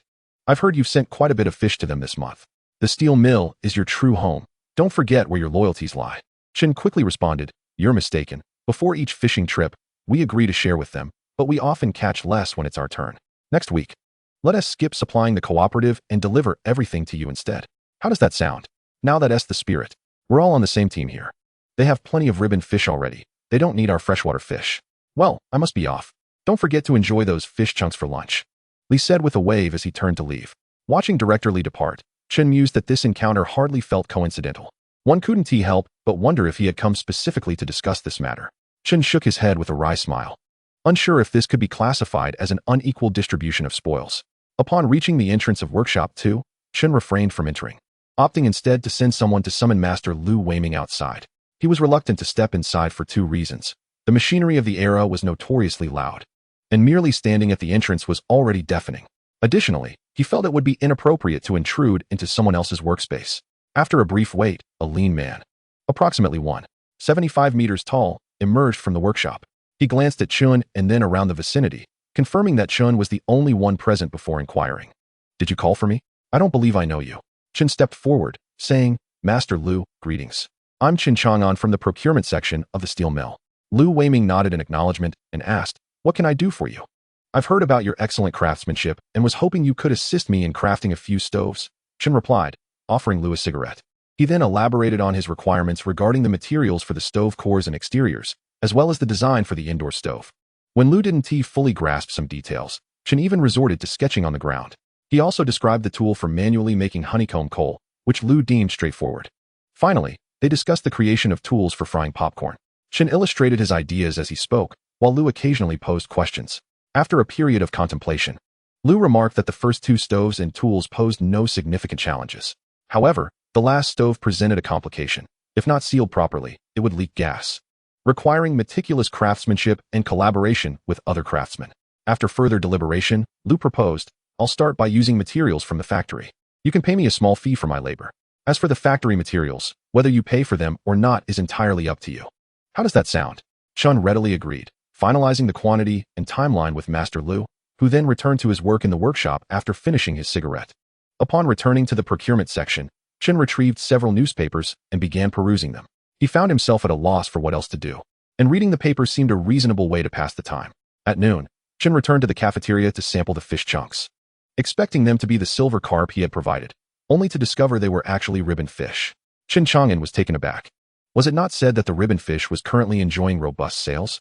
It was highly favored by the citizens of the 49 city and had already begun to face a supply shortage. Who was this formidable buyer that managed to procure such a substantial quantity of ribbon fish for the cafeteria? Avoiding the window of the daft Jew, Chen Chang'an was in the midst of his meal when he suddenly sensed someone taking a seat opposite him. Upon raising his gaze, he was met with the beaming visage of Su Damao. Chen Chang'an scrutinized Su Damao, suspecting the young man had some matter to discuss. He promptly inquired, "What is the matter? Do you need something?" With a grin, Su Damao replied, "At the last assembly, you spoke a word of fairness on my behalf. I cannot let the opportunity slip by. I have a piece of news that could be quite advantageous for you. Would you care to hear it?" Chapter 48, Exposure. Chen Chang'an had no pressing matters at hand and decided to listen to what Su Damao had to share. Su Damao continued, "Chang'an, you are not one to shy away from opportunity, and neither am I. Over the years, aside from screening films at the factory, I have frequently visited the surrounding countryside to show films. With time, I've become acquainted with many secretaries of production teams and village heads. For instance, during my recent visit to the Hongxing commune, I discovered a rather remote village named Yangjia Village, inhabited by relatives who have yet to venture beyond the 5th degree of kinship. They are quite united. Their village, nestled against the mountains, has raised a considerable number of chickens, ducks, and geese, along with several pigs. Although a few other buyers are aware of this, no one has reported it. As all are buyers, and the common adage holds true, where the people do not voice complaints, officials do not pursue investigations. It was merely by chance that I stumbled upon this while showing films in that village. They have agreed to sell me a portion of their goods. I lack purchasing authority, so I'm passing this fortunate opportunity on to you, my brother." Having expounded his thoughts in one breath, Su Damao appeared quite pleased, seemingly anticipating Chen Chang'an's gratitude. However, Chen Chang'an now found himself contemplating various concerns. First and foremost, he questioned the veracity of Su Damao's claims. Was there any truth to what he said, or was it merely a fabrication? Perhaps Su Damao was not lying, but the information he received might be a mix of truth and falsehood. How could it be that so few knew about the abundance of chickens, ducks, geese, and pigs? And was there truly no chance of the news leaking? Secondly, was Su Damao's discovery truly accidental? Given that the villagers were all relatives, how could an outsider, a mere film projector, become privy to such information? Chen Chang'an found it hard to believe that he could have stumbled upon it by mere happenstance. Lastly, even if he had discovered this information, how could he return to relay it and procure supplies from their village? Was this truly a stroke of good fortune? In this day and age, it was uncertain whether a village would even allow such dealings, and being permitted to procure goods might not necessarily be favorable. After much deliberation, Chen Chang'an resolved to investigate the matter further. If the procurement turned out to be genuine, it would indeed be a boon. If it were false, he would simply consider it a wasted trip. He thanked Su Damao profusely, and amidst the exchange of pleasantries, Su Damao promised to keep him informed of any news from nearby villages in the future. Their conversation came to a close. After much hesitation, Chen Chang'an still felt uneasy about the whole affair. It seemed to harbor an air of peculiarity. He was not one to shirk responsibilities, nor did he feel the need to take unnecessary risks. He made a mental note of Yangjia village and resolved to visit it when the opportunity arose. The fish he ate for lunch was quite delightful, perhaps due to the efforts of the daft Jew. Observing the workers around him, who were joyously consuming ribbon fish, Chen Chang'an reflected on how the seafood company was becoming increasingly formidable, with ribbon fish now being supplied to the steel mill. It made sense, after all, being a state-owned enterprise. Even if calculated at £1 per worker for 10,000 employees at the steel mill, that amounted to merely £10,000, or 5 tons. For a state enterprise, or for the supply needs of 49 city, several train cars of fish were hardly a daunting task. Having finished his meal, Chen Chang'an had made arrangements for his tasks and departed the factory, intending to check on the progress of his house renovations.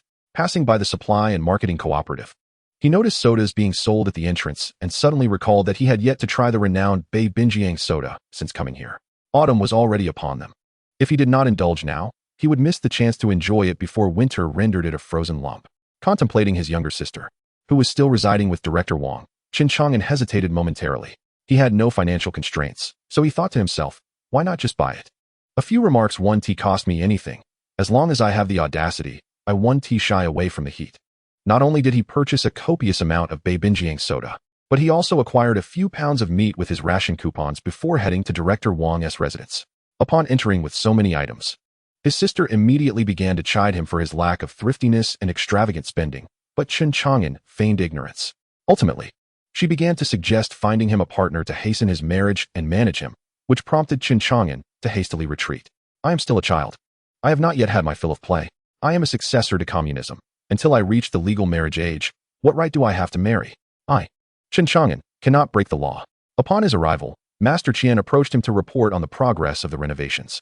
He showed Chen Chang'an the completed sections and presented the materials purchased for quality inspection. Chen Chang'an distributed cigarettes to each worker and engaged in brief conversation.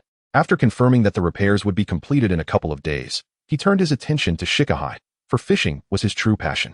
From a distance, he spotted the figure of Old Man Xiao. As he drew closer, he realized that the elder was using corn to fish, just as he had learned. All right, I shall spend this afternoon here. Feeling rather bored, Chen Chang'an pondered what he could do. Upon seeing him again, Old Man Xiao quipped. You truly have too much time on your hands. It seems it is high time to find you something to occupy yourself with. In response, Chen Chang'an quickly retorted. Old Man Xiao, it is hard to say who is truly idle among us. After all, I have seen you here 9 out of 10 times I visit. Shouldn't you reflect on yourself before judging others? Old Man Xiao replied, look at my age. I've already lived most of my life. Can you compare to me? What contributions have you made to the nation compared to mine? Chen Chang'an countered. Oh, so now you claim I have made no contributions? When you needed assistance? It was you who proclaimed, thank you, Comrade Chen Chang'an, for your contribution to the country. Once the matter is resolved, you turn a blind eye? This is quite, how should I put it? Like burning bridges after crossing them, or feasting on the cook after the meal. Once the rabbit is caught, the hound is cooked. Am I right? Old Man Xiao chuckled and said, all right, if you have made a contribution, then that suffices. Changing the subject, he continued. I heard from Xiao Lu that you can repair cars. Somewhat knowledgeable, Chen Chang'an replied. When I first met you, I asked if you could fish. And you said the same, Old Man Xiao remarked. Is that so? I don't recall saying that, Chen Chang'an responded. I might have merely claimed to have a bit of knowledge about fishing. However, when it comes to car repairs, I truly only have a smattering of understanding. Old Man Xiao seemed unfazed by Chen Chang'an's comments and pressed on. As a junior high school graduate, where did you learn to repair cars? As the words left his lips, Chen Chang'an felt a jolt in his heart. Indeed, he was merely a junior high school graduate, and by all rights, he should know nothing. In this era, a person like him would not have had the opportunity to come into contact with automobiles. Yet he found himself more knowledgeable about repairs than seasoned drivers who had been behind the wheel for years. This was a contradiction he could not reconcile. At that moment, Chen Chang'an realized that the self-righteousness he had spoken of was, in fact, a reflection of himself. Chapter 49, Job Transfer? With no other recourse, Chen Chang'an said, isn't it enough to just have hands? There's only so much to it. Lugu has rummaged around in various places and checked every part that needed checking. I thought car repairs required some kind of advanced skill, but it's merely about taking apart what can be removed and testing it out. Such brazen remarks left Old Man Xiao speechless. If you were to say that fishing too often leads you to discover your own methods, that would be understandable. However, as a mere middle school student, it is excessive to question whether you have ever even touched a car, let alone repair one. Asking whether you have sat in one is hardly unreasonable, is it? Yet, Chen Chang'an simply remarked that having hands is sufficient. Upon reflection, it was evident that Chen Chang'an was reluctant to elaborate, and out of respect for his father, I let it slide. All necessary investigations had been conducted discreetly. Surveillance had been undertaken. His life trajectory, acquaintances, and frequented places had been thoroughly scrutinized, all without Chen Chang'an's awareness. Would you assume that the suggestions made to Lord Xiao and Director Huang did not raise any suspicions? Perhaps advising Director Huang was acceptable. But would anyone not suspect motives if suggestions were made to someone like Lord Xiao? Do you genuinely believe that spending every day fishing with Lord Xiao arouses no suspicion regarding your intentions? Do you think those who have endured war and strife are so easily deceived? The absence of trouble or detainment merely indicates that no issues or points of suspicion were detected. In this era, when imperialist ambitions persist, mere suspicion is sufficient for caution. Observing Chen Chang'an's unwillingness to speak, Lord Xiao chose not to press him further. He remarked on how he noticed Chen Chang'an had not been fishing much lately and asked if there was something on his mind. Chen Chang'an replied that he was not particularly busy. Winter was approaching, and he intended to repair his house and make a few small stoves to ensure his sisters would not suffer during the harsh season. Lord Xiao nodded in understanding, then inquired about the necessity of stoves, cautioning that they should be used with care to avoid carbon monoxide poisoning. Chen Chang'an, surprised, looked at Lord Xiao and remarked on his wisdom, acknowledging that at his age, he had not lived in vain. Fuming, Lord Xiao nearly rose to admonish Chen Chang'an, exclaiming that good intentions were being mistaken for folly. His expression then turned serious as he addressed Chen Chang'an, stating, I believe you possess considerable merit, not only in character, but also in capability. Your suggestions to Director Huang and Director Wang reveal much about your potential. I had intended to send you to a military factory for some training, given your youth and progressive ideals. It would help refine your approach to problem solving and prepare you for greater achievements in the future. After some reflection, Lord Xiao continued, following our last conversation. I realize that you are not one to accept subservience. This reflects a lack of trust and unity among comrades. Considering your abilities, age, and disposition, I have decided against sending you to other military enterprises. Such placements would be futile. Without real authority, your efforts would be half-hearted, and if granted authority, you would likely cause chaos instead. After consulting with Elder Chun and Elder Nya, who had fished with him previously, Lord Xiao recalled Chen Chang'an's suggestion to Director Wang about establishing a few factories under the jurisdiction of the street office. Why not select one to manage? Given your rank, a larger factory would not be suitable, and your youth may not command the respect of older workers. However, managing a small factory under the street office would still afford you formal employment and a chance to lead a handful of temporary workers, presenting an opportunity for self-expression. This could serve as a trial, allowing us to assess your capabilities as you claim. Upon hearing this, Chen Chang'an wore a glum expression, silently resisting the idea. He found it hard to envision a place more comfortable than his procurement role at the steel mill. Noticing Chen Chang'an's discontent, Lord Xiao jested. Is this the fearless Chen Chang'an we know? What troubles you? Aren't you the one who knew events 2,000 years prior and could foresee 50 years into the future? If you are afraid, then perhaps you should return to your procurement position at the steel mill. Chen Chang'an quickly retorted that such provocation was ineffective. He preferred to remain in his role as a procurement officer. This left Lord Xiao momentarily speechless, pondering the peculiar nature of Chen Chang'an. Yet, he found a deeper appreciation for Chen Chang'an's ability to adapt and endure. Realizing that Lord Xiao was resolute in not allowing him to continue at the steel mill, Chen Chang'an resignedly stated, "All right then, I will discuss it with Director Wang at the street office tonight to see what opportunities may arise." Lord Xiao observed Chen Chang'an's reluctant concession and cautioned, "Do not take advantage of the situation. Many seek such opportunities but cannot attain them. For now, the district and street office will do their best to assist you. However, given the current national difficulties, if your ambitions are too grand, they may not be able to support you. At this stage, practicality is paramount." Listening to Lord Xiao's advice, Chen Chang'an felt exasperated. How could a small factory under the street office, accommodating no more than 10 individuals, hinder his progress? Observing Chen Chang'an deep in thought, Lord Xiao inquired if he had any ideas. "Now is the time to share your thoughts with me, or later with Director Wang at the street office." Chen Chang'an could only respond, "The higher-ups have issued their orders. As a soldier, I can only comply. Currently, I have two ideas. The first is to take over a machine repair shop or an auto repair shop, starting with machine repairs. The second is to produce honeycomb coal stoves and the coal itself, establishing a honeycomb coal processing factory." Lord Xiao replied, "There are indeed machine repair shops, but your current rank is insufficient. Auto repairs are typically handled by individual factories, making that option quite challenging. However, establishing a honeycomb coal processing factory is feasible. The district and street office can assist with coal supply. Are there any difficulties?" Chen Chang'an pondered, stating, "There are some challenges. The first is finding a suitable location." Lord Xiao promptly assured him that the street office would handle that. The second issue is the machinery for producing honeycomb coal. Chen Chang'an hesitated, admitting that while he had heard of honeycomb coal existing in this era, he was unsure of the ratios and methods for production, nor did he know if machines were available. Lord Xiao appeared knowledgeable in this area, stating, "Currently, if you wish to produce it, you will have to rely on manual labor. If you want machinery, once the processing factory becomes profitable, you will need to design and manufacture it yourself. It all depends on your capabilities." Chen Chang'an felt exasperated. Lacking resources made the task seem impossible. He directly inquired about employee wages, benefits, and task expectations. As he continued questioning, he felt overwhelmed by the multitude of issues. Lord Xiao reassured him, "You need not concern yourself with those details. The district will coordinate with the street office, and they will liaise with you." Seeing Chen Chang'an's impatience, Lord Xiao compassionately advised, "It is not as complicated as you think. Some individuals above genuinely appreciate you and wish to test your worthiness for development. Otherwise, who would engage in such trivialities with you? Just demonstrate your abilities. If all else fails, you can always return to your procurement role at the steel mill." Chapter 50. Preparing for farewell. On his way home, Chen Chang'an felt somewhat dazed.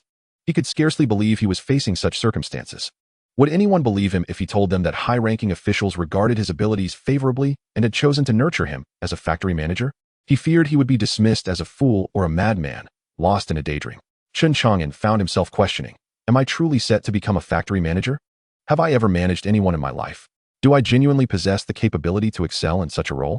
Upon further reflection, he realized, what factory manager? A manager of a honeycomb coal processing factory? Can that even be considered a factory manager?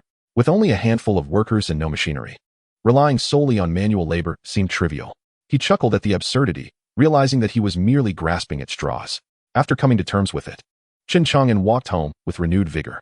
First, they arrived at the Sihiyuan, where the framework had been largely completed, with only a few remaining tasks involving window, ceiling, and furniture arrangement. Overall, Chen Chang'an expressed his satisfaction. Subsequently, they visited Director Wang's residence. Preoccupied with various thoughts during their journey, Chen did not bring any vegetables today. Fortunately, Director Wang proved to be reliable, having purchased a considerable amount of groceries. After dining together, Chen Chang'an recounted his encounter with Old Master Xiao while fishing and mentioned his plans to change jobs. Director Wang was immediately incensed, questioning how someone could treat a youth of under 20 in such a manner, given her understanding of their relationship. She wondered if such arrangements were intended to assist Chen Chang'an or to test him.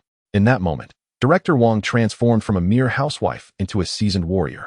After much contemplation, she advised Chen Chang'an to rest well at home and not to overthink the matter, noting that no official orders had been issued, and no one had approached her regarding the situation. It was highly probable that the issue had not yet been formalized in writing, but merely reflected the opinions of a few individual leaders. She expressed her intent to consult her former superior that evening to seek clarity. Concerned that Chen Chang'an might not grasp the complexities involved, she reiterated the importance of understanding the circumstances to avoid passivity. As the evening grew late, she concluded her visit, urging him to rest and not to dwell excessively on the situation. Chen Chang'an could only acquiesce to Director Wang's guidance, responding, "All right, Aunt Wang, I will heed your advice." Observing her departure, he sighed inwardly, realizing that the most burdened and troubled party in this affair would likely be Director Wang. The night passed in silence. The following morning, Chen Chang'an and Director Wang's families gathered for breakfast. Director Wang candidly informed Chen Chang'an that the so-called Old Master Xiao he knew likely held considerable influence. She had inquired with her former superior regarding Chen's situation, only to discover that he too was uninformed. They would need to wait a couple of days to ascertain the circumstances. Chen Chang'an nodded in acknowledgement, and, as he watched Director Wang and Lu Gu depart for work, he suddenly remembered to ask her whether she intended to visit the steel mill and if she wished to inform Li Huai about the matter, as it had initially been through him that they had made their way. Director Wang considered this and agreed, acknowledging that it was prudent to clarify the situation to prevent any resentment from arising. After leaving with Director Wang, Chen Chang'an proceeded directly to the steel mill. Once in the office, he spent some time smoking while awaiting Li Huai to finish his meeting. Afterward, he entered Li Huai's office. Upon seeing Chen Chang'an, Li Huai greeted him with a smile, remarking on how busy he had become, seldom seen at the mill.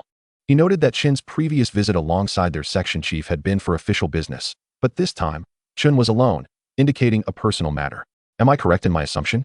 Li Huai inquired. Chen Chang'an smiled and replied, "I must credit you, Uncle Li. It takes someone of your stature to truly see through to the essence of matters. My presence here certainly indicates something of significance." Li Huai laughed heartily and remarked on Chen's skillful flattery. He encouraged Chen to share his concerns, assuring him of his assistance. After Chen Chang'an explained the situation, Li Huai was taken aback. Even with his extensive experience as a leader and connections to influential figures, he had never encountered such a scenario. He marveled at Chen Chang'an's remarkable capabilities and the extraordinary opportunity that had been arranged for him, a chance for advancement and a test of his abilities. At that moment, Li Huai felt a pang of envy, noting that while he had ascended through familial connections, Chen Chang'an had done so through his own talents. His initial amusement faded, and he contemplated chastising Chen or at least teasing him. Yet the formidable influence behind Chen held his jealousy in check. Li Huai recognized that Chen Chang'an was poised for great success, and given their amicable relationship, he saw no reason to offend someone so promising. He gestured for Chen Chang'an to sit and remarked, "Ah, Chang'an, it appears you have encountered a benefactor. Your rise to prominence is surely imminent. Allow me to congratulate you in advance. When the documents are finalized, you can count on my full support. Should you become the factory director, do not hesitate to approach me with any difficulties." Chen Chang'an expressed his gratitude. "Thank you, Uncle Li. I am still uncertain about the current situation, but I wanted to make you aware of it to prevent any surprises later on and to ensure you are not left in the dark." Li Huai reassured him. "Not at all. If there is a good opportunity, I would not stand in your way. I am not that petty." He then offered Chen a cigarette and poured him some tea, joining him in a drink. Chen Chang'an continued, "Well, Uncle Li, my purpose today was to inform you of this matter, primarily to prepare you, as it is beyond my control. I am merely a pawn in this situation. I hope you can understand my position. Now, I must take my leave." After exchanging pleasantries, Chen Chang'an departed. as he exited Li Huaida's office. The latter couldn't help but reflect on the young man's fortune, recognizing that with such influential support, it would be difficult for Chen not to succeed. I, Li Huaida, am truly envious, he mused.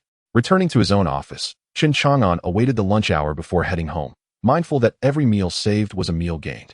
After lunch, as was his custom, Chen Chang'an first visited the Sihiyuan to check on the progress. He exchanged a few words with Master Qian, learning that completion was expected within a day or two. Chen Chang'an, however, was not particularly concerned with any antiquated or ornate furniture, while such items were suitable for collection. The thought of sleeping on a bed previously used by unknown individuals was unsettling to him. In this modern age, one must adapt to contemporary sensibilities. He thought it foolish to believe oneself clever by meticulously selecting exquisite furniture, as if one could truly discern their value. Collecting was no longer about quiet profit. It was about practicality. Chen Chang'an insisted on standard solid wood furnishings, crafted using traditional mortise and tenon joints, devoid of adhesives or harmful materials like formaldehyde. Once the house was completed, he planned to move in with his sisters without delay. Considering that his upcoming role at the processing plant would likely keep him busier than ever, leaving little time for fishing, he contemplated an afternoon excursion. However, upon arriving at Director Wang's home, he was informed by his sister-in-law that Director Wang had returned for lunch and mentioned needing to attend a meeting in the district later that afternoon. She instructed Chen Chang'an to remain at home and wait for Director Wang's return. With little choice, Chen Chang'an complied, finding himself restless in the courtyard, pacing back and forth and smoking one cigarette after another. After what felt like an eternity, during which he lost count of how many cigarettes he had smoked, Director Wang finally returned. Noticing Chen Chang'an waiting for her, she said little, merely signaling for him to follow her into the house. Once inside, Director Wang addressed Chen Chang'an, stating that overall, this situation could be regarded as a positive development. The individual he was acquainted with possessed significant influence. They had arranged for the district and street office to commence operations at the coal briquette processing plant he had mentioned, and they would strive to accommodate his requirements. However, there were also expectations placed upon him. The first point is to endeavor to address the issue of the unemployed individuals on the streets. However, there are no official positions available, and most of them are temporary workers. The second point is that the district will allocate a portion of funds, which has been discussed with higher authorities. Ultimately, given the national difficulties, the district can only provide limited financial support. Considering that winter is approaching and income will soon be generated, through my earnest efforts, we have secured a total of 10,000 yuan. Additionally, we will assist you in resolving the coal supply issue. The third point pertains to personnel matters. Currently, the only official staff members are you and a single accountant assigned by the street office. The rest is at your discretion. The street office will not impose strict requirements. However, I would advise you to select a few individuals from families facing hardships. The fourth point concerns the issue of premises. The street office does not possess substantial space. But after discussions with the district, the most suitable location available is a machinery repair station. It has several warehouses and a factory building. Although the factory building contains only a few old and dilapidated machines, and is overseen by an elderly watchman, the place and personnel will be directly allocated to you. Please assess if you have any further requests. It would be best to present them all at once. However, this matter is no longer just a private affair between the two of us. While I can offer you support, you will also be regarded as a factory manager from now on. I cannot compromise national interests due to our relationship. Director Wang concluded his remarks and awaited Chen Chang'an's response. After a prolonged silence, Chen Chang'an pondered Wang's words, while Wang remained patient. After pouring 2 cups of water, he sat back to wait for Chen Chang'an. Chen Chang'an inquired about the extent of authority he would possess in this factory. How much authority? Wang replied, as long as you do not engage in activities detrimental to the nation, you will have the final say. This includes personnel and financial matters. Wang chuckled lightly. Chen Chang'an felt the situation manageable. With the coal issue resolved by the district, he would handle production and sales. The initial capital of 10,000 yuan seemed sufficient. He casually asked, what level of performance is expected of me? What are your expectations? Director Wang nodded in satisfaction, recognizing Chen Chang'an's discernment in grasping the essence of the situation. Providing you with this level of support may indeed reflect a genuine appreciation for your capabilities or perhaps a desire to look after you. It is essential that you are aware of your objectives. Wang continued, firstly, the state encourages citizens to utilize standardized briquettes to minimize the use of firewood. Secondly, there is a need to increase employment opportunities. Currently, the street office employs temporary workers, but this cannot persist indefinitely. I hope you can expand and strengthen your operations, potentially even hiring some veterans. Lastly, regarding finances, I hope you can establish a self-sustaining processing factory that contributes to the nation and society. What do you think? Do you foresee any challenges? Are there any difficulties or questions? Upon hearing this, Chen Chang'an felt the task was not as simple as it seemed. The first challenge was to develop standardized briquettes, essentially creating an industry standard for briquette production. The second challenge involved recruitment. The absence of official positions now does not imply a lack of them in the future. There will be many veterans returning, and it is likely that various idle individuals will be directed towards him. The third point regarding societal contribution was vague. What kind of contribution? Paying taxes? Without taxes, how can the factory's contributions be manifested? How many temporary workers can be supported? Although 10,000 yuan sounded like a substantial sum, it was merely the starting point of a venture. The coal would not be provided for free, as it was clearly stated. Assistance would only be offered in terms of availability, not handouts. Selling briquettes would still require settling accounts. If his briquettes could not be used in other stoves, what then? Would he need to produce briquette stoves? Where would the materials come from? Would he need to procure tricycles for coal distribution? Would he require tools for manual briquette production? Where would those funds come from? These seemingly insignificant expenses could accumulate to a considerable amount, and one must not underestimate the importance of minor costs. After all, it is often said that a broken home can be worth a fortune. Chen Chang'an asked, how will the coal supply be arranged? Will it be delivered to me? At what price? How will the payments be settled? Director Wang responded, acknowledging that 10,000 yuan was indeed insufficient. For the first batch, 5 tons of coal will be delivered to you. This also serves as support from the district and the street office. Given the limited funds, we must compensate in other areas. Subsequently, all coal purchases will be made through procurement, and you will need to contact the coal company directly. Chen Chang'an continued to inquire about sales processes. Will it be based on tickets? Wang confirmed, yes, initially, it will be ticket-based. Each household is allowed to purchase 40 kilograms per month at the price of 0.24 yuan per kilogram. If your production increases and you wish to sell without tickets, that is permissible, provided both parties agree on the price. We will not interfere. You will need to coordinate with the coal shops for mutual support. Once Wang had clarified these points, he returned to the street office, leaving Chen Chang'an to contemplate how to expand and strengthen his briquette processing factory. The following day, Chen Chang'an arrived at the steel mill, intending to leverage his connections. Li Huaid, like Director Wang, had also received notice. Upon arriving at the factory, Chen Chang'an sought out Li Huaid first. Regardless of the circumstances, Li Huaid had always treated Chen Chang'an well, and a farewell was in order. For Li Huaid, Chen Chang'an's position was initially secured through Wang's influence, which he felt obliged to honor. Regardless of their personal closeness, it was essential to maintain appearances. Chen Chang'an was recognized as one of his own. Moreover, due to the procurement of fish, Li Huaid had inadvertently benefited from Chen Chang'an. Although he had also promoted Chen Chang'an, they were now even. However, with Chen Chang'an's potential rise to success, it was prudent for Li Huaid to show some acknowledgement, essentially investing in the promising youth. He remarked, I hear you are heading to the briquette processing factory to produce briquettes and suitable stoves. You will likely require some materials. And fortunately, the factory has an abundance of steel. The steel mill will support you with some sheets and coils. If your briquettes and stoves are compatible, we will also consider purchasing them, especially since our office gets quite chilly in winter. This can be seen as a benefit for the factory. Chen Chang'an expressed his gratitude, saying, thank you so much, Uncle Li. The steel mill feels like my second home, and I may need to trouble you again in the future. Please don't pretend not to know me then. After exchanging pleasantries with Li Huaid, Chen Chang'an proceeded to the Human Resources Department. Once the necessary formalities were completed, he exited the steel mill. Looking back at the factory's entrance, he felt a surge of emotions. Although he had not worked there for long and many people were unfamiliar to him, the steel mill had helped him navigate through his initial period of uncertainty, providing him with the foundation to establish himself. Farewell, steel mill.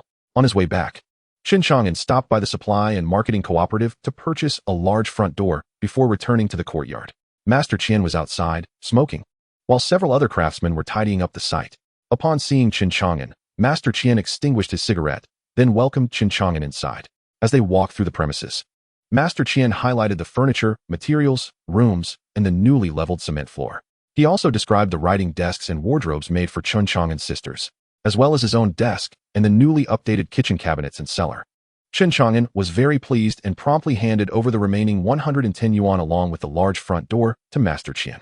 After a few polite exchanges, seeing Chen Chang'an's resolute demeanor, Master Qian accepted the payment without further ado. Chen Chang'an then visited Director Wang's residence to summon his younger sisters for a collective cleaning. Although the workers had tidied up, remnants of dust still lingered. Upon seeing their new home, the sisters were utterly delighted, each one sparkling with joy as they began to allocate their respective sleeping quarters and storage spaces. Observing that the cleaning was nearly complete, Chen Chang'an ventured to the market to procure meat, ribbon fish, and chicken. Today marked their housewarming, albeit with few friends to celebrate. He had only invited director Wang, who, concerned about potential repercussions, hesitated to join, as the circumstances of their courtyard were well known. Ultimately, it turned into a joyful family meal for Chen Chang'an and his sisters. The feast was lavish, and the little ones devoured the food as if they had never feasted before, leaving their stomachs pleasantly round. The enticing aroma wafted throughout the courtyard, and this time, they were not disturbed, as the street cleaners and toilet attendants were still busy at work. However, Yin Jiefeng from the third uncle's family could no longer resist the tantalizing scent of meat. Assuming a friendly rapport with Chen Chang'an, he arrived only after the meal had concluded. Observing Chen Chang'an tidying up the kitchen, he approached and inquired, "Chang'an, do you have any errands for me lately?" He spoke of topics unrelated to food, yet his gaze remained fixated on the leftover chicken in Chen Chang'an's hands. Chen Chang'an, understanding the unspoken desire, recognized that the Yin family's meals were exceedingly meager, and this young man was not fond of meat. Nevertheless, he maintained politeness and decorum, demonstrating adaptability despite his youth, which could not conceal his longing. Both he and his sisters were in their growth phase, and Chen Chang'an had never shortchanged his family when it came to nourishment. Frequently enjoying delicious meals, they often had leftovers, which Xiaoying would reheat for breakfast the following day. Braised pork was never left uneaten, while ribbon fish served as snacks, resulting in only some chicken and a few buns remaining. Chen Chang'an promptly offered the leftovers to Yin Jiefeng, asking whether he preferred to finish them at his home or take them back. After a moment's thought, Yin Jiefeng replied, "Can I call my brother to join me for a meal?" Chen Chang'an, taken aback, responded, "Feel free. It's yours now, you decide." He then turned to retreat to his room, contemplating that the Yin children seemed to have escaped moral degradation. However, considering the current state of living, it could not be said that everyone dined on delicacies daily. Still, having enough to eat was not an issue. Although one might face scrutiny for consuming meat daily, it was nothing compared to the severity of the 3 years of natural disasters. Many believed that in the new China, having sufficient food was no longer a problem. Yet those who had endured the famine were forever cautious, hoarding grains whenever possible and adopting frugal habits. Even those accustomed to extravagance began to learn the virtue of saving, let alone the already frugal Yin family, who would only tighten their belts further. It was not surprising that their children would also be led astray, and for a long time, they might even take pride in their miserly ways. Upon returning home, Chen Chang'an peered through the window to see Yin Jiefeng and Yin Jieqing raiding his kitchen, eagerly devouring the buns. After finishing, the two even washed their dishes, prompting Chen Chang'an to nod in approval. Watching Yin Jiefeng head home, he pondered his imminent transition to a new workplace, devoid of familiar faces. Since they were all temporary workers, he thought it might be beneficial for Yin Jieqing, who had dropped out after elementary school, to accompany him to the processing factory. Though he did not expect much from him, it would be advantageous to have someone adept at gathering information, ensuring he stayed informed about his surroundings. Even if Yin Jieqing proved ineffective, he would merely be another temporary worker. With this in mind, Chen Chang'an opened the door and called Yin Jiefeng back inside. Chapter 53. Preparing for a new position, Chen Chang'an addressed Yin Jiefeng. "How have you been, Jiefeng? It's been a while since I've heard from you." Yin Jiefeng replied, "Chang'an, I've been working odd jobs, mostly at the construction site. My health isn't as robust as others, so I can't handle much. Upon returning, I'm utterly exhausted, and I need to contribute to the household expenses, making it difficult to gather any news."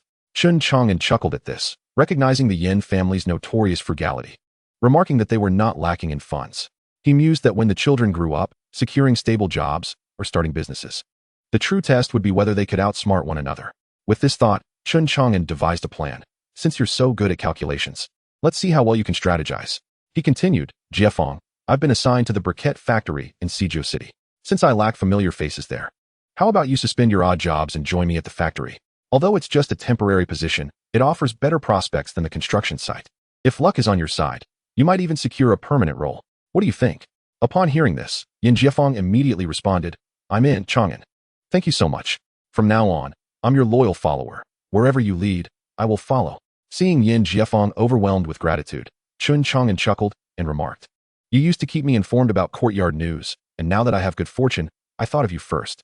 Yin Jiefeng, stunned by this unexpected stroke of luck, was momentarily speechless, on the verge of tears, as if he might kneel in gratitude. Chen Chang'an, not wishing to be drenched in his tears, quickly took a step back, saying, all right, it's just a temporary position. There's no need for such theatrics. But remember to keep this under wraps. We wouldn't want a flood of opportunists swarming in. The briquette factory isn't overflowing with vacancies." Yin Jiefeng assured him, "Don't worry, Chang'an. I promise to keep this a secret, even from my father. After Yin Jiefeng left, looking back multiple times, Chen Chang'an shook his head with a smile, thinking of how youthful he was. In this day and age, was finding work really that easy? Those at the steel mill found it challenging to enter, even without any fees. Although the briquette factory was no steel mill, it wasn't a place just anyone could enter. Did he truly believe in such fortuitous opportunities? The following morning, Chen Chang'an arrived at Director Wang's office at the street office. Someone from the district will be coming shortly. We will visit the machine repair department together. The accountant assigned to you will also accompany us, Director Wang stated. Sighing, he added, given your humble beginnings and lack of resources, it's no small feat to manage such a significant responsibility at such a young age. Understanding Director Wang's concerns, Chen Chang'an reassured him, Aunt Wang, what's the use of discussing this now? We're already on the brink of a new chapter. It's too late for regrets. You need not worry. Just watch and see. Director Wang, realizing his own sentimentality, acknowledged, I'm getting old. I find myself wavering. He chuckled at his own self-deprecation. At that moment, Chen Chang'an inquired, Aunt Wang, how are matters like mine typically arranged by the leadership? Director Wang chuckled and remarked, I thought you wouldn't ask anymore. Nor would you care? Chen Chang'an shyly smiled without uttering a word. Director Wang continued, your administrative level is grade 18, deputy section chief, with a monthly salary of 875 yuan. How do you find it? Are you satisfied? Chen Chang'an promptly nodded, expressing his contentment. At that moment, a knock echoed from the door. Come in, said Director Wang. As the door swung open, a frail young girl stepped inside. She glanced at Chen Chang'an and then addressed Director Wang. Director, I've come to report for duty. Director Wang looked at the girl, nodded, and said to Chen Chang'an, Chang'an, this is the accountant assigned to your processing plant. She will be your unit's steward from now on. You two should get to know each other. Chen Chang'an regarded the girl with a scrutinizing gaze. Despite her youth, it was evident she was older than him.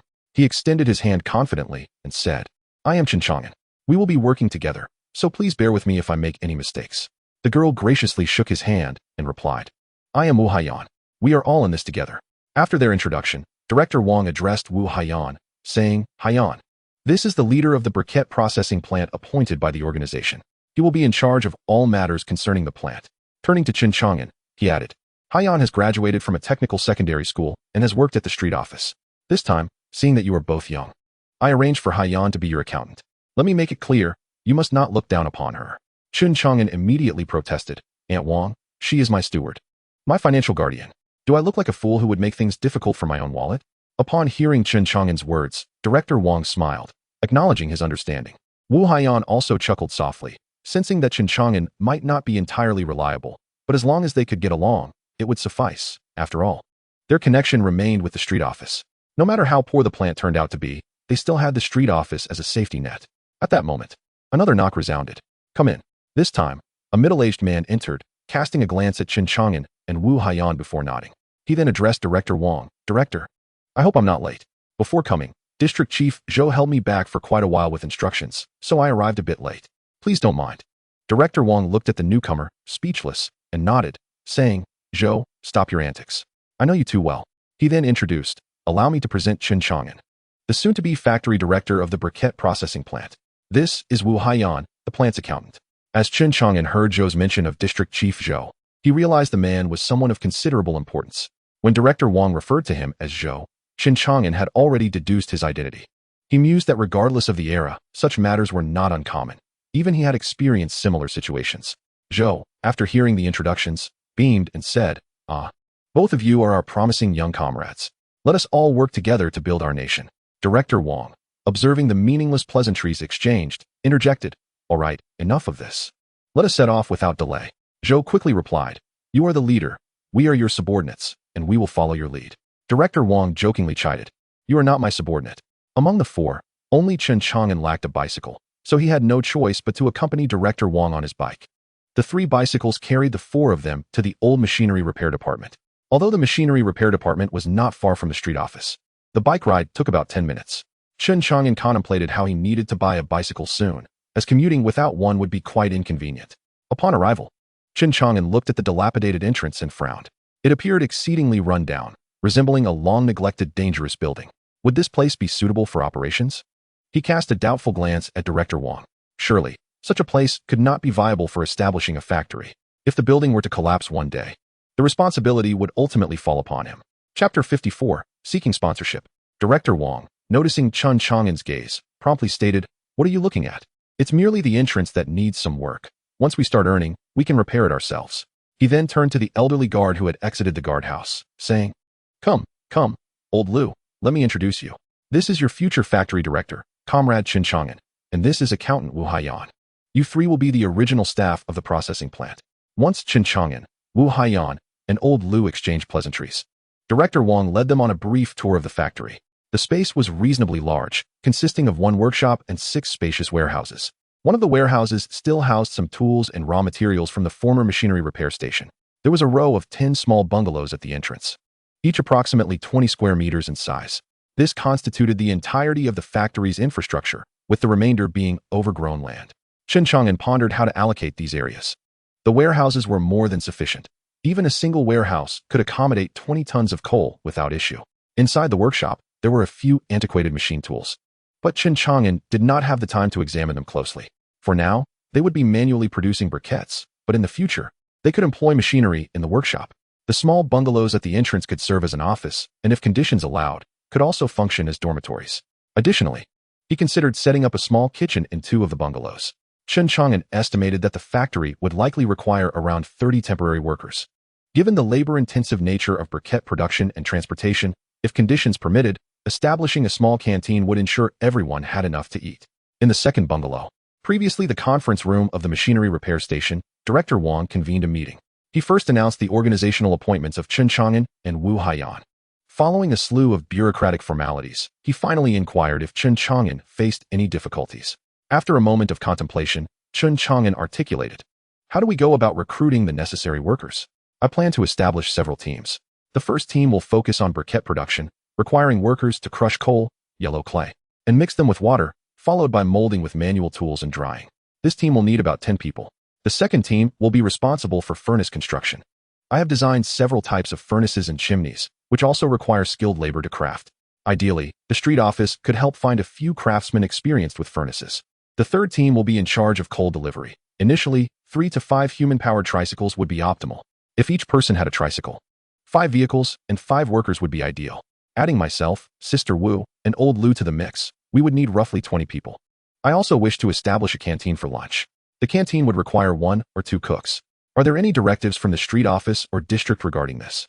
After finishing his remarks, Chen Chang'an glanced at Director Wang before recalling that Zhou was also present as a representative of the district. Although Zhou had maintained a low profile, he deserved some respect. Zhou responded, "As for your factory's affairs, you should discuss them with Director Wang from the street office. The district will not interfere. The coal promised to you should arrive tomorrow." Since the district would not intervene, Director Wang said, "I will arrange for 1 cook for you, and if that proves insufficient, you will need to find a solution on your own. Based on your assessment, you will temporarily need around 20 temporary workers. The street office will allocate 10 slots. I will begin making arrangements shortly. Finding craftsmen for the furnaces should not be difficult. I will find you 2 right away. The rest will be your factory's responsibility." Observing that no one had any objections, Director Wang continued, "The funds have been secured. There is a total of 10,000 yuan available. Just remember, do not squander it. With so many people depending on you for their meals, do not let them down." Watching Chen Chang'an nod, Director Wang and Clerk Zhou rose and departed from the processing plant. Once Director Wang had left, only Chen Chang'an and the 2 others remained. Chen Chang'an spoke directly, expressing his reliance on their support moving forward. As Director Wang had mentioned earlier, the primary purpose of their factory was to provide job opportunities for the street and certain teams of soldiers. Initially, they would need around 20 individuals. And with Director Wang having secured 10 positions, the 3 of them could each take 3. Although they were involved in producing coal briquettes, a task that was both dirty and laborious, with a meager salary of only 165 yuan, meals would be provided at noon, and he would endeavor to ensure the dishes were sufficiently hearty. As long as they were willing to work hard, having enough to eat would not be an issue. This news delighted Wu Haixia and old Lu, as who among them did not have a financially struggling relative. Even if they could only send someone to work, it could bring in some money or at least earn a favor. Hadn't they noticed how much the higher-ups cared about job placements? It was not as if there were an abundance of jobs available while the number of unemployed individuals continued to rise. The increased urban population, reliant on ration supplies, placed a significant strain on rural communities. Quickly, they assured Factory Director Li, saying, "Rest assured, we will cooperate with your endeavors." After the brief meeting concluded, everyone returned to their respective tasks. Chen Chang'an settled into one office while Wu Haiyan took the finance room. They began to organize their spaces. In the coming days, meals at the factory would be scarce, prompting Chen Chang'an to venture out to grab a bite before hastily returning to his office for a rest. In the afternoon, Chen Chang'an began to explore the factory, as it would soon become his domain. He first inspected the warehouse, noting the ample supply of cast iron and various tools, as well as safety gear. In the workshop, he found only a few outdated lathes, recognizing that identifying them wasn't easy. He recalled his internship days spent studying CNC and numerical lathes, finally encountering a hand-operated lathe that had undoubtedly seen many years of use. Yes, it bore a resemblance to that lathe. After gaining a rough understanding of the situation, Chen Chang'an departed the processing plant, leveraging his network to procure materials. His first stop was the steel mill, where he sought out Li Huide, securing a promise for support. Ultimately, Li Huide agreed to provide Chen Chang'an a batch of iron sheets and cast iron, with the understanding that payment would be settled once Chen Chang'an had constructed the furnace. He then visited Master Lu Weiming in Workshop 3, collecting the customized furnace and the handmade tools for producing coal briquettes. After settling the payment with logistics, Chen Chang'an returned to the processing plant with the materials. He continued his relentless pace, heading to the aquatic supply company to meet with Director Huang. He briefly explained his transfer. The factory's staffing structure was straightforward, lacking any unnecessary administrative personnel. He himself held the position of factory director, while also serving as the secretary and procurement officer. Once the canteen was set up, they would need to purchase seasonings and vegetables. After all, on the first day of meals, it was customary to include a dish. It was too late to visit the market at that hour, so he decided to approach Director Huang for a bit of yellow river carp and ribbon fish. He intended to establish a long-term partnership between his factory's canteen and the aquatic supply company, making this connection with Director Huang a wise choice. That evening, upon returning to the courtyard, Chen Chang'an called out to Yin Jiefang after dinner. "Wake up early tomorrow and accompany me to work," he instructed. Yin Jiefang's face lit up with excitement at the prospect of joining Chen Chang'an at work. "Brother Chang'an, I can go to work too?" he exclaimed. Chen Chang'an chuckled. "It's just a temporary position, merely moving coal. Is that something to be so thrilled about?" Yin Jiefang replied. "A temporary job is still work, more stable than odd jobs. And it comes with the possibility of a permanent position. Even the temporary workers at the steel mill can earn a decent amount without needing to show up." At that moment, Chen Chang'an realized why Wu Haiyan and Old Lu had taken such joy in hearing they could offer 3 temporary positions. Previously, he had only understood that job placements could be monetized and substituted. He had not considered that temporary positions could also be a source of income. However, he soon recognized that while large factories like the steel mill could afford to pay, his processing plant was merely an old, dilapidated establishment, its temporary positions likely lacking significant value. After a few brief exchanges, Chen Chang'an retired for the night. The following morning, Yin Fuguei arrived with Yin Jiefang in tow. Upon seeing Chen Chang'an, Uncle Yin Fuguei expressed gratitude. "Chang'an, yesterday Jiefang told me everything. Thank you, my boy." Chen Chang'an regarded Uncle Yin Fuguei, musing that perhaps it would have been better if he had not come. A mere verbal thank you seemed insufficient. It was hardly surprising that Yin Fuguei had never accomplished much in life, for he lacked the social acumen to engage with others effectively. He was stingy with his family and outsiders alike, and his dealings reflected this frugality. Waving him off, Chen Chang'an led Yin Jiefang away, not wishing to engage further. Yin Jiefang, sensing the awkwardness, said to Chen Chang'an, "Brother Chang'an, please don't take it to heart. My father has always been like this, it's just his nature. Once I get paid, I'll treat you to a meal." Chen Chang'an shook his head, choosing not to respond. Was this truly about a meal? He brought Yin Jiefang to the processing plant. Due to Yin Fuguei's visit, Chen Chang'an arrived earlier than usual, and no one else was present yet, save for Old Lu. After sharing a few cigarettes and engaging in light conversation, he instructed Old Lu to inform the others that there would be a meeting in the conference room that morning. Chen Chang'an then stood outside, and as expected, it wasn't long before Director Wang arrived with a group of people, exchanging a few words with Chen Chang'an before taking their leave. Among the newcomers was a cooking lady and 2 furnace operators, while the rest were temporary workers. Chen Chang'an led them into the conference room, where they held a brief meeting. The cooking lady and Wu Haiyan went off to buy vegetables, while the remaining individuals were tasked with a thorough cleanup, starting from the office and progressing to the factory floor and warehouse. Just as they finished cleaning, coal from the district arrived. Without further ado, they gathered their tools and began unloading. The materials from the steel mill also arrived, leading to another flurry of activity. Due to a lack of prior preparation, lunch was rather mediocre, at least in Chen Chang'an's estimation. Witnessing the others devouring their meals ravenously, he refrained from suggesting any improvements to the food. "Never mind. I'll just enhance my own meals at home," he thought. On the first day, they hadn't even completed the cleaning, too preoccupied with unloading supplies. On the second day, Chen Chang'an assigned 2 furnace operators to bring forth the various furnaces custom-made from the steel mill. He explained their specifications and important considerations, tasking Yin Jiefeng and another seemingly astute young man to begin crafting the furnaces. The remaining workers were instructed to clear weeds. It must be said that the work ethic displayed by these individuals was commendable. In later years, it would likely be the older generation who would take on such labor, as the youth would often shy away from it. In the days that followed, the workers labored diligently, and Chen Chang'an felt as if he were orchestrating a well-tuned symphony. At last, the factory began to take on the form he envisioned. The furnaces were finally completed, and during lunch, the canteen served a hearty meal. In the afternoon, Chen Chang'an began organizing personnel for the production of coal briquettes, crushing the coal, mixing it with yellow clay in the correct proportions, adding water, and employing the molds he had previously retrieved from the steel mill. They commenced their work, eager to test the results. The simplest iron sheet furnaces were constructed by the furnace workers, with plans to later create those with chimneys.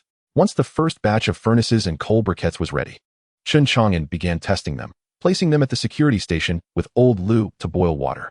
The factory workers were allowed to fetch water as needed. After several days of testing, it became evident that these briquettes were indeed far more durable than traditional coal balls.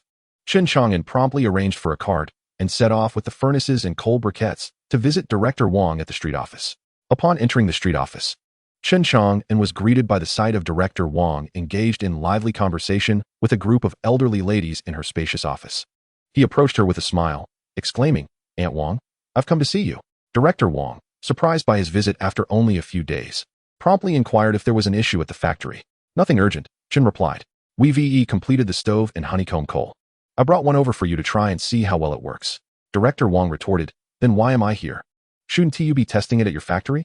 With a chuckle, Chen answered, "Aunt Wang, the quality of the stove cannot be determined solely by our word. It requires actual usage to identify any potential issues. With so many people at the street office, it would be quite beneficial to have hot water available." Upon hearing the promise of readily available hot water, the eyes of the surrounding elderly ladies lit up. Director Wang, observing her colleagues, felt a twinge of eagerness herself. The street office, predominantly staffed by women, often found themselves in need of warm water during the colder months. Thus, she agreed to Chen's proposal. He arranged for the stove to be placed at the entrance, instructing the 2 companions who accompanied him to position the honeycomb coal against the wall before they departed. Chen stayed behind to instruct the ladies on how to operate the stove. After boiling a kettle of water and changing the coal, Chen also suggested the need for additional temporary workers, receiving Director Wang's support before leaving amidst a chorus of praise. As winter approached, considering the usage rate of the tin stoves and the manufacturing complexity of cast iron stoves, Yin Jiefeng and another apprentice began to craft tin stoves. The 2 stove masters led their crew, focusing all their efforts on creating stoves with chimneys. As time passed and the workforce expanded, the courtyard of the factory became filled with drying honeycomb coal. To prevent rain from dampening the coal, Chen was unable to find tarpaulin, so he arranged for a warehouse to store the dried honeycomb coal. Everything proceeded in an orderly fashion, while the weather grew colder by the day. Chen even utilized his scarce cotton tickets to make new winter coats for himself and his sisters, reminiscing fondly about the days spent fishing that had earned him those tickets. Chapter 56. The stove. As December approached, the city of Sijio entered a state of deep winter. The gatekeeper, Old Lu, had already begun using a chimney-equipped stove. Chen Chang'an joined him for a drink of high spirits. The same stove could be found in Chen's office, Wu Haiyan's accounting room, and the kitchen cafeteria, as they had accumulated quite a supply at the factory. Chen remained patient, recognizing the stove's value and refraining from rushing to sell. He believed that the stoves would soon be in high demand and that it was prudent to stockpile inventory rather than risk depleting his supply too soon. The warehouse housed several chimney-equipped stoves, while Yin Jiefeng and his team shifted their focus entirely to producing these stoves. Yan's craftsmanship improved significantly. As the techniques were not overly complex, with practice and skill, it became manageable. Chen encouraged Director Wang to continue hiring temporary workers to assist with chimney production. Throughout this period, neither Director Wang nor Li Huai pressured him, with Wang understanding the need to avoid adding stress to Chen. It was likely Li, feeling that Chen wouldn't be able to produce anything extravagant, chose not to demand any favors in return for the materials he provided. The number of temporary workers at the factory swelled, with 20 to 30 involved in stove production and several others making honeycomb coal, tirelessly working even in the rain and snow within the warehouse. Chen was prepared to take action, though he hesitated, for the few thousand stoves in the warehouse were nearly negligible compared to the demands of Sijio. However, his materials were running low. The tin stoves could be overlooked, but the chimney-equipped stoves required significantly more iron, even cast iron. The materials for the chimneys were also insufficient, and coal had been purchased multiple times, putting a strain on the factory's finances. If he didn't recuperate his funds soon, Chen risked bankruptcy. As Chen smoked outside the gatehouse, he spotted Yin Jiefeng emerging from the factory, pulling a cart with 2 others assisting him. The cart bore 5 stoves, 500 blocks of honeycomb coal, and a considerable amount of tin chimneys. The first stop was the street office. Upon seeing Chen arrive with such a load, the gatekeeper immediately asked, "Young Chen, why are you bringing so much coal?" "To keep you warm this winter," Chen replied with a smile. Ignoring the gatekeeper's astonishment, he instructed Yin to install a stove for him. Chen then made his way into the courtyard of the street office, heading straight for Director Wang's office. Without knocking, he entered, prompting Director Wang to remark, "You're becoming increasingly rude. Do you not knock? I thought you were here to cause trouble." Seeing no trace of anger on her face, Chen shrugged it off, muttering to himself, "This office is quite spacious but a bit cold. At her age, doesn't she have the common sense to warm it up with a stove?" As he continued to express his thoughts, Director Wang observed him with curiosity, wondering what scheme he was concocting this time. Chen added, "Placing a stove indoors might not be the best idea. The smell would be unpleasant. And we wouldn't want any gas poisoning. Life is paramount, and one can withstand the cold with additional layers." Finally grasping Chen's intentions, Director Wang asked, "What new trick are you trying to pull now, Aunt Wang?" He replied, "You know I spent days and nights enduring the bitter cold during the war. Now that winter is upon us, my new chimney-equipped stove is ready for you. Where did you get this? If it's too expensive, don't bother bringing it." She responded. Chen quickly reassured her, "The stoves we used to have were imported and costly, but this one is of my own making. Coupled with my honeycomb coal, it will only require a block per night to keep the room warm and provide constant hot water for washing. Most importantly, it's affordable, just a few dollars for a stove, and it can last a decade or more, with just a few additional chimney sections to keep you warm all winter." Director Wang chuckled in disbelief, realizing that he had come to peddle stoves to her. "Look at how you frame it," Chen said cheerfully. "I came here first to show respect, not to market a product." He then feigned a look of hurt, adding, "If you misunderstand my intentions, I might just leave." Good intentions turned to disdain. Director Wang found herself at a loss with Chen, having played the role of a nurturing figure too often to wield any real authority over him. With a resigned sigh, she said, "All right then. When can you bring that stove here for me to see?" Upon receiving her consent, Chen eagerly responded, "I have both the stove and chimney right here. I'm installing one for the gatekeeper now. Shall we go take a look together?" Without hesitation, Director Wang rose and accompanied Chen towards the gatehouse. By the time they arrived, a group of inquisitive ladies from the street office had already gathered around the gatehouse. The office of the street administration is, in essence, a traditional sihiyuan, a courtyard residence with 2 entrances and 4 wings. While the gatehouse is merely a dimly lit room that seldom sees sunlight and is often damp and shadowy, the elderly gatekeeper, a veteran of bygone days, embodies the common traits shared by his contemporaries. Their vitality pales in comparison to that of the younger generation, and they are particularly sensitive to the cold. The chill exacerbates various ailments, leading to a reluctance to move, which in turn fosters further stiffness in their bodies.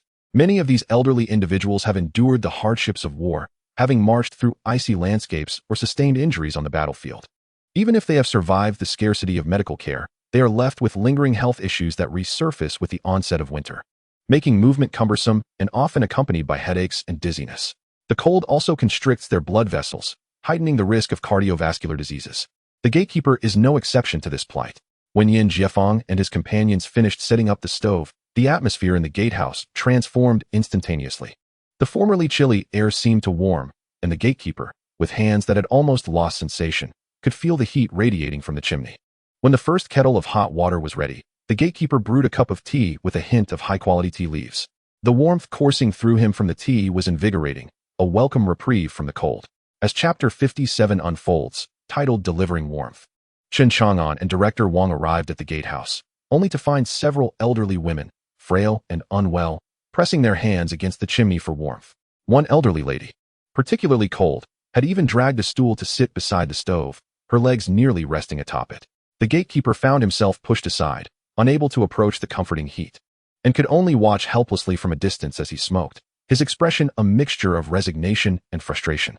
Upon spotting Chen Chang'an and, especially, Director Wang, he felt a glimmer of hope. The moment Director Wang and Chen Chang'an entered, they were taken aback. The sight of the elderly women unabashedly stretching out their limbs in pursuit of warmth was startling.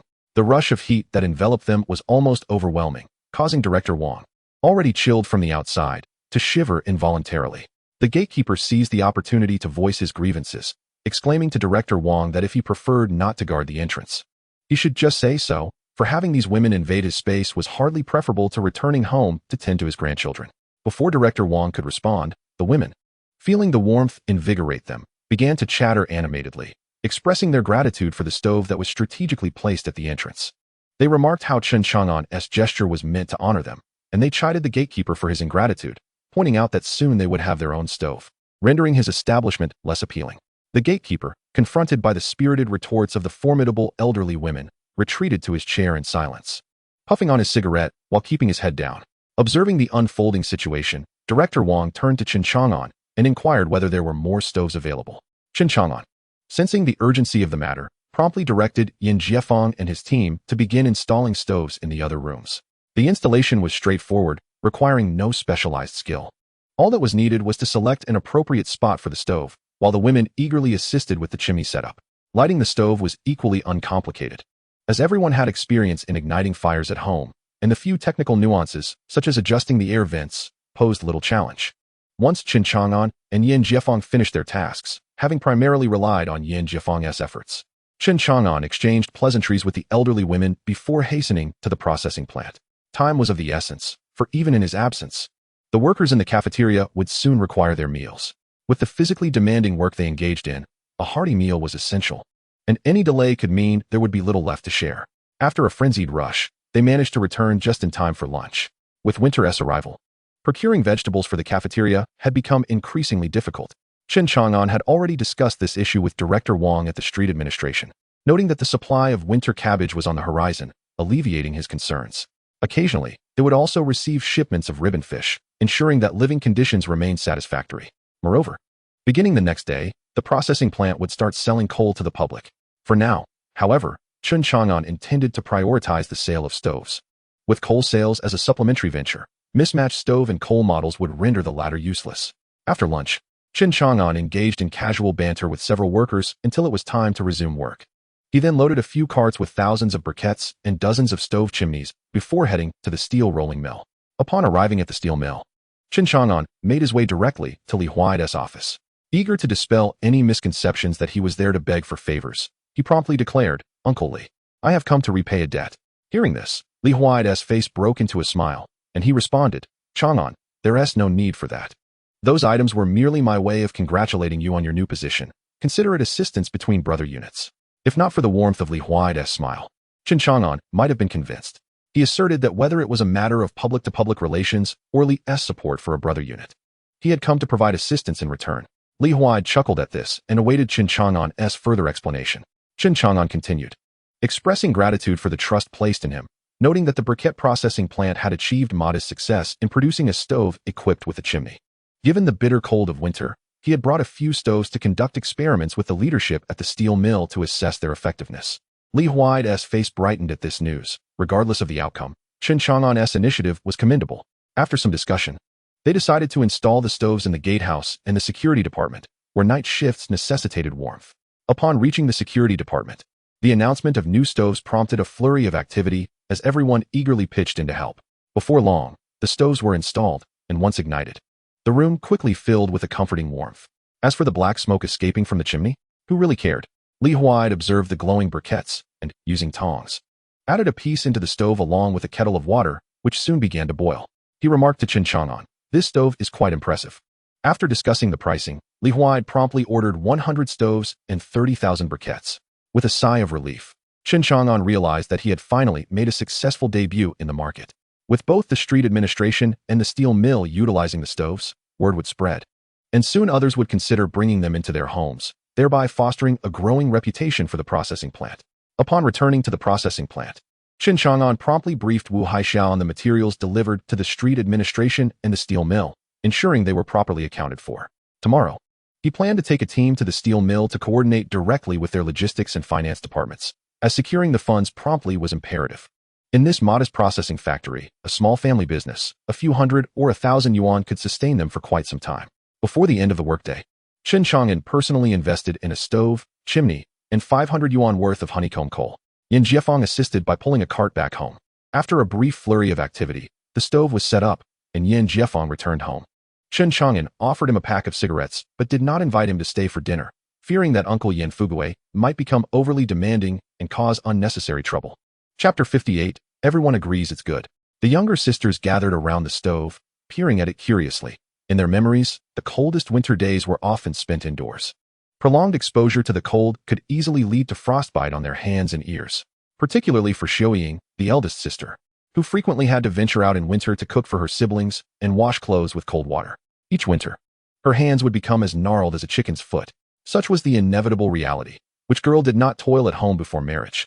With two of her sisters confined indoors due to the cold and the room lacking warmth, they could only huddle on the kong to play. Hence, the sisters all shared a dislike for winter. Even the scorching heat of summer was preferable, as it allowed for outdoor escapades. With the stove now installed, Xiaoying was the most elated. The home was warm enough that her sisters could forego their thick cotton-padded jackets, reducing the frequency with which she had to wash them. Moreover, the availability of hot water was a significant advantage. Laundry could now be done with warmth. Xiaoying had completely fallen in love with the stove. Taking on the responsibilities of coal replacement, ash disposal, and checking the stove's flue before bedtime, Xiaohua and Xiaozhuan also bounced with joy. They no longer had to stay indoors at the first sign of snow. With new cotton-padded jackets, they could venture outside and return home to bask in the warmth of the stove. Recently, they had overheard their older brother and sister discussing plans to buy sweet potatoes the next day, intending to stockpile them in the cellar for roasting over the stove during winter. Just the thought made their mouths water. Yan Jiefeng's assistance with the stove did not go unnoticed by the neighbors in the front yard. A chimney jutted out from Chen Chang'an's home, puffing out smoke. Curiosity piqued. The neighbors, too shy to inquire directly from Chen Chang'an, went to Uncle Yin Fugui's house to ask Yan Jiefeng. The revelation was astonishing. Who would have thought that Chen Chang'an, this young lad, had silently transitioned from being a purchasing agent at the steel factory to becoming the director of a honeycomb coal processing plant? Such significant news had escaped the notice of the courtyard. Furthermore, he had arranged for Yan Jiefeng to work at their factory as a temporary laborer. Uncle Yin Fugui was equally complicit, enjoying the benefits while keeping quiet. The stoves produced at the factory were casually taken back to his home for personal use. Wasn't this taking advantage of public resources? How could one benefit while others remained in the dark? Should they report this to the street office? Upon seeing the expressions of the neighbors, Yan Jiefeng understood their intentions and promptly defended Chen Chang'an, stating that he had purchased everything with his own money. He was also considering buying a stove for his family once he received his salary. The neighbors, dissatisfied, departed, leaving only them to discern the truth of Yan Jiefeng's words. Uncle Yin Fugui, upon hearing that his son intended to buy a stove for their home, was delighted. After all, it meant no out-of-pocket expense for him. He turned to Yan Jiefeng and remarked, "You see, working makes a difference.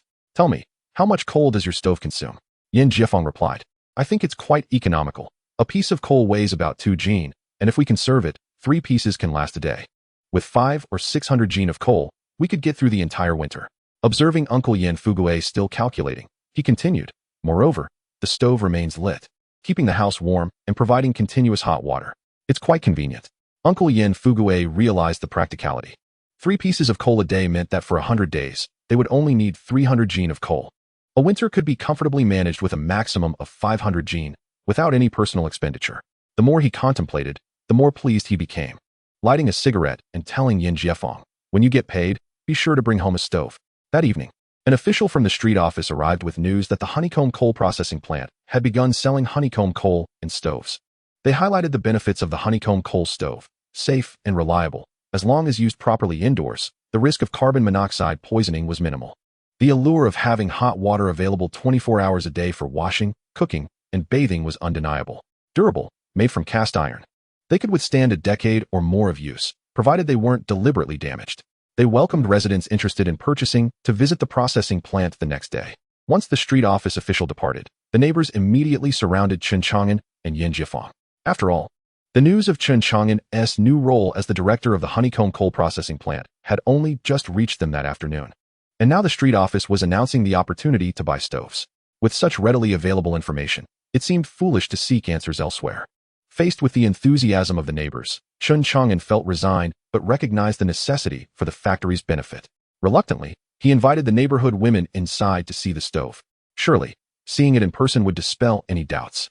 Fortunately, he had eaten early that day. Had he delayed, being the center of attention among so many curious neighbors would have been quite overwhelming. That night, before bed, Xiaoying happily prepared foot-soaking water for her 2 younger sisters. Her movements noticeably quicker. She turned to Chen Chang'an and remarked, "Brother, This stove is truly wonderful. Should we consider installing a few more? Perhaps one in each room? Chen Chang'an looked at his sister in surprise. Wasn't she usually quite frugal? What had prompted such a change? Teasingly, he reached out to touch Xiaoying's forehead and asked, "Who are you?" My diligent and well-behaved sister would never make such extravagant requests. After posing the question, Xiaoying regretted it. After all, more stoves would mean more expenses for honeycomb coal. What family could afford such luxury? Having a warm spot was already a blessing. Why ask for more? Embarrassed by Chen Chang'an's playful teasing, she tossed a towel at him, saying, "You can dry their feet." Before rushing out to refill the water, Chen Chang'an was left dumbfounded, realizing he had inadvertently created more work for himself. As he dried his sister's feet, laughter filled the air, and the family drifted into slumber. The next morning, Xiaohua and Xiaozhuan typically required several nudges from their elder sister, Xiaoying, to begin brushing their teeth, often complaining about the cold water. However, today, the two girls showed no signs of complaint and eagerly began brushing their teeth. This made Xiaoying feel that the stove truly was convenient. After breakfast, the family went their separate ways. Since Chen Chang'an started working at the factory, Xiaoying and Xiaohua went to school, while little sister Xiaozhuan went to play at Director Wang's house. When Chen Chang'an arrived at the factory, it was still before working hours, yet a throng of neighborhood women had gathered at their dilapidated gate. Their purpose was singular: to see for themselves what the honeycomb coal and honeycomb coal stove were truly like. These women were no pushovers. Old man Lu, the gatekeeper, vehemently refused them entry, arguing that with no one at the factory, if something went missing, who would be responsible? The women, undeterred, declared, "If we can't go in, then we'll stay right here in your guardhouse. You can step outside and enjoy the cold wind." Upon entering, however, they discovered how warm the guardhouse was. The women immediately clustered around the most prominent stove in the room. Chapter 59, Short on Staff. In this era, purchasing a stove is considered a significant household expense. After all, in the northern regions, winter lingers for an extended period. Such a stove is essential for at least 4 months or more, with temperatures plummeting to as low as -10 or 20 degrees. Many elderly women expressed their intent to buy a stove upon seeing it. When Wu Haiyan arrived, she promptly paid and received a receipt.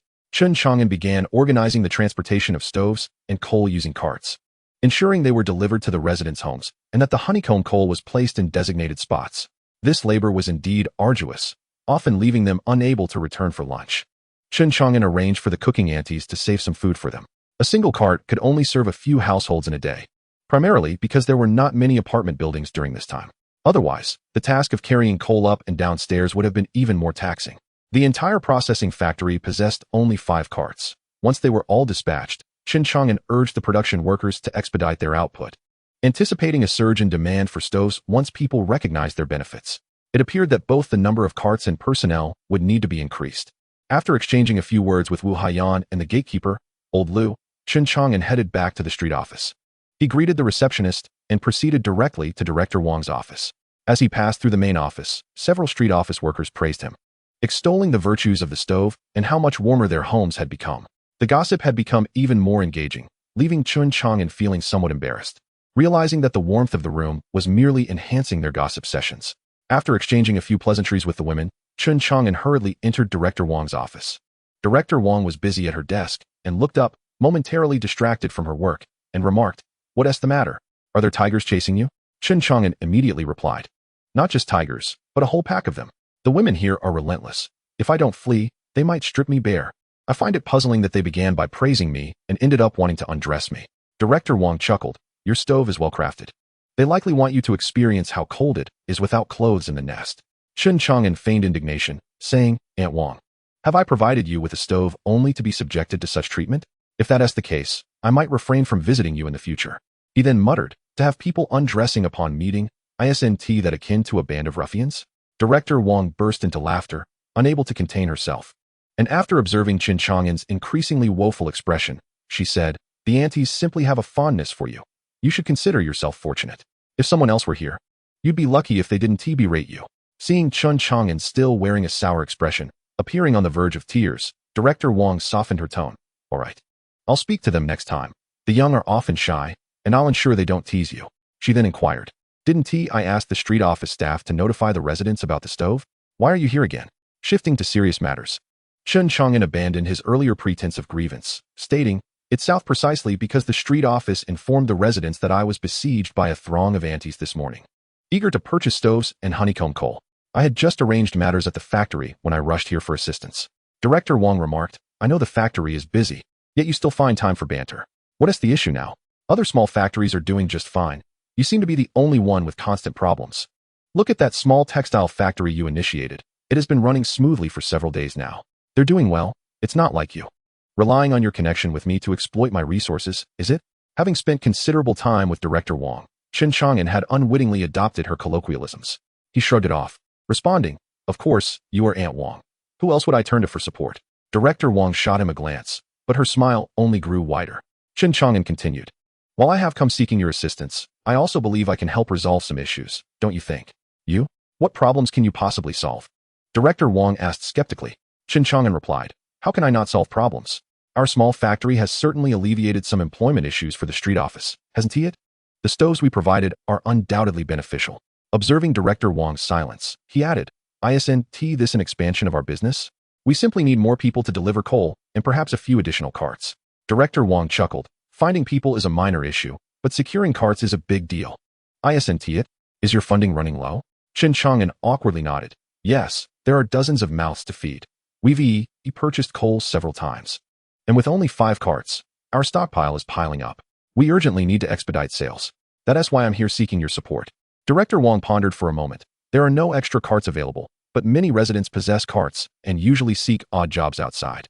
I can arrange for them to transport loads to your factory daily and pay them for half a day or a full day's work. How does that sound? Chen Chang'an considered this, realizing that this arrangement would encourage more individuals to congregate at the factory without being formally tied to it, thus alleviating the burden of meals and enabling daily wage settlements. Suddenly, he realized this was akin to the temporary laborers used in later times. Wait a moment, though. His factory was already filled with temporary workers. This was merely a case of temporary workers among temporary workers. Noticing Chen Chang'an's contemplative silence, Director Wang assumed he was reluctant about this model, as he seemed determined to expand the factory. After all, in the public eye, a factory with more workers was synonymous with success. Thus, she earnestly advised, Chang'an, don't aspire too high. The more people you have, the heavier your burden becomes. You know your finances are tight. Once your funds are sufficient, you can hire more staff. Hearing Director Wang's words, Chen Chang'an recognized her misunderstanding and quickly clarified, Aunt Wang, I was merely calculating the pros and cons. Let us proceed as you suggested. Having them haul goods is preferable to them wandering aimlessly looking for work. This way, I won't have to worry about their meals. Director Wang smiled approvingly. I'm glad you understand. I know you have a kind heart and wish to help more people. But Chang'an, remember to assist only as much as your capacity allows. If you extend yourself beyond your means, even with the best intentions, you risk undermining your own stability. It's better to bide your time rather than overextend yourself and end up in peril. Rest assured, Aunt Wang, I know how to proceed, Chen Chang'an replied solemnly. Chapter 60. Yan Jieqing enters the factory. Chen Chang'an genuinely wished to assist more individuals. As the factory director, such an aspiration was imperative. A factory should contribute to society by providing more job opportunities, ensuring that more individuals could work and sustain themselves, thus fostering a more stable and prosperous society. Increased tax contributions would follow, but at present, the factory was unable to generate substantial profits. Therefore, Chen Chang'an's intention was to draw as many of society's underprivileged as possible into the factory, ensuring they received at least one meal and some money each month. However, Director Wang's admonition resonated with him. The factory could not simply expand indefinitely. Bringing in more workers would be futile if the factory could not survive. These temporary workers would eventually leave when the factory faltered. Offering hope only to snuff it out was far worse than withholding it altogether, as goodwill could lead to resentment. Youth, it seems, still weighs heavily upon my shoulders. I have yet to tread the paths of this world in my previous life, and my inherent compassion renders me unfit to become a capitalist. With a heavy heart, Chen Chang'an returned to the processing plant. After assessing the progress of the day's work, he retreated to his office, indulging in a few cigarettes, which gradually restored his spirits. As the day's labors drew to a close, he returned home to find his 3 younger sisters bustling back and forth to the cellar. Upon closer inspection, he realized they were storing sweet potatoes, a task he had instructed Xiaoying to undertake just the day before. Preserved well, these tubers could last for an extended period. As the chill of winter approached, roasting sweet potatoes at home would be quite delightful, albeit they were not the delectably sweet red-fleshed varieties of the future, but rather the white-fleshed sort. These sweet potatoes, while not particularly sweet and somewhat dry, could suffice. Xiaohua and Xiaojuan were too young to carry much, and observing Xiaoying preparing dinner, it seemed she had coordinated her cooking to coincide with Chen Chang'an's return. After instructing his younger sisters to wash their hands, Chen Chang'an made several trips to the cellar, depositing the sweet potatoes. Watching him scurry back and forth, Yin Jiefeng, who had returned with him, initially wished to lend a hand but was promptly halted by Yin Fugui. The latter remarked, "I've seen the sweet potatoes you brought. There aren't too many. I didn't call for your assistance, so don't rush to help. I have something to discuss with you." From a distance, it was indeed clear that there were not many potatoes, leading Yin Jiefeng to refrain from approaching and instead respond to Yin Fugui. "Father, what is it?" Yin Fugui inquired. "I heard that the stoves and briquettes from your factory sold quite well today?" Yin Jiefeng nodded. Indeed, they did. Sister Wu, who previously managed finances, had it easy, spending her days in the office snacking on sunflower seeds. Today, however, she hardly had time to sip water, still busy as closing time approached. I overheard her telling Brother Chang'an to hasten the addition of more personnel, as she couldn't manage alone. Upon hearing about the need for more help, Yin Fugui's eyes lit up. "Today, your brother Jieching has been carrying heavy loads outside and has strained his back. It's no small matter for him to find odd jobs every day. You have a good relationship with Chang'an. Perhaps you could speak with him about getting your brother Jieching a position at the factory. Although it would be a temporary role, working with coal daily might be dirty. Yet it was certainly less taxing than lugging heavy packages. Having both brothers working together would offer mutual support. With a stove now in the home, they could occasionally bring back briquettes, saving on coal expenses for the winters ahead. A pity it wasn't a permanent position, though." Yin Jiefeng hastily interrupted Yin Fugui's thoughts, not wanting him to delve further into the topic, as it might lead to the factory being perceived as their family's domain. Observing Yin Jieching standing nearby, full of anticipation, brought back memories of the two brothers assisting Chen Chang'an in the past. The lack of manpower in the factory was common knowledge. Yet the willingness to endure dirty work as a temporary labor was scarce. He quickly stated, "I'll talk to Chang'an about my brother joining as a temporary worker. I can't guarantee anything, though. I heard Chang'an went to the street office today to request personnel. I'm not sure if it's already a confirmed arrangement."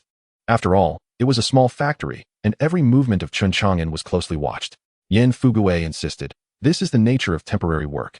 With Chang'an as the factory head, it ultimately rests on his word. Go speak to him now, lest the street office send someone else tomorrow. And there won't be a position available." Witnessing the hopeful expressions on his father and brother's faces, Yin Jiefeng resignedly declared, "All right, I'll inquire." As Yin Jiefeng approached Chen Chang'an's residence, both Yin Fugui and Yin Jieching exchanged smiles. For the past few days, Yin Jieching had avoided carrying heavy loads. He had no desire for such strenuous labor. He fantasized that he and Chen Chang'an were of equal standing, envisioning a future where he could secure a more manageable role. Should the opportunity arise for formal employment, he would surely be prioritized. With financial stability, he could eventually claim his share of the family home, leading to a pleasant life devoid of shared expenses. The more he pondered, the more enticing his dreams became, to the point where he was practically salivating at the thought of a future spouse. Finally, the awaited news arrived. Chen Chang'an had agreed to let him start at the factory the following morning. In truth, it was more about Yin Jiefeng reporting for duty. Chen Chang'an had just informed Yin Jiefeng that Wu Haiyan had too many responsibilities. Starting tomorrow, Yin Jiefeng would assist Wu Haiyan primarily in managing payments while ensuring proper invoicing. Each invoice would consist of 3 copies, one for the residents purchasing stoves and coal, one for the transporters, and one retained for the factory's records. Given that the stoves and coal purchased that day could not be delivered immediately, addresses would be noted for early morning deliveries. The final copy would serve as a receipt for any future audits. Furthermore, he would also assist Wu Haiyan in overseeing personnel matters. Typically, personnel decisions fell to Chen Chang'an, but in his absence, Wu Haiyan would facilitate matters. Yin Jiefeng was pleased with the news.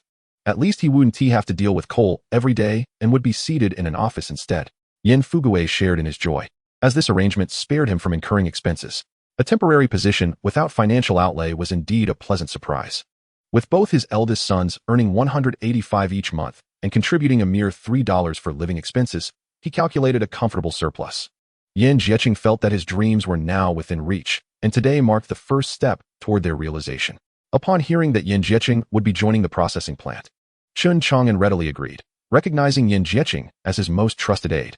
As for Yin Jiefeng and Wu Haiyan, they could only step aside. Chapter 61. In the newspaper, when Chen Chang'an arrived at the processing plant the next day, he noticed a considerable gathering of cart pullers at the entrance. They had evidently sought out Old Man Liu. Upon spotting Chen Chang'an, they promptly surrounded him, clamoring to understand the process for hauling goods. Several even brandished a recently opened pack of fine cigarettes. Chen Chang'an, comprehending their intentions, declined their offerings, and after quieting the crowd, he stated, You all come here seeking work. Let me clarify our procedures. I trust you are acquainted with one another. From now on, we will operate on a first-come, first-served basis." He paused, gesturing towards Yin Jiefang. "When there is work available, he will notify you in order, providing you with tickets that include addresses and names. Should you encounter anyone unfamiliar with the words, please consult him for assistance. Once you arrive at the storage area, adhere to the quantities indicated on your tickets while loading. Ensure you count accurately, as any discrepancies upon arrival will be your responsibility. Is that understood?" Observing some still pondering the process, Chen Chang'an continued. "On the following day after work, you will be compensated for the previous day's labor. Payment will be based on the distance traveled and the quantity hauled. To settle accounts, proceed to the finance office and speak with Accountant Wu. For those still unclear on the process, follow him through a demonstration, and then learn how to load the chimneys. Now, let us begin lining up."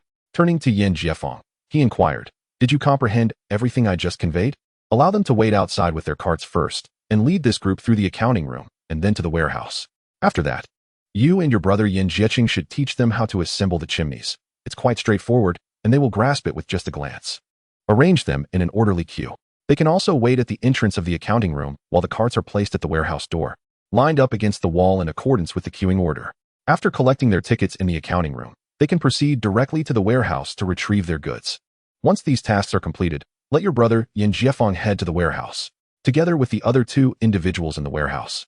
He should load the carts according to the number of tickets. This way, there will be 4 people involved in the loading process, including the one pulling the cart. Additionally, ensure your brother records the daily entries and exits from the warehouse. Provide him with a 2 yuan subsidy for each month. That should suffice. Now, please lead them through the process." After Yin Jiefang took note of Chen Chang'an's instructions, he nodded and said, "Brother Chang'an, I understand." With that, he turned and went to attend to those pulling the carts. Chen Chang'an let out a sigh of relief. At last, he had managed to dispatch these individuals. It is no wonder that people prefer conversing with the astute. A few words, and they grasp the concept immediately. Just as he lit a cigarette, preparing to head to the office, he was abruptly called by Wu Haiyan, who had just arrived at the factory. "Chang'an, you need to arrange for someone immediately. I nearly exhausted myself yesterday, and if I'm subjected to this kind of exploitation again, I might just return to the street office." Chen Chang'an mused to himself that such a trivial task hardly warranted such complaints. He wished to see those from future generations try it. They would be clamoring for positions, claiming the work is easy. Clearly, they had never experienced the rigors of a 996 or 007 schedule. Her 8-hour workdays, with 1 day off, were hardly exhausting. However, in these times, having a formal job is a privilege. "All right, Wu Jie," he replied, "I'll assign Yin Jiefang to you. He can handle the ticketing while you take care of the finances. If there's anything he can assist with, just direct him. You can focus on counting the money. Is that acceptable?" Wu Haiyan frowned. "Just one person? Is he even willing?" Chen Chang'an, feeling unjustly accused, retorted, "Sister, your department is finance. Yin Jiefang at least has a middle school education and can write a few words. Should I send someone who hasn't even completed elementary school and can't write their own name?"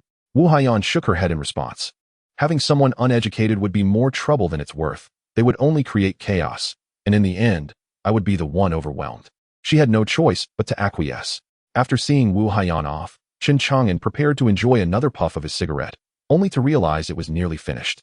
He discarded the butt and walked into the office, finally able to leisurely smoke a fresh one. The day sales at the factory were not as robust as the previous day. Yesterday, the street office had been the first to receive the news, and those from the steel mill came to see for themselves. Additionally, the residents from wealthier neighborhoods were less affected by financial strains. The rest was left to gradually develop. For news dissemination requires some time. The newly acquired furnace also needed time to showcase its excellence. The morning passed in this manner. To his surprise, just after Chen Chang'an and his colleagues finished their meals, a throng of customers arrived, specifically requesting furnaces with chimneys. This bewildered Chen Chang'an. During what was supposed to be a break, witnessing such a long queue outside compelled him to resume work. The few cart pullers who had arrived late that morning were initially disheartened, thinking they had missed out on work and resolved to arrive earlier the next day. They had enjoyed a decent lunch at the processing plant, and upon preparing to leave due to lack of tasks, they stepped outside after their meal to find an unexpectedly long line. Their spirits lifted instantly. In their eyes, they feared neither hardship nor exhaustion, but rather the absence of work and meals. The customers purchasing furnaces and briquettes today clearly came prepared. They paid promptly and took their tickets before departing, leaving the cart pullers insufficient in numbers.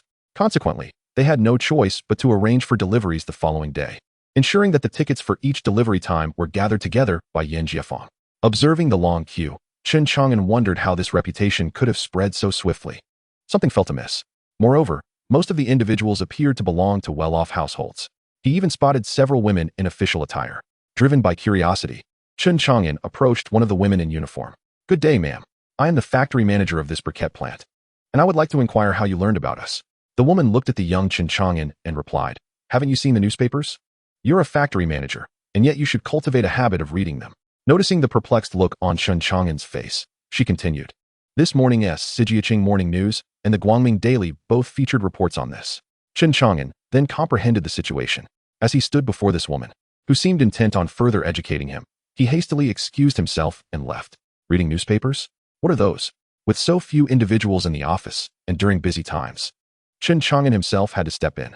When would he have the leisure to read? What concern do national affairs hold for a mere commoner like himself? Complimenting when things are good or criticizing when they are not. What purpose does that serve? He wasn't in a position of power, at most. He could utter a few words of praise or disdain. Even the notion of idle chatter leading to national downfall seemed far-fetched. However, this incident did not seem like the handiwork of the street office. Director Wang likely lacked such influence, and the district office would certainly not assist him. It appeared more akin to the machinations of Old Man Xiao. Evidently, this old fellow had not forgotten about him. Chapter 62. Yan Jieqing's Thoughts. As yet another busy day came to a close, Chen Chang'an purchased 2 copies of the newspaper after work, eager to see how Old Man Xiao was promoting him. After dinner, exhausted from the day's labor, Chen Chang'an lay in bed reading the Sijiaching Morning News. To his dismay, he found it lacking. He had anticipated the newspaper would extol the virtues of his briquettes. He recalled the challenges faced in the past when newspapers sought to advertise products post-reform. In this era, being able to advertise his briquettes in a newspaper was a testament to Old Man Xiao's remarkable tactics. Yet, to his surprise, it was not an advertisement at all. Instead, it called attention to the scarcity of timber and local wood, urging greater use of coal. It proceeded to compare the current coal balls and briquettes, outlining the differences between domestically produced furnaces and foreign models. This was merely a straightforward educational piece. However, after the comparison, it ultimately concluded that the furnaces produced by their processing plant were indeed more suitable for their country. Chen Chang'an pondered that perhaps this wasn't so bad after all. It could be considered an indirect advertisement. Old Man Zhao's assistance had been quite generous, without it, relying solely on word of mouth. The sales this winter would likely not reach significant heights. In the Yin household, upon learning that both of his sons were now engaged, one in the accounting room issuing tickets and the other managing ticket collection in the warehouse, Yin Fugui felt a swell of pride. Delighted, he poured 2 cups of diluted erguo for his sons. This was a moment of joy for Yan Jieqing and Yan Jiefang, as they had never before been able to drink openly at home. Though they hadn't consumed much, they quickly felt the effects of the alcohol, having rarely indulged before. Their inexperience led to a swift intoxication, especially without any snacks to accompany the drinks. Yan Jieqing exclaimed, "Managing this factory isn't too difficult. It's quite simple, really. In just a few years, I'll be the factory manager myself." Hearing this, Yin Fugui nodded in agreement. "My sons are indeed capable." Among this group of temporary workers, most are illiterate, and with Yan Jieqing's middle school education, he stands out. Yan Jiefang, overhearing his brother, felt a chill run down his spine, suddenly sober. He had spent more time with Chen Chang'an and visited many places alongside him. No longer a novice in the bureaucratic realm, one now comprehends the distinction between temporary workers and permanent employees, as well as the hierarchy of administrative ranks versus that of laborers. Not to mention that Chen Chang'an has already attained the position of deputy section chief. Even if he were to arrive at the steel mill, he would undoubtedly hold a rank equivalent to that of a section chief or deputy section chief. In stark contrast, one's elder brother remains a temporary worker, perpetually at risk of dismissal. Even should he secure a permanent position, prospects remain bleak. A worker is merely a worker, and at best can only perform duties that are typically assigned to higher ranks. Yet, does that not still classify him as a worker? Without an administrative rank, how could one aspire to be a factory director? The primary concern lies in being overheard. Those with a generous disposition may simply chuckle it off, while those with a petty temperament could relay such comments to their superiors, thus jeopardizing a comfortable existence. Observing Yan Jieqing's reception of Yan Fugui's support, one hastily intervened to prevent further remarks from Yan Jieqing, advising, "Brother, let us refrain from speaking too much while inebriated. We are still temporary workers, and our ability to work in the factory hinges on the discretion of others. Let us not unnecessarily offend anyone." Upon hearing Yan Jiefang's words, both Yan Fugui and Yan Jieqing were swiftly sobered. Indeed, ambition is commendable. However, The very director they aspired to replace resides in the same courtyard, just across the way. Should their words be overheard, facing minor repercussions would be the least of their concerns. Expulsion would be inevitable, and no one would dare object. Though Yin Jieqing regained his sobriety, the youthful pride within him resisted the notion of being belittled by his younger brother. He defiantly retorted, "What is there to fear? I am no less capable than Chen Chang'an. If he can be the director, so can I." Yin Jiefeng, however, felt a surge of apprehension. If matters continued as they were, his own employment could be at stake. To illustrate the disparity, he elaborated on the differences between temporary and permanent workers, laborers, cadres, and administrative ranks, informing Yin Jieqing that Chen Chang'an had already achieved the status of deputy section chief. That afternoon, both Yin Jieqing and Yin Fugui were left astounded. Common folk, unacquainted with the inner workings of such institutions, typically only recognized titles like director or section chief. Who could fathom the complexities that lay beneath? They assumed that transitioning from temporary worker to permanent employee was merely a stepping stone to advancing to deputy section chief, then section chief, and finally factory director. They now realized that such assumptions were utterly misguided. A worker remains a worker, and a leader remains a leader. Yin Jieqing finally grasped the chasm that separated him from Chen Chang'an. Grumbling about his misfortune, he finished his drink and retreated to his quarters. Yin Fugui muttered to himself, reflecting on why, after all these years, he had never ascended to the role of director, with not even the lowest administrative rank to his name. How could he ever hope to be a director? He felt as though his entire life had been squandered. Lighting a cigarette, he unsteadily rose, patting Yin Jiefeng on the shoulder, his lips moving as if to say something, yet unsure of what to express. He felt that in just a few days alongside Chen Chang'an, Yin Jiefeng had gleaned more understanding than he had in a lifetime. Sighing, he left Yin Jiefeng with a sense of desolation. Observing the expressions of Yin Fugui and Yin Jieqing, Yin Jiefeng found himself uncertain of the right course of action. If he refrained from revealing the stark reality, his elder brother and father appeared to be floating on air. Yet, to disclose the truth would seem to deliver an overwhelming blow to their spirits.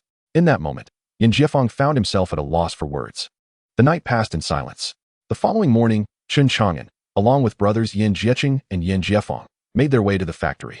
Noticing Yin Jieqing's weariness from a restless night, Chen Chang'an inquired with concern, "Jieqing, why do you appear so listless? Did you not rest well last night?" His question left Yin Jieqing momentarily speechless. How could he confess that the reason for his sleeplessness was his envy of Chen Chang'an's position as factory director? Yearning to usurp it?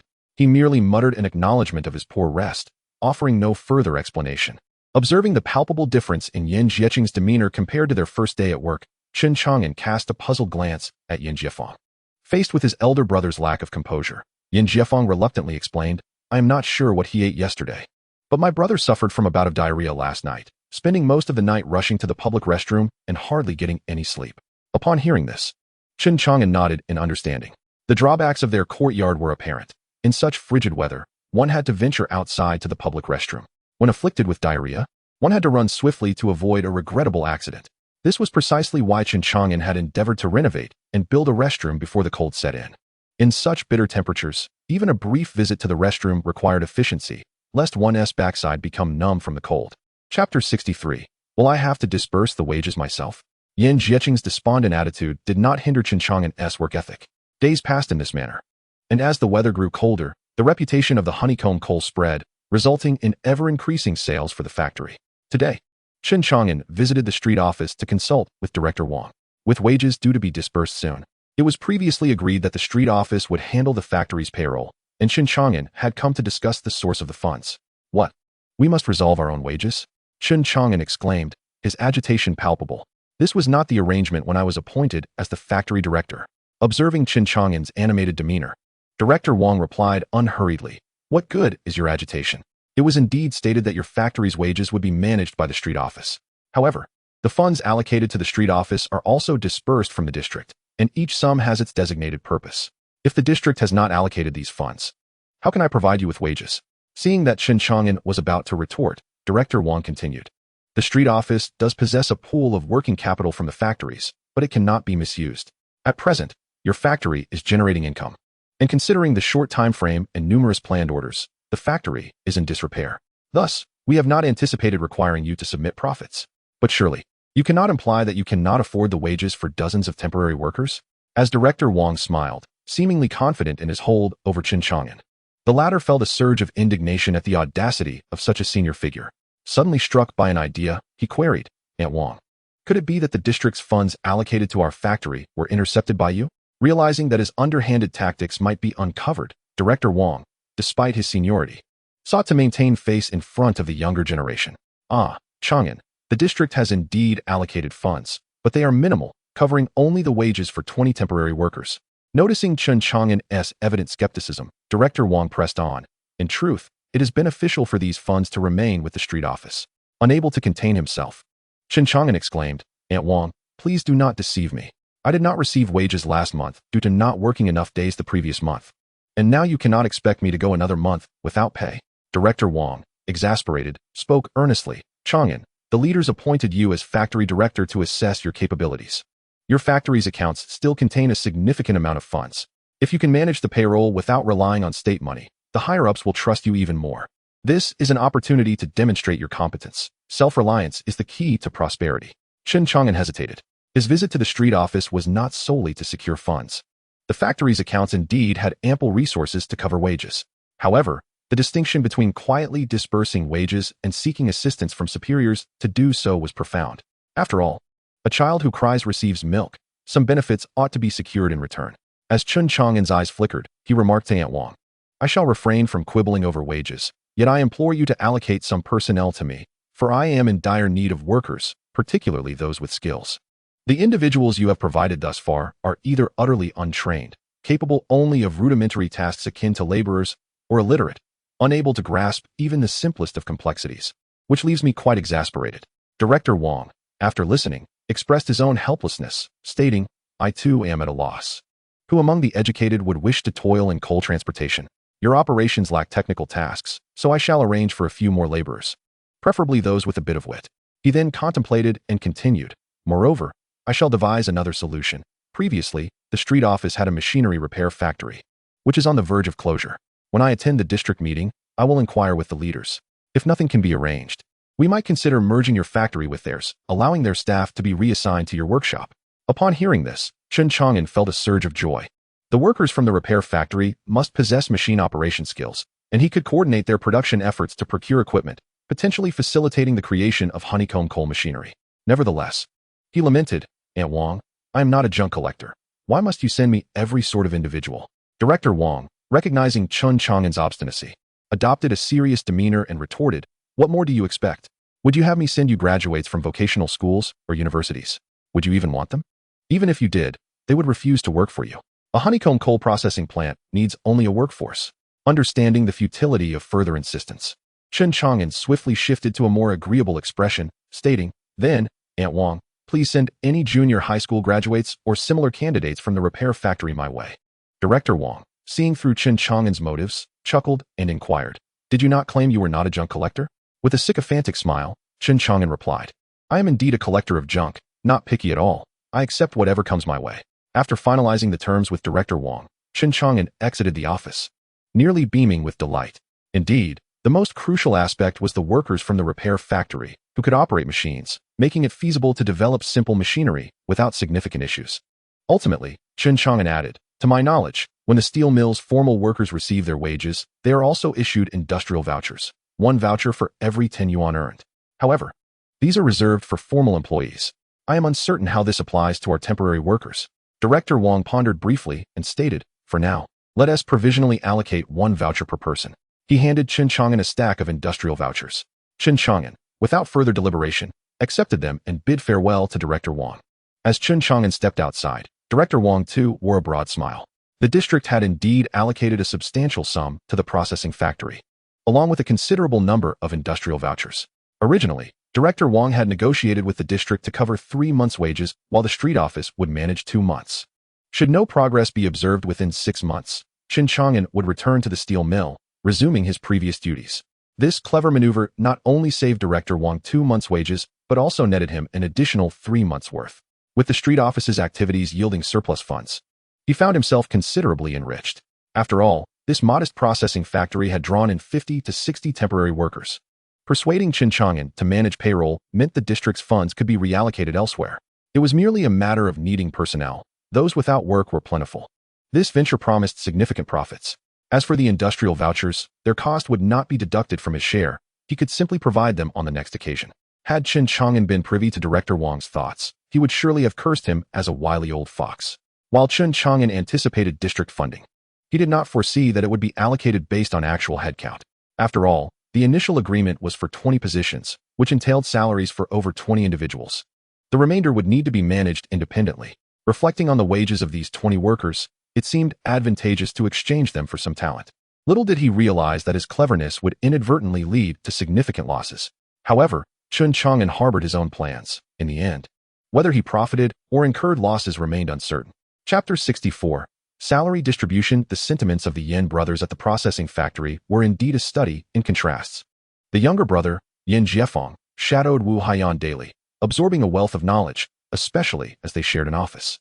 Away from home, he had proven to be quite adept at socializing, sweet-talking Wu Haiyan with flattery and endearingly addressing her as Sister Wu. Occasionally, he would compliment her, bringing a smile to her face, leading her to believe that he might be pursuing her. In response, Wu Haiyan candidly declared, "I am married, young Yin. You arrived too late.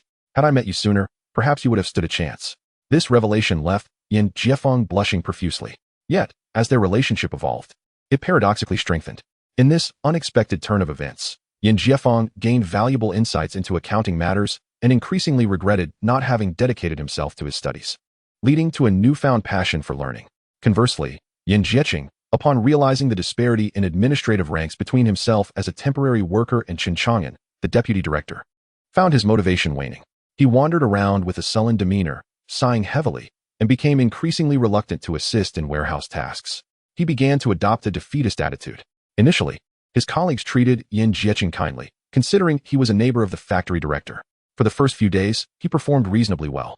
However, as time passed, his laziness became more apparent, prompting others to question why he felt entitled to shirk responsibilities merely because of his proximity to the director. Regardless of whether he was just a neighbor or a relative, a young man ought to contribute more, yet he grew increasingly apathetic. Consequently, his colleagues, who had initially been silent, began to subtly hint at his need to work harder, eventually confronting him directly, which escalated into open disputes. Not only his colleagues, but even those who transported goods began to regard Yin Jiecheng with disdain. When it grew busy and shipments were due, those in line would rush to assist, while he, stationed in the warehouse, barely lifted a finger. During quieter moments, when everyone gathered to smoke and chat, Yin Jiecheng partook in their cigarettes without ever offering any in return, preferring to indulge in his own. While this lack of sharing could be overlooked, it was his unwillingness to contribute during work hours that rankled everyone. If he merely helped to expedite the workload, he could easily manage an extra round of deliveries each day, making the few cigarettes he consumed inconsequential. Instead, he remained unhelpful and adopted a sour expression, even blaming others when he accidentally broke a few pieces of coal, berating them harshly. This was no fragile porcelain, once shattered. It could simply be ground down and used in coal production. Even if Chen Chang'an witnessed such incidents, he would likely remain unconcerned, as the factory suffered no significant loss. Accidents happen, and occasional mishaps are part of the process. However, Yin Jiecheng seemed intent on making a fuss over such matters. Being at the bottom of the social hierarchy, he was surrounded by honest workers who would tolerate a few complaints as long as it did not affect their ability to earn a living. Yet, this behavior led to further isolation for Yin Jiecheng, and he began to lash out in anger. On the very day Chen Chang'an returned from the street office, he sought out Wu Haiyan and announced his intent to distribute wages directly from the factory's accounts. He instructed her to prepare a roster listing all employees, including those who had joined the previous month. Wu Haiyan, diligent and professional, promptly created the document and presented it to Chen Chang'an the following morning. Upon inspection, I found no issues. During lunch, I announced that work would conclude an hour early, and everyone should head to the accounting office to collect their wages. This news was met with jubilant cheers from the crowd. Many had already contemplated how to spend their newfound earnings. Should they wait until Sunday to indulge in some meat as a treat for themselves and a delight for their children? The excitement was palpable, particularly among the younger workers, as this marked the first time they had received a paycheck in their lives. Some were so overwhelmed with emotion that they cried, having come from families facing significant hardships. The arrival of their wages offered a glimmer of relief from their burdens. Many households were grappling with illness and debts incurred for medical care, while others were constantly pursued by creditors, with sick family members showing no signs of recovery. One person even shouted out a heartfelt thanks to Chen Chang'an for providing them with employment. Chen Chang'an, unable to bear the sight of their struggles, felt a surge of compassion. He contemplated raising their wages or offering them permanent positions, but despite being the factory director, he lacked the final say. He thought to himself that if the factory had a surplus during the upcoming holiday, he might leverage his connections with Director Huang at the supply and marketing cooperative to provide some benefits for them. Even after leaving the cafeteria, the jubilant shouts from inside still echoed in his ears. When it came time to distribute their wages, the workers were surprised to find not only their pay, but also an industrial coupon each. For those who had worked for many years in larger factories, industrial coupons were of little value. However, for these struggling individuals, they represented a significant asset. In these times, even purchasing a basin required industrial coupons. Possessing money only allowed access to the pigeon market or the black market for mere survival. Yin Jiefeng had long agreed with his uncle Yin Fugui that upon receiving his wages, he would buy a stove and honeycomb coal for the family. He kept his promise, paying Wu Haiyan and securing a receipt to have a cart from a familiar factory deliver the items. After all, 5 of the carts belonged to the factory, while others were merely seeking work. He handed over the receipt, instructing that the delivery be made first thing in the morning. Later that evening, while having dinner, Yin Jiefeng shared with his uncle Yin Fugui about the wages he had received and the stove he had purchased, along with the delivery scheduled for the next morning. He even voluntarily handed over 2 yuan to his uncle. Yin Fugui was delighted, his smile widening, and the wrinkles at the corners of his eyes deepening. Meanwhile, Yin Jiecheng looked at Yin Jiefeng with a mixture of disbelief and admiration. Here was his brother, not saving any of his wages for himself to marry, but instead buying a stove and providing for the family. Have you lost your mind? He thought. If you don't speak, no one will think you are mute. As expected, after praising Yin Jiefeng, Uncle Yin Fugui turned to Yin Jiecheng, fixing him with a penetrating stare without uttering a word. Yin Jiecheng felt the weight of his family's gaze upon him, hesitating for a moment before saying, I didn't earn as much as Jiefeng, so I'll just contribute 1 yuan to the family. He placed a single yuan on the table, all the while cursing Yin Jiefeng in his mind. However, Uncle Yin Fugui was no fool. He was fully aware of Yin Jiecheng's earnings, having kept track of his workdays meticulously. And even the accounting from warehouse entries could not escape his scrutiny. Observing his eldest son's reluctance to contribute, Uncle Yin Fugui's earlier smile faded into a serious expression. Chapter 65. Yin Jiecheng takes action. Uncle Yin Fugui earnestly addressed Yin Jiecheng, saying, Listen here, my eldest. First, let me remind you that it was I who suggested that Jiefeng approach Chen Chang'an for this job, correct? Seeing Yin Jiecheng nod, he continued, Good. As long as you acknowledge it. While our family did not spend money to secure this position, do you think Chen Chang'an helped you out of mere goodwill toward 2 young people? No, he did this because of the standing your father and I have. Without your father's influence, what could you 2 possibly offer? Yin Jiecheng, confused, asked, But how does this relate to my obligation to contribute to the family? Uncle Yin Fugui grew impatient, realizing that such a straightforward concept eluded his son. Does it not matter? It matters greatly. This is a favor owed. As the saying goes, a debt of gratitude is the hardest to repay. Chen Chang'an assisted you because of my influence, which now creates a debt of loyalty. Who will repay it? Naturally, it will fall to me. If one day, Chen Chang'an seeks my assistance, I must be prepared. At that moment, both Yin Jiefeng and Yin Jiecheng exchanged glances, suppressing snickers but refraining from speaking up. What do I have to repay this debt? You benefit while I shoulder the burden. Is that fair? As he pondered this, he realized something and pulled a pack of cigarettes from his pocket, taking one out and lighting it, continuing, Now, if I ask you to contribute a few yuan, in the future, if Chen Chang'an comes to you or to me, I will bear this burden. Shouldn't you consider giving me some money? Yin Jiecheng stared in disbelief as his uncle extracted a cigarette from his own pocket, and upon realizing this, he snatched it back, took one for himself, and carefully placed it aside, remaining silent. Noticing Yin Jiecheng's downcast demeanor, Uncle Yin Fugui continued, Now that you have a job, I want to dictate how you eat at the factory, and if you don't bring food home, I want to complain. After all, being a temporary worker, it's understandable to avoid gossip. However, you are still eating at home every morning and evening. If you were like your younger siblings, still in school and without work, I would be responsible for your sustenance. But now that you have a job, while you need not repay my nurturing, surely you can contribute towards your meals? You cannot have others saying that you are working, yet still living off your parents. Uncle Yin Fugui's lecture left Yin Jiecheng restless, prompting him to lift his head and inquire, Would 3 yuan suffice? Uncle Fugui, sensing an opportunity, replied, No, at least 8 yuan. You eat and drink at home every day. You can't expect me to bear the loss daily.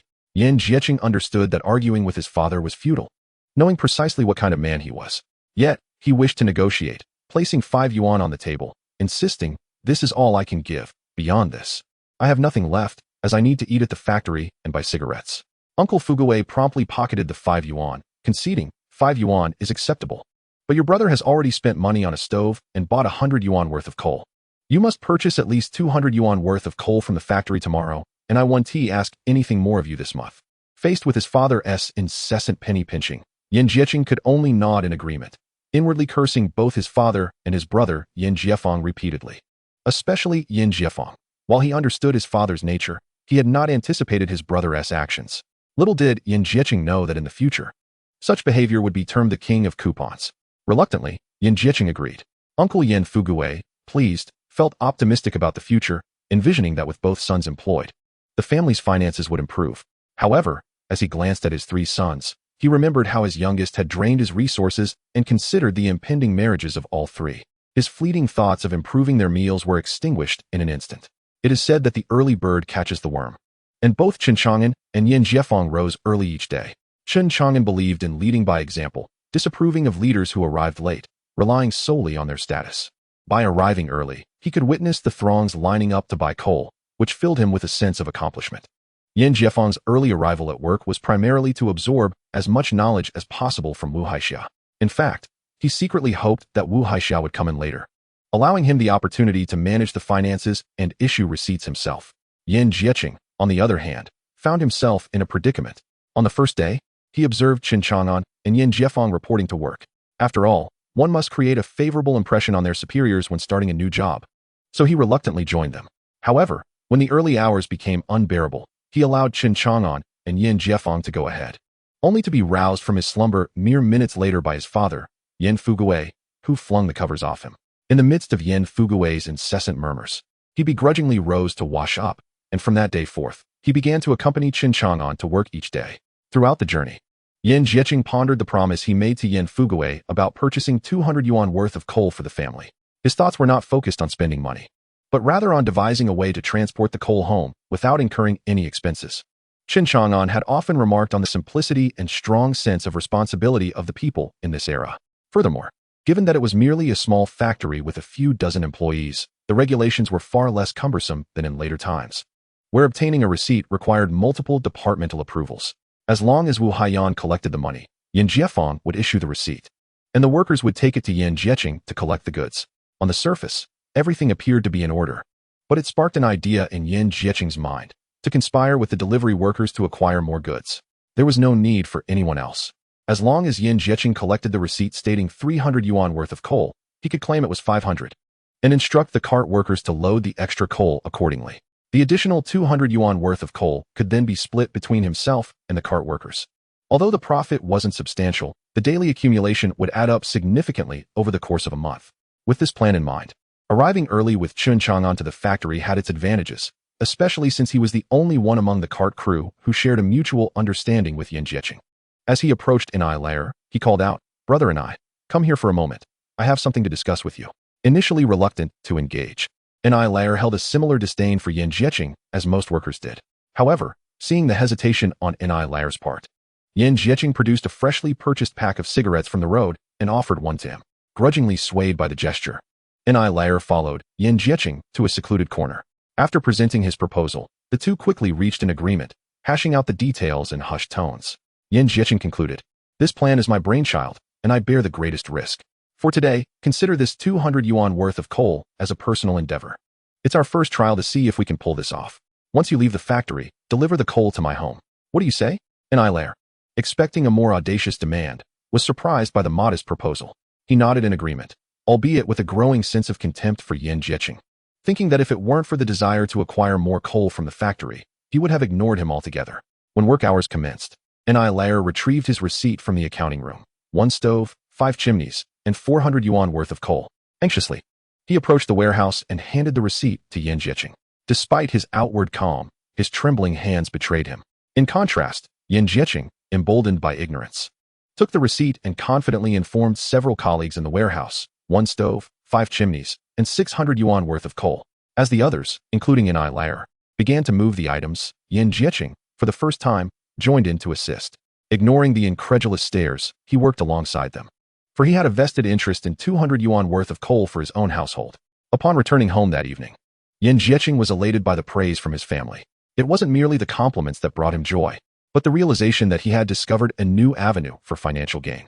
He felt a swell of pride, What did administrative ranks matter? No matter how high one's position.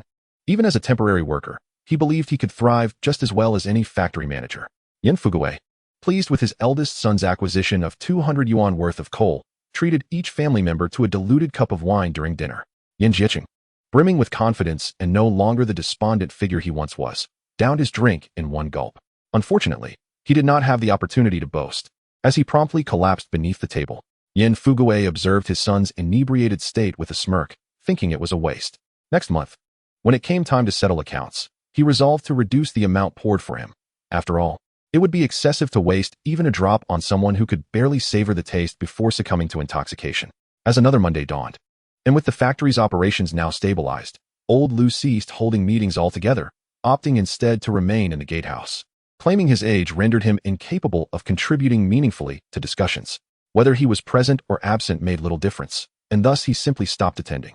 Wu Haiyan lamented daily about the insufficient workforce and overwhelming workload. Had she known it would come to this, she would have chosen to remain at the street office. On that Monday morning, Chen Chang'an and Wu Haiyan held a brief meeting, following their previous discussions. Chen Chang'an instructed Wu Haiyan to inspect the warehouse every Monday. Whether in the morning or afternoon, whenever it was quiet. She was to reconcile the remaining stock with the receipts at the end of each month. Although Wu Haiyan had intended to conduct the inspection the prior week, she had complained about being unable to assist. Realizing she could not evade her responsibility this time, she took Yin Jiefeng along to the warehouse. Upon seeing Wu Haiyan and Yin Jiefeng arrive to scrutinize the accounts, Yin Jiqing's heart raced. He quickly realized he had only done this once, and at most, he could claim it was a loss. With no evidence to implicate him over 200 yuan worth of coal, he felt a sense of relief. Wu Haiyan's approach, however, left him thoroughly assured. This was not an audit at all. It was merely a perfunctory exercise. She glanced at the master ledger, noting the quantities in and out of the warehouse. And the remaining stock. The remaining coal piled high in the warehouse was a sight to behold, and she called upon a few warehouse workers, including herself and Yin Jiefeng, to begin counting. After tallying twice and yielding different results, they ultimately found a discrepancy of several hundred yuan. Observing the crowd outside queuing for coal, Wu Haiyan promptly sought out Chen Chang'an. However, he had no immediate solutions. How could one expect a group of illiterate workers to count accurately? He instructed that in future, coal should be neatly arranged for easier counting upon delivery, and then returned to his other duties. Following this experience, Yin Jiqing entered a season of prosperity. With an abundance of coal at his disposal, his audacity grew. As December arrived, heavy snow blanketed the city of Sijio. Each morning, as families prepared meals, smoke billowed from the chimneys of every household in the alleyways. The most significant change in Sijio was the increasing number of homes with chimneys protruding from their windows or walls. More and more establishments began seeking Chen Chang'an to procure honeycomb coal and stoves. However, the processing factory's business remained largely unchanged, though orders from various units multiplied. Other coal shops in different areas began producing honeycomb coal as well, given that it required little technical expertise. Deliveries from Chen Chang'an's processing factory could take 2 to 3 days. In urgent situations, such delays were intolerable, especially during the harsh winter when people had grown accustomed to the warmth of their homes. The adage, from frugality to extravagance is easy, from extravagance to frugality is difficult, seemed to ring true. Consequently, other coal shops began selling honeycomb coal, even stoves and chimneys. Concerns about inferior materials and lack of durability? Surely, the cost savings would outweigh that concern within 2 years. The chimney has developed a rusted hole. A simple patch will suffice. On the foundation of affordability and functionality, the common folk will devise their own solutions. As the Gregorian year draws to a close, Chen Chang'an was summoned to the street office by Director Wang. Upon hearing that Wang sought him out, Chen Chang'an instinctively sensed that it was not a fortuitous matter, likely another attempt to exploit him. Reluctantly, he stepped into Director Wang's office. Upon entering, he observed Director Wang replacing the coal in the stove. Looking up, Wang remarked, "This stove is quite commendable. One hardly notices it when the weather is mild, but its true merit reveals itself in the cold." However, Chen Chang'an felt no joy, his face betraying his displeasure at Wang's praise. Wang chuckled, "What troubles you? The factory is flourishing. As its manager, why do you appear so glum?" Chen retorted, "Enough. Aunt Wang, do not jest at my expense. Just tell me directly what you need. If I am to suffer, let it be swift." Director Wang, still smiling, responded, "Oh, come now, what kind of talk is that? How could I let our financial benefactor perish?" This confirmed Chen Chang'an's suspicions. She was indeed there to solicit funds. Chen, exasperated, replied, "Aunt Wang, what did we agree upon initially? I recall when we first visited the processing plant, I expressed concerns about the dilapidated entrance. And you suggested I earn some money to fix it myself. I never sought funds from the street office, yet now that I have a bit of money, you have your eyes on it. Is this how a leader operates? Chapter 67, New Year Benefits. Observing Chen Chang'an's disgruntled expression, Director Wang sighed. The street is encountering a few difficulties, and it happens to relate to you. Chen, at a loss for words, pondered how he could be implicated in this matter when he merely traversed the route between home and factory. How can this possibly concern me? I have no influence. He protested. Director Wang, amused by Chen Chang'an's eagerness to distance himself, said, was it not your suggestion to procure machinery that the textile factory no longer needed? To refurbish and establish a small textile enterprise for the street? This would provide employment and income for some impoverished families. Caught off guard by the reminder, Chen Chang'an fell silent. That idea had indeed been his. Wang continued, now, the city of Suzhou is planning to consolidate multiple textile factories, establishing 3 large-scale textile enterprises, first, second, and third. They aim to introduce new equipment to alleviate the fabric shortage. The street plans to take over the discarded machinery, but there is a funding shortfall. The district will contribute a portion, the street another, and I will devise a solution. We hope you can assist with some funding as well. After hearing this, Chen Chang'an felt that it was reasonable to provide the funds. In the modern era, every enterprise is obligated to pay taxes. He believed that maintaining essential liquidity for his factory was paramount, and any renovations could wait until the warmer months of the following year. Thus, he proposed, if you could leave me some operational funds, I can contribute 5,000 yuan to the street office. Would that be acceptable? Director Wang, visibly pleased, exclaimed, that is ample. Chang'an, I never anticipated that your factory, having opened for such a short time, would yield such profits. Observing the transformation of Director Wang's demeanor from troubled to radiant, Chen Chang'an felt a wave of frustration. Day after day, he found himself at the mercy of these individuals who exploited his goodwill. Alas, what could he do when his nature was so kind? In the ensuing days, Chen Chang'an became increasingly busy, primarily due to the relentless snowfall that winter. The inability to dry honeycomb coal outdoors forced him to rely on a few warehouses, resulting in many batches of coal leaving the factory damp. Customer feedback was less than favorable. While the coal was usable, the moisture produced excessive smoke upon ignition, given that he was already using local coal of inferior quality. The processing plant struggled to meet both quantity and quality standards, benefiting many coal retailers. Realizing the necessity of proactive measures, Chen Chang'an acknowledged that quality improvements were unattainable due to the inherent nature of the coal. Thus, he focused on increasing production. He sought out several former maintenance workers who had recently merged into his factory. Upon thorough inquiry, he found them to be competent, with the potential to attain a level 3 or 4 qualification at a steel mill. Wasting such talent at his processing plant seemed unwise.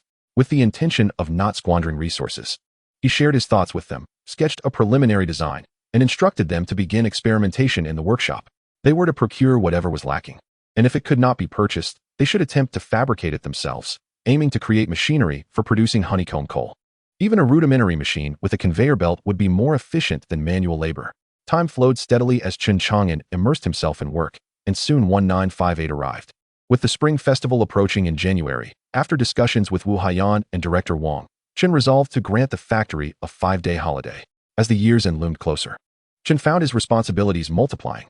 He needed to account for the factory's finances, assess inventory, and manage expenditures. Additionally, he felt the wages for his workers were insufficient. Yet he lacked the means to rectify this. Thus, he contemplated providing some form of welfare for his workers as a modest gesture of compensation within his capabilities. However, sourcing these materials nearly exhausted him. Initially, he approached Director Wang, knowing that many factories typically offered year-end benefits. Chen had no connections to the large cotton spinning mills, which were burdened with heavy workloads and external obligations beyond what a small figure like himself could negotiate. As for subpar or poorly dyed fabrics, they were also beyond his reach. Resigned to seek alternatives, he thought to request some fabric from the street office's self-operated textile factory. Leveraging his relationship and the fact that he had contributed financially, he believed it to be a straightforward endeavor. Yet upon reaching Director Wang, he encountered unexpected obstacles. Chen was taken aback to learn that during this period, the demand for fabric was so great that even the street office's textile factory was overwhelmed with tasks. As the year-end approached, they were barely managing to fulfill their obligations, and Wang had been inundated with requests for fabric. Desperate to acquire material, Chen devised a rather poor plan of voluntary overtime and shift rotations. However, through Wang's explanation, he learned that during this era, overtime was unpaid. Chen had assumed that offering overtime with compensation would elicit enthusiastic participation from the workers, only to discover that such incentives did not exist. and any additional hours were considered voluntary. Furthermore, finding sufficient skilled labor for shift work proved challenging, and the temporary recruitment could not meet the production demands. Feeling utterly befuddled, Chen Chang'an found himself at a loss, having boasted of his knowledge and capabilities in front of Mr. Xiao, only to be rendered powerless in this situation. Ultimately, after much persuasion, Director Wang consented to the voluntary overtime, agreeing to provide a meal. Chen would bring fish and add a few extra dishes, hoping that this would yield some positive outcome. With a sense of helplessness, Chen Chang'an hastily made his way to the aquatic supply company of the 49 city. Leveraging his charming visage, he successfully procured a substantial quantity of ribbon fish from Director Huang. Upon learning that Director Huang also held the position of deputy director at the supply and marketing cooperative, Chen Chang'an further managed to obtain a considerable amount of Cuban sugar along with some peanuts and melon seeds. He exhaled a sigh of relief. At last, he had achieved some semblance of success. After several days of meager results, Chen Chang'an pondered the dire lack of cotton cloth.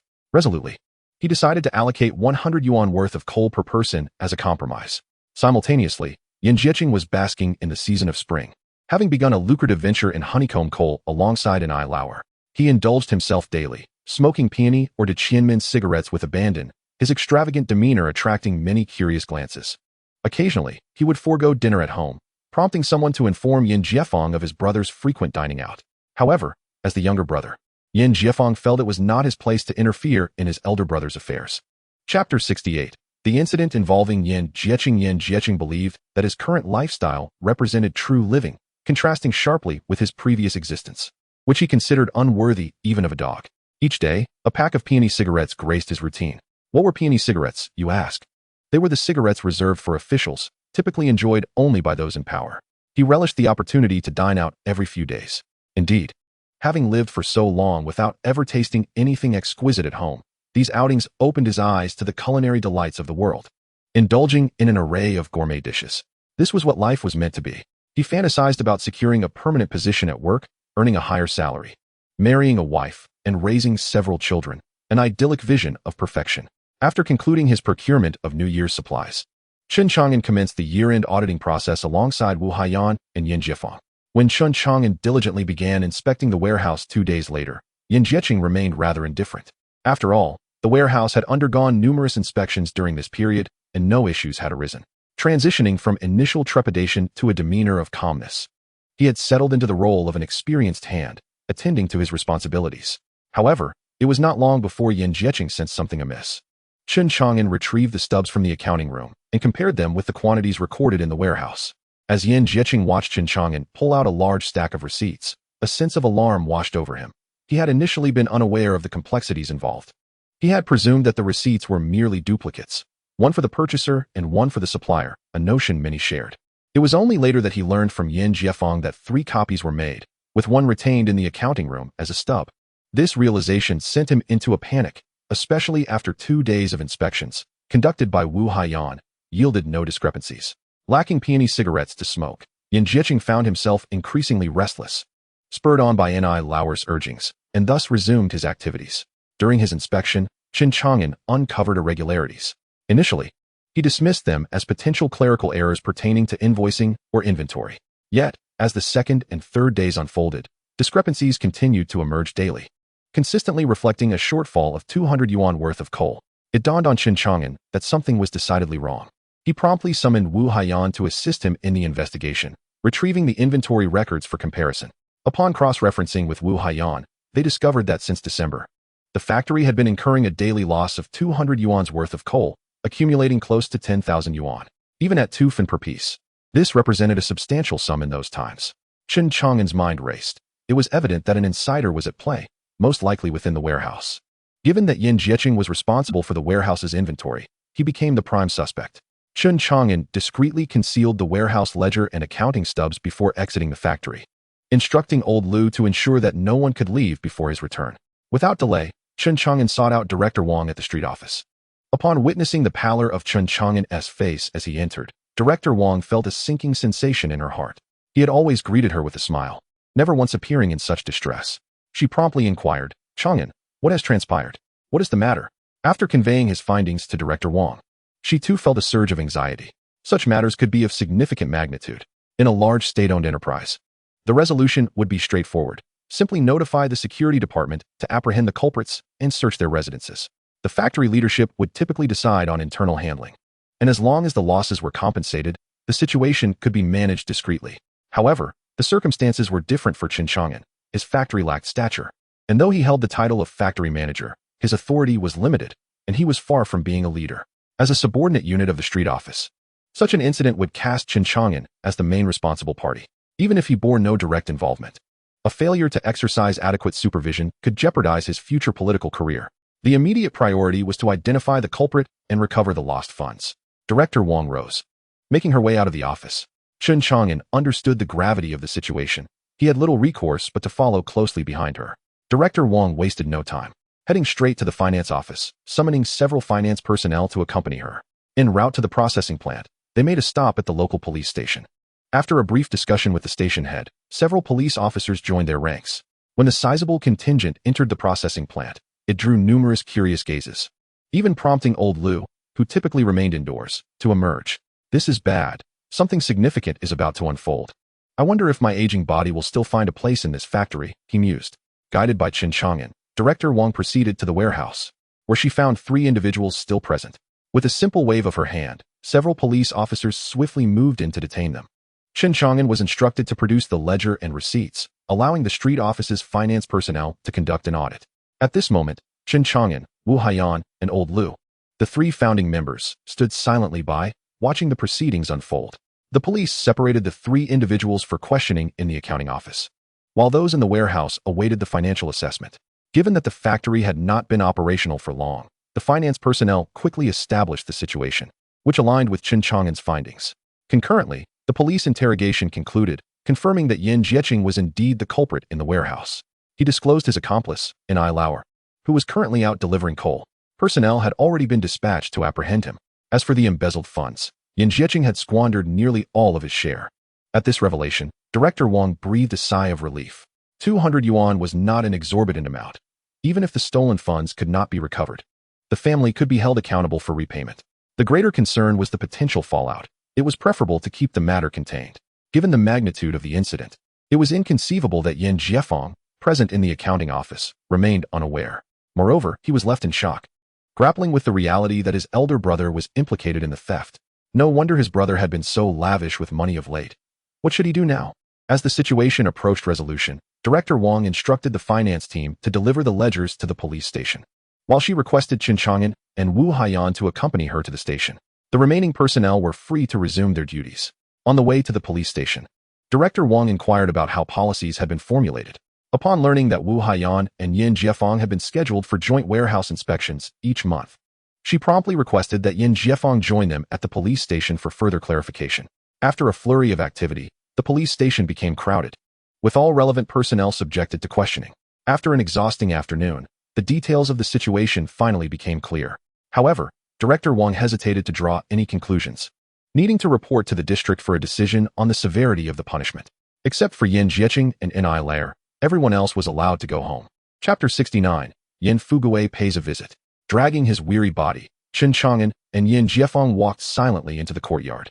Before parting, Yin Jiefeng hesitated for a moment, glancing at Chen Chang'an's back, and uttered, "Brother Chang'an, I'm sorry." Yin Jiefeng was no longer an innocent novice. He understood that today's incident had brought misfortune upon Chen Chang'an due to their Yin family's actions. He recalled how both Chen Chang'an and Wu Haiyan were mercilessly berated by Director Wang in the warehouse today, with Wu Haiyan reduced to tears for the entire afternoon. While no one, save for Yin Jiefeng, felt any sympathy for her, his benefactor and mentor were in trouble, and how could he expect to fare well himself? A hollow apology escaped his lips, yet Chen Chang'an paid him no heed, heading straight home to lie on his bed. With closed eyes, he pondered the gains and losses of the situation. He realized he should not have been so merciful. His leniency had led to complications. The closer one is to him, the more susceptible they are to problems. He sighed, thinking he might as well return to the steel mill, though he wondered if he could even go back after this debacle. At worst, he could fish again. It wasn't as if he would starve. In these times, even the highest officials could face troubles in a few years. If it hadn't been for old Master Shao pushing him to establish this factory, he wouldn't have had to exert so much effort. Before long, he heard the voice of Yin Fugui, his third uncle, resonating from the Yin household. What? Caught stealing? The sounds gradually faded, and Chen Chang'an could not discern what else Yin Fugui had said. At this moment, Chen Chang'an was incensed at Yin Jieqing for causing him distress, and he couldn't be bothered to deal with the Yin family. Ironically, it was the Yin family that sought him out. After knocking, Yin Fugui was greeted by Xiaoying. Seeing Chen Chang'an's grim expression upon his return, Xiaoying assumed it was merely work-related troubles and paid little mind. Recalling how he had appeared similarly distressed when he had gone to procure supplies days earlier, she did not expect her uncle to visit just before mealtime. Typically, people refrained from visiting others at such times. Each household had limited rations, barely enough to fill their bellies. Inviting oneself to dinner could lead to hunger for the host family later in the month. Thus, Yin Fugui's visit at dinnertime puzzled Xiaoying. Upon entering, Yin Fugui, noticing that Chen Chang'an was lying down, rushed over and exclaimed, "Chang'an, you must save Jieqing. How much do we need? We'll cover it. We will." Seeing his uncle's anxious face, Chen Chang'an felt a surge of annoyance and replied, "Uncle, this will be the last time I address you as such. Go ask Yin Jiefeng what kind of trouble Jieqing has caused me. Save him. With matters escalated to this level, no one can save him." Hearing this, Yin Fugui knelt before Chen Chang'an, tears streaming down his face. "Chang'an, you are the factory director. Don't you have the final say in the factory? I have lived my life in ignorance, and now only you can help me. I watched you grow up. If you don't help Jieqing, he might face dire consequences. He has never wronged you. Please, for the sake of our neighborly bond, speak a word on his behalf." Chen Chang'an, exasperated by Yin Fugui's pleas, sat up and retorted, "Can you blame me for this? When Jieqing wanted to work at the factory, I didn't utter a single word against it. I simply agreed. Wasn't that enough? Now he is stealing from the factory and dragging me down with him. I am struggling to protect myself. How can I afford to protect him?" Yin Fugui stood stunned, realizing that his son's theft had entangled the factory director in his misdeeds. Under normal circumstances, he would have ceased his pleas, but given the current situation, he had no choice but to continue. "Chang'an, I know you're angry. If it helps, you can vent your frustrations on me. Do as you wish, but you must help Jieqing. It's not easy raising him from infancy. I can't bear to see him face such dire consequences. I cannot bear to lose my son." Chen Chang'an was already fed up. He looked at the weeping Yin Fugui and said, "Your words are futile. I am neither his father nor his mother. He brought this upon himself by stealing, and I am now embroiled in his predicament, awaiting my own fate. How this situation is resolved is still in limbo. Please leave." Recognizing Chen Chang'an's resolute stance, Yin Fugui understood he could not sway him. He then recalled that the processing factory was under the jurisdiction of the street office, rather than imploring Chen Chang'an. It would be wiser to seek help from Director Wang there. With this realization, Yin Fugui rose to depart. Chen Chang'an, watching him leave, knew what he intended to do. There was no point in seeking Director Wang. The situation had already transpired, and appealing to anyone was futile. Regardless of who one was, in this era, anyone daring to privately sell public property would inevitably face dire consequences. The amount in question was substantial for this time, likely resulting in a minimum sentence of 10 years, with no upper limit. Xiaoying, observing the exchange between Yin Fugui and her brother, began to grasp the situation. She looked at her brother with concern and asked, "Brother, are you all right? Will this affect your job?" In these times, securing a stable position was no small feat. Had she not seen how many temporary workers filled the processing factory? Her brother had finally secured a job and was now the factory director. What would happen if he lost it? Seeing his sister's worry, Chen Chang'an forced a smile and reassured her it won't have any impact. Have you ever heard of a factory director being dismissed because of a worker's mistake? The worst that could happen is a demotion. I may not possess many skills, but ensuring you have enough to eat is something I can manage.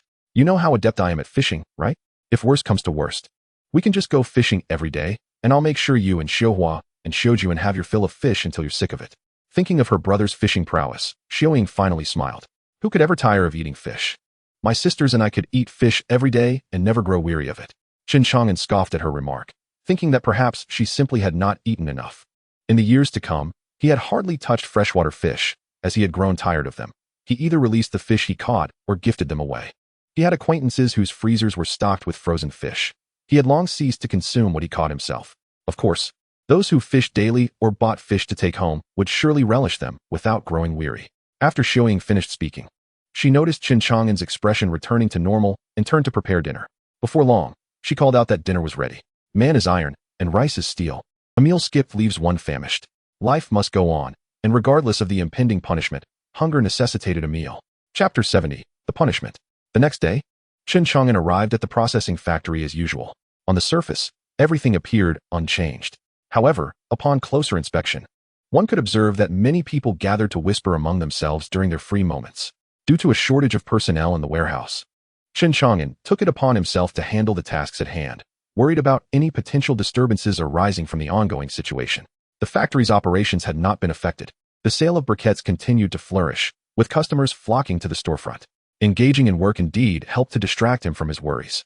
It was only during lunchtime, when Chen Chang'an finally had a moment to spare, that he could feel the slight agitation brewing within him. After all, the sensation of waiting for others to determine his fate was truly unbearable. Equally affected are Wu Haiyan and Yin Jiefeng. Both are engrossed in their respective tasks today, exchanging not a single word. Unlike their usual playful banter, an unspoken agreement seems to have settled between them, resulting in a profound silence. Yin Jiefeng harbors a deep-seated resentment towards Yin Jiqing. His intentions were noble, inviting his elder brother to work at the factory, yet the outcome has spiraled into something undesirable. Whether or not Chen Chang'an and Wu Haiyan's situations have been irrevocably damaged remains uncertain to Yin Jiefeng, yet he is acutely aware that he will undoubtedly face repercussions. Even if the three of them escape punishment this time, their relationships will never revert to their former state. In stark contrast to Chen Chang'an and Yin Jiefeng, Wu Haiyan is painfully cognizant that she will be penalized. The only variable is the severity of the consequences. The regulations established by Chen Chang'an are not overly problematic, whether in triplicate or adhering to a weekly inspection schedule. The challenge lies in the fact that she is the one responsible for implementation, and despite her justifications, she has not executed her duties diligently. The issues were not identified through her inspections. The negligence in her work has led to complications, and she may very well face reassignment. In truth, Wu Haiyan finds joy in her role at the processing plant. Yin Jiefeng, her apprentice, is obedient and never defies her. There is no one from above constantly scrutinizing her actions, and the cafeteria serves decent meals. The only downside is the staff shortage, which results in a hectic work environment. Yet, during her previous tenure at the street office, she was equally busy, surrounded by colleagues and elder women who showed no leniency.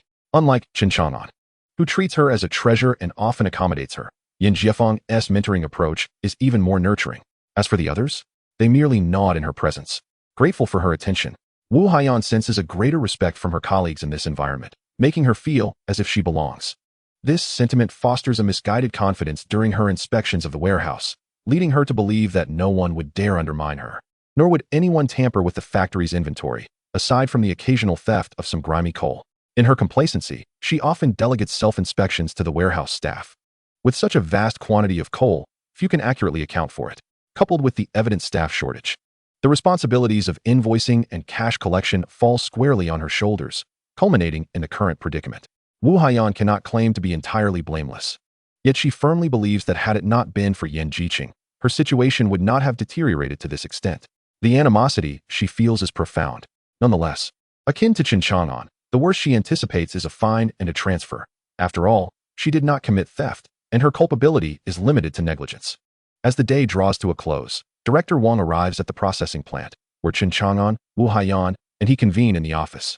Observing Wu Haiyan's palpable anxiety, Director Wang directs her to return to the financial office at the street office tomorrow. Wu Haiyan likely anticipated this outcome, offering no protest, merely nodding in acknowledgement. With a wave of his hand, Director Wang dismisses her. Returning to the street office signifies that Wu Haiyan will no longer be part of the processing plant, rendering any subsequent discussions with Chen Chang'an irrelevant to her.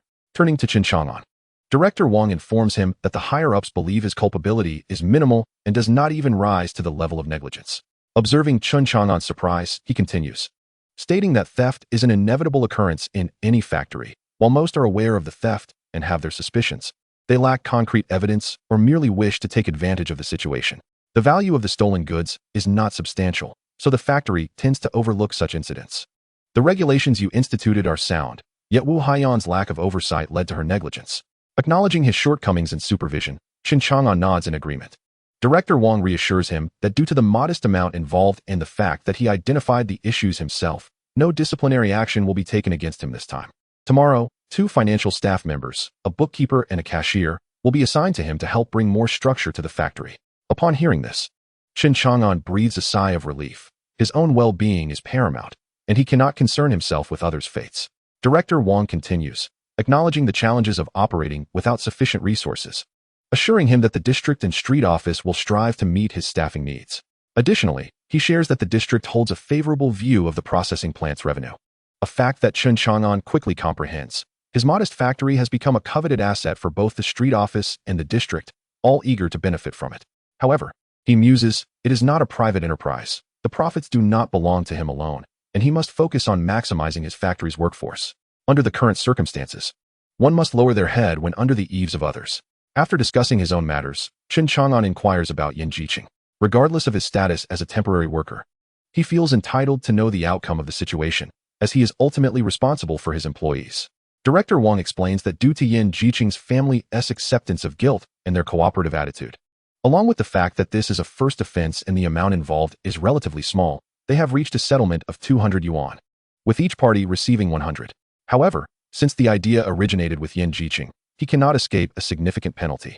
Fortunately for him, last night, Yan Jiqing's father, Yan Fugui, pleaded for leniency at Director Wang's home, which likely mitigated the consequences. Otherwise, a harsher punishment would have been inevitable. As for Lair, his family also acknowledged their wrongdoing. But the circumstances surrounding his actions were less severe than Yan Jiqing's, suggesting he may face a 20-year sentence. Chen Chang'an cannot help but feel a sense of melancholy. After all, this entire debacle stemmed from a mere 20 yuan, essentially equivalent to a month's wages. In a contemporary context, such a sum would hardly warrant concern. Yet, in this era, one faces the stark reality of a life sentence versus 20 years for such offenses, underscoring the gravity of misappropriating public property. It serves as a poignant reminder of the clear demarcation between public and private assets during this time. Consequently, Chen Chang'an resolves to exercise greater caution in his future endeavors, understanding that one must not take what is not theirs. This experience also marks a departure from modern thinking as he navigates the intricacies of this era, each period bearing its unique characteristics. As the narrative unfolds, upon returning home after work, Chen Chang'an passes by the Yan family residence, only to find that the usual sounds of laughter and camaraderie are conspicuously absent. The Yan household, despite Yan Fugui's frugality, typically ensures that the entire family is well fed. The act of sharing a meal is inherently joyful, and the absence of laughter today, following the events surrounding Yan Jiqing, casts a shadow over the household. Chen Chang'an merely shakes his head and continues on his way home. In contrast, laughter and cheer have noticeably increased in Chen Chang'an's own home today. His younger sisters, perceptive as they are, had sensed his earlier distress and mirrored his somber mood, their voices quieter than usual. Yet, with the announcement of the disciplinary outcome, Chen Chang'an reflects on Yan Jiqing with a sense of regret. As for Lair, he remains a mere acquaintance, someone he has encountered without ever exchanging words. Having largely escaped the fallout himself, Chen Chang'an returns home with a smile, which in turn brightens the spirits of his sisters. Xiaoying discerns from her brother's joyful demeanor that he has weathered the storm, while Xiao Hua and Xiao Wan erupt into playful antics. Thus, life meanders forward in this unassuming manner, leading up to the new year. Due to a scarcity of meat in the city of Sijiu, and following Chen Chang'an's recommendations and the support of higher authorities, Director Huang has facilitated the increased transportation of ribbon fish into Sijiu. As a result, during the New Year festivities, employees from various state-owned enterprises can expect to receive a few pounds of ribbon fish as part of their holiday benefits. Chen Chang'an successfully procured some cotton fabric from Director Wang, albeit in limited quantities. Nevertheless, the processing plant was not excessively staffed. On the 29th day of the 12th lunar month, the final day before the new year, Chen Chang'an organized a thorough cleaning and inventory check. Following this, he personally distributed the New Year benefits. Unfortunately, Director Wang informed him that the designated accountant and cashier would not be available until after the holiday. Reluctantly, Chen Chang'an had no choice but to take on this task himself. The workers at the factory were aware that he had devoted considerable time to securing the New Year's supplies. However, they dared not ponder too deeply, as they were all temporary workers. Receiving even 2 kilograms of dried fish would suffice as a delightful surprise. To their astonishment, a substantial amount was distributed, even to some individuals who were not affiliated with the processing plant. The unexpected generosity elicited gratitude from the workers, their faces, dark and lined with wrinkles, illuminated by radiant smiles. Chen Chang'an felt a genuine sense of joy. After all, his efforts had borne fruit, hadn't they? After sealing the warehouse and ensuring everyone returned home, he exchanged a few words with Old Lu before heading home himself. Old Lu had chosen to remain at the factory during these days, a decision he had made himself. Having survived through the war, Old Lu was solitary and devoid of relatives or friends. Ever since Chen Chang'an took over the factory, Old Lu had regarded it as his own home. For someone living alone, as long as there was food to eat, he was content to keep watch over the place. With coal available, a stove in place, and sustenance at hand, what else could he possibly want? In the Sihiyuan, the steel mill also enjoyed a holiday today, distributing dried fish. Consequently, Every household in the Sihiyuan was preparing the same dish. Similarly, Chen Chang'an's family was also having dried fish today. He silently reflected that the resources from the Bohai Sea and Zhoushan were indeed plentiful now, with a significant proportion of large fish. In order to supply the city of Shurjiao, such resources were becoming scarce in later years. He hoped they would not hold it against him. On the 30th day of the 12th lunar month, the annual tradition of the third uncle writing couplets and preparing sunflower seeds and peanuts did not take place. Although there was no broadcast or news coverage, it seemed as though this event had never occurred. Nevertheless, many at the processing plant and the street office were privy to the situation. There was no secrecy to maintain, nor could it be concealed. In this era devoid of entertainment, gossip had become the favored pastime of the elderly. Such sensational events quickly spread like wildfire. Yan Fugui felt humiliated as a cultured individual. The disgraceful incident at home made him hesitant to face anyone. Ever since Yan Jieqing's misfortune, he had been avoiding his neighbors, only daring to leave for work when most people had already departed. Today, the writing of couplets was utterly out of the question. Chen Chang'an had taken his sisters out early to purchase New Year goods. He had originally intended to buy them earlier, but the recent upheaval had delayed their plans until today. His sister's snacks, meat, eggs, and a plethora of other items completely depleted Chen Chang'an's remaining coupons. Considering his sisters were still young girls, he limited the purchase of firecrackers to just one string. After completing their shopping, the family joyfully dined at Donglishan. Ever since Chen Chang'an assumed control of the processing plant, he had rarely had the opportunity to take his sisters out for a meal. In this era, the essence of the new year was debatable. It possessed some festive spirit, yet lacked in others, primarily due to the scarcity of entertainment activities. After their meal, with nothing to occupy their time, it was impossible for them to sit idly together, merely gazing at each other. The most vibrant era of the new year had been during the mid to late 1980s and into the 1990s, in a time when firecrackers and fireworks were unrestricted. No household faced concerns about food and clothing, and on New Year's Eve, families would savor delicacies typically unavailable to them while watching the Spring Festival Gala on television. That was the new year of Chen Chang'an's childhood and memories. During his downtime, he found that idleness was less preferable to working. He felt a sense of futility. He longed for a holiday while at work, yet felt lost during the break, yearning to return to work. Amidst Chen Chang'an's struggles and contradictions, the year 1958 dawned. On the first day back at work in the new year, a routine meeting was held. Seated beside Chen Chang'an was no longer Wu Haiyan, but instead a woman and a young girl personally introduced by Director Wang. The woman, surnamed Ho, insisted Chen Chang'an address her as Aunt Ho, while she promptly corrected him, insisting he call her Sister Ho, claiming to be much younger than Aunt Wang. Chen Chang'an was at a loss for words. Sister Ho it was then. He felt he could hardly challenge the matter. In this era, the women were sharp-tongued, and they had proven their capability to hold their own in disputes, often outshining men in assertiveness. The young girl, surnamed Su, was 18 years old, a vocational school graduate, and her presence at Chen Chang'an's establishment was a bit of a stretch for her talents. However, the district and street offices were keen to prioritize her due to their focus on resources. The money was running low, and they needed to ensure that the budget was managed prudently, favoring those without connections who were less likely to be swayed. Fresh from her educational environment, she brimmed with a sense of justice, unafraid to contest those who compromised national interests. Observing the somewhat shy young girl, Chen Chang'an found her easy to manage, promptly addressing her as Little Su. Her lack of protest indicated her tacit acceptance of the moniker. Unexpectedly, Chen Chang'an revealed a tendency to be more deferential towards the elder Aunt Ho, addressing her as Sister Ho, while he reserved the diminutive Little Su for the younger girl. Chapter 72. The machine is complete. The weather remained frigid. With the arrival of Sister Ho and Little Su, Chen Chang'an found himself less burdened. He even brought along a considerable amount of sweet potatoes from home, which he slowly roasted over the stove. The system remained unchanged, though supervision had become more stringent. Whenever time permitted, Chen Chang'an would personally oversee the warehouse. Following the incident involving Yan Jieqing, the workers understood that misappropriating public property could have dire consequences. With fewer pressing matters, Chen Chang'an began to develop a fascination with machinery manufacturing. Previously, he had been too occupied to spare a glance at the workshop. He had instructed a few skilled workers to tinker with the machines, but to little avail. Most men enjoyed machinery, particularly car and military enthusiasts, of which there were many. The workers of this era, constrained by their circumstances, often faced no technical issues but lacked in innovation. With the influx of financial personnel, Chen Chang'an found himself liberated and began to study alongside them. Many were unfamiliar with mechanical processing.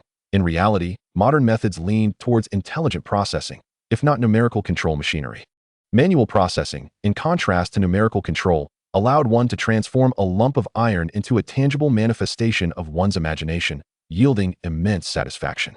Thus, the rudimentary design of a machine began to take shape, featuring a feeding mechanism at the front, a disc in the middle for shaping, and a conveyor belt at the rear. Lacking a motor, it would not function, prompting Chen Chang'an to scour various factories until he finally gathered the necessary motor, bearings, and other parts he could not produce himself. After modifications, wiring, and various optimizations, he ultimately completed the first rudimentary machine for producing honeycomb coal after a month of labor. Once the machine was operational, several workers struggled to keep up with the demand for materials. To further test the machine's efficiency, Chen Chang'an summoned an increasing number of workers. As word spread, more and more onlookers gathered to witness the spectacle, and Chen Chang'an did not deter them. It was not a high-tech marvel. If they wished to watch, so be it. He could only imagine the reactions of those in the coal ball trade upon hearing the news. As the machine whirred to life, many stood in astonishment. For those witnessing this marvel, an apparatus capable of producing coal independently, sans human intervention, it was nothing short of a revelation. The few individuals who collaborated with Chen Chang'an to bring this machine to fruition stood tall, exuding pride. In stark contrast, the less technically inclined workers gazed upon them with a mix of envy and admiration. Chen Chang'an, the principal contributor, remained indifferent. After having encountered various grand machines, he found little interest in this antiquated contraption. Observing its incessant clattering, he could not help but grimace. The cacophony was overwhelming, and he feared that prolonged exposure would impair his hearing. Interestingly, the noise he found irksome was, for many others, a symphony of industrial progress. A throng of individuals flocked to hear the machine's thunderous roar, leaving Chen Chang'an perplexed as to the nature of such peculiar tastes. However, as time progressed, the volume of coal produced by the machine increased, and the expressions of many turned grim. The reason was as clear as day. This machine operated at a speed far surpassing that of human labor.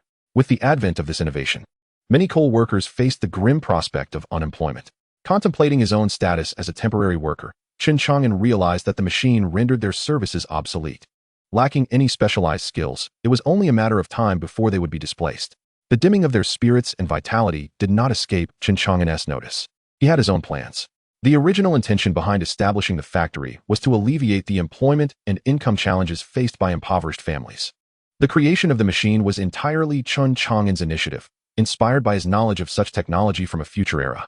Accustomed to a world where machines operated with minimal human input, he had only constructed this device during his idle moments. At present, stoves had not yet proliferated throughout the city. Those who possessed them had already stocked enough coal to last through the winter. As the weather warmed, the demand for coal would likely diminish. Should manual labor suffice, Chen Chang'an had no intention of relying on the machine continuously. The apparatus consumed considerable electricity, and power outages were a common occurrence. In the foreseeable future, the workforce for producing honeycomb coal would remain predominantly human. Observing the despondent demeanor of the workers, Chen Chang'an felt compelled to offer some words of encouragement. After a brief exchange, he recognized that his efforts had yielded little impact, yet he did not dwell on it. Following an afternoon of experimentation, he ceased operations to conduct repairs and enhancements. The primary labor force for honeycomb coal production would still be the workers. Days later, the workers noted that Chen Chang'an and his team had not maintained the machine's operation. Their thoughts were simple. If the machine was truly effective, why were they still tasked with producing honeycomb coal? It became apparent that the most reliable and stable resource remained the human element, while the machine, despite being idle for a considerable time, had not been adequately repaired by Chen Chang'an and his team even after days of labor. Once Chen Chang'an and several technicians implemented his suggestions for improvements, they toiled for several more days until they finally completed the enhancements. After conducting half a day of trials, Chen Chang'an deemed the machine satisfactory for the time being. Through this period of labor, he realized that his affinity for machinery ran deep. It was no wonder that he had whimsically chosen mechanical engineering as his field of study in the future. This rekindled interest in mechanical innovation was particularly pertinent, as the honeycomb coal processing factory lacked significant technological complexity and could easily be replaced. He could not remain confined to the production of honeycomb coal indefinitely. Without foresight, one is bound to encounter imminent troubles, especially with years until reform and opening. He needed to pursue interests that could potentially sustain him in the long run. With the completion of the machine, Chen Chang'an felt an immense sense of relief, and as March arrived, the frigid winter finally receded. With the arrival of spring, heralded by blossoming flowers and chirping birds, the season for fishing had returned. On a Sunday, enjoying a well-deserved break, Chen Chang'an retrieved his long-neglected fishing rod. This rod, procured through special channels from Uncle Xiao, had seen countless fishing endeavors. Chen Chang'an had no habit of winter fishing, primarily due to the biting cold that made the act of drilling a hole in the ice and the fear of getting wet an unappealing prospect. The mere thought of sitting beside an ice hole, shivering with a fishing rod in hand, sent chills down his spine. As expected, upon arriving at his old fishing spot, Uncle Xiao was still present. Upon seeing Chen Chang'an, Uncle Xiao jested, "Isn't this our little factory director Chen? Have you come to fish now that the factory is up and running?" Chen Chang'an smiled and replied, "Uncle Xiao, it's been a while. You still look as spirited as ever." Uncle Xiao chuckled back, "Why aren't you keeping a close watch on your little factory? Off fishing instead?" Chen Chang'an retorted, "Isn't it all about balancing work and rest? Everyone deserves a moment to unwind. We can't work ourselves to the bone, otherwise, we become capitalists." Seeing Chen Chang'an, Uncle Xiao was delighted. After exchanging a few light-hearted jests, Chen Chang'an peered into Uncle Xiao's fishing basket and remarked, "After all this time, your fishing skills seem to remain unchanged. They're still as dismal as ever." Uncle Xiao, clearly displeased by the jab, responded, "What do you know? The ice has only recently melted, and the water is still quite cold. Most fish are hiding at the bottom. Those on the surface are busy foraging. If the fish below are inactive, there's little I can do." In response, Chen Chang'an smiled, "Since I'm in a good mood today, I'll share a secret technique with you." Upon hearing this, Uncle Xiao's eyes lit up. While he could critique many aspects, he held Chen Chang'an's fishing prowess in high esteem. After learning a few tricks from him, Uncle Xiao had become unrivaled in his fishing circle. Those who once scorned his skills had now become his subordinates. Defeat was part of the game. Everyone had faced losses at some point. Yet, upon losing, they would claim that fishing was a means of self-cultivation and emotional refinement, rather than a competition of skill or cleverness. What nonsense. When you were winning, you didn't speak of it that way. Now that you can't keep up, you've changed your tune? After extracting the fishing method from him, Uncle Xiao sought to discuss further enhancements. It was evident that Chen Chang'an's fishing techniques were indeed effective. Uncle Xiao had been eagerly awaiting Chen Chang'an's revelation of his new method, but was met with silence as Chen Chang'an simply smiled. After a moment's hesitation, Uncle Xiao realized that Chen Chang'an was expecting a fee for his wisdom. It had been a long time since they last met, and indeed, old habits die hard. Chen Chang'an had not changed one bit. Turning to shout, "Lu, go to my car and fetch some snacks for our factory director Chen as tuition." "Yes, sir." Watching Lu's retreating figure, Chen Chang'an couldn't help but beam with delight. Uncle Xiao then remarked, "All right, you who won't reveal your secrets until you see the rabbit. Can you now tell me what this technique is?" With a smile, Chen Chang'an replied, "Let me introduce you to my technique called flying lead." "Flying lead? What does that mean?" Uncle Xiao asked, puzzled. Chen Chang'an explained, "In traditional fishing, the purpose of the lead sinker is to ensure the bait sinks to the bottom or remains unaffected by the current. This will accelerate the descent of the bait. However, as you just mentioned, many fish rise to the surface in search of food. Now, consider this. If the bait, laden with a sinker, sinks directly to the bottom, how can the fish in the upper layers be caught?"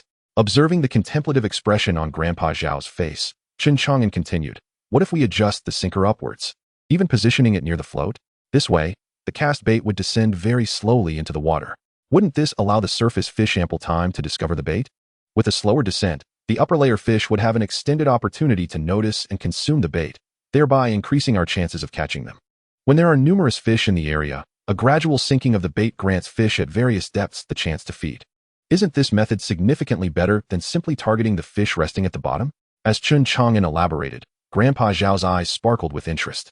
Regardless of the efficacy of Chen's method, the theoretical foundation was indeed sound. By manipulating the bait's sinking time in the water, fish at different levels would have more time to detect and consume it, theoretically enhancing the likelihood of a catch, especially for those elusive surface dwellers. Once Xiao Lu brought over the cigarettes, Chen Chang'an grinned as he accepted them, then commenced his practical demonstration. He began by using corn to bait the area before adjusting his fishing rod. Grandpa Xiao watched intently as Chen Chang'an calibrated the sinker, noting how the bait floated momentarily on the surface before beginning its descent, which heightened his anticipation. Thus far, Chen Chang'an's performance aligned perfectly with his theoretical claims. Just as he cast his third line, he felt a tug almost immediately. Grandpa Xiao was taken aback. How is this possible? The bait hasn't even sunk yet. It quickly dawned on him that this was precisely the characteristic of Chen Chang'an's technique, the flying sinker method. The slow descent provided ample time for the surface fish to seize the bait. Chen Chang'an remained composed and remarked to Grandpa Xiao, "Did you see that? This is called intercepting the bite. It's not like the traditional method where fishing only begins when the bait reaches the bottom. My flying sinker method commences the moment the bait hits the water." Grandpa Xiao was truly astonished. Having fished in China for many years, he was aware of the famous tale of Jiang Tai Gong, who used a straight hook with the principle of the willing fish bites. Although he considered himself somewhat knowledgeable, he had never encountered the flying sinker technique before. Chen Chang'an, at such a young age, displayed remarkable prowess in fishing, employing methods that even many of his elder friends had never heard of. In any field, one who forges a new path could be regarded as a master. Yet, the thought of addressing Chen Chang'an as a master felt awkward for Grandpa Xiao, though it did not diminish his admiration for Chen's fishing skills. Chen's catches, though not particularly large, came in quickly, including a perch. Before long, he was reeling in fish one after another, perch, blackfish, and more. Grandpa Xiao's excitement grew. Was it because these fish had not had a proper meal all winter? Were they now ravenous for food? He mused that the fish seemed rather discerning, eagerly devouring Chen Chang'an's bait while ignoring his own, despite having used the same bait for hours. What a world it was, where even fish seemed to judge their meals by the fisherman. Not wanting to be left behind, Grandpa Xiao hurriedly adjusted his sinker and began practicing the flying sinker technique. It wasn't long before he too hooked a fish, a modest perch. Regardless of the size, the mere fact of catching something was gratifying. At least he could no longer be labeled as empty-handed. This small catch brought a smile to his face as he quickly placed it in his basket, determined not to let it escape. As the number of fish Grandpa Xiao caught increased, the novelty of his success began to wear off, bringing him back to a sense of calm. Yet, the upward curve of his lips betrayed his inner delight. Observing Chen Chang'an, who remained unfazed, he asked, "Little Chen, now that you're off to become the factory manager, you won't hold it against me for taking away your fishing time, will you?" Chen Chang'an turned to Grandpa Xiao, puzzled. Was he regretting sending him to the processing plant? Did he wish for more fishing companionship? Unable to comprehend, Chen replied, "Fishing is a hobby. I can always come when I have free time. At most, it could be a side venture. Those who fish full-time are fishermen. And I have yet to hear of a fisherman living particularly well throughout history." He thought to himself that perhaps that might change in the future. Hearing Chen Chang'an's words, Grandpa Xiao nodded in agreement and inquired, "Aside from fishing, what else do you enjoy?" With a smile, Chen Chang'an responded, "If I were to mention my current passion, it would be machinery. Recently, I collaborated with a few technicians to create a machine that produces honeycomb coal. The efficiency surpasses manual labor by countless times. Unfortunately, it was completed rather quickly, but I optimized and improved it a bit. Once I return, I'll think about what my next project should be." "What? The machine you mentioned for making honeycomb coal is already done?" Grandpa Xiao exclaimed, astonished. Chen Chang'an proudly replied, "Of course, it wasn't particularly challenging. Just like fishing, did I ever deceive you?" Grandpa Xiao's emotions were mixed. Since the establishment of New China, the industrial sector, especially heavy industry, lacked a solid foundation. Initially, it was believed that help would come from the Northern Brothers, and indeed it did, yielding positive results over the past few years. However, tensions had been escalating with them since the beginning of this year. The next step in their strategy might yield unexpected results. To Grandpa Xiao, Chen Chang'an seemed almost mystical. It appeared that if one was willing, they could accomplish anything. Just as with fishing, so too with machinery. Given this, he decided to provide some conditions for Chen to explore his potential. After pondering, he said to Chen, "I have several old motorcycles that are no longer rideable, but their engines are still in good condition. If you're interested, I can send them over for you to study." "Ah, that sounds excellent. Motorcycle engines," Chen Chang'an exclaimed. Although he wasn't well versed in motorcycle engines, he had studied mechanical engineering in college and had previously collaborated with a motorcycle enthusiast in his dorm, gaining an understanding of basic models and layouts. If he could disassemble and replicate them, perhaps his factory could even produce engines or motorcycles, which would be far better than merely relying on a handful of temporary workers. Having come to this realization, Chen Chang'an immediately replied, "All right, Grandpa Xiao, please send them over tomorrow. I'll take a look. After all, they're just scrap motorcycles. If I can't figure it out, it'll simply be a hobby for me to tinker with."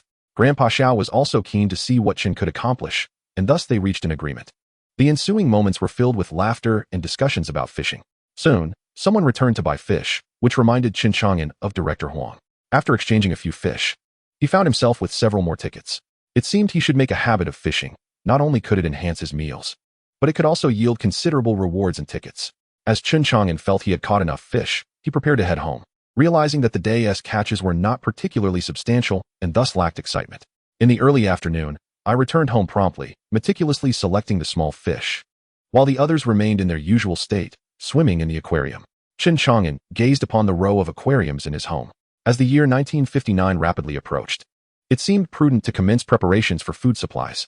During the construction of the house, several large jars had been placed in the cellar, ostensibly for pickling vegetables, a ruse to justify their presence due to my fondness for sauerkraut. By the time those jars were filled with grain, it would be nearly sufficient. After all, Despite the severity of the 3 years of natural disasters, starvation had not yet reached this place. This was the city of 49, and although external circumstances were dire, the city had merely experienced a reduction in supplies on 2 occasions, amounting to a mere 40% decrease. While one could not be fully satiated, it was a struggle not to starve. Chen Chang'an merely needed to replenish that diminished portion to ensure he would have enough to eat. Preparing additional fine grains in advance would allow for a mixed diet of coarse and fine grains later. Moreover, he intended to stock up on sweet potatoes. With his fishing skills, he could enhance his meals, particularly as his sisters did not consume much. The main concern was sourcing the grain in advance. Should he procure it from the pigeon market or gather it from the countryside?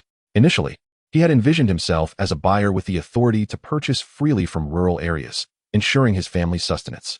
Unfortunately, with his recent job change and new responsibilities, such endeavors had become increasingly challenging. He pondered whether the rural areas had begun communal dining at this time.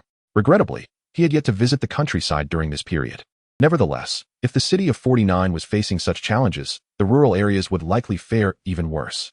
If all else failed, he would have to venture to the pigeon market at night to assess the situation and prepare for the inevitable food shortages.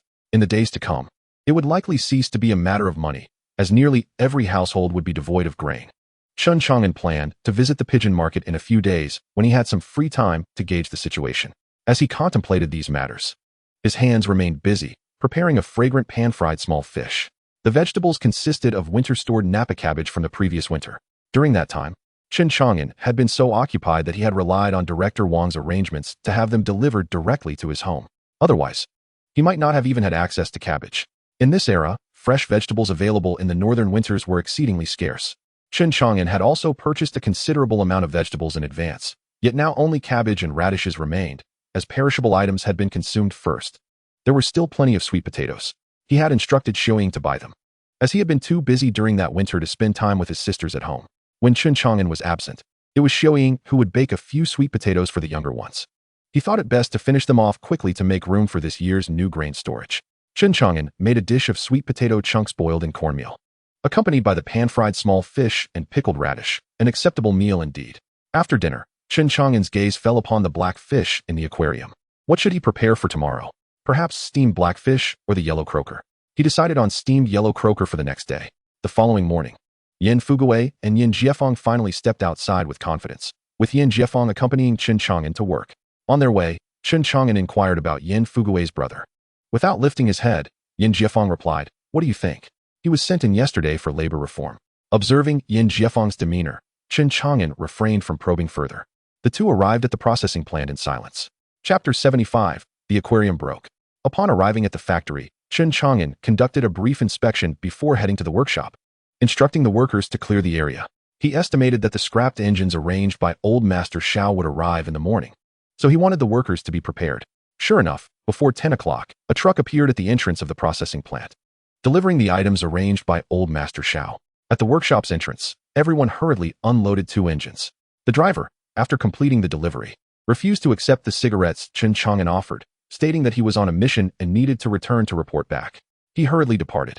Back in the workshop, Chen Chang'an examined the engines sent by Old Master Xiao and felt a surge of frustration.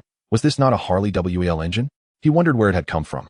After all, before World War II had begun, when the Japanese were struggling, they had taken all the documentation related to the WL engines. By the time of the war, both the Americans and the Japanese were utilizing similar twin-cylinder engines. This was indeed a predicament for Chen Chang'an, as the conditions in his processing plant were far from suitable for such machinery, and he had no expertise in this type of engine. Nevertheless, he decided to treat it as a hobby. He would dismantle one and see what could be learned. In the ensuing days, Chen Chang'an immersed himself in technical accumulation, collaborating with several skilled workers as they disassembled the engine, measured various components, drafted diagrams, and studied materials, losing himself in the world of machinery. As the weekend approached, Chen Chang'an finally found a moment to relax. The only avenue for relaxation was fishing. Unfortunately, he had not encountered Old Master Xiao, who had posed such a significant challenge for him, likely fearing Chen Chang'an's complaints. Fishing alone was often monotonous, and despite using the same float, he did not catch any large fish this time. However, the previous pan-fried small fish had been delightful, so he decided to enjoy them once more. Chen Chang'an was a regular at this fishing spot, and many recognized him. As he reeled in his catch, onlookers gathered to learn or to barter for fish. Yet, Chen Chang'an was unwilling to share his fishing techniques without compensation. As for the float, unless one received specialized instruction. Understanding its use was unlikely. Due to the modest size and quantity of fish caught, many of the spectators dispersed, leaving only those like Chen Chang'an who shared a passion for fishing to barter.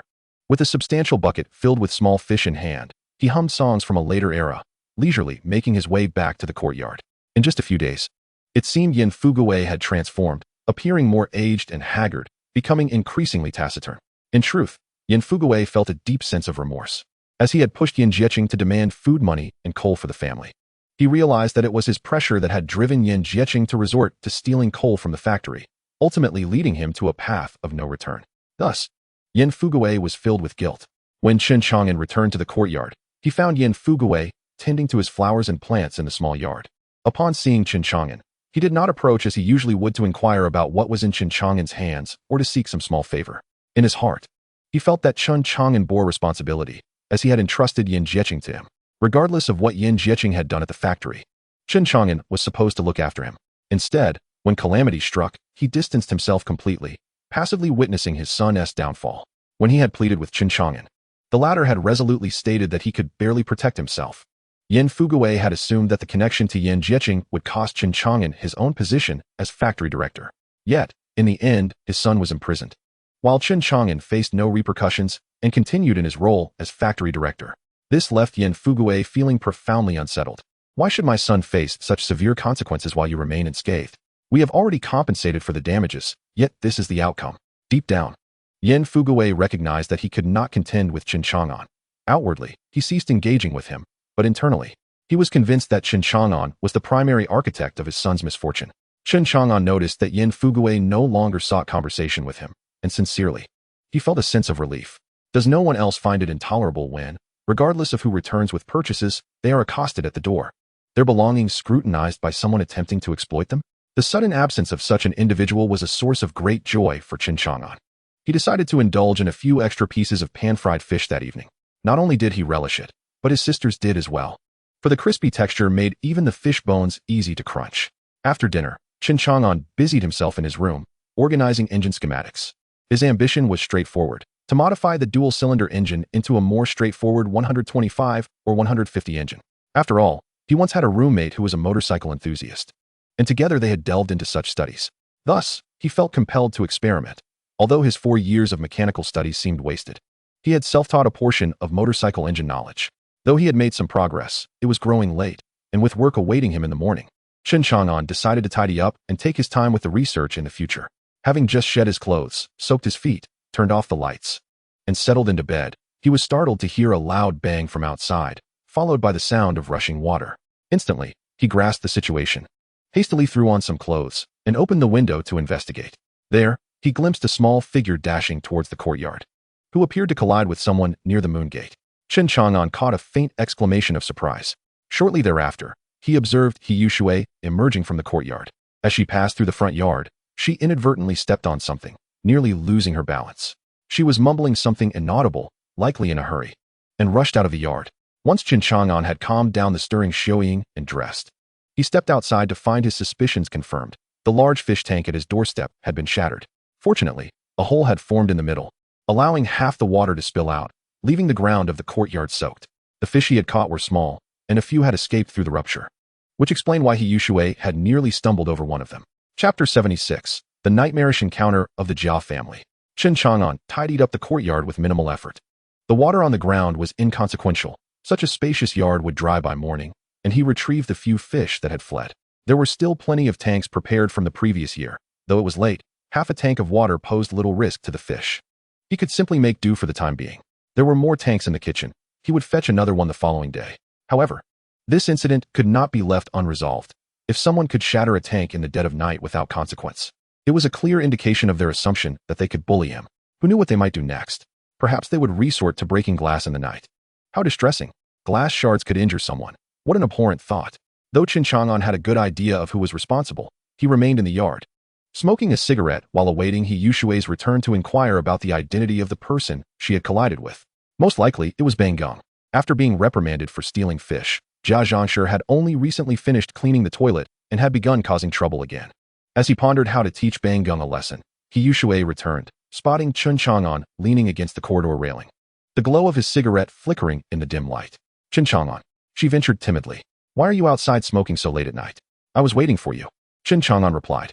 Someone has smashed my fish tank. I only saw them run into the courtyard. Did you see who bumped into you when you were near the moon gate? He Yushui, surprised, responded, they broke the tank? That couldn't have been intentional, right? Just now. I was coming out, and it was Bang Gung who bumped into me.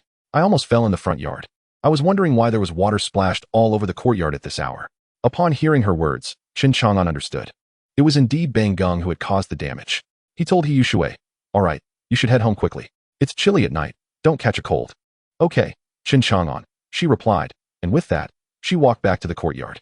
After He Yushui departed, Chen Chang'an finished his cigarette, tossed it to the ground, and extinguished it with his foot before returning home to sleep. It would be inappropriate to confront the Jia family directly in the middle of the night. He needed to devise a plan to deal with them. Meanwhile, at the Jia residence, Bang Gung, feeling guilty and anxious after smashing Chen Chang'an's tank, hurried home. Though he had collided with He Yushui along the way, he could not afford to dwell on it. He knew that being identified as the culprit was far worse than being caught in the act. Being young, he understood that as long as he wasn't apprehended on the spot, even if Chen Chang'an figured it out, he had no reason to fear, for his mother and grandmother would protect him. He rushed home, shutting the door behind him, locking it securely, and finally felt a sense of relief wash over him. Leaning against the door, he took a few deep breaths, his heart gradually calming. After collecting himself, he noticed no sounds emanating from the front or middle courtyard, only the sound of his father's snores from within the house. Feeling somewhat reassured, Bang Gung prepared to return to bed. What have you been up to? A simple question startled Bang Gung, causing him to jump. He then realized that both his grandmother and mother had awakened and were staring at him from bed.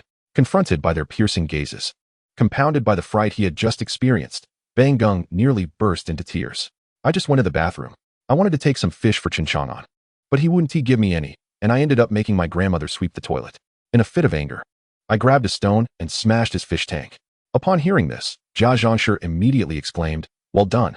That little brat Chen Chang'an made me clean the toilet for 3 months. I can still smell it on me. However, Qin Huairu's expression shifted to one of concern upon hearing her son had smashed Chen Chang'an's fish tank. Unlike her mother-in-law, Qin Huairu did not believe that Chen Chang'an would remain indifferent to such an affront. After all, when Bang Gung had stolen fish, Chen Chang'an had come to their door.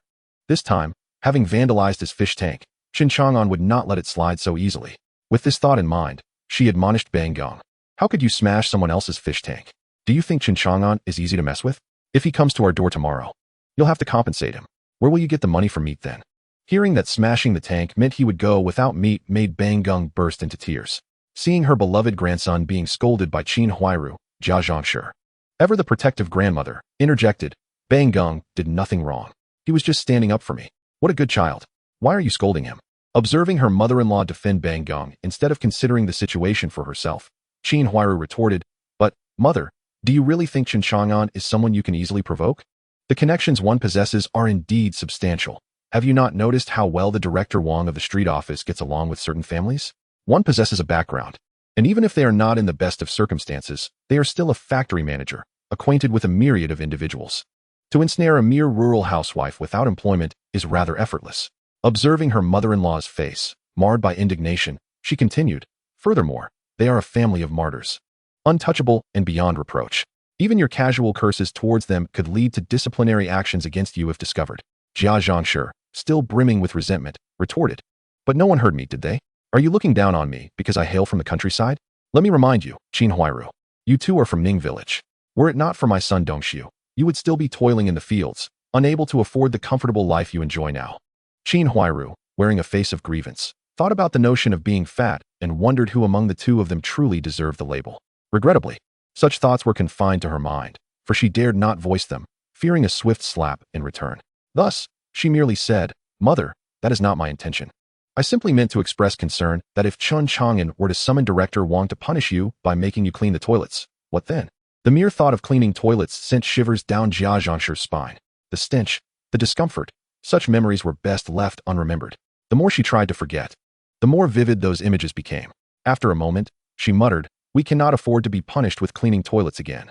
Huairu, think of a way to prevent Chen Chang'an from causing us any trouble. Unbeknownst to Qin Huairu, Chen Chang'an's influence had instilled a lasting dread in her mother-in-law regarding the humiliation of cleaning toilets. Despite all discussions of connections, power, and leverage, Jia Zhangshi was utterly undaunted until the topic of toilets arose, at which point she immediately softened.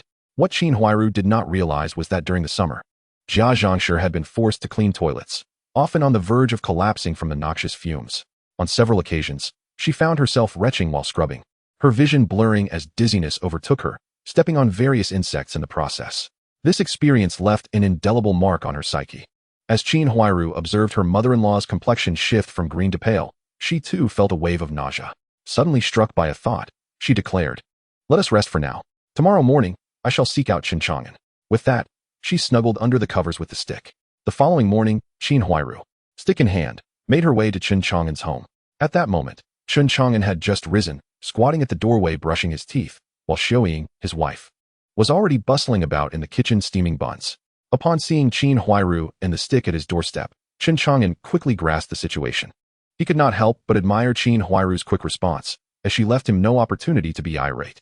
Standing quietly as he brushed his teeth, she chose to remain silent, aware that speaking would be inconvenient given his foamy mouth. Instead, her gaze fell upon the water tank, now marred by a gaping hole, revealing the remnants of water within and the fish swimming aimlessly. The realization that this was her son's handiwork filled her with anger. Knowing she would soon have to humbly apologize, after discussing the matter with Jia Dongshu that morning, he had slapped the stick, and under Jia Zhangshi's intervention, nothing further had transpired. The notion of asking Jia Dongshu to accompany the stick to Chen Chang'an's home to apologize was utterly inconceivable. How could a grown man engage in such a task? What, then, was the purpose of marrying her? After toiling all day, he expected her to manage the children. And if they misbehaved, surely that was her responsibility. Qin Huairu found herself at a loss. If she did not bring the stick to apologize, it would be the stick or her mother-in-law who would suffer the consequences, and ultimately, she would be the one to bear the brunt of it.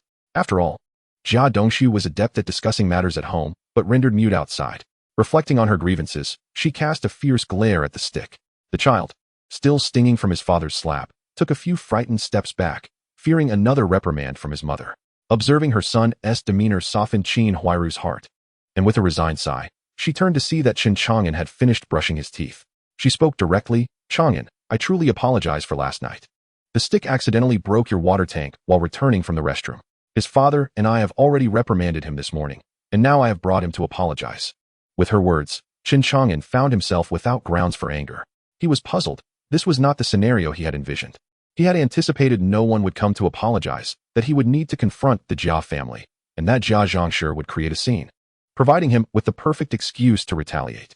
Yet here they were, arriving first thing in the morning to offer an apology. He could not appear petty for holding on to his grievances against a child.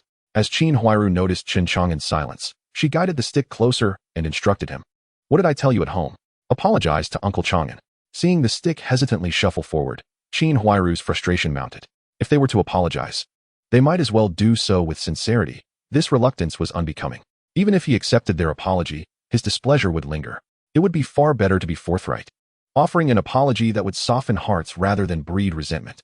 In her ire, as the stick walked beside her, she pinched his arm sharply. The stick, already fearful from the morning's reprimand, felt the sting of her grasp and burst into tears. He quickly stepped away, terrified of further punishment, and with tear-filled eyes, addressed Chen Chang'an. "Uncle Chang'an, I'm truly sorry for breaking your water tank last night. I was so frightened that you would come out and scold me that I hurried home. My father has already punished me today. Please forgive me this once. I promise I won't break your things again." In one breath, he relayed everything Qin Huairu had instructed him to say, and the weight of his fears, the sting of his punishment, and the ache of his arm all surged forth, leading him to sob uncontrollably. The stick genuinely regretted his impulsive actions that led to the destruction of Chen Chang'an's water tank. Had he foreseen such an outcome, he would never have dared to smash it. Once the stick had concluded, it was Chen Chang'an's turn. He glanced at Qin Huairu, who appeared submissive, like a wronged little wife, while the stick stood before him, wailing. The commotion attracted the attention of several neighbors, who began to emerge to witness the unfolding drama. In this era, reputation held immense significance. A tarnished name could hinder one's prospects of marriage. Chen Chang'an, aware of this, could not allow others to gossip about him or malign his reputation.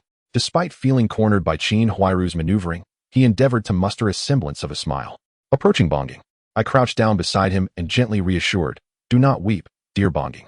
Acknowledging one's mistakes and striving for improvement is the hallmark of a good child. Who among us has not erred in their youth? Uncle Chang'an forgives you. Being still quite young, Bonging did not fully grasp the intricacies of the situation. At home, Jia Zhangshi frequently spoke ill of Chen Chang'an, particularly during the time he was tasked with cleaning the toilet. This led the impressionable Bongging to believe that Chen Chang'an was indeed a villain. His earlier hesitance to approach and apologize stemmed from a fear of reprimand or even physical retribution. In his understanding, if someone struck him, he would retaliate in kind. Having damaged Chen Chang'an's belongings, he felt he too would deserve an equivalent response. To his surprise, as soon as he uttered his apology, Chen Chang'an knelt down, accepting his apology with a warm demeanor. In that instant, Bongging realized that Chen Chang'an was not as malevolent as his grandmother had portrayed. Breaking into a smile, he expressed his gratitude. "Thank you, Uncle Chang'an. You are a good person. I promise I will no longer damage your belongings." At this moment, Chen Chang'an discerned that Bongging genuinely intended to refrain from causing further damage, and a smile graced his face as he affectionately ruffled Bongging's hair. After all, who among us cannot feign virtue? Is it only permissible for grand uncle to maintain a facade of righteousness while plotting treachery behind the scenes? Chen Chang'an too could play such a game. Qin Huairu's clever ploy to morally bind me? Clearly, she had learned from the grand uncle. Very well. I shall play along, feigning warmth and civility, for the benefit of all involved. But should I uncover any misdeeds from her household, particularly concerning Bongging, it would matter not whether it was intentional or not. I shall gather a few children, offer them a small sum, and instruct them to give Bongging a sound beating after school. Can merely uttering a couple of apologies suffice for damaging my water tank? After soothing Bongging, Chen Chang'an rose and directed his gaze toward Qin Huairu, inquiring, "Sister-in-law, what about my water tank?" Upon hearing this, Qin Huairu displayed evident discomfort. Apologies alone would not suffice. Mere words devoid of substance were inadequate. Yet, she was unwilling to part with money, having no income herself and relying on Jia Dongshu's monthly salary. Additionally, her mother-in-law and Bongging often required better sustenance, making their finances quite strained. Asking Jia Dongshu for money often came with reprimands. Observing Chen Chang'an's treatment of Bongging, she suggested, "Chang'an, you know we are struggling. Can we settle this once Su Dong receives his salary? How does that sound?" Irritated by Qin Huairu's attempt at moral coercion, Chen Chang'an replied, "Sister-in-law, it's not that I refuse to help. Even a child understands the principle of compensating for damage to public property." Before Qin Huairu could respond, the voice of Shaju echoed from the moon gate. "Chen Chang'an, just now, I thought you were a decent fellow with Bongging. But why are you making things difficult for Sister Jia?" It turned out that Qin Huairu had taken Bongging to the front yard early that morning, where Shaju had spotted them. He had secretly observed the unfolding events. Initially, he had perceived Chen Chang'an as a good person, but now he saw him pressuring Qin Huairu for monetary compensation. Unable to contain himself, he leapt forward to defend Qin Huairu. Chen Chang'an turned to Shaju and coolly remarked, "If you believe I am causing distress to Qin Huairu, here's your chance. You can compensate me. I'm only asking for 10 yuan." Upon hearing Chen Chang'an's proposal, Shaju's heart raced with excitement at the opportunity to pay. However, when he learned that the amount was 10 yuan, he exclaimed, "10 yuan? For this broken water tank? You demand 10? Are you robbing me? No one asks for such an outrageous sum." Ignoring Shaju's outburst, Chen Chang'an continued unfazed. Let him make a scene as he wished. Qin Huairu's face fell further at the mention of 10 yuan. Indeed, Chen Chang'an was not easily trifled with. He could not be so easily deceived. Initially, few neighbors had gathered to watch, but Shaju's loud voice attracted a crowd to the front yard to discern the commotion. When Grand Uncle Yi Zhonghai arrived and grasped the situation, he approached Chen Chang'an and stated, "Young man from the Chen family, although Bongging is still young and has erred, it was not intentional. Now that he understands his mistake and has apologized, while it is right to compensate for the broken water tank, we are neighbors. Such accidents are inevitable. Your sisters may also inadvertently damage others' belongings in the future. You cannot be so unreasonable." Shaju, seeing Grand Uncle Yi Zhonghai step in, felt emboldened. Believing he had support, he chimed in, "Yes, it's true that you, Chen Chang'an, lack any sense of neighborly kindness." This back and forth nearly amused Chen Chang'an, who interjected, "What? So breaking someone's possessions and apologizing means one need not pay? If that's the case, I'll head over to your house and break your glass while apologizing in advance, then leave without a second thought. And Shaju, I'll come to your home and smash your kitchenware, and you must remain calm and not retaliate. If you do, it's you who has failed to understand neighborly relations." Upon hearing Chen Chang'an's threat to vandalize his kitchen items, Shaju was incensed and shouted, "You little brat. If you dare break my things, I'll beat you to a pulp." As he lunged forward to strike Chen Chang'an, Grand Uncle Yi Zhonghai firmly restrained him. "Shaju, calm down. Chen Chang'an is merely trying to provoke you into striking him. Do you see that sign on their door? Do you understand the consequences of hitting a military family?" Grand Uncle Yi Zhonghai's words began to temper Shaju's anger, and he instinctively glanced at the honorary family sign, which immediately sobered him. The previous meeting led by Director Wang still lingered in his memory. He realized that regardless of right or wrong, striking a military family would only lead to his own misfortune. Yet, having already made bold threats, he found himself in an awkward position, unable to retreat without losing face. Grand Uncle Yi Zhonghai sensed Shaju's struggle waning, indicating he was absorbing the advice. Noting the absence of Jia Dongshu and Jia Zhangshi, he surmised that Jia Zhangshi was likely intimidated by Chen Chang'an and dared not show her face. Beside him, Qin Huairu remained silent, feigning vulnerability, while Shaju only knew how to shout and fight, now trapped in a predicament, relying on pretense to uphold his dignity. Grand Uncle Yi Zhonghai felt fatigued, regretting his earlier decision to intervene. With no allies in sight, he felt isolated and considered withdrawing. Thus, he addressed Chen Chang'an. Chang'an, your arguments are flawed. You know the Jia family cannot afford such a sum. I will apologize on their behalf. For the sake of neighborly harmony, I will offer you 5 yuan as compensation. How does that sound? Shaju, astonished by Grand Uncle's concession, looked at him in disbelief. In his experience, whenever Grand Uncle Yi Zhonghai intervened, there was no issue that could not be resolved. Yet this time, he seemed to yield far too quickly to Chen Chang'an. Qin Huairu offered a bittersweet smile, realizing that even in the presence of Chen Chang'an, the old patriarch could not hold his ground. As for who would bear the cost, it sufficed that it was not her. Chen Chang'an, indifferent to the amount of compensation, whether it be 1 or 2 yuan, was not particularly concerned. However, he did harbor a sentiment. Must one always provoke him intermittently and then resort to moral coercion? Had it not been for Shaju, this matter would have been resolved with a simple apology and compensation. How straightforward it could have been. To avoid financial liability, Qin Huairu resorted to such clever tactics. Ultimately, was the predicament truly Chen Chang'an's fault? Contemplating the prospect of residing in this courtyard for many more years, even the old patriarch softened his stance. His words implied a desire for mutual respect between the retirement group and himself. Chen Chang'an, too, preferred to live without constant provocation. Thus, he remarked, since you, old patriarch, have suggested we coexist amicably, I shall place my trust in you this once. After you compensate, go about your business. Chen Chang'an, needing to return to work, accepted the 5 yuan offered by the old patriarch Yi Zhonghai. Instantly, his enthusiasm waned. How could he have yielded so swiftly? Chapter 79. Success that very early morning. Chen Chang'an garnered 5 yuan, a sum that neither elated nor disheartened him. In comparison, the absence of disturbances within the courtyard brought him the greatest solace. Upon arriving at the factory, Chen Chang'an immersed himself in the workshop, diligently studying his engine designs. In the ensuing days, he resumed his routine of oscillating between the factory and home. Chen Chang'an possessed a profound understanding of engine principles, having encountered physical engines and studied blueprints extensively. After several months of late-night labor, he ultimately sketched the iconic 150 motorcycle engine of the future. Yet, he remained uncertain about the feasibility of fabricating the parts, their proper assembly, and eventual functionality. As summer of 1958 unfolded, the sales of honeycomb coal plummeted in stark contrast to winter. Despite the availability of chimney-less tin stoves, which were efficient for cooking, they were primarily utilized during meal preparation and seldom kept alight overnight. Chen Chang'an's designs were finalized, and his daily visits to the factory revolved around discussions with a few skilled workers regarding the fabrication of components. The remainder of his time was spent engaging in idle conversations within the accounting room. The factory, having undergone significant personnel shifts following the Yin Jiqing incident, had settled into a routine, with seasoned workers who required no supervision from Chen Chang'an. With the completion of his blueprints, Chen Chang'an found himself increasingly idle. On several weekends, he went fishing, yet he noticed the absence of old Xiao, left wondering why he had suddenly disappeared. Perhaps he was avoiding Chen Chang'an or genuinely preoccupied. As autumn approached, Chen Chang'an pondered where to procure some grain. Should he venture to the countryside or the pigeon market? However, no matter how he contemplated, it felt precarious. He sought not mere dozens or hundreds of jin. With over 10 large jars in the cellar, each capable of holding at least a couple of hundred jin, he was looking at a total exceeding 1,000 jin. Adding another 100 or so jin in the kitchen made the intended purchase quite ambitious. Traveling to the countryside posed its own challenges, especially without a vehicle, causing him considerable frustration. It seemed that fewer trips with more substantial loads would be necessary.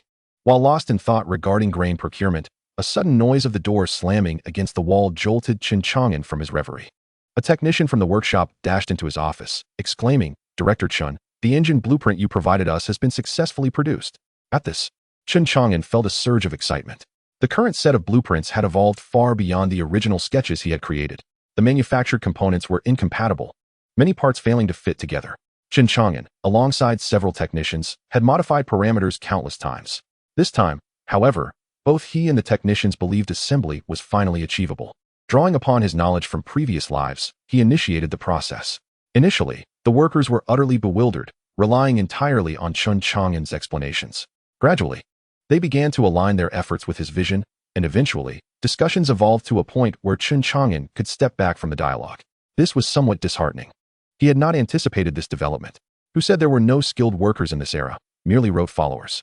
Among the technicians Chen Chang'an had come to know were quite remarkable individuals. Perhaps limited by their horizons and imaginations, they nevertheless demonstrated the capacity for growth, understanding, and innovation as time passed. Shirpingi, originally an apprentice at a mechanical repair factory, hailed from a rural area neighboring the city. In 1955, he was recruited to the metropolis. Though not illiterate, he had not completed elementary school and was familiar with only a handful of characters. Over time, he became an apprentice at the mechanical repair factory, gradually advancing through the ranks to become a formal worker, then progressing to second, third, and finally fourth-level technician. After his mentor vacated the position to make way for his son, Shirpingi emerged as the most skilled technician in the repair factory. However, the factory was too small, and without a mentor, he found himself unable to learn anything further. Eventually, the repair factory faced a decline in tasks, and many well-connected workers transferred or were reassigned. Lacking connections, Shirpingi had no choice but to endure. Later, the repair factory merged with the honeycomb coal processing plant, plunging Shirpingi into despair. In the initial days, he worked closely with coal, a far cry from his passion for machinery. Perhaps he thought he would spend the latter half of his life entwined with coal. Yet, not long after joining the processing plant, the youthful and seemingly inexperienced factory director approached him with a proposition to create a machine for producing honeycomb coal. This filled Shirpingi with joy. After all, a machine was still a machine, wasn't it? Upon interacting with Director Chen, Shirpingi realized that while the young director may lack practical skills, his theoretical knowledge surpassed that of his former 7th-level mentor by a considerable margin. The concepts articulated by Director Chen were often astonishing and unheard of for Shirpingi. Initially, he was left in awe, struggling to believe such machinery could exist. However, as Director Chen elucidated his ideas, Shirpingi began to grasp their complexity and potential, igniting a deep admiration for Chen Chang'an. Perhaps one day, he too could create those extraordinary machines alongside the young director. To fulfill the commitment made to Director Chen, Shirpingi immersed himself in the tasks assigned by the young director, often to the point of neglecting sleep. Upon completion, he would attempt assembly. If unsuccessful, he would modify the designs and continue. Throughout this period, Shirpingi felt a remarkable surge in his skills, likely surpassing all his previous learning combined: design capabilities, practical skills, and assembly techniques. Director Chen generously imparted knowledge without reservation. Determined to repay Director Chen's trust, Shirpingi was among the first to arrive and the last to leave the factory. His relentless dedication culminated in the successful completion of all the components. Noticing that Director Chen was absent, he thought he would take the initiative to attempt assembly himself. Having participated in the revisions of the blueprints, he felt capable enough to tackle the task independently. He resolved that with his newfound skills, he would not burden Director Chen any further. As he continued with the assembly, Xiao Chun, the factory director, realized that he was out of parts. The motorcycle engine designed by him was finally complete. Upon this revelation, Shirpingi understood that they had taken another step towards success, regardless of whether the engine would start. For him, this was a monumental victory. With a heart racing with excitement and trembling hands, he immediately dashed towards Chen Chang'an's office. Chapter 80. Persevere. When Chen Chang'an and Shirpingi arrived at the workshop, their eyes fell upon the engine resting on the workbench. Chen Chang'an's hands trembled with excitement. After several years, he had finally accomplished something he deemed worthwhile. After a meticulous inspection, he found no apparent issues. He promptly called for someone to fetch oil and gasoline from the warehouse, intending to personally conduct an experiment with the engine. Once the oil and gasoline were prepared, Chen Chang'an vigorously cranked the handle. After only 2 revolutions, the engine roared to life with a series of puffs. This sound instantly attracted the attention of workers both inside and outside the workshop, and a throng of onlookers quickly gathered. Chen Chang'an paid them no mind, focusing intently on observing the engine's vibrations and sounds. As the crowd swelled, many who had heard the news rushed to the workshop, some merely following the crowd, unaware of what was transpiring. Unable to push their way into the throng, they remained on the periphery, still in the dark about the unfolding events. Soon, they began to inquire among themselves what had drawn such a crowd. A cacophony of gossip and curiosity filled the air, creating a constant buzz within the workshop. Frustrated, Chen Chang'an urged those nearby to refrain from speaking, insisting he needed to listen for any unusual noises from the engine. He instructed them to observe quietly. At once, the crowd quieted down, heeding the call for silence to not disrupt the director's concentration. After a few minutes, Chen Chang'an switched off the engine, sensing a slight issue with its sound. It seemed that one of the internal components might not be accurately sized. He decided it was necessary to disassemble the engine for further examination. First, he asked the crowd to disperse. With the engine shut down, there was little left to see, and the spectators quickly lost interest. Under Chen Chang'an's direction, Shi Heping and two others began to disconnect the fuel line and drain the oil. While Shi Heping disassembled the engine, Chen Chang'an scrutinized the oil and discovered an alarming amount of metal shavings within. Indeed, there were discrepancies in the sizes of some components, and they would need to take a closer look. Having disassembled and reassembled countless engines over the past 6 months, Shi Heping quickly took apart the engine one component at a time for a thorough inspection. With the original measurements in hand, he compared them to the current sizes and noted any discrepancies, immediately redrawing the necessary diagrams. They would continue machining the corrected parts upon their return the next day before reassembling the engine for further testing. After inspecting all the components, Shi Heping ultimately discovered that only 2 gears were missized, and alarmingly, they were adjacent to one another. The problem had been identified, based on the original blueprints. He set to redrawing the specifications. Through this process of disassembly and reassembly, Chen Chang'an transitioned from his initial excitement to a state of calm, even as he recognized they were on the brink of genuine success. However, with the end of the workday approaching, he didn't wish to impose on anyone's time, especially given that most workplaces during this era did not endorse overtime. Yet Shi Heping insisted, "Director Xiao Chun, you should go home and rest. I will stay and work late." Not waiting for Chen Chang'an to respond, he continued, "Please grant me this opportunity. I won't be here long. I simply want to maintain the qualified parts and draft the diagrams for the 2 gears before I leave. I lack your technical expertise to discern the engine's problems through its vibrations and sounds, but I can certainly draw the blueprints. I cannot rely solely on you. I must contribute as well." Seeing that the other two echoed his sentiments, Chen Chang'an reluctantly agreed. "All right then, ensure you leave at a reasonable hour. The engine won't be fixed in just 1 or 2 days, and there remains much to inspect and validate. Don't wear yourselves out. Rest assured, we are merely too excited to think of returning home. We won't be able to eat or sleep until we finish the diagrams," they replied. Having spent considerable time together, Chen Chang'an had developed an understanding of the workers' sense of pride in their craft and did not wish to dampen their enthusiasm. Thus, he acquiesced to their wishes. Following this incident, Shi Heping's admiration for Chen Chang'an deepened. He could hardly believe that the director could discern issues with the engine merely by its vibrations and sounds, a skill he had never anticipated. Just half a day earlier, he had thought he had learned nearly everything from Chen Chang'an, only to be astonished again that very afternoon. Unbeknownst to Chen Chang'an, a skill that most engine specialists would eventually acquire had inadvertently instilled a sense of respect in his most capable subordinate. In a blend of shock and exhilaration, not only did they complete the blueprints, but they also processed the parts before clocking out.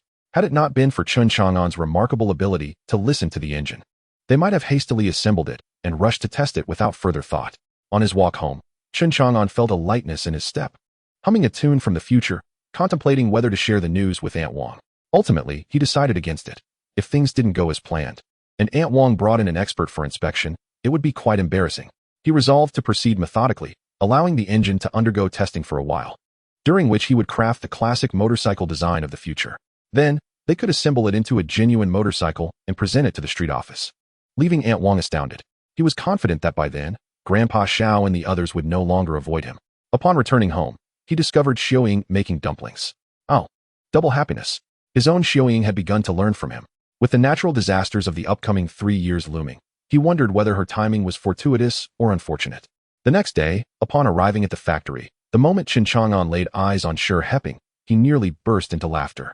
The dark circles under his eyes rivaled those of a panda. With a smile, Chen Chang'an asked, "You didn't spend the night awake in excitement, did you? You ought to hurry home for a proper rest. There is still much work ahead with the engine experiments." Shi Heping, feeling somewhat embarrassed, chuckled. Indeed, the 3 of them had worked late into the night, finally managing to produce the parts. Upon returning home, he had thought about the high-end mechanics of the engine, marveling that it could be crafted by his own hands. He was itching to return and assemble it for testing. Unfortunately, as the factory director, Chen Chang'an was absent, and they lacked the authority to conduct the test drives. Thus, lying in bed, thoughts racing through his mind, he found sleep elusive until dawn. He decided to rise early, have breakfast on the way, and arrive at the factory well before Chen Chang'an. Chapter 81, Test Drive. With the excitement so palpable, Sure, Hepping would certainly be unwilling to heed Chen Chang'an's suggestion to return home for sleep.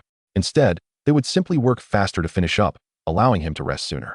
Following Chen Chang'an's instructions, they resumed the process from the previous day. Before long, the time had come for the second test drive. Observing the significantly reduced noise and vibrations compared to yesterday, Chen Chang'an nodded in satisfaction.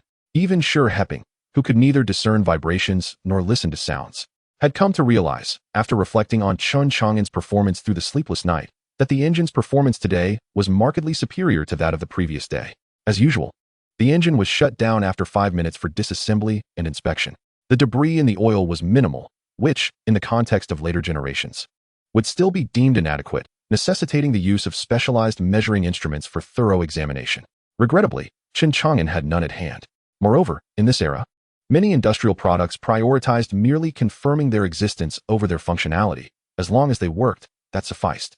Over time, any issues that arose would be addressed subsequently. After reassembling the engine, he resumed testing, this time opting for a half-day to observe the results. Sure Hepping, still reluctant to return home, had no choice but to remain at work. Chen Chang'an needed to ascertain the tolerance ranges of each component, and the engine required several more iterations for gradual experimentation. This was a meticulous and monotonous process that demanded precision. Sure Hepping and the other workers diligently attended to their tasks, occasionally glancing at the engine undergoing tests in a corner of the workshop. The sounds it emitted invigorated them, instilling a sense of boundless energy. Sure Hepping, in particular, remained vigilant to the engine's noises. Based on prior testing experiences, any issues with the engine could be most easily detected through sound. Timely halting for inspection could uncover numerous problems. Before the end of the workday, Chen Chang'an turned off the engine, signaling for it to be checked in the morning. Sure Hepping, who had initially wished to volunteer for overtime, was firmly denied by Chen Chang'an, who insisted he should return home to rest. After receiving a reprimand from Chen Chang'an, he complied and left obediently. The following day, upon disassembly, no issues were discovered. After several days of testing, the basic procedures had become familiar. Chen Chang'an announced the commencement of long-duration tests, necessitating overnight observation and recording. Those on night duty were permitted to go home, with the cafeteria set to provide meals for the evening. Sure Hepping became the first among the night shift workers, accompanied by Old Liu. Subsequently, the second and third engines were successively completed, and during the day, multiple engines were tested simultaneously in the workshop, a sight that had long become routine for the coal workers outside. Upon returning to his office, Chen Chang'an had just taken a sip of water when a knock echoed at the door. "Come in," he called. As the door opened, he was greeted by Sister Ho, who stepped into his office. After entering, she inquired, "Little Factory Director Chen, how is the engine research progressing in your workshop? The incessant noise is driving me to distraction." Chen Chang'an chuckled nonchalantly. "Sister Ho, you might as well brace yourself. This sound is going to persist indefinitely." Her eyes brightened at this. "So? Does that mean, Little Factory Director Chen, your engine has been successfully developed? Will our factory be able to produce motorcycles now?" The news of the factory's significant advancement, with Chen Chang'an having successfully developed the engine, had spread throughout the establishment, instilling a sense of excitement among the workers. Chen Chang'an, however, remained unperturbed. Perceiving her inquiries as mere gossip, he replied, "The engine issues are relatively minor, but motorcycle production is still a distant prospect. It won't be that simple. Our factory lacks sufficient machinery. Even if we were to proceed, it would have to be done manually, producing only a few units at a time." He paused before continuing. "To truly mass-produce motorcycles, we would likely need to transition to a larger factory or establish a new one." Chen Chang'an harbored a glimmer of hope. After all, the engine represented a significant achievement for him, one that had required immense effort to develop. Should the higher-ups take notice, there might be a chance for reinvestment in the establishment of a new factory, allowing him to truly step into the role of a factory director. The prospect of advancement and prosperity was enticing to anyone, yet Chen Chang'an was acutely aware of his youth and low rank. Tempering his expectations and acknowledging the potential for others to reap the rewards of his labor. For now, he resolved to contribute his modest part to the nation in this era, especially given that so many were sacrificing their youth and lives in the Northwest. However, Sister Ho's words abruptly interrupted his contemplations. "Little Factory Director, I have a nephew who heard that our factory can produce engines and is interested in becoming an apprentice. What do you think?" Chen Chang'an couldn't help but smile. Just as he had been contemplating contributions, he was now being confronted with a familial request. Sister Ho had been with the factory long enough to understand its operations. While there wasn't an urgent need for additional workers, accommodating a few temporary hands posed no significant issue. Yet, Sister Ho had never pursued such matters before. Now that the factory had developed an engine, her nephew was eager to join as an apprentice. who said that the people of this era only spoke of sacrifice. If her nephew was so keen to learn, why hadn't he previously sought a position at the coal factory? Nevertheless, the future production of engines would undoubtedly demand more mechanically inclined individuals, and an influx of apprentices would help expand operations. Thus, Chen Chang'an responded with a smile, "I understand your intentions, Sister Ho. Let your nephew come over in the next couple of days. He can start by seeking out Shi Heping in the workshop to learn the ropes." Seeing the smile on Sister Ho's face, Chen Chang'an added, "However, Sister Ho, we must keep this under wraps. If too many people learn about your nephew's arrival, many young workers might flock to the workshop. This could lead to a shortage of instructors and disrupt the seriousness of work, as well as the fact that engine manufacturing and parts production are not much cleaner than coal work. It requires considerable strength and is not an easy task. He should be prepared for that." Sister Ho dismissed his concerns, saying, "Oh, working as a laborer is never easy. We are not leaders. Being a skilled worker is already a source of satisfaction. What happens next will depend on him." Once the initial excitement subsided, Sister Ho recalled Chen Chang'an's earlier remarks and added, "Wait, what did you say? Your nephew wants to take advantage of me, despite being so young?" Feeling aggrieved, Chen Chang'an retorted, "You are my sister, so your nephew is also my nephew. Thus, there is nothing wrong with this arrangement." Amused, Sister Ho decided not to quibble further and concluded, "Then it's settled. I'll have your nephew come to work tomorrow." Seeing Chen Chang'an nod in agreement, Sister Ho prepared to leave. As she reached the door, she turned back to him, saying, "Oh, by the way, I forgot to mention, your nephew is actually a few years older than you." Witnessing Chen Chang'an's astonished expression, she erupted into laughter as she exited his office. Chapter 82, completed by hand. After Sister Ho's departure, Chen Chang'an smiled, unbothered by her disdain for coal work. Indeed, some matters necessitated sacrifice, yet at times, mere talk of sacrifice was impractical. Sister Ho's attitude reflected a more authentic human nature, embodying the mindset of the common folk. Perhaps most people did not fully grasp the significance of the engine, or perhaps Sister Ho was simply keeping secrets. Apart from Sister Ho's nephew, no one else sought Chen Chang'an's attention. Sister Ho's nephew bore an impressively bold name, Ho Mingjun. One could only wonder what her family was thinking when they chose such a name. In a feudal era, it would likely have been deemed a grave offense. However, he was a decent individual, eager to learn, unafraid of dirt or toil, though his foundational knowledge was lacking, having graduated from junior high without any mechanical exposure. Let him initially follow Shi Heping to learn and familiarize himself with the situation gradually. In contrast to later periods, machines are precious now while labor is undervalued. If one does not spend half a year or a year gaining hands-on experience and understanding the use of machinery, diving straight into operation will earn them nothing but the disdain of their mentors. In many later mechanical processing factories, one could hardly learn anything in less than a week before being thrust into practical tasks. Errors like tool collisions or mechanical failures are of little consequence. What matters is the completion of the work. After listening to the sounds of the engine for several days, Shi Heping learned that Chen Chang'an was preparing to manufacture other components of the motorcycle. He immediately instructed the previous record keeper to continue monitoring, while he eagerly brought Ho Mingjun to seek out Chen Chang'an. After all, learning new knowledge alongside Chen Chang'an was a valuable opportunity. At first, listening to the engine's sound seemed quite interesting, but over time, it became nothing more than noise, devoid of charm. The second major component of the motorcycle is the gearbox. After all, what would a motorcycle be without gears? A scooter? Not quite. Scooters in later years also have gearboxes, albeit automatic ones that adjust without manual shifting. Thus, let us begin with the design. The axle and gear assembly tests both material quality and processing precision. The material is manageable. Chen Chang'an sought out Li Huai at the steel mill to procure some unplanned materials. As for the rest, Chen Chang'an could only draw the designs and await the processing to be completed with Shi Heping. Ultimately, Chen Chang'an's experience was limited to operating CNC machinery. Without the aid of computers for drafting, he could only manage simple programming. The machinery in this workshop was so antiquated that its origins were unknown, likely predating Chen Chang'an by several generations. Using such equipment to process gears posed quite a challenge for him. Observing Ho Mingjun standing before Shi Heping, diligently jotting notes and incessantly posing questions, Chen Chang'an nodded. The advancement of a nation's industry is not the endeavor of a single individual or machine. Perhaps, one day, the eager to learn Ho Mingjun may also rise to become a master craftsman in a great nation. A mere motorcycle, seemingly a monumental challenge today, is commonplace in later years, with factories producing tens of thousands annually. In the days that followed, Chen Chang'an and Shi Heping meticulously addressed each component of the motorcycle, the majority being handcrafted. With autumn arriving, the harvest season was upon them. Due to the extensive manufacturing of motorcycle engines, the factory's cash flow was strained. After all, raw materials cost money. After a period of testing, the engine ran steadily, and the other motorcycle components were completed. Today was the day for a test ride. With the impending arrival of 1959, Chen Chang'an had been too busy to procure grain. He planned to take the motorcycle for a spin into the countryside to see if he could buy some grain to transport back. As for the motorcycle's appearance, that was indeed Chen Chang'an's forte.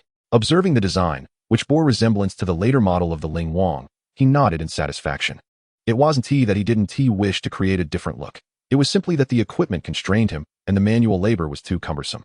With a graceful display, he swung his leg over and mounted the motorcycle seamlessly. Ping and Ho Mingjun watched enviously, nearly drooling. Chen Chang'an chuckled, "Do not be envious. My friends, this factory's first motorcycle belongs to me. If you covet it, then hurry and build your own. I want to remind you that the ownership of what you create may not necessarily belong to you, but the right to use it will certainly be in your hands." Ping and Ho Mingjun exchanged glances, and upon realizing the implications, they hurried back to the workshop.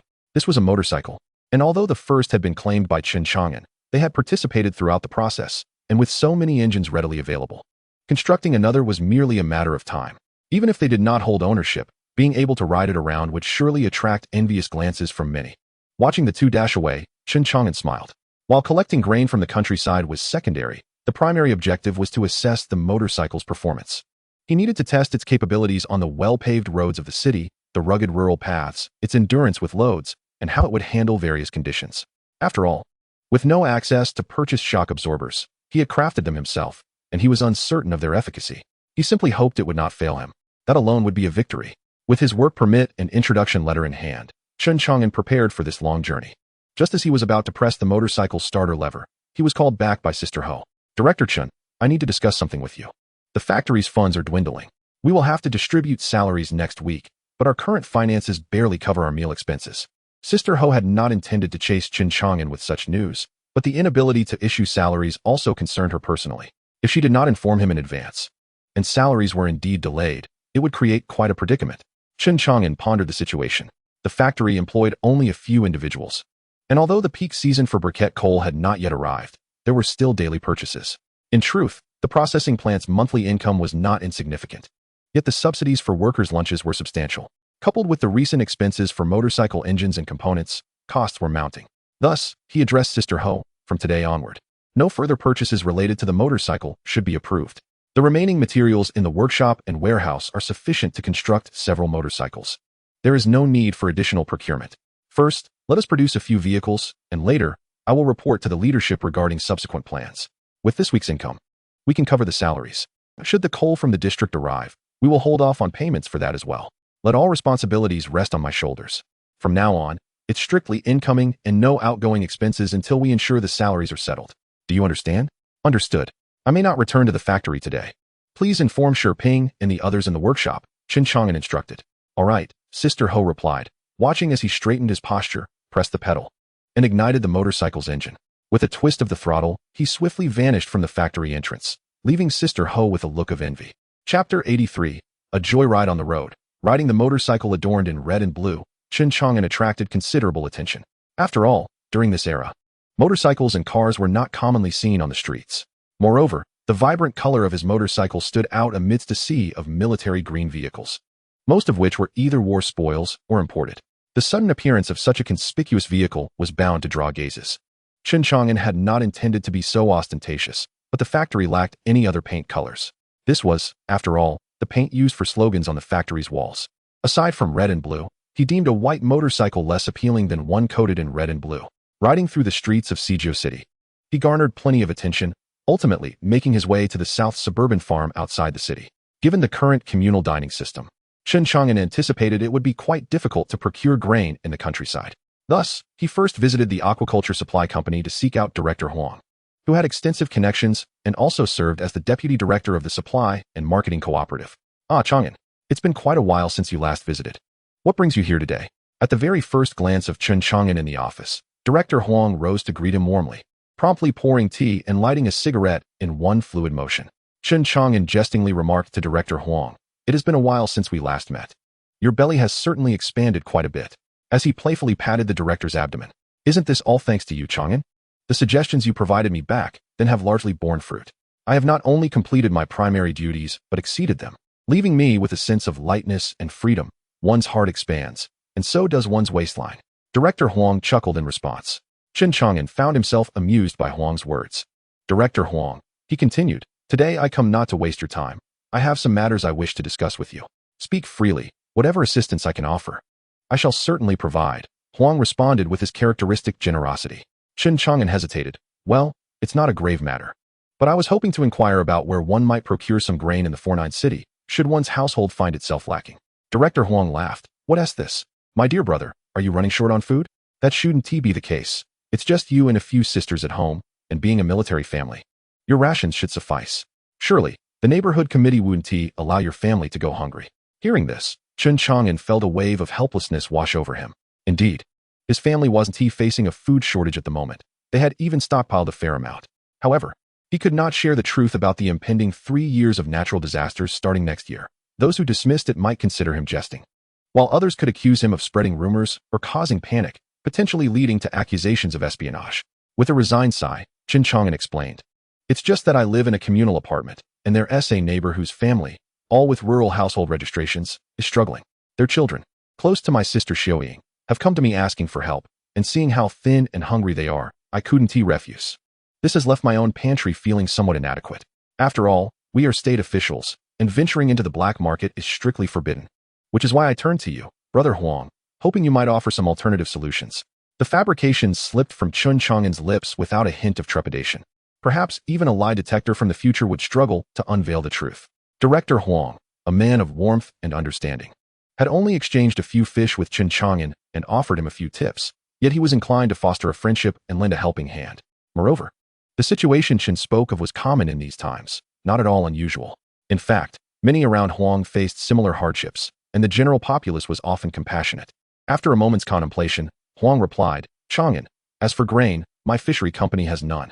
However, if you require some fish, I can certainly arrange for 100 to 180 pounds right away. Alternatively, I could call Director Meng at the Nanjiao farm. You could visit there yourself. We are comrades, and in light of our friendship, I'm sure you could procure a substantial amount. How does that sound? Overjoyed by the proposition, Chen Chang'an responded. That would be splendid. It's incredibly kind of you to assist so much. I wouldn't dream of imposing further by asking you to buy grain for me. That works perfectly, he continued. At least now I have a goal. Brother Huang, you have no idea how worried I've been these past few days. My acquaintances are few, and I had no idea where to take care of this matter. I am deeply grateful to you. It's clear that the supply and marketing cooperative as fishery is formidable. As for me, a mere coal seller, I have little capability. Director Huang laughed heartily. Then this winter, I shall come to seek your favor. Our allocated briquettes are also in short supply, and I'll be counting on you to share some with us. It takes a village to lift a palanquin. As long as we all maintain good relationships, we shall prosper together. It would be absurd to think that others were truly lacking in coal. Every year, various units distribute benefits that invariably include fish. Did one truly believe that Director Huang would be troubled over a few winter briquettes? With immense gratitude, Chen Chang'an bid farewell as Huang escorted him out of the office. Alas, had they descended to the ground floor, he might have caught sight of Chen Chang'an's motorcycle. Were he to ask for it, Chen Chang'an would have found himself in a most awkward predicament. Under the pretext of test riding, he set off towards the Nanjiao farm. For the majority of vegetables supplied to the 49 city originated from there, a fact he learned during his conversation with Director Huang. On his journey, Chen Chang'an garnered the attention of every passerby, who gazed with curiosity at his motorcycle. Some even called out, Comrade, where did you get that motorcycle? Others boldly asked if they could take a ride, offering to pay for the experience. Chen Chang'an understood that those shouting likely came from families of decent means. In this era, those with better circumstances often had relatives in influential positions. Not wishing to attract trouble, Chen Chang'an twisted the throttle, leaving behind a group of envious young men. To the youth of this time, motorcycles held a certain allure. One young man murmured to himself, where did this motorcycle come from? My uncle works at customs. I must ask him if we have imported any like it lately. It's incredibly fast and so stylish. Regardless of the thoughts of others, Chen Chang'an continued his journey unimpeded to the Nanjiao farm. Upon arrival, he beheld an expanse of fields stretching endlessly before him, predominantly filled with vibrant green vegetables. Having grown up in the city, Chen Chang'an had never encountered such a scene before. As he walked along the edge of the fields, he found himself unfamiliar with most of the crops. Occasionally, he could recognize a bean or an eggplant, perhaps a tomato, but most were entirely foreign to him. Upon arriving at the Nanjiao farm, he presented his introduction letter and work identification. His status as a factory director was met with some skepticism, Considering his young age, however, upon seeing Chen Chang'an's motorcycle, they allowed him entry. He soon met Director Meng. "Good day, Director Meng," Chen Chang'an greeted. "I am Chen Chang'an from the 49 City Briquette Processing Plant." Director Meng, already informed by Director Huang's phone call about Chen Chang'an's identity and purpose, understood his reason for visiting. He wasted no time with pleasantries, stating directly, "Director Huang has briefed me on your situation. How much grain do you intend to purchase?" Seeing the serious demeanor of Director Meng, Chen Chang'an felt uncertain. After all, it was a rare opportunity, made possible through Huang's connections. Should he return alone next time, there was no guarantee of receiving such favor again. Thus, he hesitated, fearing that if he asked for too much, he might be met with rejection. What need was there to buy such a quantity? Might it be perceived as an intention to resell? On the other hand, if he asked for too little, it would be embarrassing to leave his cellar half full after making the effort to come, especially after relying on Director Huang's goodwill. He thought it wiser to request more initially, and if necessary, he could always reduce the amount later. If he asked for 100 or so pounds, and they readily agreed, how could he then justify asking for more? Noting Chen Chang'an's indecisive expression, Director Meng seemed to grasp his concerns. Aware of Director Huang's influence, he proposed, "I have some stockpiled grain, though not in abundance. How about 2,000 pounds?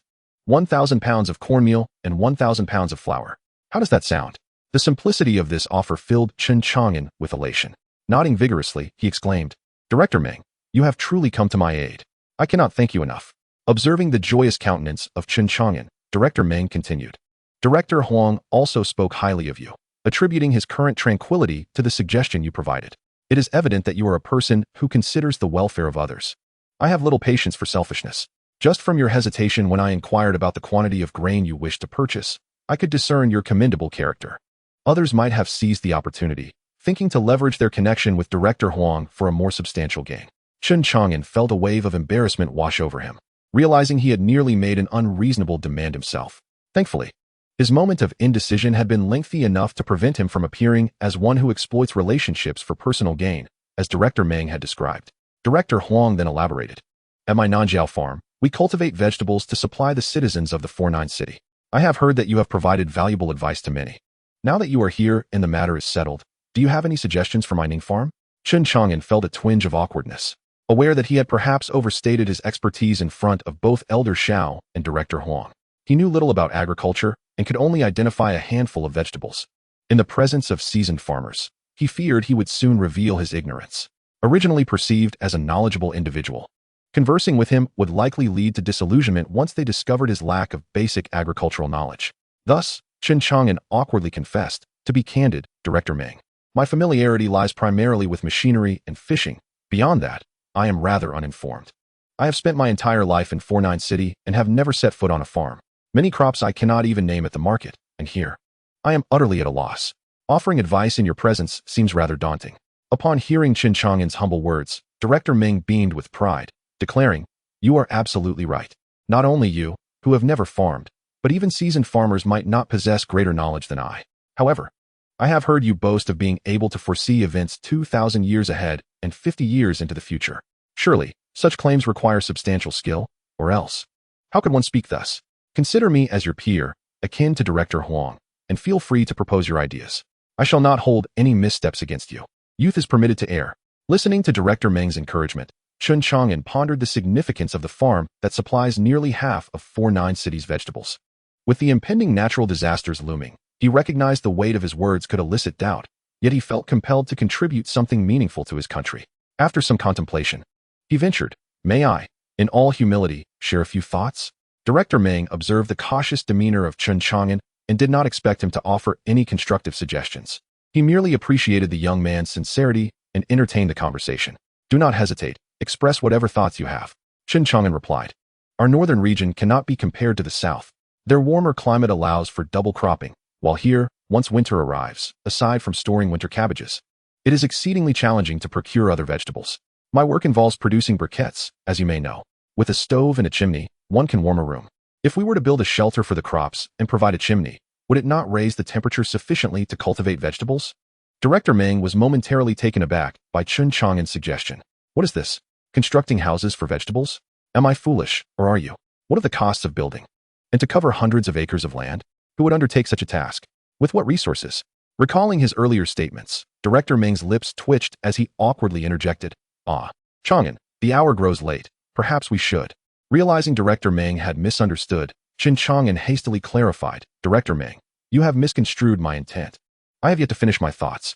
I do not mean to suggest we construct buildings for hundreds of acres of farmland. Upon hearing Chen Chang'an's clarification, Director Meng calmed down and attentively listened to his subsequent remarks. Chen Chang'an continued, you are aware of petroleum, correct? The substance extracted from the earth that can be refined into gasoline. Director Meng regarded Chen Chang'an as if he were foolish. In this new China, how could anyone be unaware of that? Undeterred by Director Meng's skepticism, Chen Chang'an pressed on. In fact, petroleum not only yields gasoline, but also a derivative known as plastic. This plastic can be molded into virtually any shape, and when formed into sheets as thin as paper, it is referred to as plastic film. Such film can be manufactured in lengths of dozens or even hundreds of meters. By securing the edges with wooden stakes or constructing a framework of wood or metal, and covering it with this film, would that not be akin to providing shelter for the crops? After contemplating Chen Chang'an's proposal for some time, Director Meng found merit in the suggestion.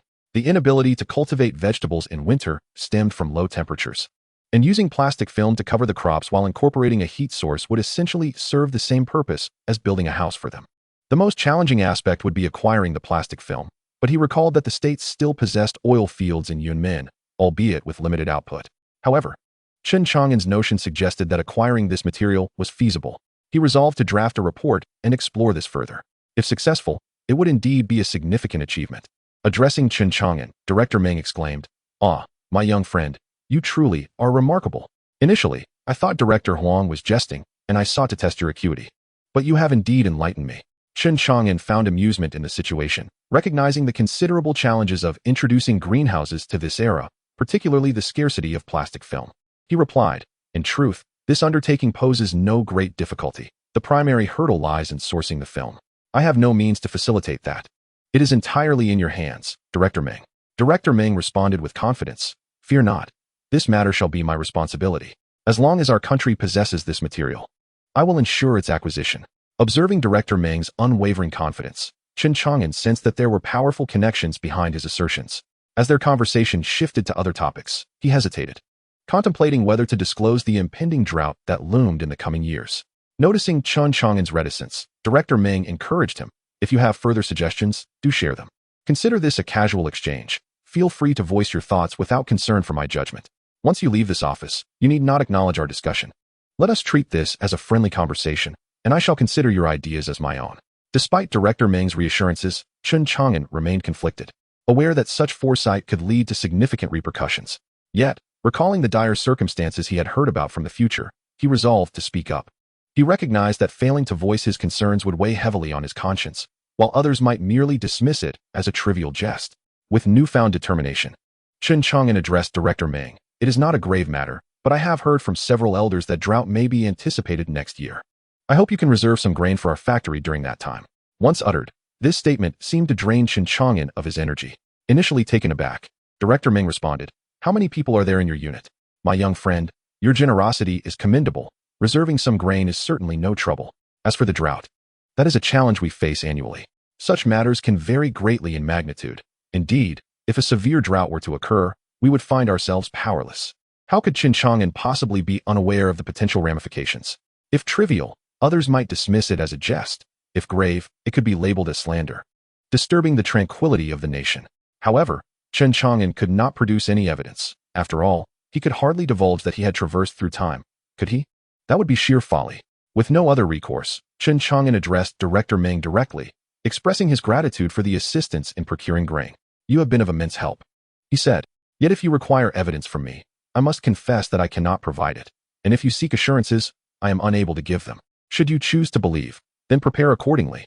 If not, I am at a loss. I have pondered this matter extensively before deciding to speak. Once I leave this office, I shall not acknowledge it. You understand the weight of the responsibility I bear. As a young man of slender build, I cannot shoulder such grave matters. I cannot conjure baseless claims that would jeopardize my future." He paused, then added, "Regardless, I must thank you once more. Should the greenhouse be established, I would welcome you, Director Meng, to our factory for a purchase of honeycomb coal."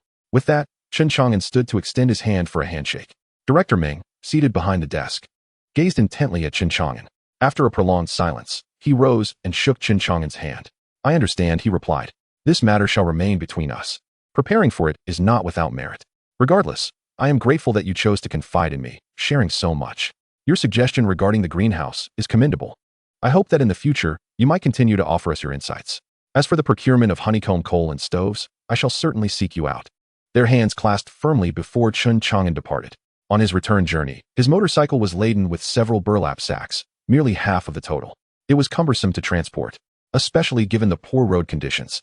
Fearing that he might lose a sack along the way, Chen Chang'an resolved to make multiple trips, allowing for further testing of the motorcycle's performance. He felt fortunate that his home was in the front courtyard. Had he to carry a sack of grain multiple times from the front to the back courtyard, the residents would surely become aware of his purchases. Even without reporting him, those in need during the coming years would seek to borrow grain from him. The doorman had yet to return from work, and the children were still at school.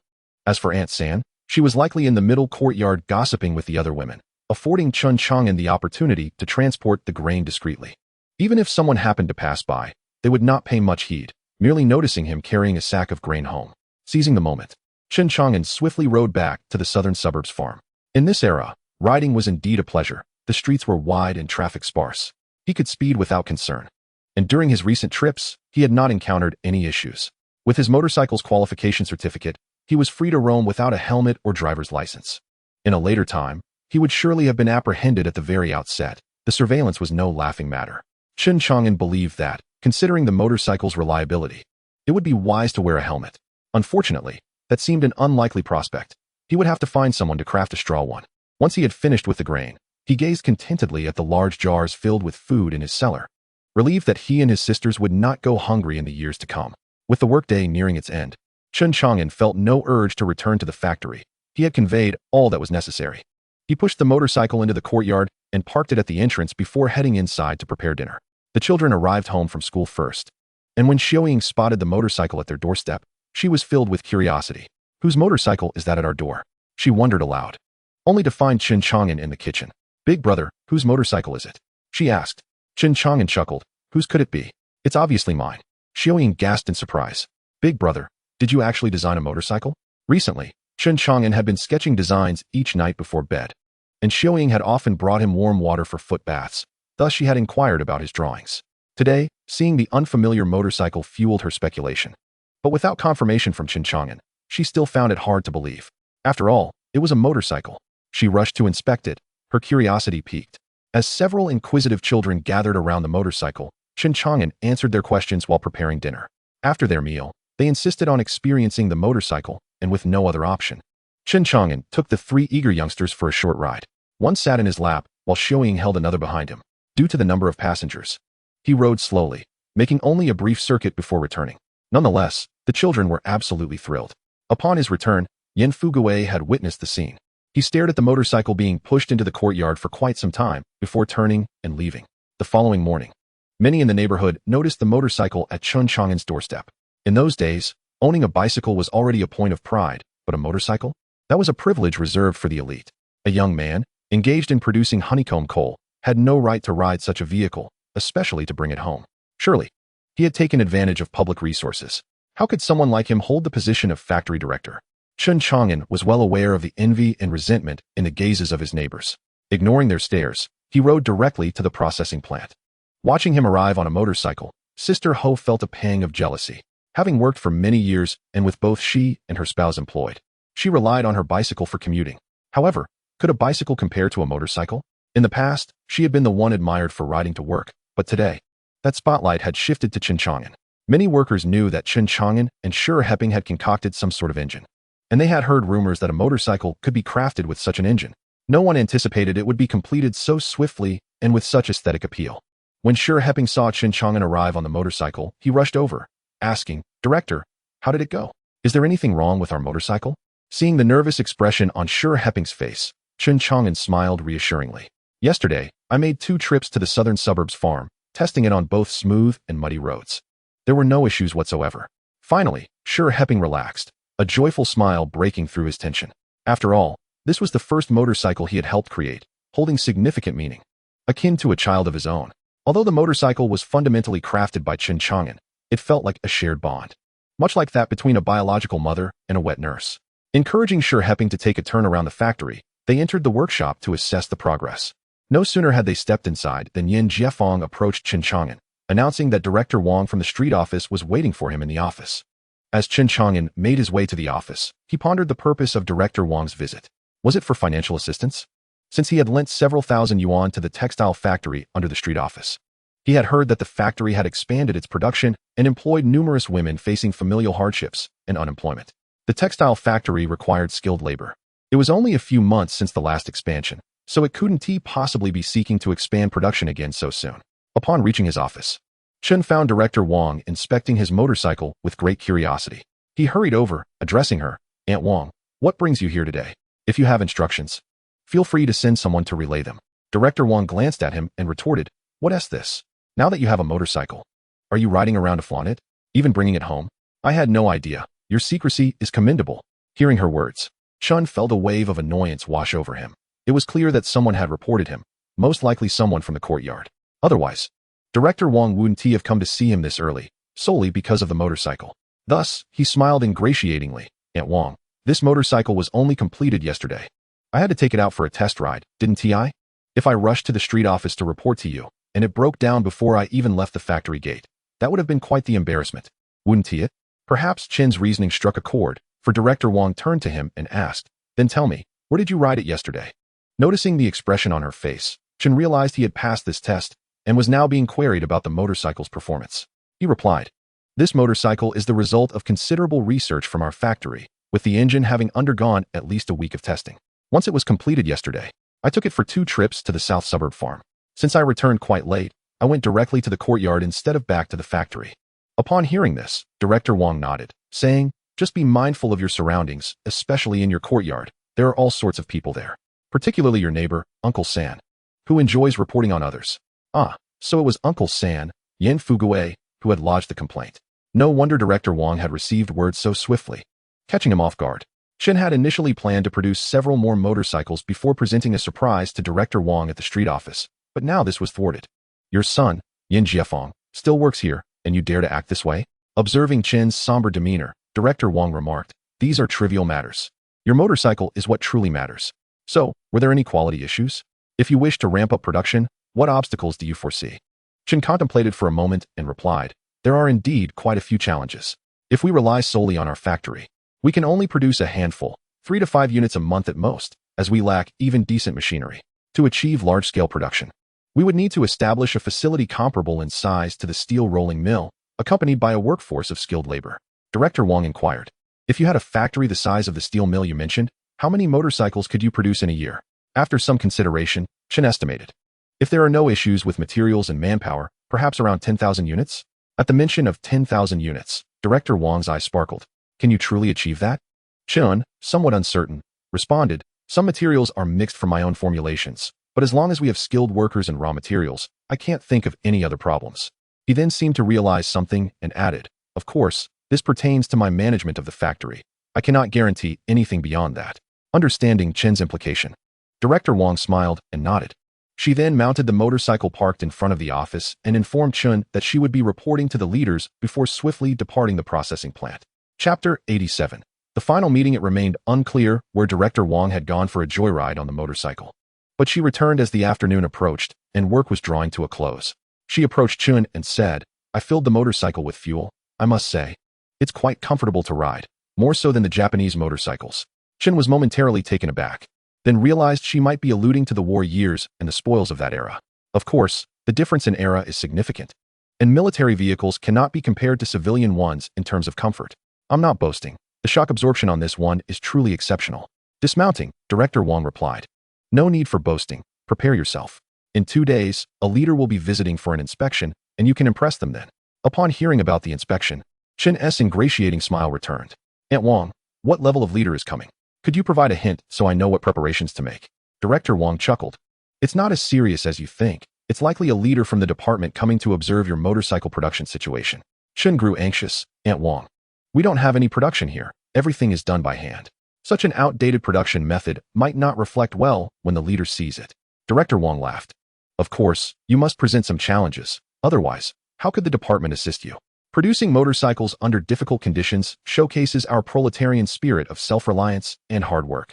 With this, Chen understood that the objective conditions were such that it wasn't a lack of ambition on his part to expand the production workshop. His operation was merely a coal briquette processing plant, utilizing the space originally belonging to repair workers, along with a workshop and a few machines. Through relentless research and collective effort, they had managed to manufacture motorcycles. If the leaders wished to see motorcycles produced on a larger scale, then the issues of space, facilities, machinery, and personnel could indeed be resolved. Oh dear, I still lack political acumen, don't I? Such a simple matter only now dawns upon me. No matter how well I perform my tasks, it pales in comparison to ensuring the leaders know who I am. This principle holds true across all eras.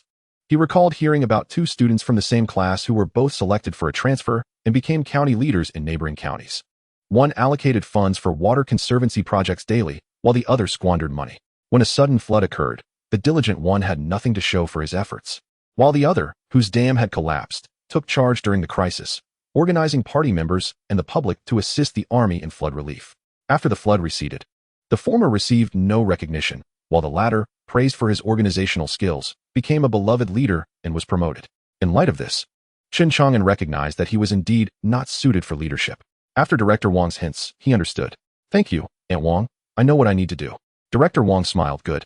Work diligently, and when the factory expands, don't forget the folks from our street when hiring. Chen replied with a grin. As long as I have the final say, everything will be just fine.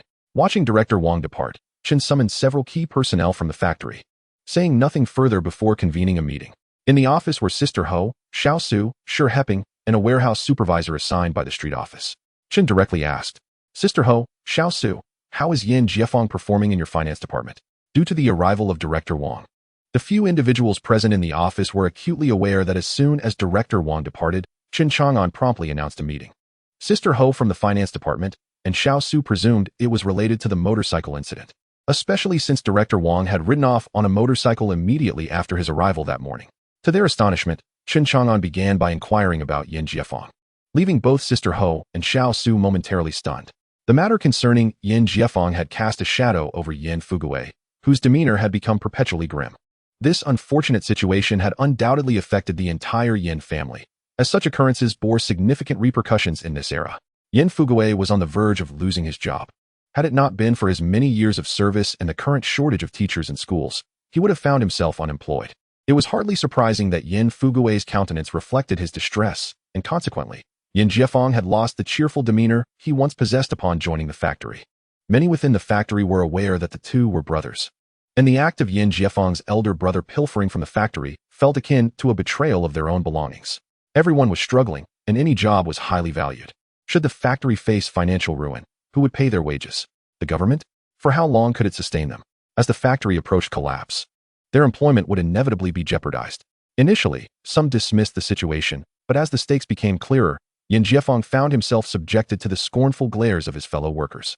Whispers circulated behind his back, questioning whether his elder brother's theft had occurred without his knowledge or involvement.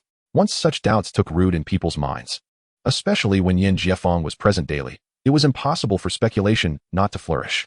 Even those who had previously enjoyed a good rapport with Yin Jiefeng began to distance themselves from him.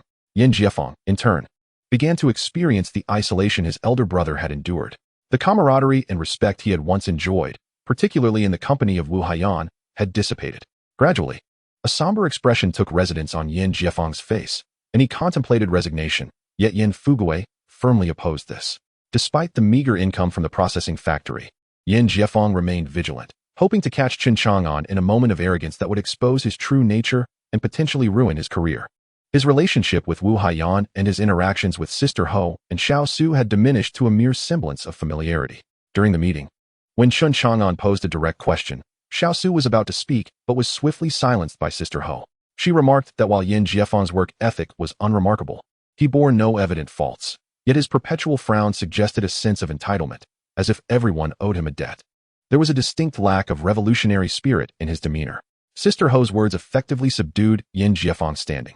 Young Xiao Su, still eager to speak, found herself at a loss for words. Could Sister Ho truly be in the wrong? Yin Jiefeng's qualifications were not from a formal education, and despite having learned some under Wu Haiyan, could he truly rival a seasoned financial expert? The absence of a smile was undeniable, given the turmoil at home. How could he maintain a cheerful visage? With the gossip surrounding him, how could he greet others with a smile? As for the notion of lacking revolutionary spirit, It seemed to imply a paradoxical existence. If one claimed to possess it, they did. If not, they were devoid of it, regardless of the truth. Empathetic Xiao Su wished to prevent Yin Jiefang from being pigeonholed in such a manner, yet she lacked the power to alter Chen Chang'an's decisions. Ultimately, self-aware, Xiao Su chose silence. Chapter 88. During the meeting, revenge is not deferred. Director Wang had just informed Chen Chang'an that it was Yin Fugui who had lodged the complaint. It was no wonder that upon returning from a joyride with his sisters, Yin Fugui had cast a few glances before departing. Initially, Chen Chang'an assumed it was jealousy that prompted him to avoid confrontation. But it turned out he was intent on reporting Chen Chang'an for misusing company resources. Was this wise? If he disregarded his brother Yin Jiefang's employment to report the factory head, he must be prepared for the possibility of unemployment himself. With the factory on the cusp of producing motorcycles and the potential for expansion as suggested by Director Wang, it was conceivable that Chen Chang'an and these temporary workers might soon transition into formal employees. At that juncture, it would be challenging to dismiss anyone without just cause. The most that could be done was to create obstacles in their roles, but given Yin Fugui's character, it was unlikely he would relinquish his formal employment. Regardless of how much turmoil Yin Jiefang faced, there was even the potential for Yin Jiefang to pass on his struggles to Yin Jiequang, who would continue to seek financial support. With reports of Chen Chang'an surfacing, it was doubtful he would make things easy for Yin Fugui. Turning to Sister Ho, Chen Chang'an declared that following the meeting, he would instruct Yin Jiefang not to return the next day. Our factory, he stated, does not require workers devoid of revolutionary spirit. Sister Ho, perplexed by how Yin Jiefang had offended Chen Chang'an, nonetheless indicated her support for the latter. This was hardly surprising. A young factory head on the brink of ascending to greater heights had little concern for the fate of a mere temporary worker. As for the prospect of Sister Ho and Xiao Su being the only finance personnel left, that was a burden she need not bear. With the factory's expansion, there would surely be ample opportunities for experienced workers like themselves. Moreover, her nephew, Ho Mingjun, was currently occupied with the motorcycle project alongside Shi Heping. The future appeared promising, and there was no way she would jeopardize her standing with Chen Chang'an over Yin Jiefang. After receiving Sister Ho's nod of agreement, Chen Chang'an proceeded to address the main agenda. He had just received notice from Director Wang that due to the factory's capability to produce motorcycles, an inspection was scheduled for the day after tomorrow. As Chen Chang'an's words resonated, audible gasps filled the room. He allowed the attendees a moment to collect themselves before continuing, emphasizing the importance of presenting a positive demeanor before the leadership, regardless of the eventual assignments they would receive.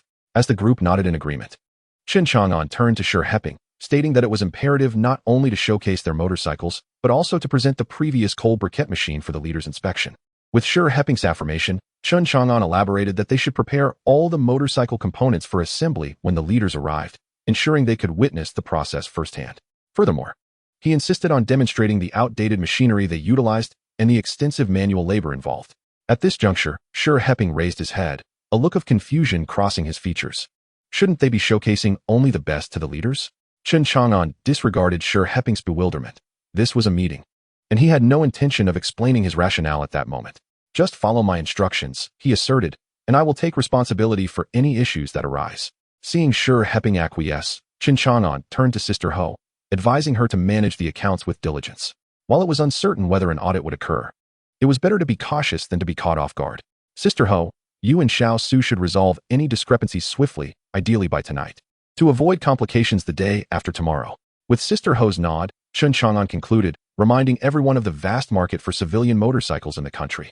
To elaborate, entities such as the police, traffic enforcement, and postal services require a substantial number of motorcycles. Should we establish a large-scale motorcycle factory, all of you present will be pioneers. The upcoming inspection from the department is a test for us, and you must all remain vigilant to avoid faltering at a critical juncture. Once the meeting adjourned, Chen Chang'an organized the workers to clean the factory, particularly focusing on the coal residue that had accumulated from the daily operations. In any case, appearances must be maintained.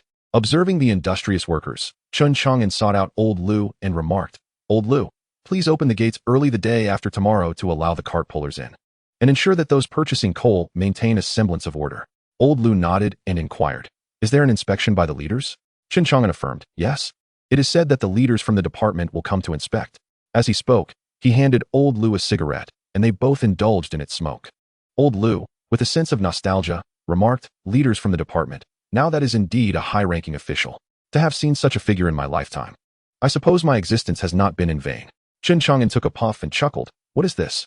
Once the factory is improved, You'll have many more years to live, and you might even have the chance to meet higher-ups, perhaps even shake their hand. Listening to Chen Chang'an's words, old Lu scoffed. You really think so? Do you believe they would come to inspect our factory? Inspect what exactly? The honeycomb coal? Chen Chang'an, faced with old Lu's dismissive attitude, sighed. At your age, still brimming with such fervor. What harm is there in indulging my boastfulness? If you don't believe it, so be it. When that day comes, just don't rush forward with a red face. After delivering this, he disregarded old Lu's retort and turned to leave. As he watched Chen Chang'an depart, old Lu felt a swell of emotions. He was merely aging, not losing his wits. Surely, he could discern the factory's trajectory. The arrival of the leaders likely signified an intention to expand the factory's scale. When that time came, the security personnel would be from the security division, rendering his role as the gatekeeper irrelevant. The space was insufficient, and relocation was inevitable. Would they even consider moving the honeycomb coal? Ultimately, old Lu would remain to guard the entrance of the honeycomb coal processing plant, with no connection to the motorcycle factory. With age comes wisdom. And old Lu was not so naive as to overlook this matter. As for shaking hands with the high-ranking officials, who wouldn't desire such an opportunity? However, even if a handshake were to occur, it would be with the motorcycle factory, entirely detached from old Lu. He merely wished to temper Chen Chang'an's buoyancy, playfully teasing him. As he was about to depart, realizing they might not meet again, he felt compelled to take a few jabs at Chen Chang'an while the opportunity remained. On his way back, Chen Chang'an grumbled to himself, "What a fine matter, and yet, a few words from old Lu left me quite vexed." Yet, as the day drew to a close, Chen Chang'an soon cast this concern aside, preoccupied with the dilemma of whether to ride his motorcycle home. After all, he had just been reported. Would riding back reflect poorly on him? Yet, if he refrained from riding, wouldn't that give the reporter the impression that he was cowardly?